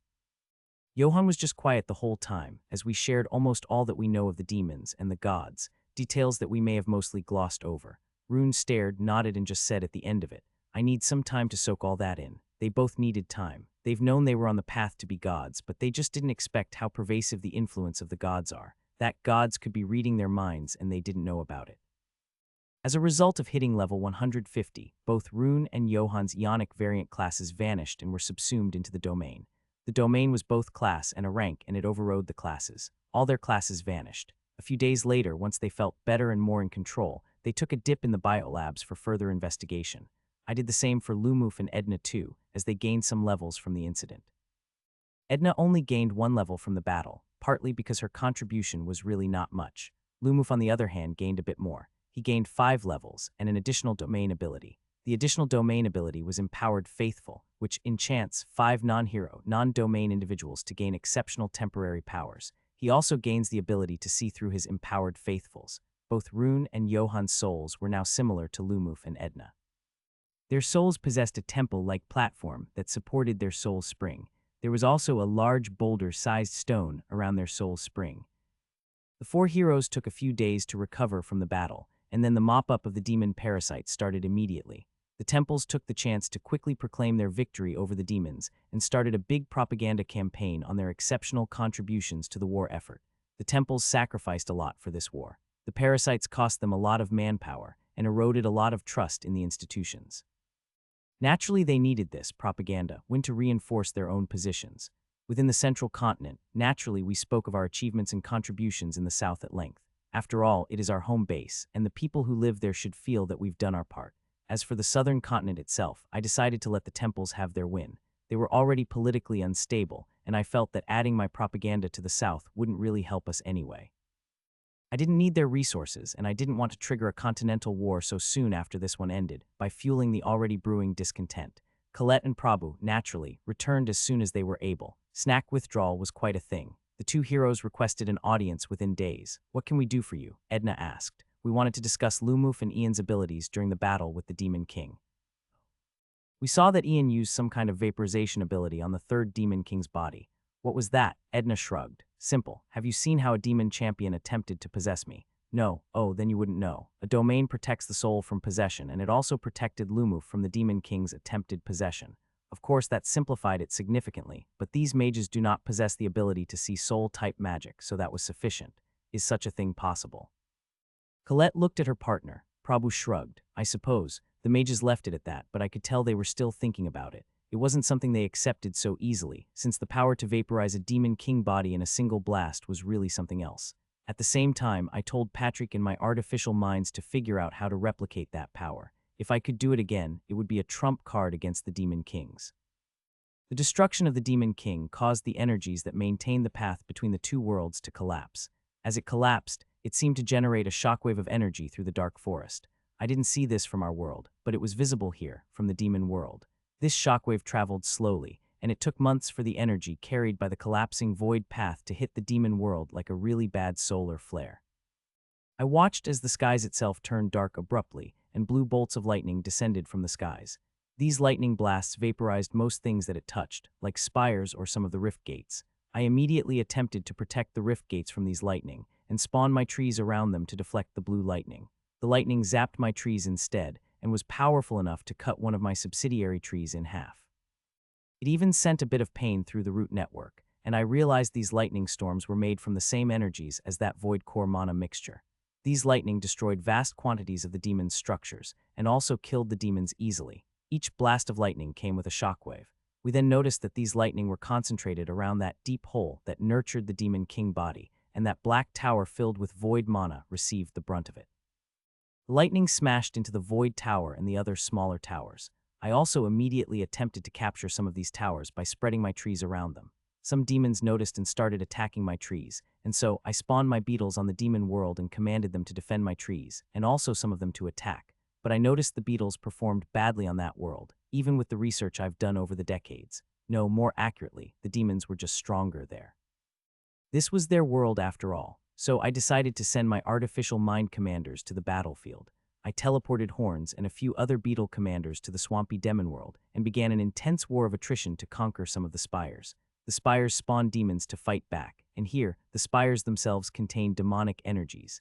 Even with the vast destruction from the blowback lightning, the demon world still had defenders. Horns, and along with the other beetle commanders, empowered the beetles and led them to war. I felt secondhand embarrassment watching him sometimes. Trees for the tree god, new soil for the new worlds. Come, my brothers, let us liberate this world for our Lord Protector Ian. For the day tree. The worst thing was the beetle commanders all seemed to be carbon copies of Horns, and mimicked his behavior in strange ways. Horns even stylized himself, first of Ian's beetle lords. I just prayed I didn't get a nascent rebel on my hands. Their additional auras helped the beetles fight at a stronger footing, but I had to deploy giant attendant trees when faced with the defensive demon champions. Here, they did not deploy parasites. Instead, the demon champions were large four-legged walkers that resembled the demon walkers, but their bodies were made entirely out of the hardened crystalline spires. This was when I realized I made a mistake. I deployed my tree of clones too near to the rift where we first opened the gates, but not near what I wanted to capture. That meant in the future I needed to keep at least 2 or 3 seeds so that I could deploy one closer to where the key demonic structures are, so that my tree of clones could directly exert my power. Instead, even though I'm in the demon world, after a certain distance, my power weakened, and now I couldn't fully exert my power. I needed my full strength to attempt a capture of these structures. I thought of using the seed I planned for the 3 worlds, or withdrawing that tree that still floated on the remnant Comet world. Would it be worth it? The recent levels did not give me more seeds. As I needed more firepower on the demon world, I also called Hytrerion and teleported him to the demon world to help suppress the defending demonic champions. All because of my initial poor main tree placement, and now we have to wage a long battle as the void thunderstorm continues to batter the surface of the demon world. I've even lost hundreds of beetles to the storm. I was able to capture multiple rift gates closer to my main body, but most of them suffered some damage from the void lightning blasts and would need some repairs. The one nearest to me was the one I was able to wholly protect. Still, I also managed to capture some of the nearer spires by flooding them with my mana. Each spire took a lot of mana, since they were really dense with demonic mana, and flushing all that demonic mana out took a long time. Is it worth it to use my other seed here? I asked Patrick in my other artificial minds. I wanted the black tower and that structure that opened the rift because they felt powerful. These things were used to store void mana and also create those large rifts. What do we aim to achieve by capturing those structures? But did I have a use for them, even if I did capture it? I suspect that a large ring-shaped structure may contain star maps that would expand my knowledge of the astral realm, or the void tower would allow me to learn how to create such void mana. But was it worth it? I've used 1 seed on the demon world, 1 seed on the moon, 1 seed on the Comet world. I have 1 left, and I feel I should keep 1 as an option, should something like the Comet world appear once more. I could withdraw 1 of them, but that's also a recharge timer before I would get a usable seed, or deploy Lumoof to the demon world. I didn't like that very much. I preferred Lumoof to be out mingling with these foreign civilizations, rather than toil on the demon worlds. I had to weigh the opportunity cost of not having a seed of Ian, should a rare opportunity appear, versus the capture of these structures. But these structures may not be unique. Patrick said, if these structures or similar structures on all demon-possessed worlds, we do not really need to capture them now. We merely need to collect sufficient seeds and claim it later. As it is, we can learn from the structures that we have already captured. That's true. For now, I focused on the assets and structures that I did control. We captured about 6 rift gates on the demon world, and I needed to study them. Year 202. I'm going to a demon world, Alka said, his face absolutely horrified. He wasn't the only one, of course. A battalion of his research mages would go with him. Stella too, yes, am I going to die there? Alka asked. No, certainly not, I assured him. If anything happens, I'll send you back. There is some of my forces there. How did Ian get to the demon world? Kay and Ken asked. I snuck him through the rift, Stella said. Kay rolled her eyes at that. Seriously, I thought those portals don't last that long. Ken asked, but he was not aware of my seeds, and that was fine. Sneck seemed particularly interested and wanted to know whether this meant there was a way to help retake his world. Personally, that sounded plausible. It would help me greatly if there was a native force I can rescue, but the thought of facing airborne demon dragons on their homeworld didn't sound like a good idea. I was horribly outmatched on the aerial front. Ken and Sneck nodded. It's smart to take the battle to the demons, but it's not the only demon world. We all know that. So my presence on this demon world is unlikely to affect whether another demon king would invade my world. Alka mumbled, and they all wore suits of armor meant to protect them from most eventualities. Some druidic and magical equipment too, just to ensure that they can still breath if anything happens. The void storms have mostly subsided. Alka immediately went to Lumuf. Why not you? You have things to study and the skills needed. Ian has a presence there. Naturally it's you. Lumuf laughed heartily. Time to take to the field scientist. Alka seemed somewhat panicked. I did not imagine I'd be going to a demon world in my job description. This is hazardous. Not any more hazardous than working with bombs. Lumuf assured him. It's fine. Ian had already said this is in a safe zone. How are there safe zones on a demon world? Alka seemed surprised. Stella shrugged as she awaited the use of my intertree teleportation ability. All right, move it. The squad was ready. This would take some mana, but not more than when I sent Hytrerion over. I felt mana drain from my network of trees, and they were all sent to my clone on the other side. It wasn't far from the rift gates. Alka, the group of mages and Stella stared at the greenery around my main tree. My own clone had already begun terraforming this segment of land into something habitable. This was far easier than the moon, actually, because there was something here a long time ago, and the world's energy seemed to be recovering once the spires and all that collapsed. The moon base was growing, but the speed of the terraform was significantly slower than the demon world. The beetles soon led them to the nearest rift gate. I've left all of them untouched, as I wanted some of the mages to look at them before I start flooding them with my mana. This doesn't look particularly alien, Stella said. There are trees. I've been transforming the land for a few months. They stopped and stared at the structures before them. This is a rift gate. The demons use this to open gates to our world. There are many others like it throughout the world, and a super large one that's partly destroyed. Stella immediately looked at the gate with far more interest. I'd like to know how it works, whether we can rebuild it for our own purposes, whether we can use them to amplify the portals of the void mages, and whether there is a star map contained within. Alka walked up and used some kind of skill on the rift gate. It's not some unique material for sure, but there is some really complicated formation and rune work within the structure itself, which does raise the question, how did the demons build it? Or they didn't, Stella proposed. This was stolen from somewhere, or they did, and the demons possess intellectual and crafting abilities higher than what we've ever seen. Alka said, are all the others like it? I'm asking because I want to know whether they are all exactly identical or just similar but not exactly identical, because the second implies the work of a craftsman while the first implies the presence of a replicator. I suspect it's likely to be a replicator, so do you want to see the second rift gate? I asked. There was one nearby, but that site was occasionally attacked by demons, so it's heavily defended by beetles and spiders. Since I've started my invasion of this demon world, I've set up dedicated research labs on creating better beetles. Demon world-compatible beetles in order to better fight battles against the demons. The second rift gate was not identical. There were subtle variations, but Alka could tell that the inner inscriptions were almost the same.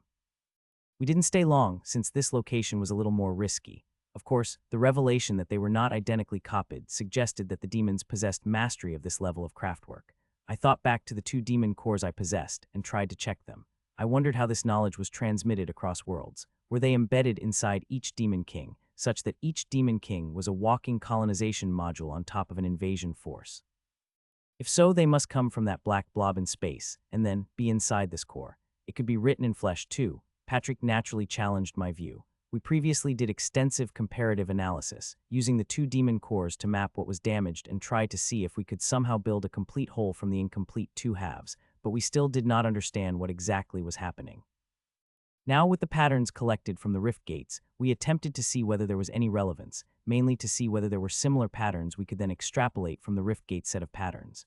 There were some relevant parts, but as a whole, it didn't really give any significant breakthroughs. Is this part of the Tree of Life set of powers? Alka asked Stella while she did her own analysis of the rift gates and the surrounding demolite crystal structures.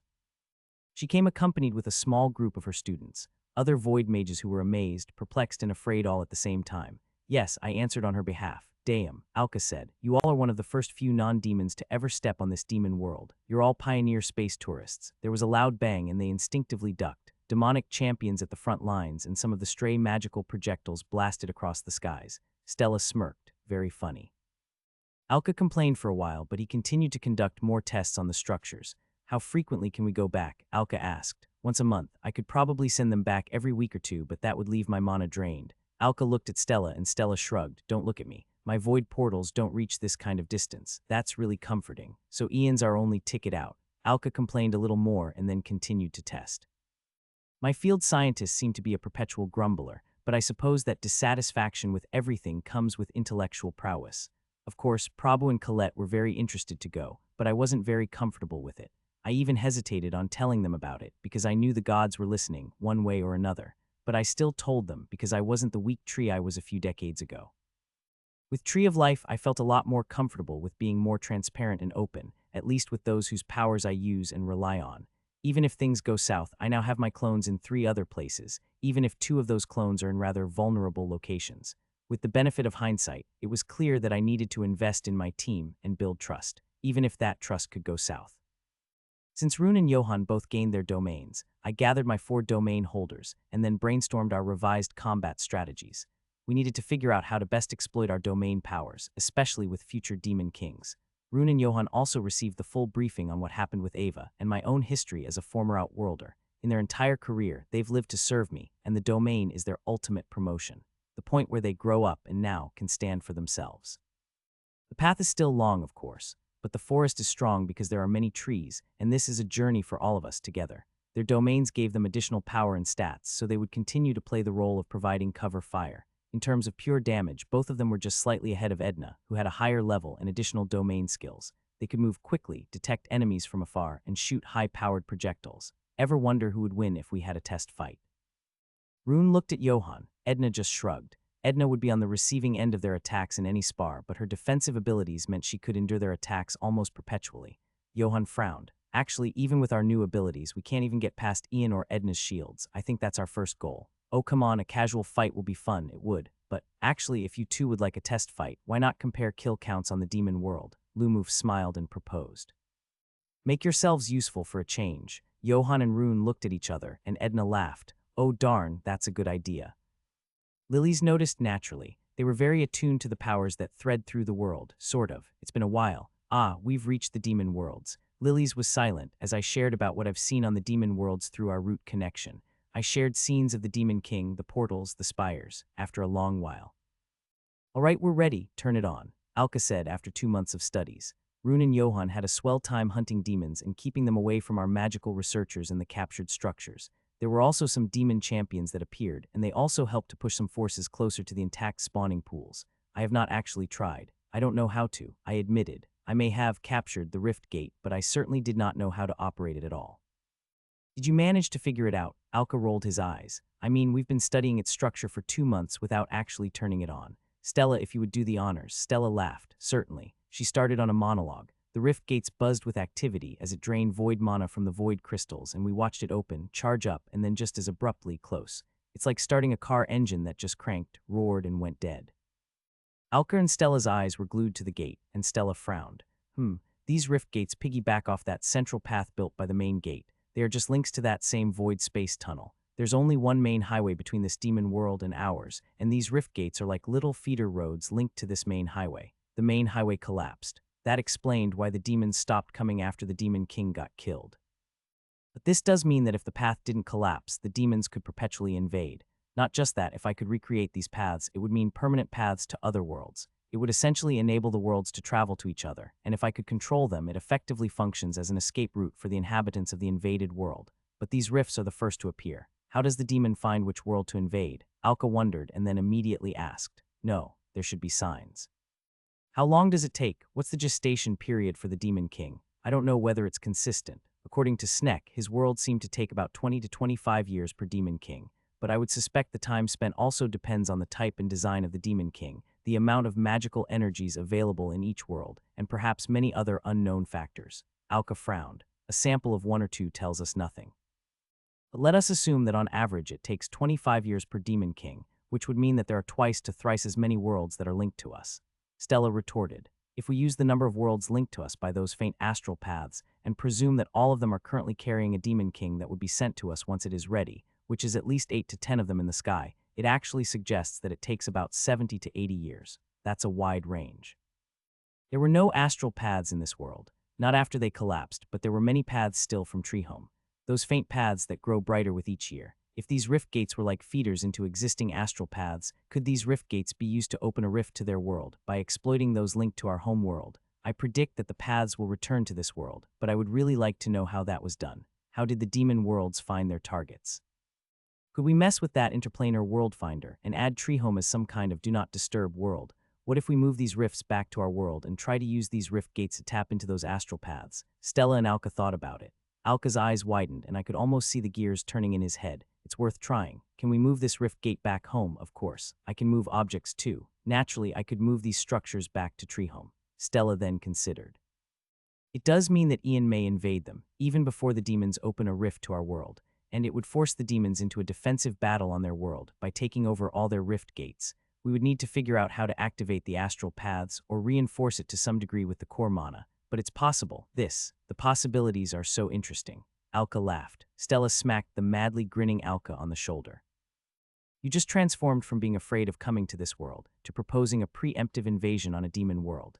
Ian's already invading one demon world, what's a few more? Ian would have to use a seed though, and Ian don't have many of those. It's still a good idea in the long run, but I think there's a lot more to study. Alka laughed. Details. Let's focus on the final outcome first. An offensive battle would be greatly beneficial for us since, well, we have bombs.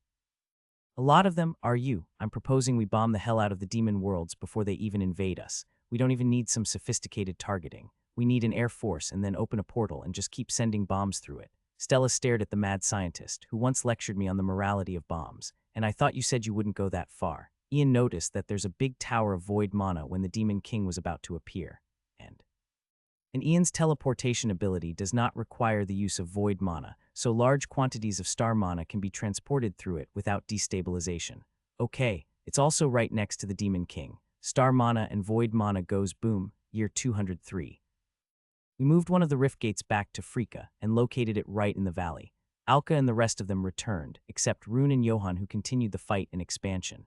It was frustrating to expand because of how magically sparse the environment was, even with the recent gradual improvements. Since the Demon King ended, I felt mana very, very slowly, trickle back to the world. In the long run, though, things are positive.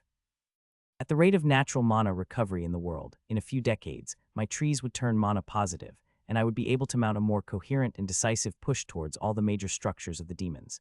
There was no reason to expand when doing so only increased the mana use, without the capture of any particularly unique structures. All these were lessons for our next planned invasion for the demon world. Alka also had other ideas. One of which was to develop a supermassive star mana bomb, something with so much mana that we could throw at the Tower of Void Mana and hopefully disrupt the Demon King while it is still gestating. I was somewhat skeptical of the star mana bomb's chances of actually destroying the Demon King, because I've seen the Demon King's body gestating really deep in the ground, and I doubt a supermassive explosion would be able to reach deep into the world's core. Still, destroying the Void Tower would mean they couldn't come to our world that fast, since it would take out the fuel that supported the pathway to our world. It may buy us some time, for little to no cost. It may possibly also weaken the Demon King, such that we would be able to survive it with better odds. Of course, Alka also proposed to sink the tower in that deep tunnel, and then detonate the bomb. The idea of detonating such a powerful bomb underground probably would be very damaging to the world, but it does mean an explosion closer to the gestating Demon King. Possible, but more moving parts. It's more difficult to send a bomb in the tunnel where my roots or trees can't reach. I could theoretically have a tree next to the tower, teleport it right there. Anyway, Alka was thus focused on developing the bomb. He already had some ideas, gathered from his past research on how to make a large star mana bomb. Ideas that he quickly pitched to Prabhu and Colette, and he shared our findings as well. This is Ian's idea, Prabhu immediately asked. Not really. More like mine, but he consented to the budget for a superstar mana bomb, meant specifically to activate on contact with the Void Tower. The problem was star mana, just like void mana, both had corrosive effects on their containers. The objects that hold these things could not hold them for very long, unless they were made by the heroes, through their special hero forge, and in those cases, the mana stored evaporated very slowly over time. Even my specialized potatoes eventually decayed, and the stored mana leaked out, though they did last quite long. Only my own 300-star mana did not cause any decay, and I suspect that the soul may be the most common object that could hold star mana without these storage problems. That, of course, implied it could be possible to make living star mana batteries. Could I create artificial souls specifically to store star mana or void mana? I see Stella is able to accept and handle large quantities of void mana without much issues, even if it did make her soul transform into this pitch-black mass of thing. Despite how her soul looks, her body clearly didn't suffer for it. She was healthy by all measures, and her body, even though drenched with void mana, didn't seem different. Perhaps the soul had a passive effect of controlling, manipulating, and processing mana such that it didn't harm itself. Worth exploring, I asked Patrick. It really depends how much mana an artificial mind can store. However, based on what we've seen, it's likely that they won't be as effective as a fully formed soul. I paused as those words sunk in. Patrick clearly had more data than me, even if he is functionally a part of me. If Patrick's speculation are true, mana responded more strongly to the inner part of the soul. No matter, I had to try. I created one of my tuberous storage in an uninhabited part of the central continent and created an artificial mind for it. This part went normally. Then I injected it with star mana. At least the 300 star mana I had. I borrowed a little bit more from the heroes and injected a little bit more. Then, like a balloon that suddenly had a hole, it just shrunk and died. 1,000, Patrick said. That's too little. I did the same this time with void mana. We had void mana from Stella and those I previously stole from the Demon King. They were already in various states of decay. Some of them only had less than 10 of the void mana originally. I wonder whether this could be some kind of evaporation loss, and the vessel only controlled the degree of evaporation loss. Or is the soul actually producing mana, thus it offsets the evaporation loss? But artificial souls could produce mana too. Patrick seems to think it's likely that fully formed souls can produce star mana or void mana, thus their production of these mana types keep their vessel full. Sadly, I had no way of testing whether mana evaporation or mana loss is better when there's a soul, because my artificial minds don't produce these mana types. With normal mana, it doesn't seem to have this issue. Or is it likely that on Treehome, the environment has sufficient mana that there's no mana loss due to differences in mana density? I checked my floating tree, floating in the pitch-black darkness of the void, clinging to a massive shard of what was once the Kemet world.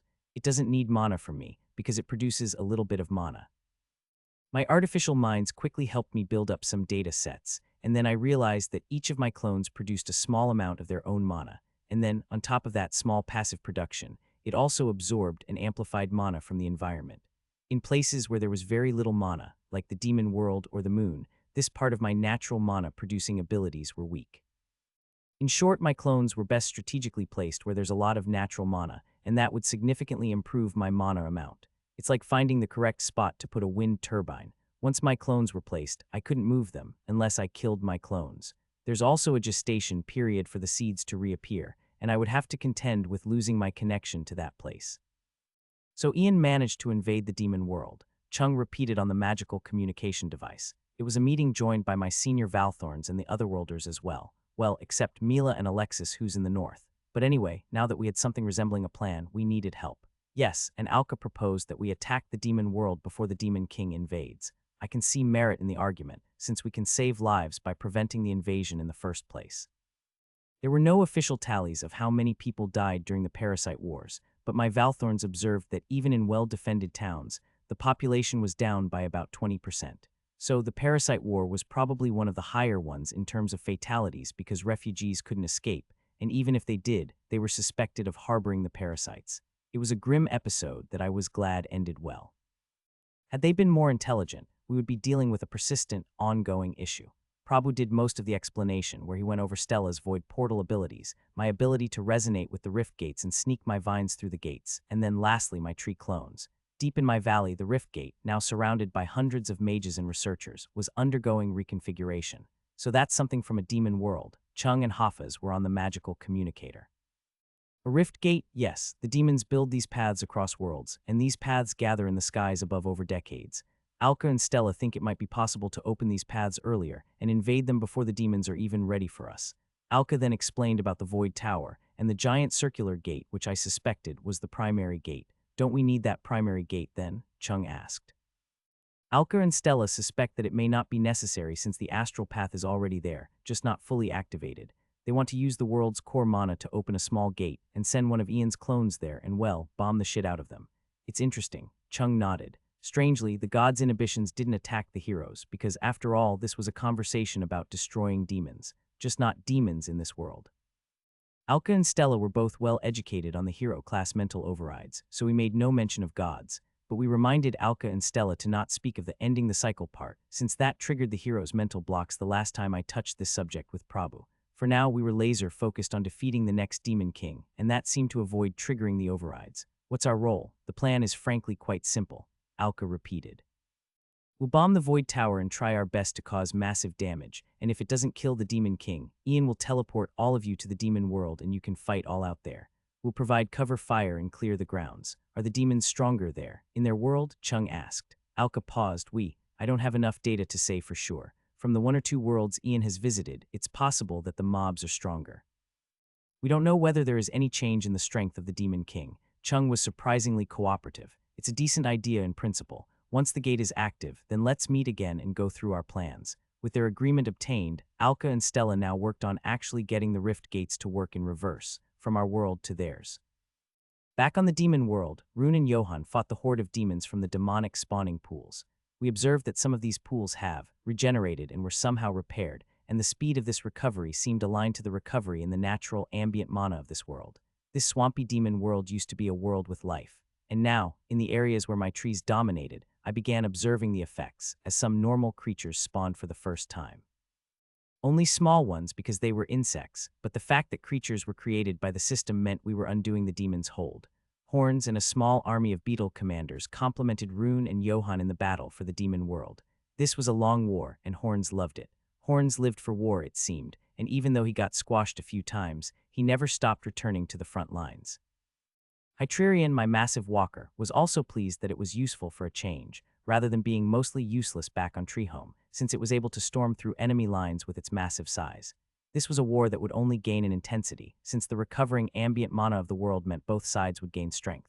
I could deploy more trees and more beetles, and for the demons, they could regenerate their spawning pools, spawn more demons, and spawn stronger demons. Still, the recovering mana also meant the demon forces noticed my trees near the massive hole of the Demon King, a location I wanted but was not able to hold due to the sheer distance from my main clone body, as my trees and beetles were overwhelmed by the sheer quantity of demons. Thankfully, now Rune and Johan both were up for some scouting. The deep hole of the Demon King, now flooded with normal demons, and they saw the collapsed towers and the rubble somehow had vanished. The entire deep hole transformed into a massive spawning pool, but because there were too many demons, they did not attempt to engage, not with just 2 of them. It was likely that the demon spawning pool, given its size, was some kind of pre-demon king pool. Still, after that spying and all the fighting on the demon world, they were both really emotionally drained, and Rune requested to return to Treehome. There was something about fighting in the lifeless world that was just more emotionally taxing than normal. Edna called it the long-term dungeon syndrome. Similar to fighters who have spent too long in the dungeons, they would crave some normalcy.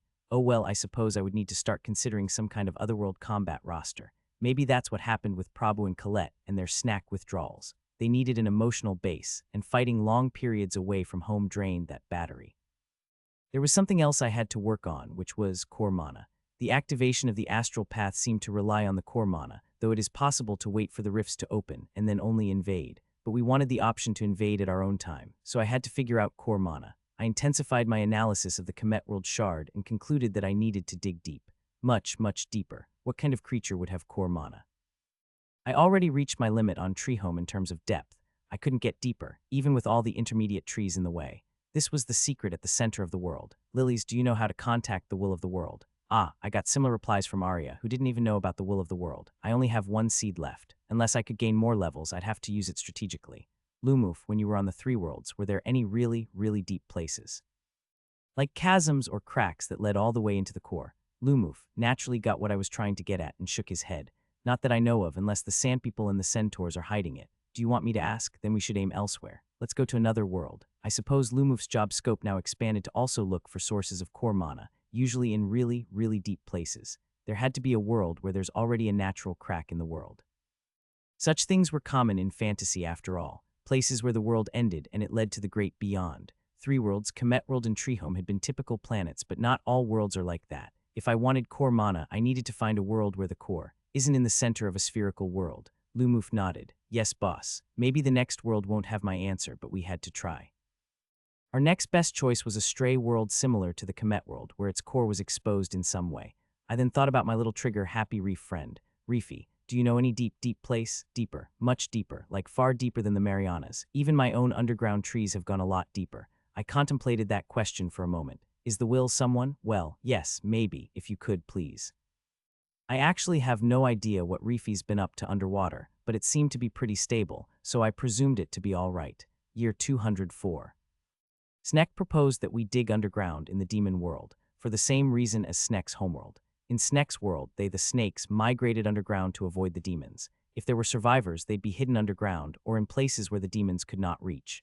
That's a decent idea, and from what I know, digging underground seems to be the archaeological equivalent of traveling back in time, so we started to dig underground. The first month we found absolutely nothing, at least, around where I started to dig. This process of digging drained more mana too, since underground my trees don't produce mana. My subsidiary trees and normal trees produced more mana when there were ambient sources of mana in the ground, water, or some kind of light source, either sunlight or starlight. Once again, in the mana-starved worlds, like the moon or the demon world, their production is curtailed. The first few layers we dug through felt no different from the surface. In fact, due to the poor quality of the soil itself, my root tunnels were a higher drain on my mana than normal. Alka wasn't here to help, since he was really laser-focused on developing star mana superbombs, so he sent some of his assistants instead. Well, these assistants were still high-leveled mages and magical researchers, and they explained that they couldn't tell the difference in the soil, so we had to go deeper. It may be due to our lack of the right set of skills to properly analyze soil, which is kinda silly because I'm really good with studying the soil's nutrition, magical qualities, and mineral content, but looking at it from an archaeological point of view seemed to be a related but different skill set. I wonder what would happen if a geologist reincarnated to this world. Could they find magic oil? Would we start an era of magic oil freedom? Maybe we're digging the wrong place, the mages suggested. In truth, I just decided to dig right underneath my tree of clones, since that seemed to be the easiest place, and after that, we expanded sideways with horizontal tunnels. So the researchers requested for historians and cartographers from our world, and attempted to use our own history to make a map of the demon world, at least, the part of the demon world that was under my rule. With their aid, we made an estimate of the places where cities were likely to exist. This was sensible, of course. Earth's cities like to be next to rivers, and this world, while swampy, didn't have oceans. It was just a vast world of shallow lakes, small rivers, marshes, and swamps. With our new set of estimates, we decided to dig underground in a few of these places where the rivers met the lakes. Our initial findings were bad. We found nothing. There had to be something, and I went to my other advisors for advice. My 4 domain holder Valthorns didn't have any idea. Magic research really wasn't their forte. Stella suggested the use of some shamanic or land communion power, which seemed to make sense, but I'll have to locate a person with the right skill set that could be trusted with knowledge of the demon world, so I went and spoke to Lilies. Lilies, having survived the longest of us all, must have seen the changes in the soil over the generations. Perhaps they could give us a clue. Yes, calculate their age. I wanted to say carbon dating, but I haven't the slightest clue how that actually works in practice. It's one of those things that I know scientists do, but I wouldn't be able to do myself. Wait, it should. If the world of the Demon King went through periods of growth and death, the soil itself would feel the effects of the rising and fading of the mana density in the land. But this affects the entire world, not just a certain layer of soil. But new soil, if created by acts of magic, are subject to fewer such wave-like mana patterns. Would we be able to tell? Maybe most types of soil are essentially indistinguishable. We would have to locate the right type of soil or stone, which could retain the effects of such waves. I do, but I'm not sure if there's the right type of soil or stone in the world that behaves in that manner. Yes. I'd like to see how long it has been, and if we could tell whether a planet supports the birth of demon kings indefinitely or at diminishing rates. Lilies didn't answer that, likely because they never experienced that part of the end of the world. From Lily's explanation, even if the demon king won, there's still a period of time before it actually takes over the world, and during that time, the gods could try to challenge the hold. This suggested that so long as heroes are continuously summoned, demons would never hold the planet. Eventually, one hero would break the demon king's kill streak. Taking this thought further, it also meant that worlds only truly become demon worlds if the gods lose access to the world, and they could no longer defend it. In any case, I also asked the Valthorns to speak to miners and stone collectors whether they are aware of such stones.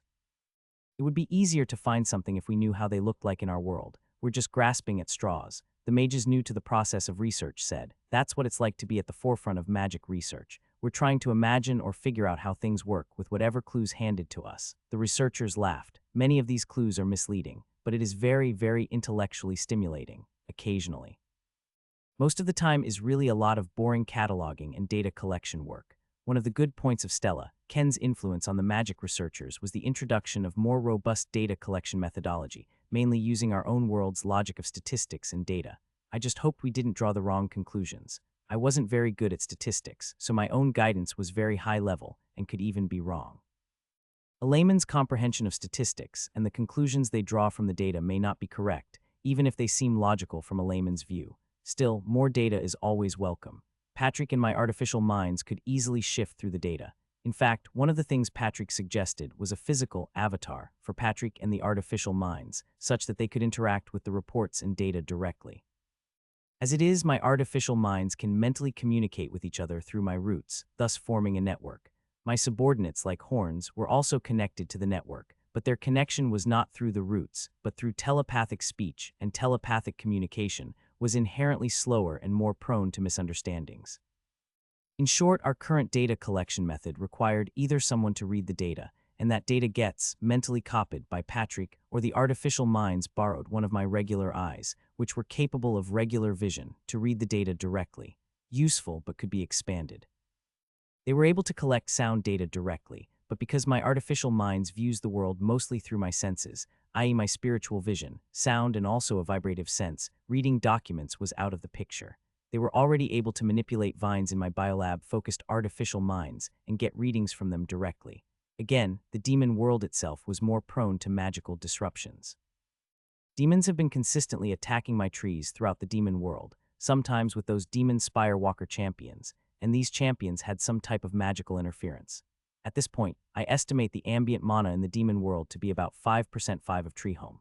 From Patrick's initial estimates, the break-even point where the mana cost of supporting the subsidiary trees was equal to the mana generated by the trees themselves on the demon world was somewhere around 25. Could the blowback be detected? Patrick asked. The collapse of the astral tunnel through the void. That collapse carpeted the entire world with a single but very noticeable wave of magic energy. So rather than rely on the wave-like pattern of the declining ambient mana in the world, use the collapsed astral tunnel's energy as a time marker. That seemed possible, but I would need to find materials on the demon world that would show the effects of such things. Again, I would get the guys to pay attention to their surroundings, but if there's nothing, there's nothing. For my artificial minds, I needed a new kind of mobile artificial mind that also functions as a laboratory for their research functions, with a direct link to the root network through their legs. At least, they would need to stop and connect with the network directly to upload the bulky datasets. With my evolutionary powers from Tree of Life, I started looking at creating smaller versions of Hytrerion, crossed with the qualities of the treefolk. The treefolk could connect to the rootnet. In fact, that was one of their unique selling points, though we blocked them from the network. This part of the process wasn't exactly hard, modifying existing things in order to fit my need and growing them in my biolabs. In fact, they were quite cute, like little tachycomas made of wood and trees. It would take about a few months to properly form them.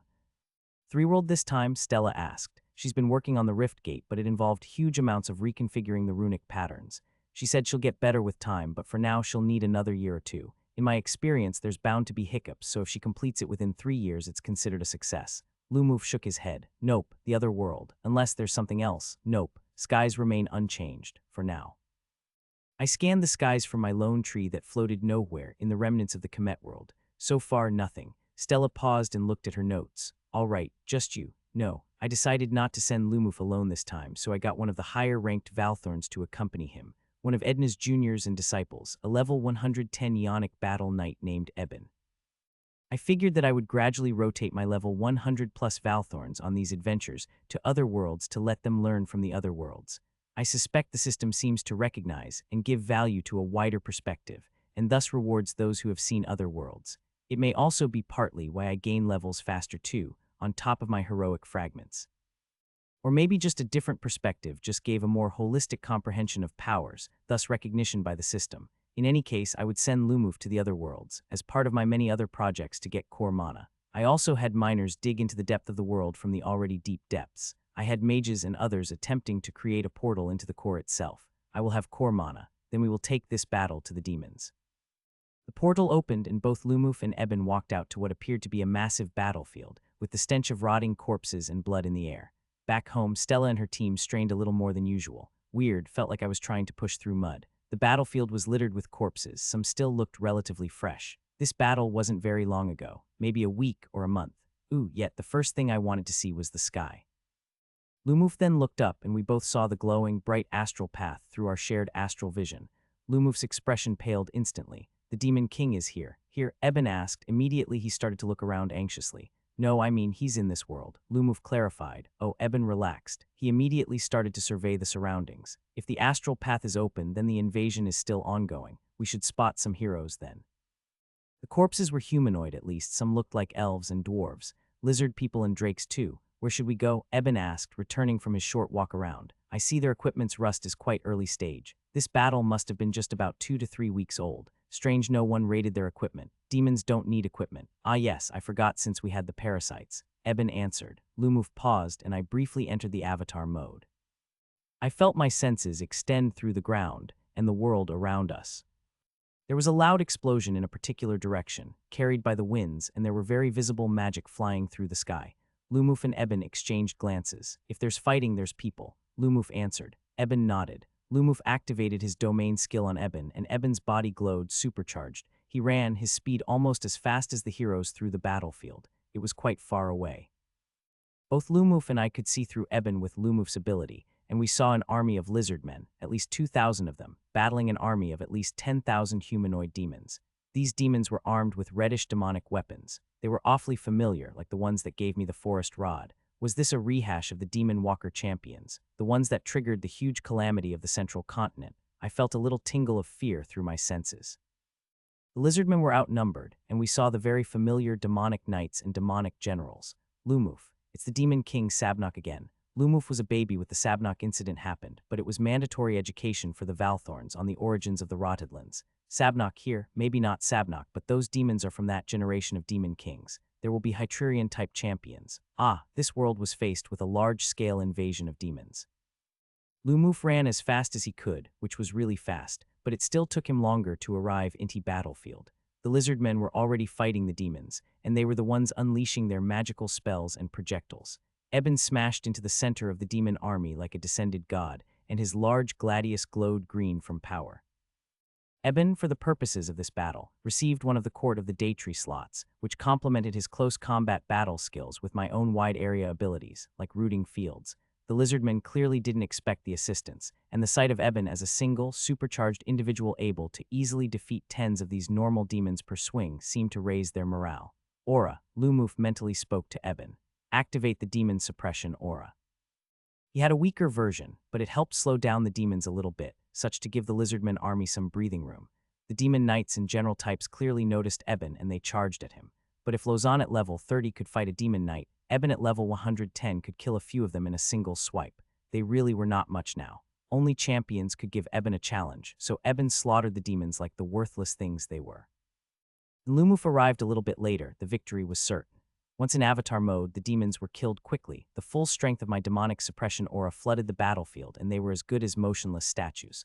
The lizard people then easily cut down the army of demons, and the battle was over. Eben, who was in heavy armor, nodded in his helmet. Lumuf moved to join Eben. This is Lumuf, my superior. I am Eben, a knight. Greetings, Lumuf said. I hope we did not interrupt much. One of the lizard people laughed awkwardly. Their leader stared at the laughing lizard person, and he immediately quieted down.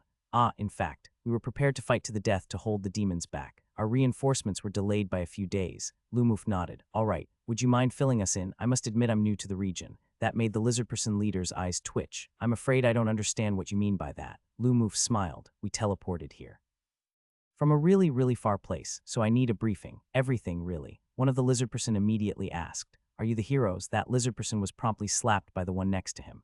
Are you stupid? Heroes are always young teenagers. These two guys look like war veterans. The leader stared and the two bickering lizard persons immediately quieted down. I'm afraid I will have to invite you back to our city and let the proper person answer you, please. Their city was really a fortress, a huge structure with thick, multi-layered walls meant for siege battles. Magical enchantments covered the walls, and there were magical formations and traps scattered around them. They were clearly geared for war. In fact, the guards were hugely surprised to see the army returning at all. The doors flew open, and a group of elves and lizard persons came out to greet them. General, how? You've pushed them back. One of the elves hugged the lizard leader. He patted the heavily armed young teenage elf on the head. Shush. We have honored guests who came to our rescue. I must take them to meet the council now. But the elf looked tearful. The lizard general said firmly, I live, son, when I was meant to die today. It is already a miracle, so wait. Let me take the guests to the council. The elf nodded and the general turned to Lumuf. Please, Lord Lumuf and Eben. The council was a group of humans, lizard persons, and elves.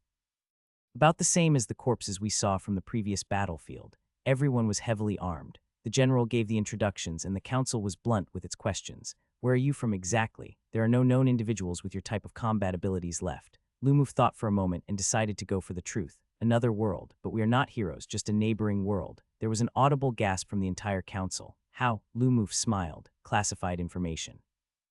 At this point, I can see that all of you need help, but first fill us in. What exactly is going on in this world? One human leaned forward. We really do. Are there more individuals like yourself? Maybe. Lumuf answered. The human counselor looked at the rest as if waiting for something. The lizardman counselor nodded and spoke. At this point, we need everything we can get. If there are no objections, I'll do the walkthrough. We listened as the council lizard person explained that the demons arrived 16 years ago, and the heroes went to defeat the demon king. At first, to the people of this world, it was business as usual. But the heroes that went to defeat the Demon King did not do so, and it seemed like all news of the heroes had since vanished. The demons then resumed their expansion, and the entire world turned into a battlefield. Their priests attempted to divine the nature of what occurred, and they discovered that the heroes were defeated, and almost all of them killed, except two who were somehow captured by the Demon King. Captured and not killed, so no new heroes were summoned to the world. At that point, I suddenly wondered what would happen if Alexis was never killed. This world was a world with many high mountains and mountain passes, and so most kingdoms and nations had easily defended choke points. Thankfully, the demons did not have many flight-capable creatures, and even their demon generals were only able to fly a short distance. Thus, for the whole of the last decade and more, it was a continuous and never-ending battle against the demonic armies. The world's nations stopped fighting, as every combat-talented person was drafted to join and defend the world against the demonic armies. What of the Demon King? Lumuf asked. The Demon King appears to be a large stationary castle. Lumuf cursed at Sabnok again. Sabnok, we had a Demon King that created these demonic armies. It was called Sabnok, and this Demon King is called Aquila. How do you respond to champion-class demons? Lumuf then asked. Our relics, the hero items. The joint command of elite forces handle these items and move them to where the champions are sighted. Ah, there's a regional joint command that moved these things around to help push the demon champions back. The hero items need time to recharge. The counselors nodded. Yes, so over time we still lose ground. The demons can outnumber us and field champions repeatedly. Our warriors can gain levels, and we do have strong elites from those who survived multiple battles, but it's a balance that's not in our favor. Lumuf nodded. So everyone who can fight, fights. One counselor interjected. Are you able to bring us to your world? Are you thinking of leaving already? Another counselor immediately stood up. Lumuf smirked. There are demon kings in our world too. That same counselor paled. Surely with powerful individuals like yourself. All it takes is one demon king with the right skill sets and we're still doomed. Lumuf didn't let him finish. The entire war council nodded in agreement. The human continued. We must report of your presence to the joint command. Lumuf thought about it for a moment. What if I just decide to go back? The human immediately paused and he prostrated on the ground. Please, please help us. Our people have been fighting this war for a decade and there's no end to it. We need hope. Something to buy us time. Buying time for what? Lumuf asked. A miracle, probably. The councilman did not answer, but then eventually answered. Buy time for us to live a bit longer. The general, too, immediately knelt. Please, Lord Lumuf. Your presence and abilities on the battlefield would help us greatly. Lumuf sighed, and I could sense the dilemma in his heart. It is not what I am here for. We'll give you anything you want. Tell me, is there a place where the planet's core is exposed? The counselors shook their heads at first and then immediately nodded. Lumuf could tell they were lying. Desperation. Exhaustion. Lumuf looked at Eben. Well, let's leave this for later. I'm tired from that battle, and we need a place to rest. One of the counselors immediately ran out to make arrangements, and they were given the finest rooms they could manage. It was clear it had not been used or cleaned for months before this. Walking through the streets, everyone was focused on war, but the exhaustion and sense of despair was clear. Lumuf sat and asked Eben, what do you think? We should help. These people look like they need it, way more than we do. I thought back to the Kenari people. I helped them too, and now that I have the power, maybe I shouldn't be so selfish. I didn't have to take the Demon King either. All we needed to do was find the captured heroes and free them, or kill them if we couldn't. Year 204, Part 2. Eben, as a knight, felt strongly about helping these people. As for me, I didn't want to take ownership of this conflict and expand my already growing plate. I didn't want to play the role of another world's peacekeeper too. Still, I did agree that we could have a limited scope of assistance, something more focused, freeing the heroes or failing which, killing them, such that the cycle of reincarnating heroes may continue. As it is, I have at least 30 to 50 individuals like Eben in the level 100 category, and this really was another battlefield. Letting them fight another war on another world could help them experience things and prepare them for the coming invasion of the demon world. Despite my reluctance to assist, Lumuf and some of my Valthorns felt we have the capacity to do more. After the badly handled disaster that was the Crystal King, this was our other world left, and Lumuf felt we should try to make allies on this world.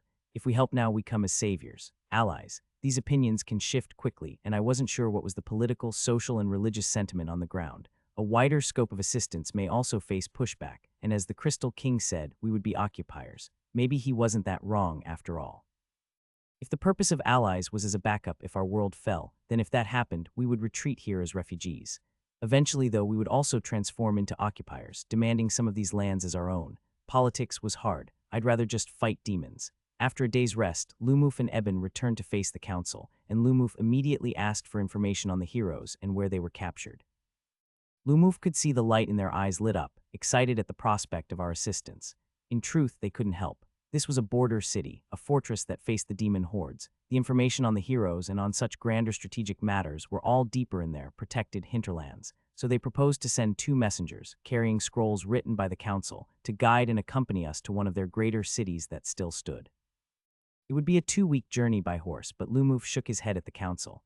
Then let's use teleportation scrolls. Let not waste time. The councillors were horrified at the suggestion. We mean no offense, Lord Lumuf, but we cannot afford to use scrolls. Teleportation scrolls are only for our elite forces to move to places under heavy attack. That was a sensible use of teleportation. Lumuf coughed. Sorry, I have greater teleportation scrolls. I just need some of you to come with me and link me with the right person. My scroll can carry 5. I just need one of you who has been to that city to update the location. Teleportation scrolls from our world relied on the mana pathways in the sky, the same way message spells worked. These teleportation scrolls were a step further and could use direct coordinate input, but it needed some tweaking.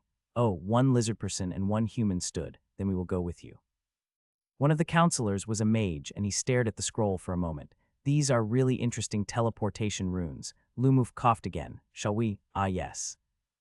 Lumuf and Eben landed in a large teleportation platform in their magical capital, and when we arrived, we were greeted by an army ready for war. There were 3 relatively high-level soldiers. One was a Naga, the other 2 were lizard persons with quite good equipment. Their spears and axes were up and ready to strike. Councilman, explain this unauthorized use of teleportation. Stand down. We sent a message earlier. We are sending VIPs over, the councilman said. The high-leveled Naga seemed to be a magic swordsman, judging from the 3 magic swords he wielded. The Naga immediately shouted through its helmet. The capital has not agreed to your request. The protocol states any use of teleportation must be centrally approved. These 2 here possess their own teleportation scroll. Surely that protocol does not apply. Lumuf sighed, and then a wave of his power flooded the entire area. My name is Lumuf, and this is my guard, Eben. We are otherworldly visitors, ambassadors of our divine protector Ian. We've come to speak to your mages and your priests and discover what has interfered with the usual cycle of hero summons. I do not wish to fight, but I can if I have to. The magic swordsman and the rest of the soldiers buckled just a little, but the difference of power was clear, and when the Naga sheathed his swords, the rest did too. Very well. The level 85 barrier could be surpassed by sheer force of will, but most mortals would never get there, even if they reached level 85. The barrier was a cruel one. I didn't see why the world had such a silly level limiter. It denied the world of their opportunity to save itself, even when these folks clearly, if they leveled enough, had the chance to do so, or at least force the demons to a state of weakness. Lumuf once offered a counterpoint. In any system which rewards killing to gain levels, those who gain the levels will be those who killed the most. I would think if such powers were not limited in some way, the world would naturally die from its inhabitants killing each other in the pursuit of more power. That didn't explain dragons, of course. Or dragons were counterbalanced by their need for huge amounts of rest and sleep, that they never actually managed to kill that many people. Lumuf and Eben were escorted from the teleportation gates and out to the world. Their magical capital was filled with towers, but they were all shaped for war. There were clearly multiple magical defensive artifacts active, and we could feel their magical energies bouncing off Lumuf's domain. We looked up and saw at least 3 layers of magical shields. Each of these shields were quite weak on their own, but with 3, they were a reasonably good defense, even if inferior to my wooden shields. Everyone was armed except the children, and there were weapons hung and placed all over many parts of the streets. there were also many children. Actually, come to think of it, there were really a lot of children back in the border city too. What's with all the children? Lumuf asked, and the councilman that accompanied us immediately answered. Someone's got to fight the wars, so we have many children. I couldn't help but feel how insane that was. The Council of Kings combined their powers to create a continental edict, which means all our children grow up faster than normal, and everyone also gained more experience. About 3 to 4 times faster. It's one of the few abilities that allowed us to hold on in this long battle. Ah, that made sense. Lumuf nodded in agreement and commented, I'm impressed that the nations actually got their act together and responded to this threat coherently. Actually, that was really true. I remembered the nations back in Treehome treating the Demon King as the hero's problem. But then again, these guys got lucky too, that they got a stationary Demon King that pumped out demons, instead of the usual wandering trigger happy nuclear machine gun. I like this aspect of these people already. A sense of ownership for their lives, development of the necessary organizations, and focus to defend themselves. Really further solidified my conclusion that I should not assist them excessively and focus on a narrow scope. Like a child learning to walk, I'd be doing them a disservice if I gave them the easy way out. Their bones would not be strong. If anything, the right thing to do is to help them without them feeling indebted to me, even if I and Lumuf did want allies here. The two forces of encouraging their independence and self-reliance versus helping them and earning their gratitude battled in my mind. I didn't want to contribute a data point towards the argument that their problems will be solved by outside help. I've seen enough of that in my world and it's irritating. I knew the knights and priests would generally prefer to provide aid where able. It is how they were trained and raised in the central continent. The lizard councilperson frowned. Well, it took 2 continents to fall under complete demonic rule and tens of millions dead citizens across thousands of fallen kingdoms for us to get our act together. If anything, this war alliance was written in blood and bones of the dead. Lumuf nodded. I see. The group arrived at a massive temple that was clean, and as we looked around, there seemed to be a lot of students, all in robes, junior priests. We need healers on the front lines, and we are mass training. Lumuf was visibly disturbed at how familiar it was. I must say, I can't imagine sending such freshly trained junior priests to the front lines. As I saw through him, I saw him imagine the young students of the School of Triology on the front lines, dying to the demons. They will level and grow. Many won't survive, but those that do will carry the torch. Such is war. It is horrific indeed. Lumuf said, we've seen our own horrible wars. The recent Parasite War has been horrifying indeed. 3 heavily armed priests appeared. They had large shields on their back and magically enchanted war maces. Councilperson, is this the guest? The lizard gave them a nod. Yes, this is Lord Lumuf, ambassador of Ian. The war priests motioned Lumuf to follow them into the temples. Come, the high priest will see you. The temple's inner grounds were clean and Spartan. There were gems and gold once, but most of them had been stripped out. The sound of chants and prayer songs filled the halls, and despite it being to another god, Lumuf found it calming and could not help but ask, which god do you pray to? Theras, the god of perseverance. Lumuf just nodded and walked behind them and soon arrived at a room on the highest floor. Once more, it was probably once a heavily decorated room, but now it's empty. The shelves were all bare. What's left were a few paintings and some writings. They got to the point immediately. High Priest, these 2 claims to be from another world and asks for information on the heroes. The High Priest glared at Lumuf, but then quickly smiled. That's a bold claim. Lumuf laughed. It is, isn't it? Can you prove it? Yes, of course. Lumuf's aura gently filled the room and the High Priest paled. I see. The High Priest and Lumuf sat down. Eben sat at another chair to the side. Before that, are there really other worlds? Yes, how'd you get here? Scripture and the gods said only they could do it. Lumuf frowned at the words but realized he could twist it. It's not exactly wrong. I would say Ian, my god and my benefactor, is the one who sent me here. But doesn't that make you a hero? No, we're different. Ian is a relatively new god. The old gods are those that summon heroes to yours and to mine. We don't get the hero-type powers, but you feel strong. It's complicated and not something I can share. Lumuf said, now tell me about the heroes. The High Priest sighed. Very well. Truth is, what we have was quite vague. We have this hero item that can locate the hero, and all we have is a location. We know they are alive because the hero item still works, but the fact that they didn't move suggests that they were either captured or unconscious or some degree of both. A location. Was anything done to rescue them? Well, no, the High Priest said with embarrassment. Then our data is already out of date. The last time we used it was 8 years ago. The item ran out of the hero's mana a while ago, and so we don't even know whether it's in the right place or whether the hero had moved. We didn't dare to send anyone to that location with our poor information, and the Demon King's magical structures interfered with all our magical scrying and teleportation abilities. Lumuf nodded and realized this part could be relatively easy to solve.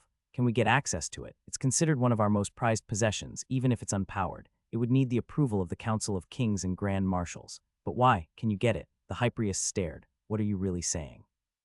We may be able to recharge it. How? We have access to the hero's mana, a small bit at least. The Hyperius' eyes widened in shock. You are not lying. No, the Hyperius paused, but wait, you need to gather your strongest men, all those level 80s and above. We will provide assistance and cover, but the rescue will be done by your forces. Lumuf said. He understood that I preferred that these guys help themselves, but that would leave some of our cities unprotected. Lumuf looked at Eben. The Hyperius sighed. I will have to raise this to the council. Once we recharge the item, we can decide on the next course of action. Good. We were still working on our star mana bombs, and the fact that the demon king of this was stationary raised some interesting questions. If it's stationary, why don't we throw a wide range of bombs at it? Alka has been working on bombs so much that he pretty much joked that his first course of action was to bomb them. It's only half a joke. That said, the demon king could just pretend that it was stationary. All the previous demon kings that resembled actual castles could float, fly, and move like giant walkers. The current stationary appearance may well be a ruse, or maybe it was just waiting for the heroes. If we don't try, we don't know. Do we really want to trigger an escalation of conflict? Like, this seems to be a rather uncomfortable but stable state for the world, I said frankly again. Attacking the demon king may jolt it out of its current stationary state and cause it to attack the kingdoms directly. Then it becomes our conflict because we caused it. Worse if we can't rescue the heroes. It's very easy to stray from our goals. As persons in power, we are frequently petitioned to assist with many things with very convincing arguments. I relooked at my objectives. I wanted core mana, and my adventure to this mountainous world was to find core mana. As a secondary goal, we would try to make some friends and allies so that we have somewhere to fall back to like a backup. Yet at the same time, I also realized they have a good thing going for them, and that was their scrappy temperament, perseverance, their self-reliance, and that sense of ownership. I didn't want to snuff that out by playing the role of the outworld helper, even if I know this path will probably mean more deaths for their world. Once lost, it is hard to get it back without even more deaths. At the same time, I recognize that I have some self-interest in protecting this world, because since they are so close to me, that means if they fall to the demons, we could be invaded by the demons more often.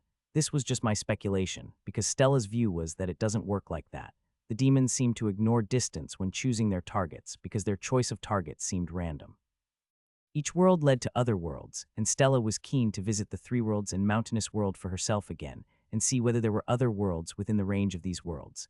Anyway, another secondary goal was to look for creatures and powers like myself and make allies. There is a lot we can do with power. Using them correctly was a far more difficult question. Against these goals, I also posed the questions to my allies. As a knight, I would help where I am able. But I do see your point, so perhaps we can come in as a defender of last resort. Edna said, we should be invisible such that they do not count on our help. Are you willing to take over this conflict for them? Rune disagreed. I think we may be overstretching ourselves. We haven't even really secured our world, and here we are trying to send forces to the other world. We're also waging a war on the parasite world and plan to invade a demon world. We should save our forces. With Stella and Ian's ability to teleport us back and forth, we're not really overstretching.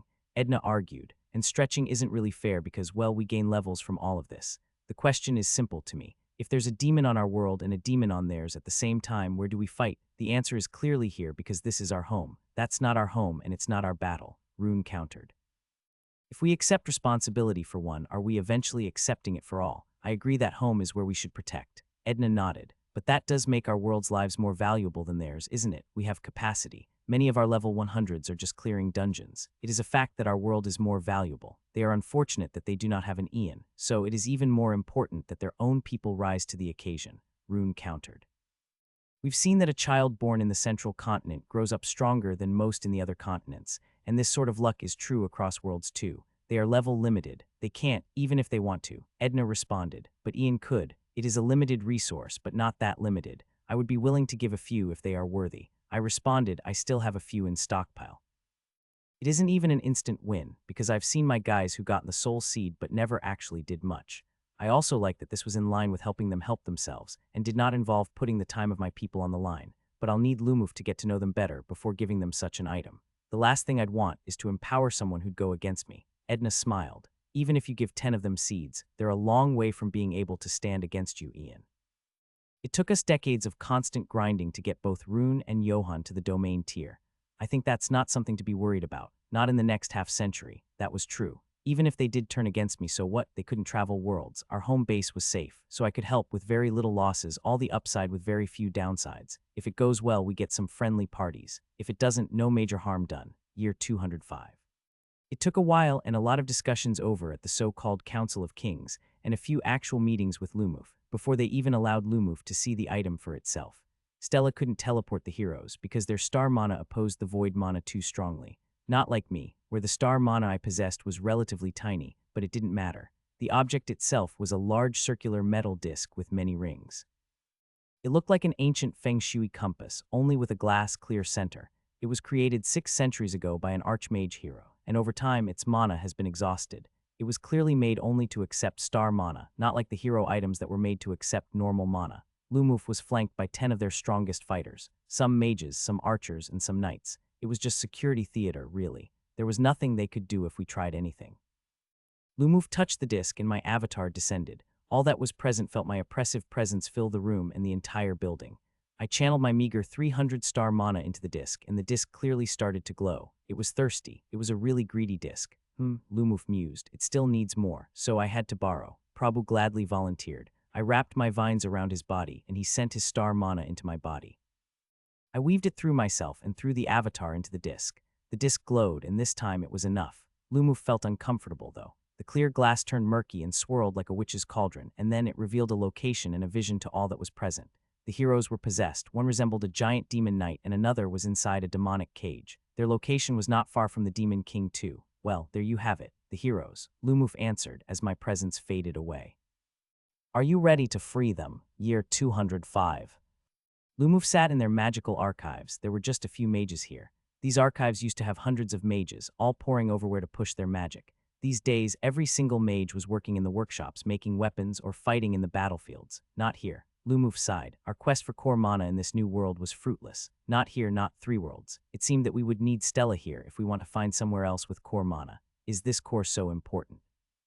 One of the local dwarven mages asked. She had been tasked to attend to Lumuf's queries. Lumuf nodded. They had relatively good maps, at least from a decade or 2 ago, before the demons invaded. I felt like I was missing something. Why was there a stationary Demon King? It's not the first time the Demon King had been stationary, but why?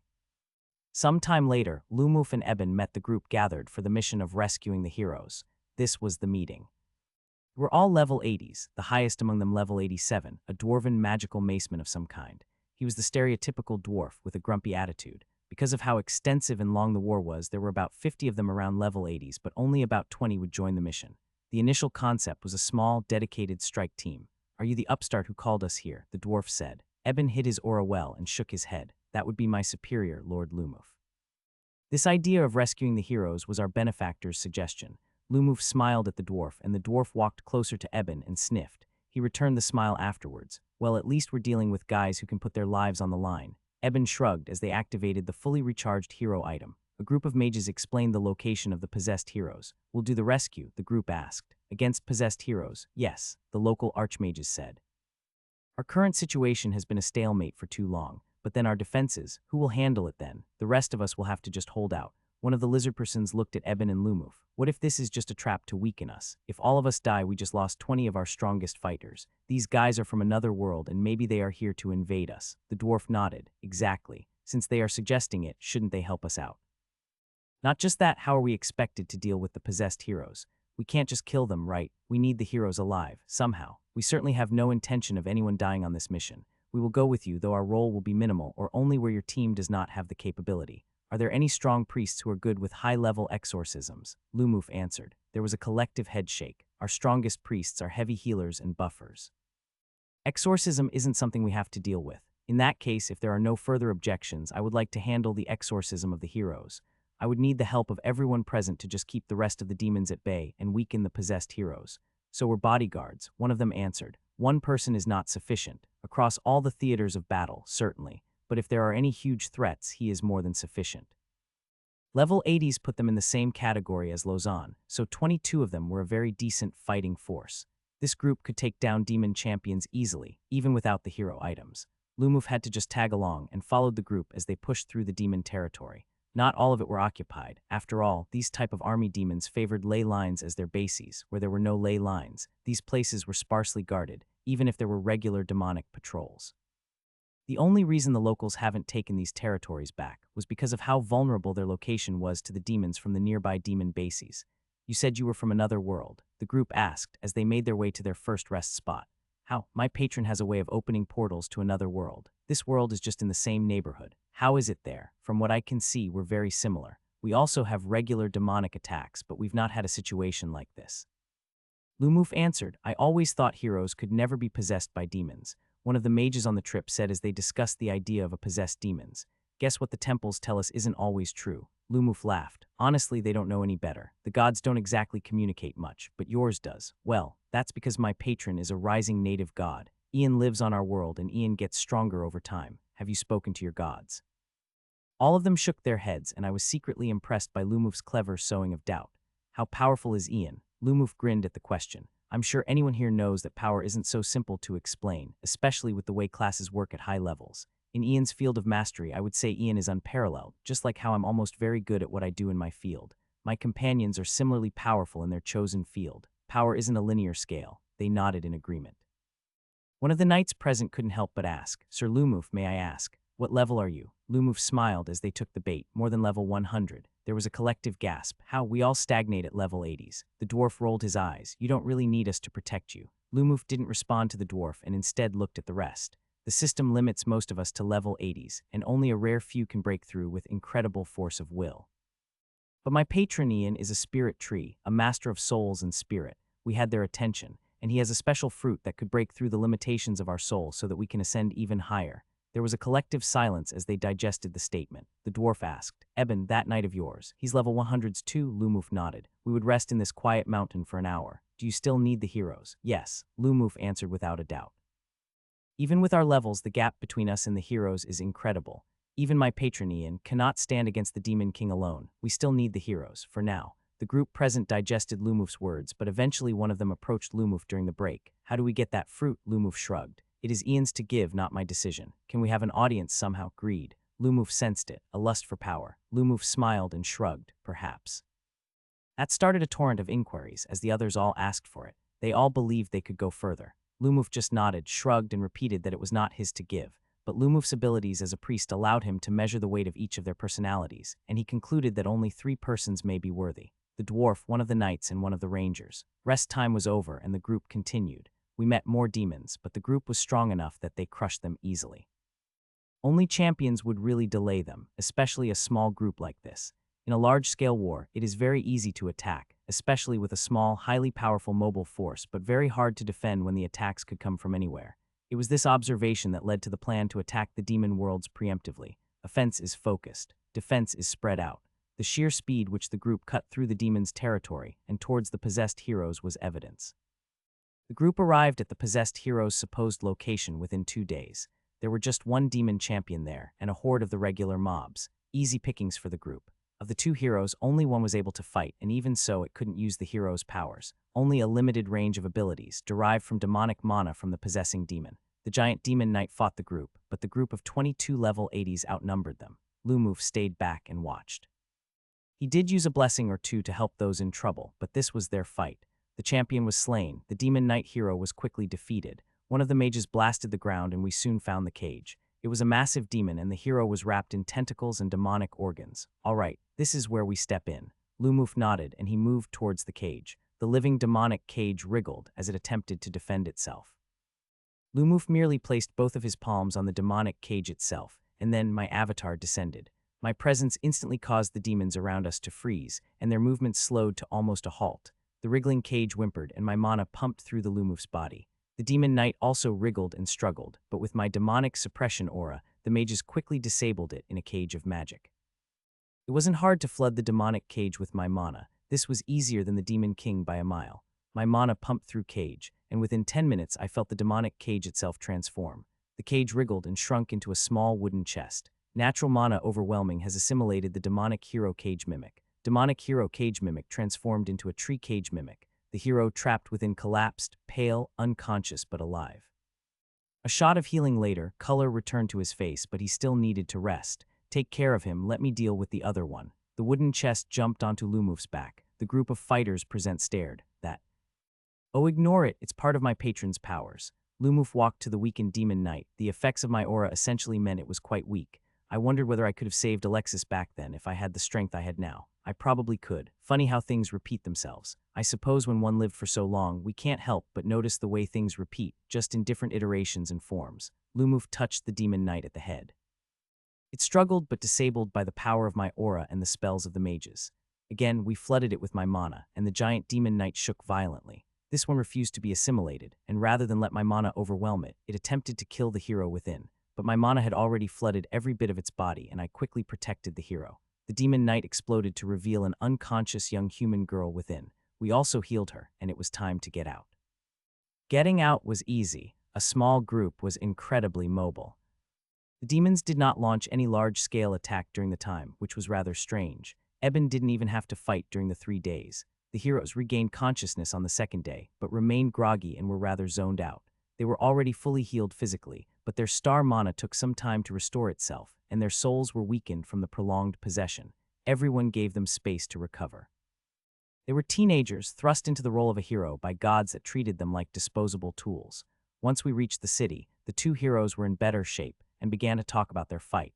They were essentially under-leveled. Their entire party were only in their level 80s because they didn't farm enough demon champions. This demon king didn't produce that many champions in the first place, preferring massive armies. But these individually weak massive armies didn't help them level. So when they got to the demon king easily overwhelmed them and consumed them. It killed the rest and captured the two of them. From what the heroes shared, I realized that the demon king may have a certain range of demon creation abilities, as they could create these demonic cages and the possession demon. That meant the demon king was essentially the tactical mind behind the entire demonic invasion, even if some of it was delegated to the stronger demons. With the heroes returned, there was a sense of excitement in the councils. The heroes were still compelled by their hero class to defeat the demons, and they seemed eager to return to the field within 2 weeks of their freedom. They really are children, Lumuf said. I felt it only a bit with Prabhu and the rest, but these two really felt like children to me. Teenagers, still children, Lumuf sighed. Such great responsibilities in the hands of the young, and there's not a trace of guilt among the kings for letting them do it. Defeating the demons didn't gain levels, sadly. We were given a small escort, and we visited many of their cities and temples, and more importantly, places where we suspected may have things of value. The rest of the park was an overgrown mess, but we sensed it the moment we were in the city. We headed there immediately. Lumuf looked at the overgrown park, and we gradually made our way in. We didn't cut any of the trees or vines, but we felt the pulsing presence of something smaller, a tree spirit like myself. Smaller and not yet a domain holder, because Lumuf instantly detected it wasn't very high level, only about level 80 despite its extremely old age. Greetings, Lumuf said. There was no response, and Lumuf got closer and placed his hand on the tree's trunk. In an instant, I felt a mental connection. I said through Lumuf. I was instantly flooded with images. Greetings. It sounded old, like a very tired old grandmother. Well met, Ian and Lumuf. I am T.G. Thurian, a tree spirit. I said generally tree spirits have been nice, are kind or few. Many trees are cut down before our consciousness can fully form. I reckon it took centuries for that to happen. A soul only takes root in a tree after a certain size and age. T.G. Thurian didn't know much. It was about 1,800 years old, but it spent most of that time in this park, from a small sapling, and she gained consciousness and awareness about 1,500 years ago. She leveled slowly, even though she offered familiars to druids, shamans, and rangers. She didn't have the hero fragments supercharging her experience. Because she was relatively young, she didn't remember about the will of the world or any other such things. A shame, but I suppose I can't expect every spirit I meet to be as powerful as me. Many would be below level 100. Now that I met another tree spirit, I wasn't sure what I was about to do with it. I decided to just leave her alone for now. Stella continued to experiment with the rift gates with Alka. Alka already made his first prototype star mana bomb, and he came with a rather interesting idea. Ian, do you think you can fuse a soul with the bomb? You want to make a sentient bomb? Yes. Our theory was that souls can reduce the decay from storing star mana or void mana, but I'm also interested in whether it could function as a regulator of the star mana if the storage function was handled by the hero item. Prabhu made it with the hero forge, but Alka wanted to see whether there's potential for hero-made items and souls to coexist together. Hero-made items didn't leak star mana that much, due to some unknown mechanism, so Alka wanted to inject a soul within it to examine how that worked. It didn't work. The hero item rejected my attempts of inserting an artificial mind into it. Nope. Darn. It would be quite overpowered if it could. On the Parasite Demon world, we started deployment of my newly developed Trichocomas, version 1. That was the name I gave for the walking tree labs that's a hybrid between a demon walker, a beetle and a lab, invented, or really, modified from a demon walker base, courtesy of my Tree of Life's evolutionary powers, Treechais for short. The Treechais, each of them with their own artificial minds, were assigned to scan and examine the demon world in more detail, with more active and live testing with their ability to directly perform tests. The Treechais each had a different type of lab on their back, were each about the size of a small car, and they worked in teams of 5. They would test the soil, test the mana, and perform examinations in contested territories. For now, they didn't produce any spectacularly groundbreaking findings, but all the little bits of new data helped push my knowledge of the demon world and supported our researchers out in the fields. Along with the Treechais, we also began experimenting with specialization of the treefolks and lizard persons of the central continent through thematic use of my new evolutionary inherited skill powers. Our goal was to create natural-born, skill-engineered specialists, even if it did feel like I was robbing these guys of choice. Like, what if a treefolk who was born with a natural skill set for healing and defense wanted to be a fighter, or a lizard person who inherited a bunch of spear skills wanted to be an archer? Then again, that's how it was in our world too. Not everyone had the physique to excel at certain kinds of activity. Oh well. For now, the treefolk seemed alright with the inserted skill experimentation. I started with simple skills harvested from some fallen paladins and knights, such as demonic resistance, and skills from some of the rangers, such as strength. I wanted to see the implications of having inherited skills in young babies and how they manifested. I didn't want super-powered little babies killing their caretakers. Year 206. Lumuf announced their plan to return to the others, and strangely, they asked to watch his return. We consented since, well, there's no real risk. It's not as if they could replicate it anyway. Or maybe they could if they had some kind of hero artifact with spell-copying abilities, but I highly doubt it. In any case, trying to get Stella to open a portal where we want her to is actually quite hard. One of the methods we found to help Stella find where to place the portal was to connect her to me and via Dream Academy share Lumuf's location to her. It enabled highly accurate portals across worlds, but only around individuals I could sense, like Lumuf and the Valthorns. It's also slow because the process of sharing the location took a while. She described that each world was centered around the planet's core, not the star or the sun, but the planetary core. So a portal's position was calculated relative to the core, and the core itself has a bubble that protects it from portals or any spells. Anyway, the portal of void opened in the chambers. Everyone gasped as they saw a portal materialize out of nowhere. The heroes were busy hunting demons, and they didn't come. From what we understood, they were about level 100 now. It took a while for them to regain their pace. They've been asleep and weak for so long that even though they wanted to fight the demons as a result of their compulsion, their bodies struggled. "Will you be back?" one of the dwarven strategists asked. "With the heroes back in action? Maybe not. Unless the heroes need our help to take on the Demon King. They did say they would appreciate the help. Then I'll see what I can do. But for now, duties back home require my urgent attention." Lumuf gave everyone watching a wave, and they stepped through it. Lady Lozan, free to talk. Prabhu and Ken approached her one day after her class at the Valtrian Academy. Lozan's role in the Valthorns had declined significantly, and she had quite fully transitioned to the role of an administrator and trainer, a bit like what Jura did for her. Ah, yes, they met at one of the many cafes along the streets of Freshka. "Is this confidential?" "Quite." Lozan nodded and took out one of the standard privacy artifacts given to all Valthorns. Created a small bubble of magic around them that blocked sound, but it didn't block me, because a little bit of my roots were inside the bubble. "We're thinking of pitching an idea to Ian and Stella, and we want your thoughts on what do you think Ian will think." Lozan laughed. Lozan, Lawfin, and Ivan are all sought after, even as their roles have changed. They were the go-to persons for the pre-pitch assessment, essentially the equivalent of having someone who had a lot of experience looking through their resume. Yes.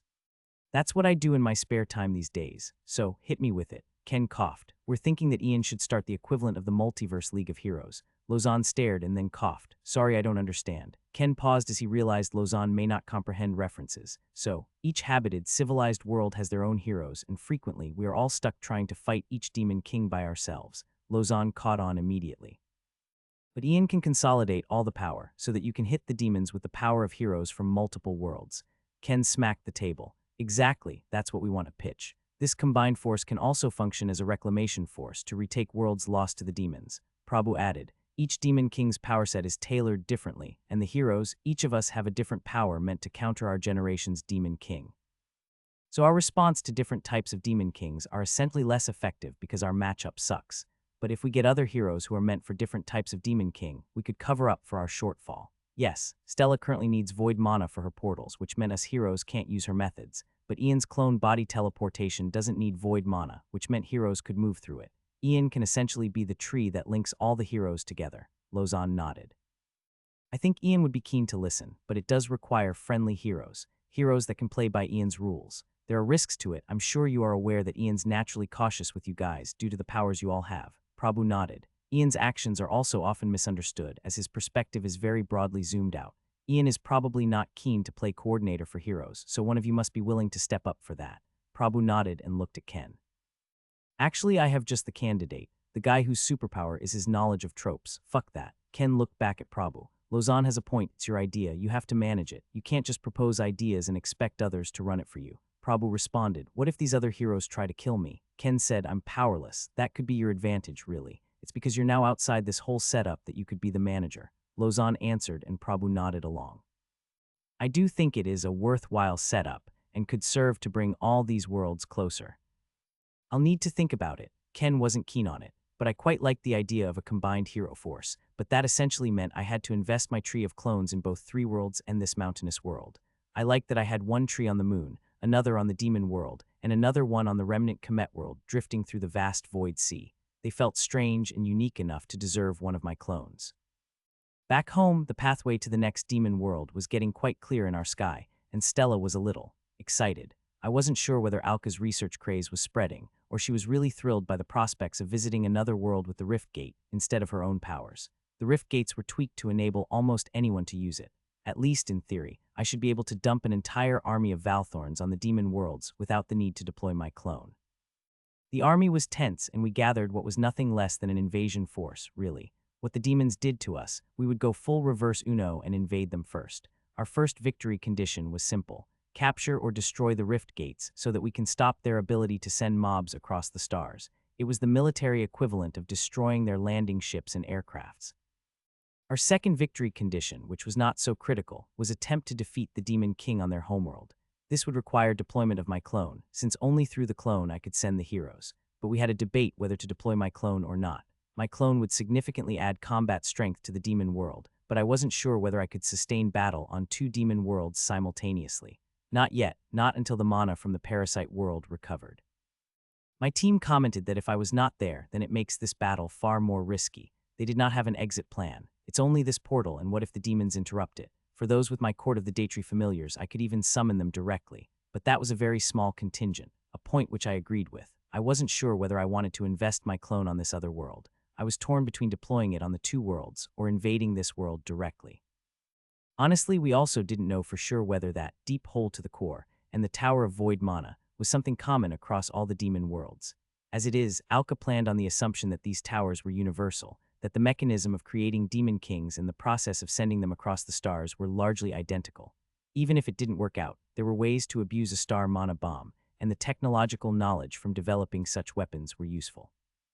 Anyway, in the end, we decided that my clone would be deployed at the last minute, once we confirmed that it's possible to assault the Demon King.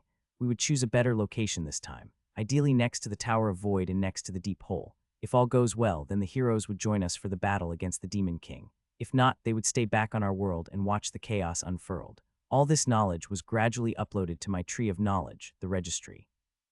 It's been growing since I got it almost 60 years ago. The hope was that through knowledge accumulation, even if we lose Alka, we didn't have to start from scratch. That's the hope. The good thing was the registry isn't a limited tree, just a special type that I could make more of, so I made some extra copies on the moon. I couldn't place it in the Comet World shard because there's no space. In any case, deployment of my clone was optional. The team naturally had so many questions about an assault, and they raised good questions. How do we find the Rift Gates? We couldn't just blindly attack. They could be located all over the world of the demons, and there's no way we could hit all of them without proper intelligence, especially since we're holding off my clone deployment until much later. That meant my own vision was out of the picture. What if it's not hospitable on the other side, and we die immediately when we reach? That's also a possibility, but should not be difficult to solve. My familiars could create a small bubble of atmosphere with some mana drain, essentially living astronaut suits. On the Rift Gates, Stella thus started work on some kind of item that detects other Rift Gates by tapping into their Void Mana signature. Essentially, she made a compass that leads to the nearest strongest source of Void Mana. That was the best we could do at the moment. I would like to have a global view of the demon world, but that would be impossible without some kind of satellite constellation to map the demon world. It's not like the habited worlds where there are existing maps to use. The skepticism and worry among the general forces were quite high, especially since I wasn't taking the field myself with my trees. But with all 4 of my domain holders taking the field, it shouldn't be a problem. At least Rune and Johan should be able to provide significant intelligence data before a full-fledged assault. Horns and Hytrerion fought many battles on the Demon world. The boundaries of places controlled by my trees and those controlled by the demons fluctuate a lot, as beetles and demons met on the battlefield. I controlled an area on the Demon world that was slightly larger than the size of the central continent, and it was at the edges, where my influence was weak, that we saw all these changing borders. Horns actually got destroyed a few times, but he was able to eject his artificial soul before destruction, and then redeployed him in new bodies. It's a modification we made to his physical form, as he was really quite fragile when faced with demon champions that popped out with sufficient regularity. My new trichomas were busy too, gathering more samples throughout the land. It was a large place, even if most of it was empty, and it would take years to completely build a database of the magical energies and data of the land. I could, in theory, deploy my lab trees everywhere, but because such lab trees actually consume mana, I would just make the mana problem on the parasite world worse, and that would increase how long it took to regenerate my beetles. I could wait decades for the mana of this world to recover, but I also didn't want to wait that long. In theory, if I could gain the mana of the 3 worlds in the mountain world, it's possible for it to spend more of that mana here. Looking at it that way, it sure seems like my moonbase and my Comet world deployment had a mana opportunity cost. I lose the mana that could be generated by having a clone on these normal worlds, in exchange for the novelty and exploratory aspects of the Comet world, where I could travel to other worlds and see those other places, and for the security of the moonbase. Our trichomas did find some good hints though. There were certain rocks with metallic ores that seemed to retain a kind of mana layer, but that didn't help us much in terms of identification of dates. Our digs into the underground also didn't reveal much. I also started to wonder about the system again. There was a missing piece in the game, something obvious that I wasn't seeing or realizing. So I took some time to do a bit more thinking and tried to understand what was the demon's win condition. Let's say the Demon King won, the Demon King defeated the heroes, and the heroes no longer came to the world. Was that it and they won? The world would automatically turn into a demon world. Essentially, that question could be explained as what made a demon world a demon world. Why did a normal world, perfectly able to spawn regular stuff before this, stopped creating the normal monsters and stuff and started spawning demons? The only one who saw a world lose was Sneck. Lilies didn't actually go through the full loss. I don't really know, Sneck answered. We lost our world to the demons, but we were so afraid that we spent our times running and hiding. Wait. Do you know what happened to the Demon King? Not really. It was there, Sneck answered. But honestly, we were just trying to survive in the underground tunnels that no one checked. But do you have any idea whether the Demon King left? Maybe, we're not sure, but I think it probably didn't, because the world started to produce demons and probably other Demon Kings too. But we were too far from such places to actually know. Wait, I had an epiphany then. If the Demon King sent to invade other worlds were products of existing Demon Kings, then didn't that mean there should, in theory, be at least one Demon King still on the parasite world somewhere, playing the role of the queen or a hatchery? Maybe the Demon King is just a massive forest rod that captured the core. This absolutely clicked. No, it explained how such a massive tunnel to the core was created. The Demon King that one dug towards the core and captured the core. Through that process, the world's natural spawning mechanism was converted to produce demons. Each Demon King was a massive colonization mothership too. But how? That also meant that somewhere in the core of the parasite world was a Demon King. Perhaps no longer a Demon King, because it has been deployed to control the core of the world. If this was the case, I needed to send the heroes to the parasite world and attack the core. Free the core from the control of the demons, and that would greatly change the balance of power of our world. Maybe this would also significantly improve the natural mana recovery, and also get access to the core's mana. Of course, I then submitted this theory to my domain holders and the other senior leaders. Doesn't that just mean that demons that won essentially start digging downwards? Lumuf speculated, but that doesn't happen, isn't it? Edna, who is also present, are you suggesting an attack on the parasite world? Ian, with all due respect, we have no ability to attack 2 worlds at the same time, I am aware. Actually, this cycled back to the mountain world again. The Demon King was not moving. Was it digging all this time? So we have 3 ways of checking. 1. We send the heroes to the parasite demon world and attack the hole to the core. 2. We go back to the mountain world and figure out what the Demon King is doing underground. If your theory is right, it should be attempting to reach the core. Edna repeated. 3. We also have the rift gate to this new world. If we do fight the Demon King on this new world, and our initial conjectures are proven correct, the heroes and us could mount an assault on the core of this new demon world and see whether there's one there. 3 priorities, and I had to decide which one to pursue. I was keen on the rift gates, so that was a clear yes. But this would mean all my domain holders would be deployed there, in order to achieve my intended objective of denying the next attack. My seed would also be there for a while at least, until the battle's over and everyone is safe back home. Ken's League of Heroes would have to wait until this is over. Lumuf and Edna was the first to go through. With their abilities, they had little to fear whatever that may be on the other side. The rift gate hummed in a strange sound. Stella and her team of void mages were excited to fire up the rift gate. Our hope was that we would eventually be able to manufacture these rift gates, but for now, I was content with salvaging and pillaging the demons for their rift gates.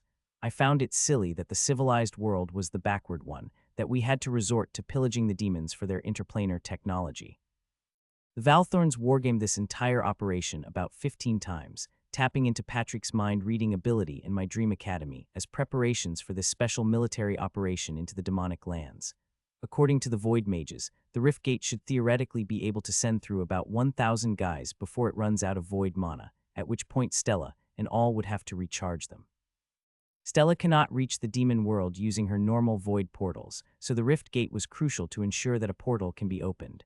Based on what we've seen, these demonic portals travel both ways. It was time, and see whether our plans could survive first contact. I felt a buzz as we traveled through the Rift Gates. It was similar to that time when I snuck through using my own routes, but this time it was Lumuf who went first. The sky was bright, like an extremely sunny day, and the first thing we felt was the incredibly strong sunlight that burned. Literally. It wasn't fire, or at least, fire immunity didn't seem to protect against these harsh rays. Lumuf instantly activated a wooden shield to serve as an umbrella, and even then, the naturally fire-resistant shield still got warm. Items that were not protected quickly caught fire. This was not a good development, since it meant the lower-leveled, those in the level 80s and 90s would have to sit out from the invasion. The mana cost of sustaining a perpetual sunshield would mean their ability to fight would be severely impaired. Even my beetles, unmodified, would find themselves weakened by the incredibly strong sunlight. There was a bright, glowing white sun that burned overhead, and the place at first was just a vast desert canyon, sand, dirt, and rocks of all shapes and sizes. Hold. I told the guys back home and shared our first findings. Our plans designed around a habitable environment had to be immediately scrapped. We had some plans designed around inhospitable environments, but that meant the strike force was now a much smaller one, composed of my level 120-plus elites. Alka was keen to go through, but instead, I sent one of my trichomas over. I hoped to use it to conduct some experiments. It burned to death, so back to the drawing board. I had to design something with natural shieldings, and so sent my minds out to scour our archives and registry for such items and technologies. We should have some kind of natural shields or design large walkers for it. Alternatively, we could immediately start tunneling in the sand to avoid the rays and try to bring the fight below ground. But Lumuf's initial assessment wasn't great. The ground was naturally sandy, and our tunnels would cost a lot more mana to maintain. Well, spot any demons. Lumuf looked around, squinting. The large wooden shield acted like a massive umbrella. Edna looked around, and then we saw them, camouflaged by the sand and the dirt. Giant sand lizards. There. Sand lizard demons, their backs looked like rocks. They blended really well against the canyon. The sand lizards didn't move, they were frozen, unmoving. The only thing that truly made them demonic was very faint reddish lines that glowed with demonic energy. Edna didn't move, not yet anyway. All of a sudden, the sand started to shake and then wind started to blow. We saw a wall of sand in the distance. Sandstorm. Lumuf walked next to Edna and a shield went up around them. The sand blasted through the surroundings and the sand actually dealt damage. These were corrosive sand. Well, we're truly in hostile territory. Edna smirked. Funny. Lumuf joked as the wooden shields all had sand embedded in them. The sand smashed into the shields repeatedly, and they didn't do much damage against those powerful shields. The lizards should be attacking any time now. They didn't. The sandstorm stopped almost as quickly as it came. The sands, once whipped up by the sudden gusts, now fell back to the ground. The sand lizards did not move. Edna and Lumuf shared a glance. Lumuf asked, "Should we engage?" "No. Let's go find the Demon King." Lumuf and Edna activated their magical artifacts and started to fly across the terrain. Indeed, moving on foot in this sandy terrain seemed like a huge pain in the ass. Everywhere was sand and rock. There was no sign of water anywhere, but plenty of sand lizards. As they flew, they spotted other kinds of demonic creatures too. There were a few sand serpents and worms. These were more like gigantic worms with a rocky skin, and then there were these rock-like scorpions and insects too. This entire place is a demonic desert wasteland, Edna commented, and had to stop as the flying artifact ran out of mana. Somehow flying in this place took a lot out of the place, and Edna noticed the magical artifact seemed to drain out quicker than others. which, after a little bit of investigation, was due to the sunlight. The sunlight directly damaged magical items and also drained mana out of them. The sun, as strange as it sounded, had a strong magical ignition quality to it, such that it weakened everything with mana. How does a world like this even hold demons? We noticed that the demons frequently hid underground too. Even the massive rockworms and the serpents all tunneled underground after a while, and they only surfaced momentarily. I knew that demons were generated by their spawning pools or the spires, but in such a world, where were they? Edna took out Stella's void mana detector, and it went round and round like a compass faced with magnetic interference. This is strange. Was there void mana in the air itself, or was the sun emitting some kind of void energy? I wasn't sure. The demons were strangely quiet and mostly didn't move. Are they only active at night? Edna speculated. If the sun was so oppressive during the day, it was entirely possible that these demons would only move at night. Demons were not exactly the type that adapted to their environment. Lumuf similarly agreed with that premise, but then he added, then again, this world does seem exceptionally inhospitable that some level of adaptation is necessary. It was an interesting idea, of course, to kill demons using a solar death ray, if only it didn't kill everything else in the process. In a way, this was like killing cancer with chemotherapy. It also kills the host and is used when there's nothing else that could be done. Even then, demons adapted. What kind of demons are these? The wind whipped up again, and Edna activated another layer of shields. The sandstorm was not as strong as the first one. No, more importantly, how do they even have rift gates in a world that seems so hostile? Maybe there are places where there are no sandstorms. We wait. Edna looked at Lumuf, or do we keep going? Lumuf used a few inspection on the demons, but it didn't reveal anything useful. If these demons or nocturnals were true, then it may be a good idea to keep going. They kept moving. Edna and Lumuf both had to constantly reinforce their shields. The air was hostile, and I began to suspect that the sun was both anti-magic and some kind of radiation. Lumuf, while moving, also picked up some of the sand and dirt, which was immediately sent back to our world for testing. Somehow it was quite hard to test them, and with stronger prodding, we soon discovered that the sand and dirt of this world had mild anti-magic qualities, and they generally drained and destroyed mana from their environment. This entire world was an anti-mage world. I had Lumuf enter avatar mode, and then though Lumuf created some trees in the surroundings, I felt noticeably higher levels of mana loss from each tree, like each of them sucked my mana. This was also a demon world, so the ambient mana generated was low anyway. That meant each tree took more out of me than I put in. The sun's strong anti-mana rays also meant my trees were not producing much mana either, unless we adapted our trees to absorb those rays. That would need a lot of research. I was really intrigued. The invasion's gotta be scrapped.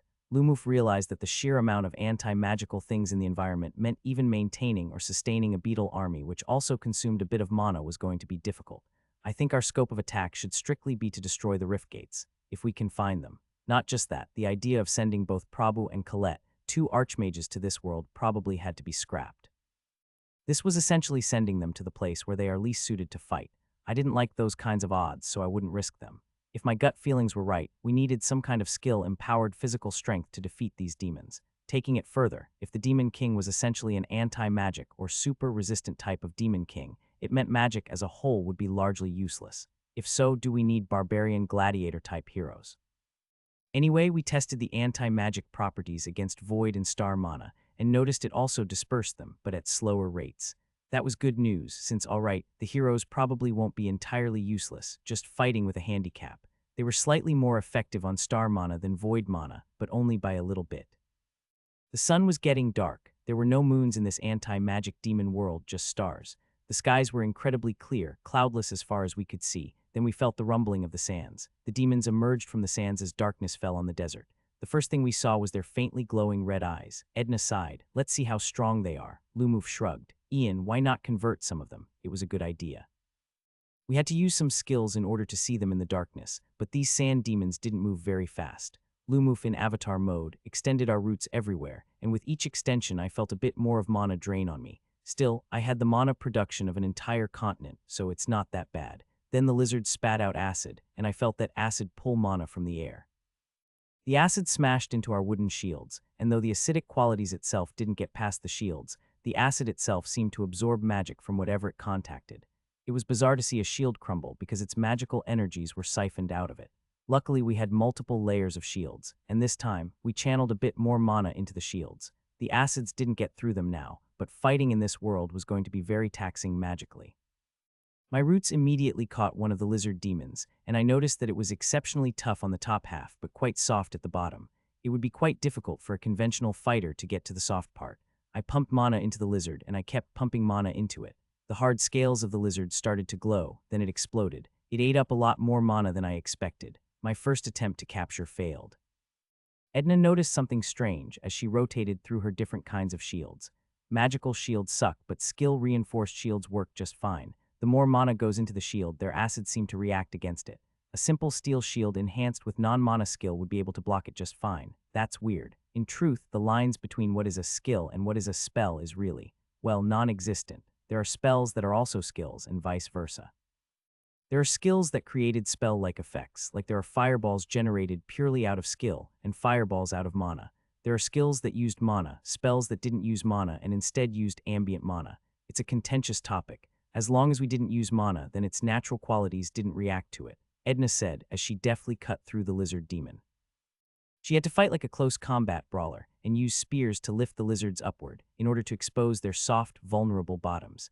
It wasn't the worst matchup for us since Edna was more skill-based and we had the ability to make more non-mana items. The hero's hero items, though, were essentially made with mana and would experience weaker performance.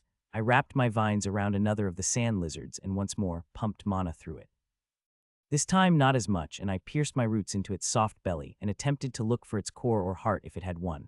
The sand and earth trembled. The skies seemed to shift abruptly. My vines snuck into the body. There was something like a demon's core, a stone really, and it was made of the same rocks of the world. My roots snuck and caught it. Then I pumped mana through my roots and attempted to take over the lizard. The lizard struggled, and it was physically very strong.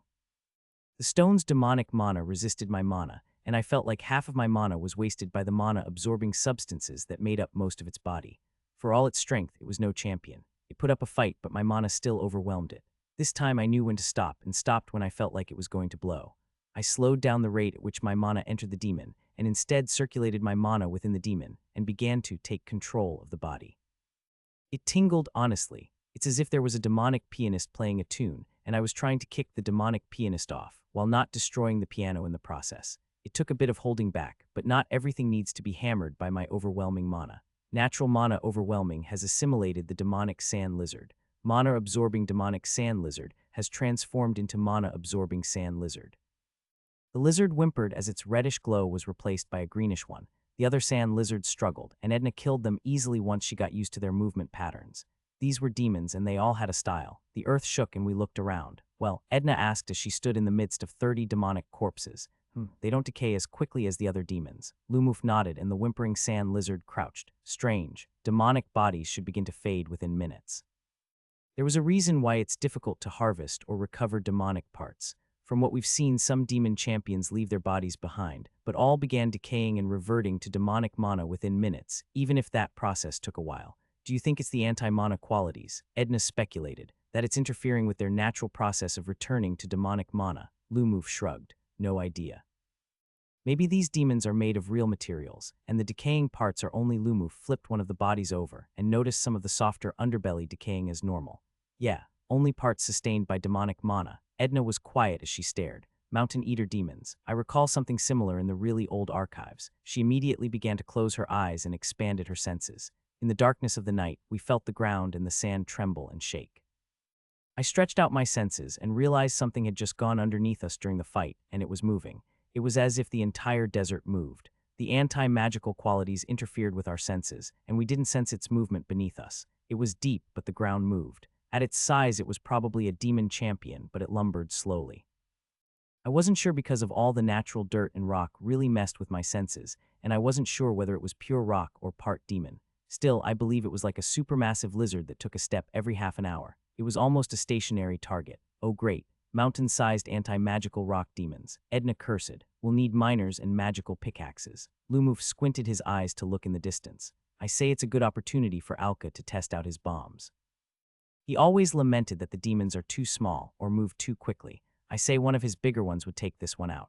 A bomb's a good way to level a mountain, especially one that probably seems to be a moving mountain range. It'll take a lot of mana to get it to work weight. There's more. Edna turned and focused her senses even further. This world didn't have moons, so it was really, really dark, but she could still feel it, the seemingly synchronized movements. Lumoof laughed. He just gotta wrap up the bomb in one of Ian's massive anti-demon spears, or just get our two new domain holders to pop the bomb right under its belly. I wondered inwardly whether this was a good time for strategic banter between my two domain holders. Edna clapped her hands together. That's a good idea. I suppose it's time for Rune and Johan to display their new domain skills anyway. I had to interrupt. Guys, where's the rift gate? More importantly, how are these things going to get through the rift gates? They were way larger than the largest demon champions I've seen so far, unless the rift gate had some kind of temporary shrinkage ability. Lumuf took out the device again, and it was similarly jammed. Nope, not working. Maybe we need Stella here, but that's a risk. A small one since Stella also has my Cord of the Datry ability, so I could pull her back if needed. Stella paused. Are these creatures captured and converted Zeratans? There's an uncanny similarity in their nature as moving mountains and Zeratans as moving islands. Are you saying these monsters don't need rift gates because they can tap into the astral pathways directly? That's a good point, but no. I'm saying these guys may be former Zeratans. Maybe this world was a Zeratan world. I don't see the similarity, honestly. Other than their size, I honestly don't see it. Maybe that they may be reptile-inspired creatures. Anti-magical demons. Is that a first? Chung asked through the magical device. He was somewhere else, we were not sure where, probably somewhere in the southern continent. Apparently no. Colette said as she read the dossier my Valthorns had compiled. There was something similar many years ago, about 1,200 years ago, but those were regular-sized creatures. Apparently these ones are massive stuff. The demons are out to get us. How'd they know we have two archmages on the team? Colette and Prabhu collectively shrugged. Random chance, I suppose, or perhaps through the arrangement of demon king types. I mean, if you know what kind of demon kings you will introduce in a series, and what kind powers work against earlier demon kings, you could, without knowing what exactly is deployed, arrange subsequent demon kings to be counters of what countered the earlier demon kings. So you're saying this is purely from the demon's end, and that this arrangement, or sequence of demon kings, is preset. They predicted that the previous king would be countered, and thus set subsequent demon kings to be counters of the hero counters. Yeah, like Pokemon. If you're going to play a grass type and you predict the enemy will make a counter, perhaps fire type, then you could, without knowing whether it's actually a fire type, set that the Pokemon that follows is a water type. That makes sense, at which point Prabhu added. This makes Ken's idea of a League of Heroes even more compelling, honestly. We could essentially theorize what's a counter for the counter of the current generation. Chung paused and thought about it for a moment. But how are parasites our counters? Maybe there's a sequential pattern or paired patterns that only 3 successive sets of demon kings follow this counter of counter pattern. The ones in between are all randomized. Chung sighed.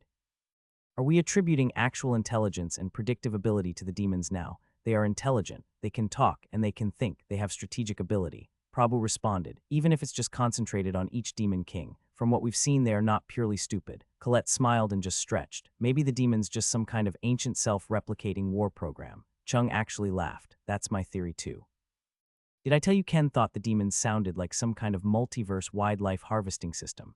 Chung's face straightened. Don't tell me you believe that. It's possible, I think. Even though we don't see any evidence of harvesting. Maybe we lack the tools to see what exactly they are harvesting. What they're harvesting war energy like Ares. Possible. I wonder whether the demons essentially acquired their unique skills as a result of adaptations to their current worlds. If so, what kind of world created demons like Sabnok and their army encampment style? One of those quirky worlds where everything was linked to some capture the flag system. Meanwhile, Lumuf went down and around, and these giant demons created canyons out of their footsteps. Well, not in a single step, but the texture of the sands and rocks seemed to suggest that the entire canyon was formerly just a flat desert. But the weight of these massive demons had essentially carved a path where there was none. These demons moved the same path all the time. Lumuf observed. The night was long. Really, really long. The day-night cycle in this demon world was essentially 2 full days long. It strangely repulsed me. The primal part of me rejected such an unusual day-night cycle, and it was uncomfortable, quite like the feeling I got from my clone on the Comet World shard. But why? Magic was really, really faint here. The sands and everything absorbed mana, but yet the demon's heart clearly had some demonic mana. Did the rocks release the mana eventually? The labs back home studied it intensely, and then they tested a small spot by overloading it with mana. The sand exploded, and that explosion released mana. My researchers in Trichocomas quickly suggested that the demon's rocks absorbed mana, and through a series of controlled overloading of mana, released the absorbed mana through these explosions. But it was a net loss. The very nature of the sand drained mana from its surroundings and accelerated the decay of magical things. Then, we had the very obvious answer. Crushing the sand released small amounts of mana. Essentially, the demons ate the anti-mana rocks for the little bits of mana within them, so they became the anti-mana demons. There was no vegetation whatsoever, and I wondered if it would have been really easy for the demons to conquer this world, since there was no resistance. The demons continued to walk, and when the sun began to peek out of the horizon, they all stopped. They shook their bodies and then sat down. They hid their legs, their heads underneath their massive body of the anti-mana rock and sand. At that moment, they were very animal-like, and I felt a sense of wonder. These massive creatures were wonders in their own way, even if they were demons. Massive lumbering moving mountains. It's a sight to behold when it wasn't attacking us. The demons, as they are now, were just ravenous locusts with extra steps, meant to consume and extract each of their captured worlds to produce more of themselves.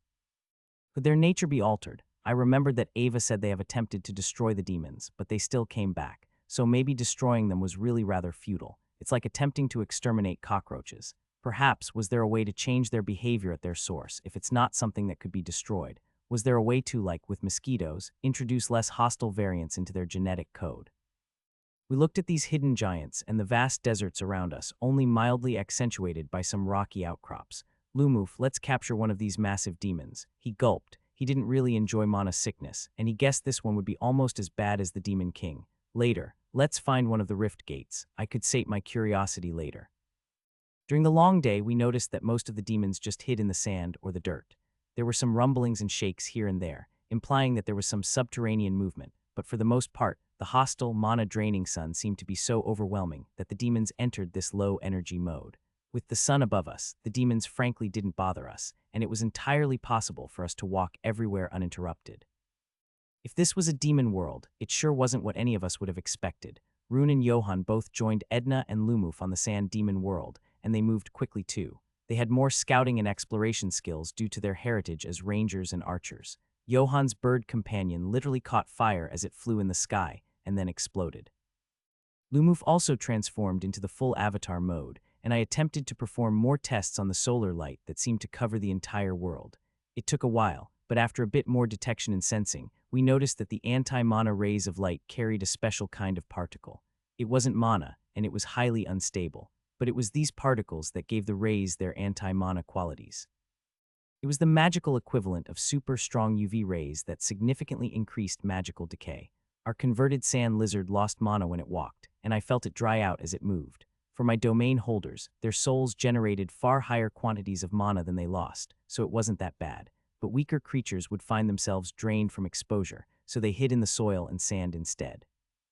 I couldn't quite capture this strange particle. It refused to be confined by my attempts to lock it, and slipped through me easily. It's like cosmic rays passing through my body, igniting mana in the process. It gets weakened by obstacles or objects in its path. This was extremely fascinating, because I immediately realized there was tremendous weaponization potential for this sort of particle. Could we essentially disable heroes and demon kings with very high quantities of such particles? Or at least weaken them to a state where we could then capture them and bind them. I would love to conduct long studies on the qualities of this particle, especially how it reacted to various types of materials. But experiments are a long process, and I would need to have a semi-permanent placement here. Lumuf. Rune spoke through our familiars, routing it through the system. In this world, message spells were unusable. It was like trying to send mail through the ocean without protecting it in glass. The water disintegrated the paper over time, spotted something, a strange valley. There was a valley that was more like a rift in the earth itself. The opening was small, but it went really, really deep. The top part of the opening had been battered by the anti-mana rays and transformed into the same kind of material and sand we see everywhere else. But the lower half actually looked normal. Like rock, no, water, like really deep down. Lumuf's body was surrounded by vines, and the vines acted as anchors. The vines and roots emerging from Lumuf's body pierced the cliff walls, and like a massive multi-legged spider, we gradually went downwards. The sand layers really quite deep. Rune observed as my 4 domain holders regrouped. They stood on wooden platforms created from the wooden roots. We were about 15 stories deep when we began to see soil and rock that resembled our own. There's nothing here. It's likely they just appear at night, Edna said, but I don't detect anything. Rune commented, I couldn't sense them either, so it was probably nothing. We found the floor or the bottom of the chasm about 80 stories down. There was water just a bit, gradually trickling out of the rock. The rock felt wet. Lumuf touched it, and I attempted to extend my senses into the ground. Nothing. The parasite world felt dry before the Demon King left. This was similar. Even in the depths, a sense of emptiness, a world parched of what once was, not here. We spread out again and continued our search. There had to be a rift gate somewhere. What was a demon world without rift gates, and how would they invade us then? There had to be a rift gate because something was creating this pathway through the stars, and why was this pathway not destroyed by their hostile sun? I mean, void mana seemed somewhat resistant to the mana-destroying effects of the sun, but it still decayed faster, unless the core mana had somehow offset the effects of the particle. What if the rift gates are hidden underground and they only appear at night? Edna asked the clearly obvious idea. Everyone, of course, clearly looked at Edna with that. Of course it does look. It made sense, and naturally we all felt a little like idiots, especially Johann, who looked like he'd been absolutely disappointed that he didn't think of nocturnal behaviors. But the one with the Demon King may not be. Surely it has to be visible. Then again, Stella could open her portals even when she's indoors. Not as if a roof actually made a difference. Edna, of course, furrowed her brows. Maybe what we are looking for is a huge mountain that blocks out the sun, and the Demon King's rift gate is hidden under that mountain. It's also possible that the Demon King just hollowed out the ground and it's beneath us. If so, it's only visible to us at night, if at all. The long night came once more, and the demons emerged from the sands and the dirt. It wasn't hard to defeat them, especially once we realized they were vulnerable to skills, just resistant to mana. It was the equivalent of magic-resistant blobs that took damage from physical attacks. We didn't capture any of the demons and instead tried to look for the rifts. At night, message was usable once more. Magical interruptions were essentially driven by the sun. We were looking for the Demon King, or the rifts, and at night, Johann's bird could unleash its full strength. In fact, it was a lot easier to find than anticipated. All we had to do was follow the line that the gigantic mountain demons took and follow it to its end. It was a long journey that took one full day, amplified by their movement skills, and we found a large hole in the ground, so massive that it was easily 4 times bigger than the one on the Poison World. There were no towers here instead, it was just this massive hole that looked like someone mined all the way into the core. There was also no water, unlike the Parasite World. It was just a pit that seemed to lead down. Where's the rift gate? Oh, there. Rune pointed at the edges of the hole, and we noticed that the rift gate was also supersized and built into the hole like the rims of a bottle. A giant demon king, Lumuf commented. There was literature like this. A very physical demon king with high levels of magic resistance. Rune stared at the surroundings. There were demons on the other sides that threw more rock and sand into the pit. These massive demons were like dump trucks, dumping their load of sand, soil, and rock into the massive pit.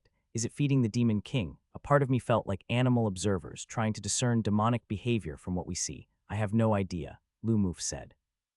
Rune's bird continued to search the lands for smaller rift gates, and there were none, or at least none that we could see. Do you think we should go down there? It was a massive pit, but the edges were still rock, and we could move down there slowly. Yes, I said. If we wanted to see what the hell was happening, this had to be our best chance. The rest of them gulped, and we slowly made our way down into the biggest pit ever. It was dark, and here there were no demons. You just had to avoid the sand and rocks that the demons dumped overhead. If we fall, magic won't save us. We felt a strong anti-magic drain in the entire pit, and as we went further and further down, the team noticed their magical items started to fizzle and make strange sounds. Thankfully, my 4 Valthorns were domain holders, and their domains protected most of their mana from the mana-draining effects of the surroundings. As we went down, we noticed a ray of light starting to emerge overhead. It has been almost 3 days. The sun is rising. The earth rumbled, and we saw something cover the entrance of the pit. It looked like a massive demon or perhaps a few massive demons. Oh fuck, Rune said, and here, strangely, our voices did not echo. Rune made an actual fire to brighten up the darkness. We kept going down. My roots and vines are like the feet of an insect, crawling along the walls of this pit. There was nothing for another 1 day, and then we saw a horizontal tunnel along the vertical pit. It was filled with demons. There, let's go in there. Johann pointed, and my roots pierced through the demons in that horizontal tunnel. It's like we've taken a lift down and then we went sideways. There were similar demons. These were smaller lizards, just like the ones on the surface. But how did they get so deep? It didn't matter. They died easily to my roots. Thank goodness my roots were technically skill and physical effect. Once we were in that tunnel, we found that it led to more tunnels, and it was a labyrinth. Tunnels and tunnels, and we followed them. Here in the depths, the rocks did not drain mana. The only thing that did were the demons, and here they were active all day long. In these tunnels, far away from that vertical pit, my guys rested. Here, their mana could regenerate normally, and it seemed mana attracted demons.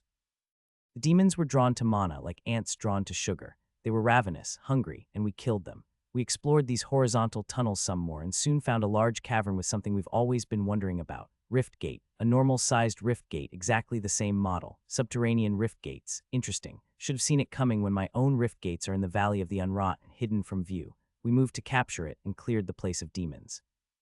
Those guarding the rift gates didn't pose much of a challenge, and my aura meant they were mostly frozen in place. Lumuf briefly entered Avatar state and created a few subsidiary trees around the rift gates. Then I activated the Star Mana variant of my Vine Ropeway network and shoved the rift gates back home. All right, that's one. Bet there's more. Rune commented. The group explored the tunnels for days and found one more. We also captured the rift gates in the nearby Demolite and then sent them back home. This part of the tunnel now fully explored, the team went back down the pits. We went deeper and the journey down took even more days. It was also getting really hot as we approached the core, and the magical forces in our surrounding got even more wild. It wasn't difficult to deal with the heat, since I had the ability to adapt to all kinds of environments, so I protected the domain holders in a sphere of wood, as these woods were linked to me via Lumuf, like a small enclosed space. Essentially, they rode a wooden pumpkin wagon going down a deep hole. Sadly, it's not Alice in Wonderland or Cinderella, because down there was probably a monster. There was magic here, but it struggled and fought an extremely strong draining force. About 15 days in, the core was not molten lava, and instead was a dried lattice of what appeared to be volcanic rock, and the heat had mostly stabilized. In fact, that strong draining force seemed to be keeping things cool. The walls had now transformed into what was probably a really intricate latticework of rocks, and as my vines touched these rocks, I could tell there was once a really strong magic in these rocks. They were a little like the core shard I got from the Comet world. We kept going. This deep, there were no demons, nothing, and we began to feel a really strong pulse. The anti-mana energies pulsed periodically, and it flared outwards in a rhythm. We didn't see the sand or rock that was poured overhead. Rune commented, maybe the anti-mana draining effects transformed them into something else. Indeed, so deep down, everything was just these dried, lattice-like black rocks. There was once a flowing thing here, maybe centuries ago. It took a total of almost a month, and it actually became really cold.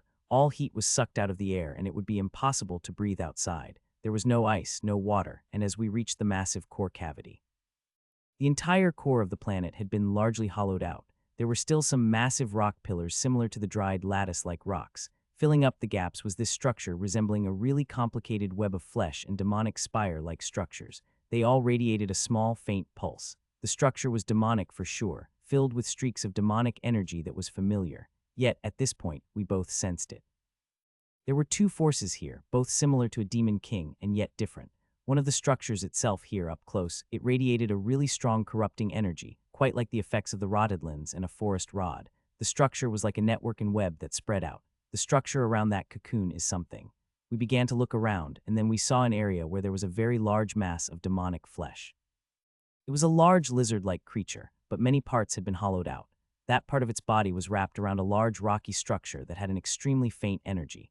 A demon king, or it was a demon king, the first source of the demon energy, and this demonic energy was throughout the structure that covered this hollowed-out core. It wasn't hard to put our observations together and conclude that our earlier theory was mostly correct. Damn to think there really is a demon king in the core. Edna vented, it's possessing the world. It is, Lumuf nodded, so that huge it's holding must be the core of this world, or what's left of it.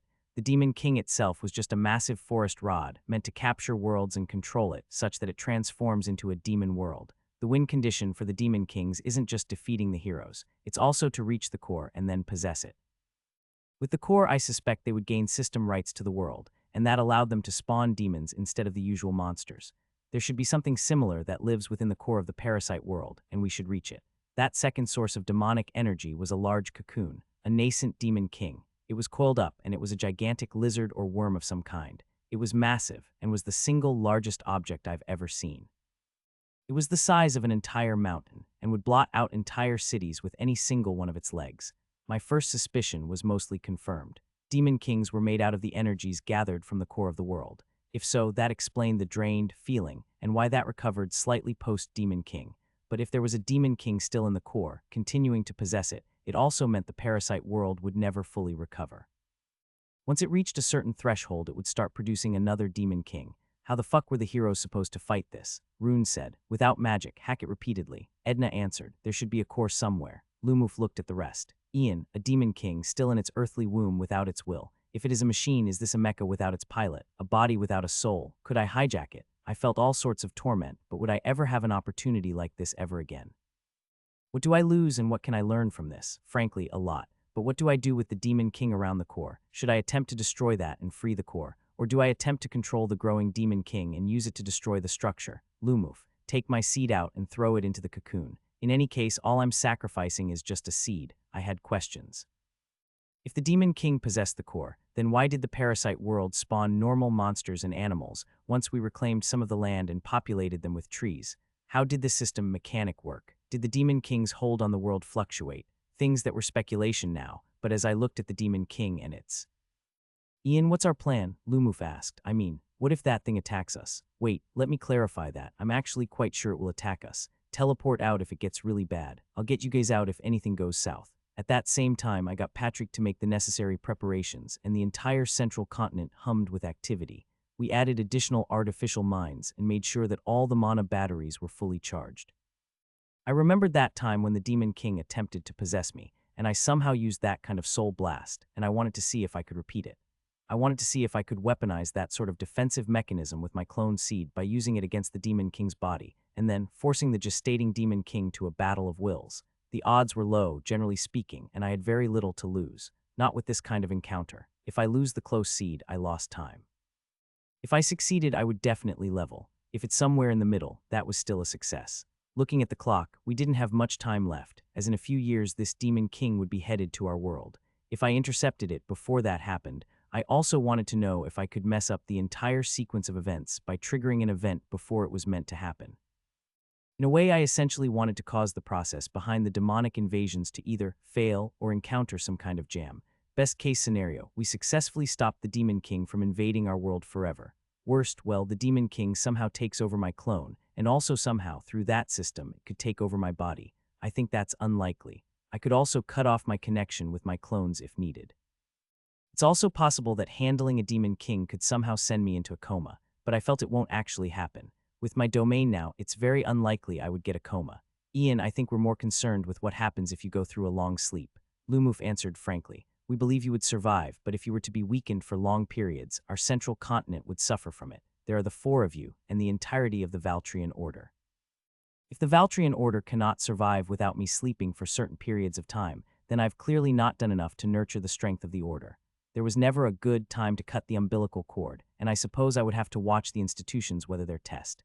In history, that first transition of power from a founder to its successor institutions was critical. Would it be good enough? I looked at the Demon King, it grew slowly, and the unstable energies of the world.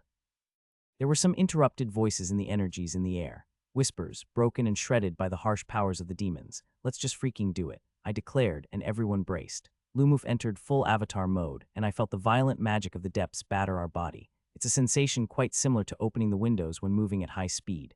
I wrapped my seed in a multi-layered, massive wooden spear and attached it to a vine just as thick for control. Then I thrust the spear towards the Demon King, through the demon's tendrils and the gaps in the shell. Through the vines in the spear I could feel the biting cold outside, and also felt the environment draining mana from the spear. The layers of wood crumbled and withered away like the peels of an onion, swept away by the strong magical current of the core and the demons. We pushed on. The strength of that magical wave was manageable. This was inferior to Demon King, a sign that it was not fully formed. Perhaps the true will of the Demon King lay within that black mass we saw earlier. No matter, I would investigate this layer. If I could capture the shell of a Demon King, that was sufficient. The unfocused wave of energy from the demons suddenly tried to concentrate on my wooden spear. It gathered clumsily and attempted to resist and push back against my spear, yet it was clearly not designed to do so. My focus strike pierced through the layers of demonic energy, even if each step forward seemed to just eat away at the layers of my spear. Eventually, the spear smashed into the cocoon of the incomplete Demon King. It was a relatively slow smash, like trying to punch underwater, but the spear still rattled the cocoon momentarily, and then I was hit with a wave of demonic energy again, rousing from within the cocoon. We persisted, and the entire cocoon rumbled. Awoken by the sudden rumbling, the mass of demonic flesh, spires, and tentacles that surrounded the cocoon started to move. Ian, Lumuf asked, shaken by the kind of power flowing through his flesh. The core continued to shake violently, and some of the magical energies in the core became even more pronounced. Some of the dried lattice of rocks started to glow. The demonic flesh, or the host mother, demon moved towards us. We have been spotted. Edna commented as everyone quickly equipped themselves for combat. This felt like one of those battles in games, in a glowing cavern in the depths of the planet, facing off against the Demon King to decide the fate of the world. The lattice of dried, crystallized rocks around us glowed and pulsed in a rhythm that seemed somehow linked to the energies released by my spear of wood. The spear pushed further into the cocoon of the incomplete Demon King, and each movement seemed to release magical energies into our surroundings. The flesh that formed the tentacles and spires around the cocoon moved, crawled, and agglomerated, like a mass of nanomachines reforming into a greater, larger whole. This mass of demonic flesh now began to look more like a giant lizard, and once it largely took shape, it immediately spat acid.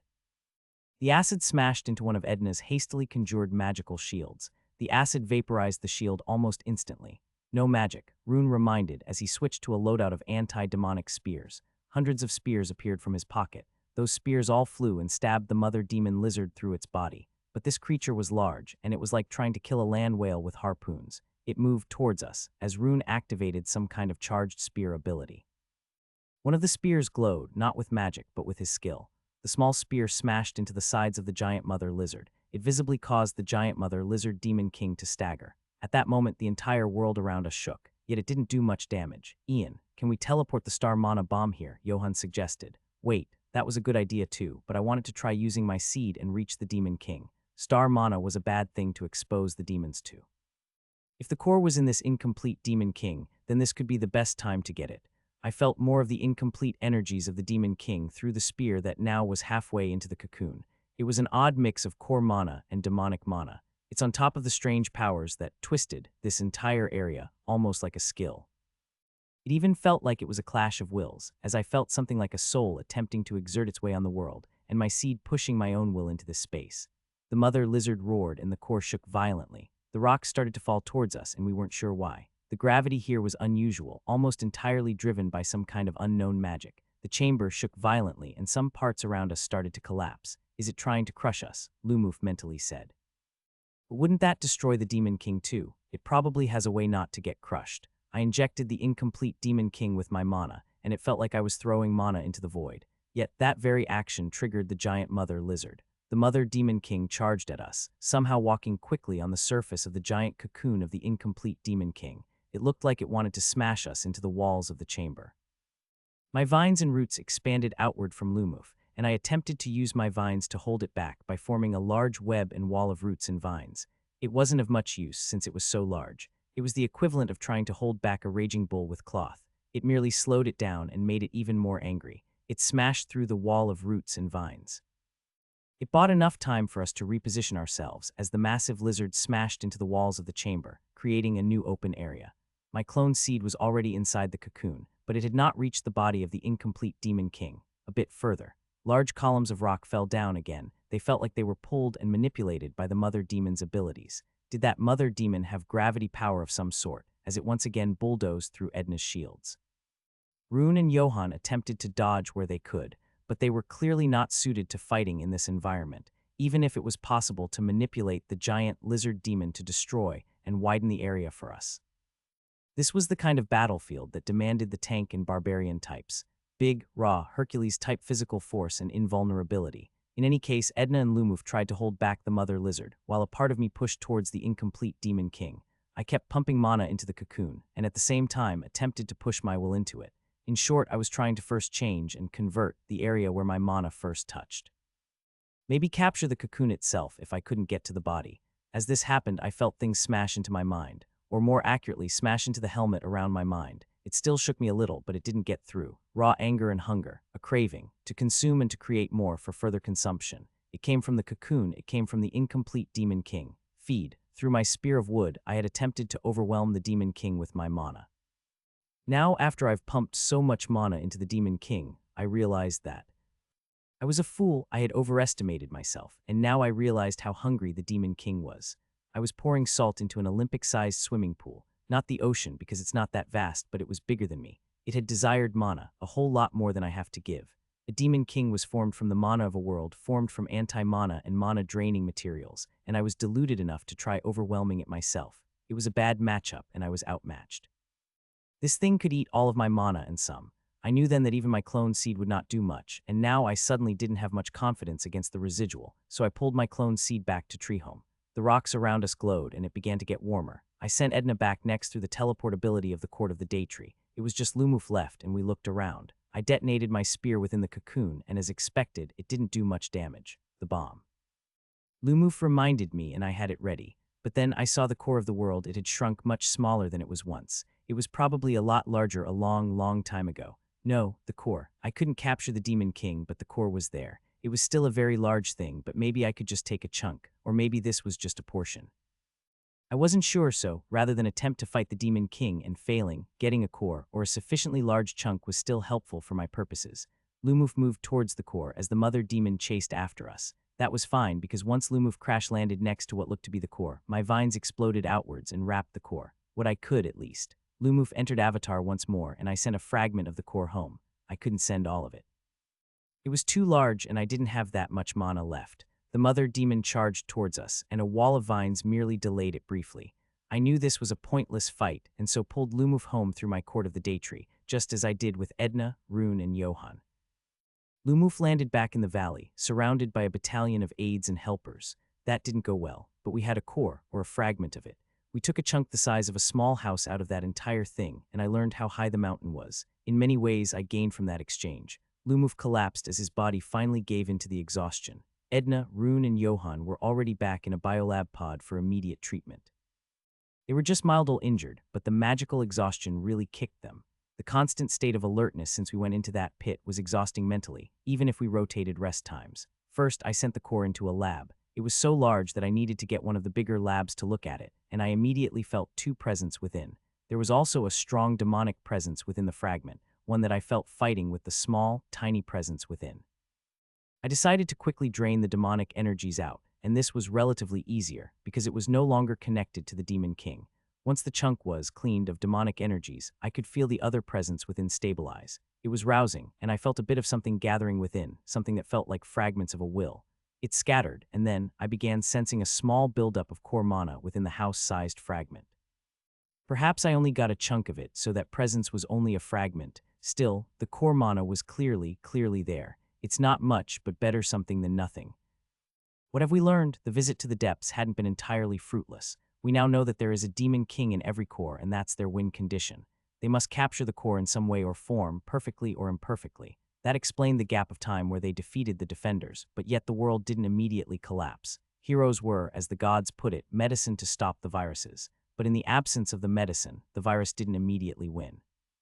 Have to control the body in order to win. With this knowledge, could we prevent a world from ever losing? Not by defeating the Demon King, but by making a world uncapturable. For example, if the core of the planet was suddenly moved elsewhere, or perhaps located behind some kind of magical portal such that the Demon King could not reach it. Thinking back to my will of the world, essentially if I was one with the planet, did that mean the world cannot be captured as long as I lived? On a larger scale, if we could somehow protect each core from falling to the Demon Kings, could we, by building a wall of uncapturable worlds, eventually block off the demons?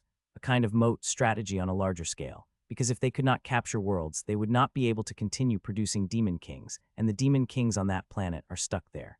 We could eventually drive them to extinction by cutting off the Demon King's ability to reproduce.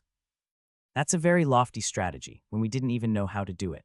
Rune commented when he recovered. I knew that Will of the World's narration that I could fuse with a world meant it must be possible to protect a world from the Demon Kings. At least it wasn't a question whether it was a possibility, more of a question of technical capability. Ian's plans really seemed to get more and more wild with each visit to the demon worlds, my ranger commented. I suppose when you travel worlds, it is quite an eye-opening and mind-broadening experience. I thought back to the nature of the Demon King, being made of demonic mana, void mana, and core mana. What if there was a way to fuse star mana and core mana, or inject the core with vast quantities of star mana? Essentially, exploit the reaction of void mana to star mana during the capturing process. This would essentially create a stored, defensive mechanism within the core. At least sufficient to prevent one capture. How does core mana and star mana interact? I don't think we should experiment on our world with that. What if we blow up the planet? Also, it's like saying the core has a mind that could store star mana and use it as a defensive item. The core does have a will. The shard of the Kemet world told me that. Of course, I would ask the core of the world before actually conducting such experiments. It's only logical. Alka was amused by the idea, naturally. Storing a star mana bomb in the core was his immediate suggestion. Nuke the Demon King from within. No, more appropriately, make the core of the world a minefield of star mana bombs that would trigger once the Demon King came. Stella was fairly horrified at the thought of experimenting on planetary cores, commenting that such things rarely go well. I was actually fascinated by the idea. It made sense. Making the core a minefield of star mana bombs was a pragmatic solution, because only the Demon King would come here. There was no risk of accidental triggers since no one went there but the demon, and if the Demon King reached the core, it meant the surface was mostly lost anyway, so letting the core have bombs as a failsafe was a good one. The heroes were strangely relieved that they didn't need to go to another world. I suppose the idea of fighting the Demon King in the core of the planet really felt like a scene right from a Japanese RPG game. It's ironic that this world really takes so much from the games that we loved so much. It really makes me wonder whether I'm just in a coma somewhere and this is me lucid dreaming. Or maybe it's the reverse, that all our creativity are residual memories, creations from what we've seen in some reincarnated past life. That's also a rather strange turn of events.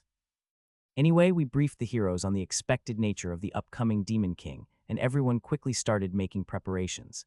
If it was an anti-magic Demon King, both Colette and Prabhu had to prepare for it. Everyone expected a counter of some kind. They just didn't think it was going to be a massive anti-magic lizard, essentially a strong counter to both Colette and Prabhu, and the whole host of star mana weapons. They decided to forge new weapons, of course. Imbued with heroic abilities and skills, instead of magic or spells. Items with some level of protection from the effects of mana drain, again, tested against the sand that we collected. It was hard to make it work, and it took them months of testing. The hero forges were literally creations of star mana, though they could use actual materials to give more substance and permanence to the output. Yet, real materials meant the products were not as strong as those made of star mana. After all, how could mundane items hope to rival the power of the stars? But as they tinkered more and more, they soon gained a deeper understanding of the hero forges, and soon came with a request. We need more of those anti-mana sands, Colette said as she showed us a small glassy weapon made of the sand. We managed to use the hero forge to make a weapon out of their anti-mana sand, and it's significantly more resistant to the effects of mana drain, since, well, the sand itself is so good at draining mana. It was also good at stopping mana from leaking out. We could make weapons out of these anti-mana sands, and this would hold up.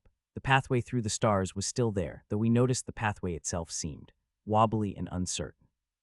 We didn't bring that much sand back, but it certainly was possible to make glass out of that sand, if there were sufficient quantities of it. We didn't know how much sand we needed, but the idea of mining this sandy planet for the anti-mana sands was really appealing. There could be a lot of uses for such a weapon, and if sufficiently widespread, it could equalize the inherent advantages of magic. Actually, with sufficient quantities of this sand, it may even be possible to somewhat mimic Earth-like, magicless situations. In fact, once this Demon King was over, I would probably lose access to all this anti-mana sand, unless I placed my clone on this world. Lumoof, of course, had to be sent back to the sand world. For sand, I wondered whether this was the first actual instance of dimensional mining operations. Well, at least it still looks the same. Lumoof went alone as Stella attempted to keep the rift gates open. It didn't work that well with the battering of the Sandworld's harsh anti-magic rays. Lumoof activated a few storage bags and then they exploded. They couldn't store the anti-magic sand, which interfered with the storage bags itself. Oops, Lumoof laughed. Looks like we'll have to send it back the teleportation way, which meant Lumoof actually took large bags made of hemp and cloth and filled them with sand. In avatar mode, Lumoof functioned as the conduit for teleportation to my main tree, through my tree of life. Essentially, he was another clone in avatar mode. Sand. It drained more mana than usual to send the anti-mana sand back, but we needed more. We took advantage of the day to eventually send back a small hill of anti-mana sand, piled up in one corner of the valley.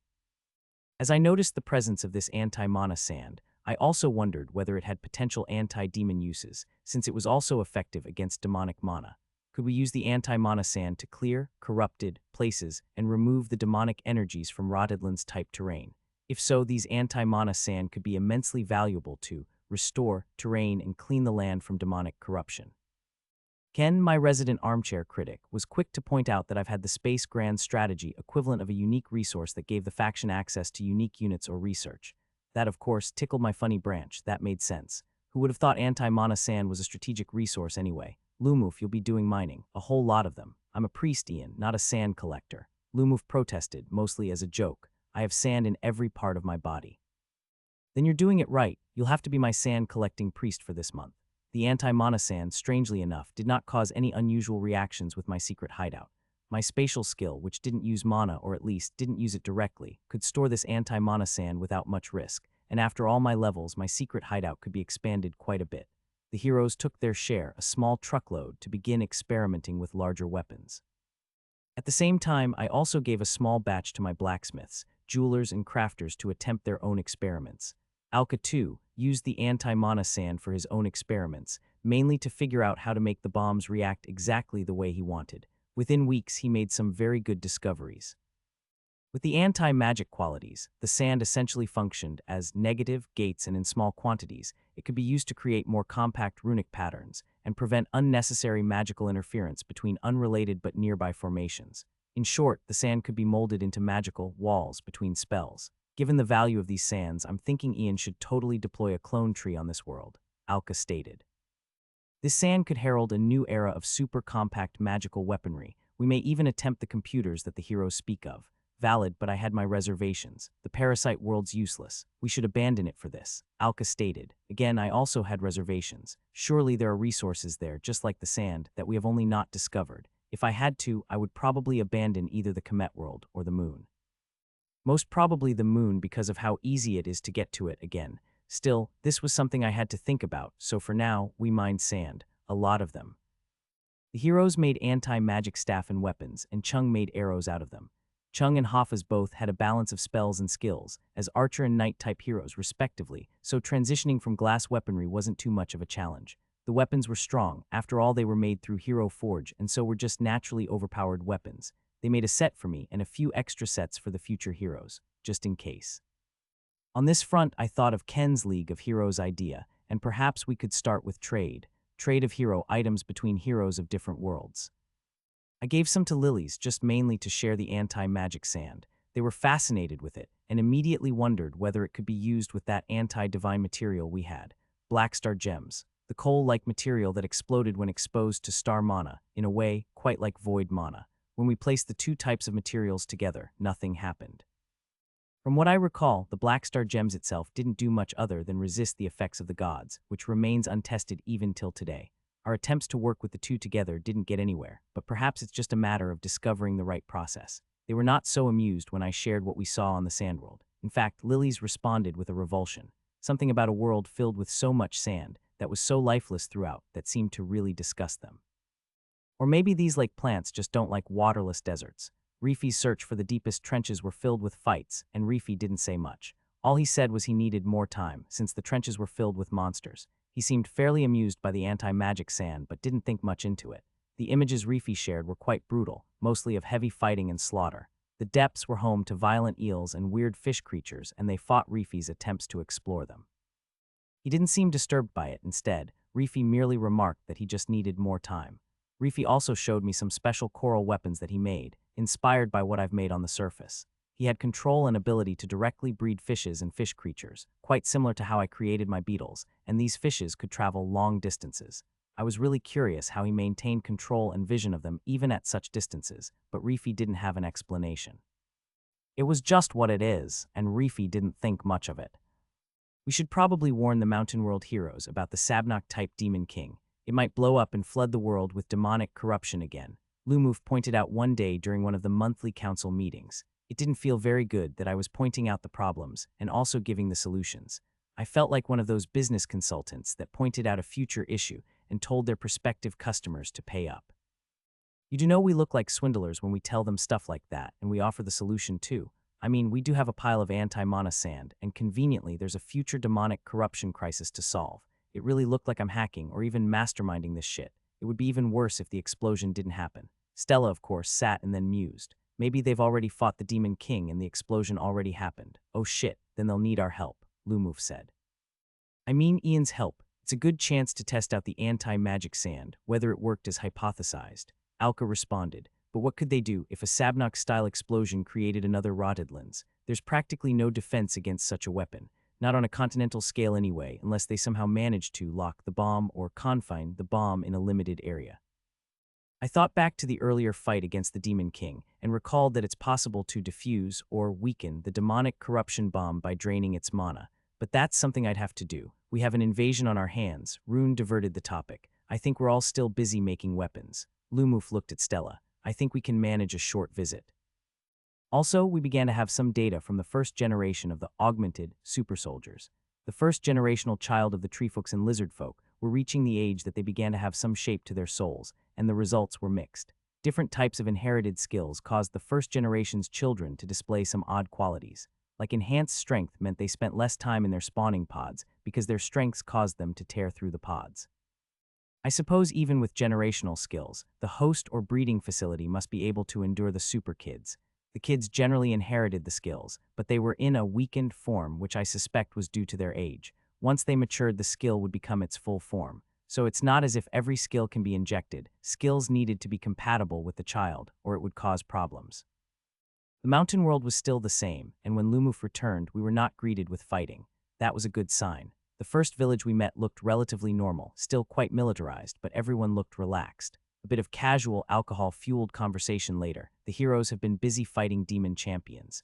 After they were captured by the Demon King, the rumors seemed to say they were afraid of the Demon King, so didn't dare to make the final assault. Not something they said out loud, but it wasn't difficult to coax it out of drunkards. It was quite obvious in hindsight that being possessed and captured for so long would be a traumatic thing for the heroes, but I would have thought the god's mind control would circumvent those fears and drive them towards the Demon King. Or maybe, as long as the heroes were still fighting demons and not actively avoiding demons altogether. I remember Kay saying that they hear voices in their head, Lumuf said. Then again, I'm not sure whether these gods apply the same kind of mind control or mental suggestions as those of our world. It's not exactly the same set of gods, even if there could be some overlap.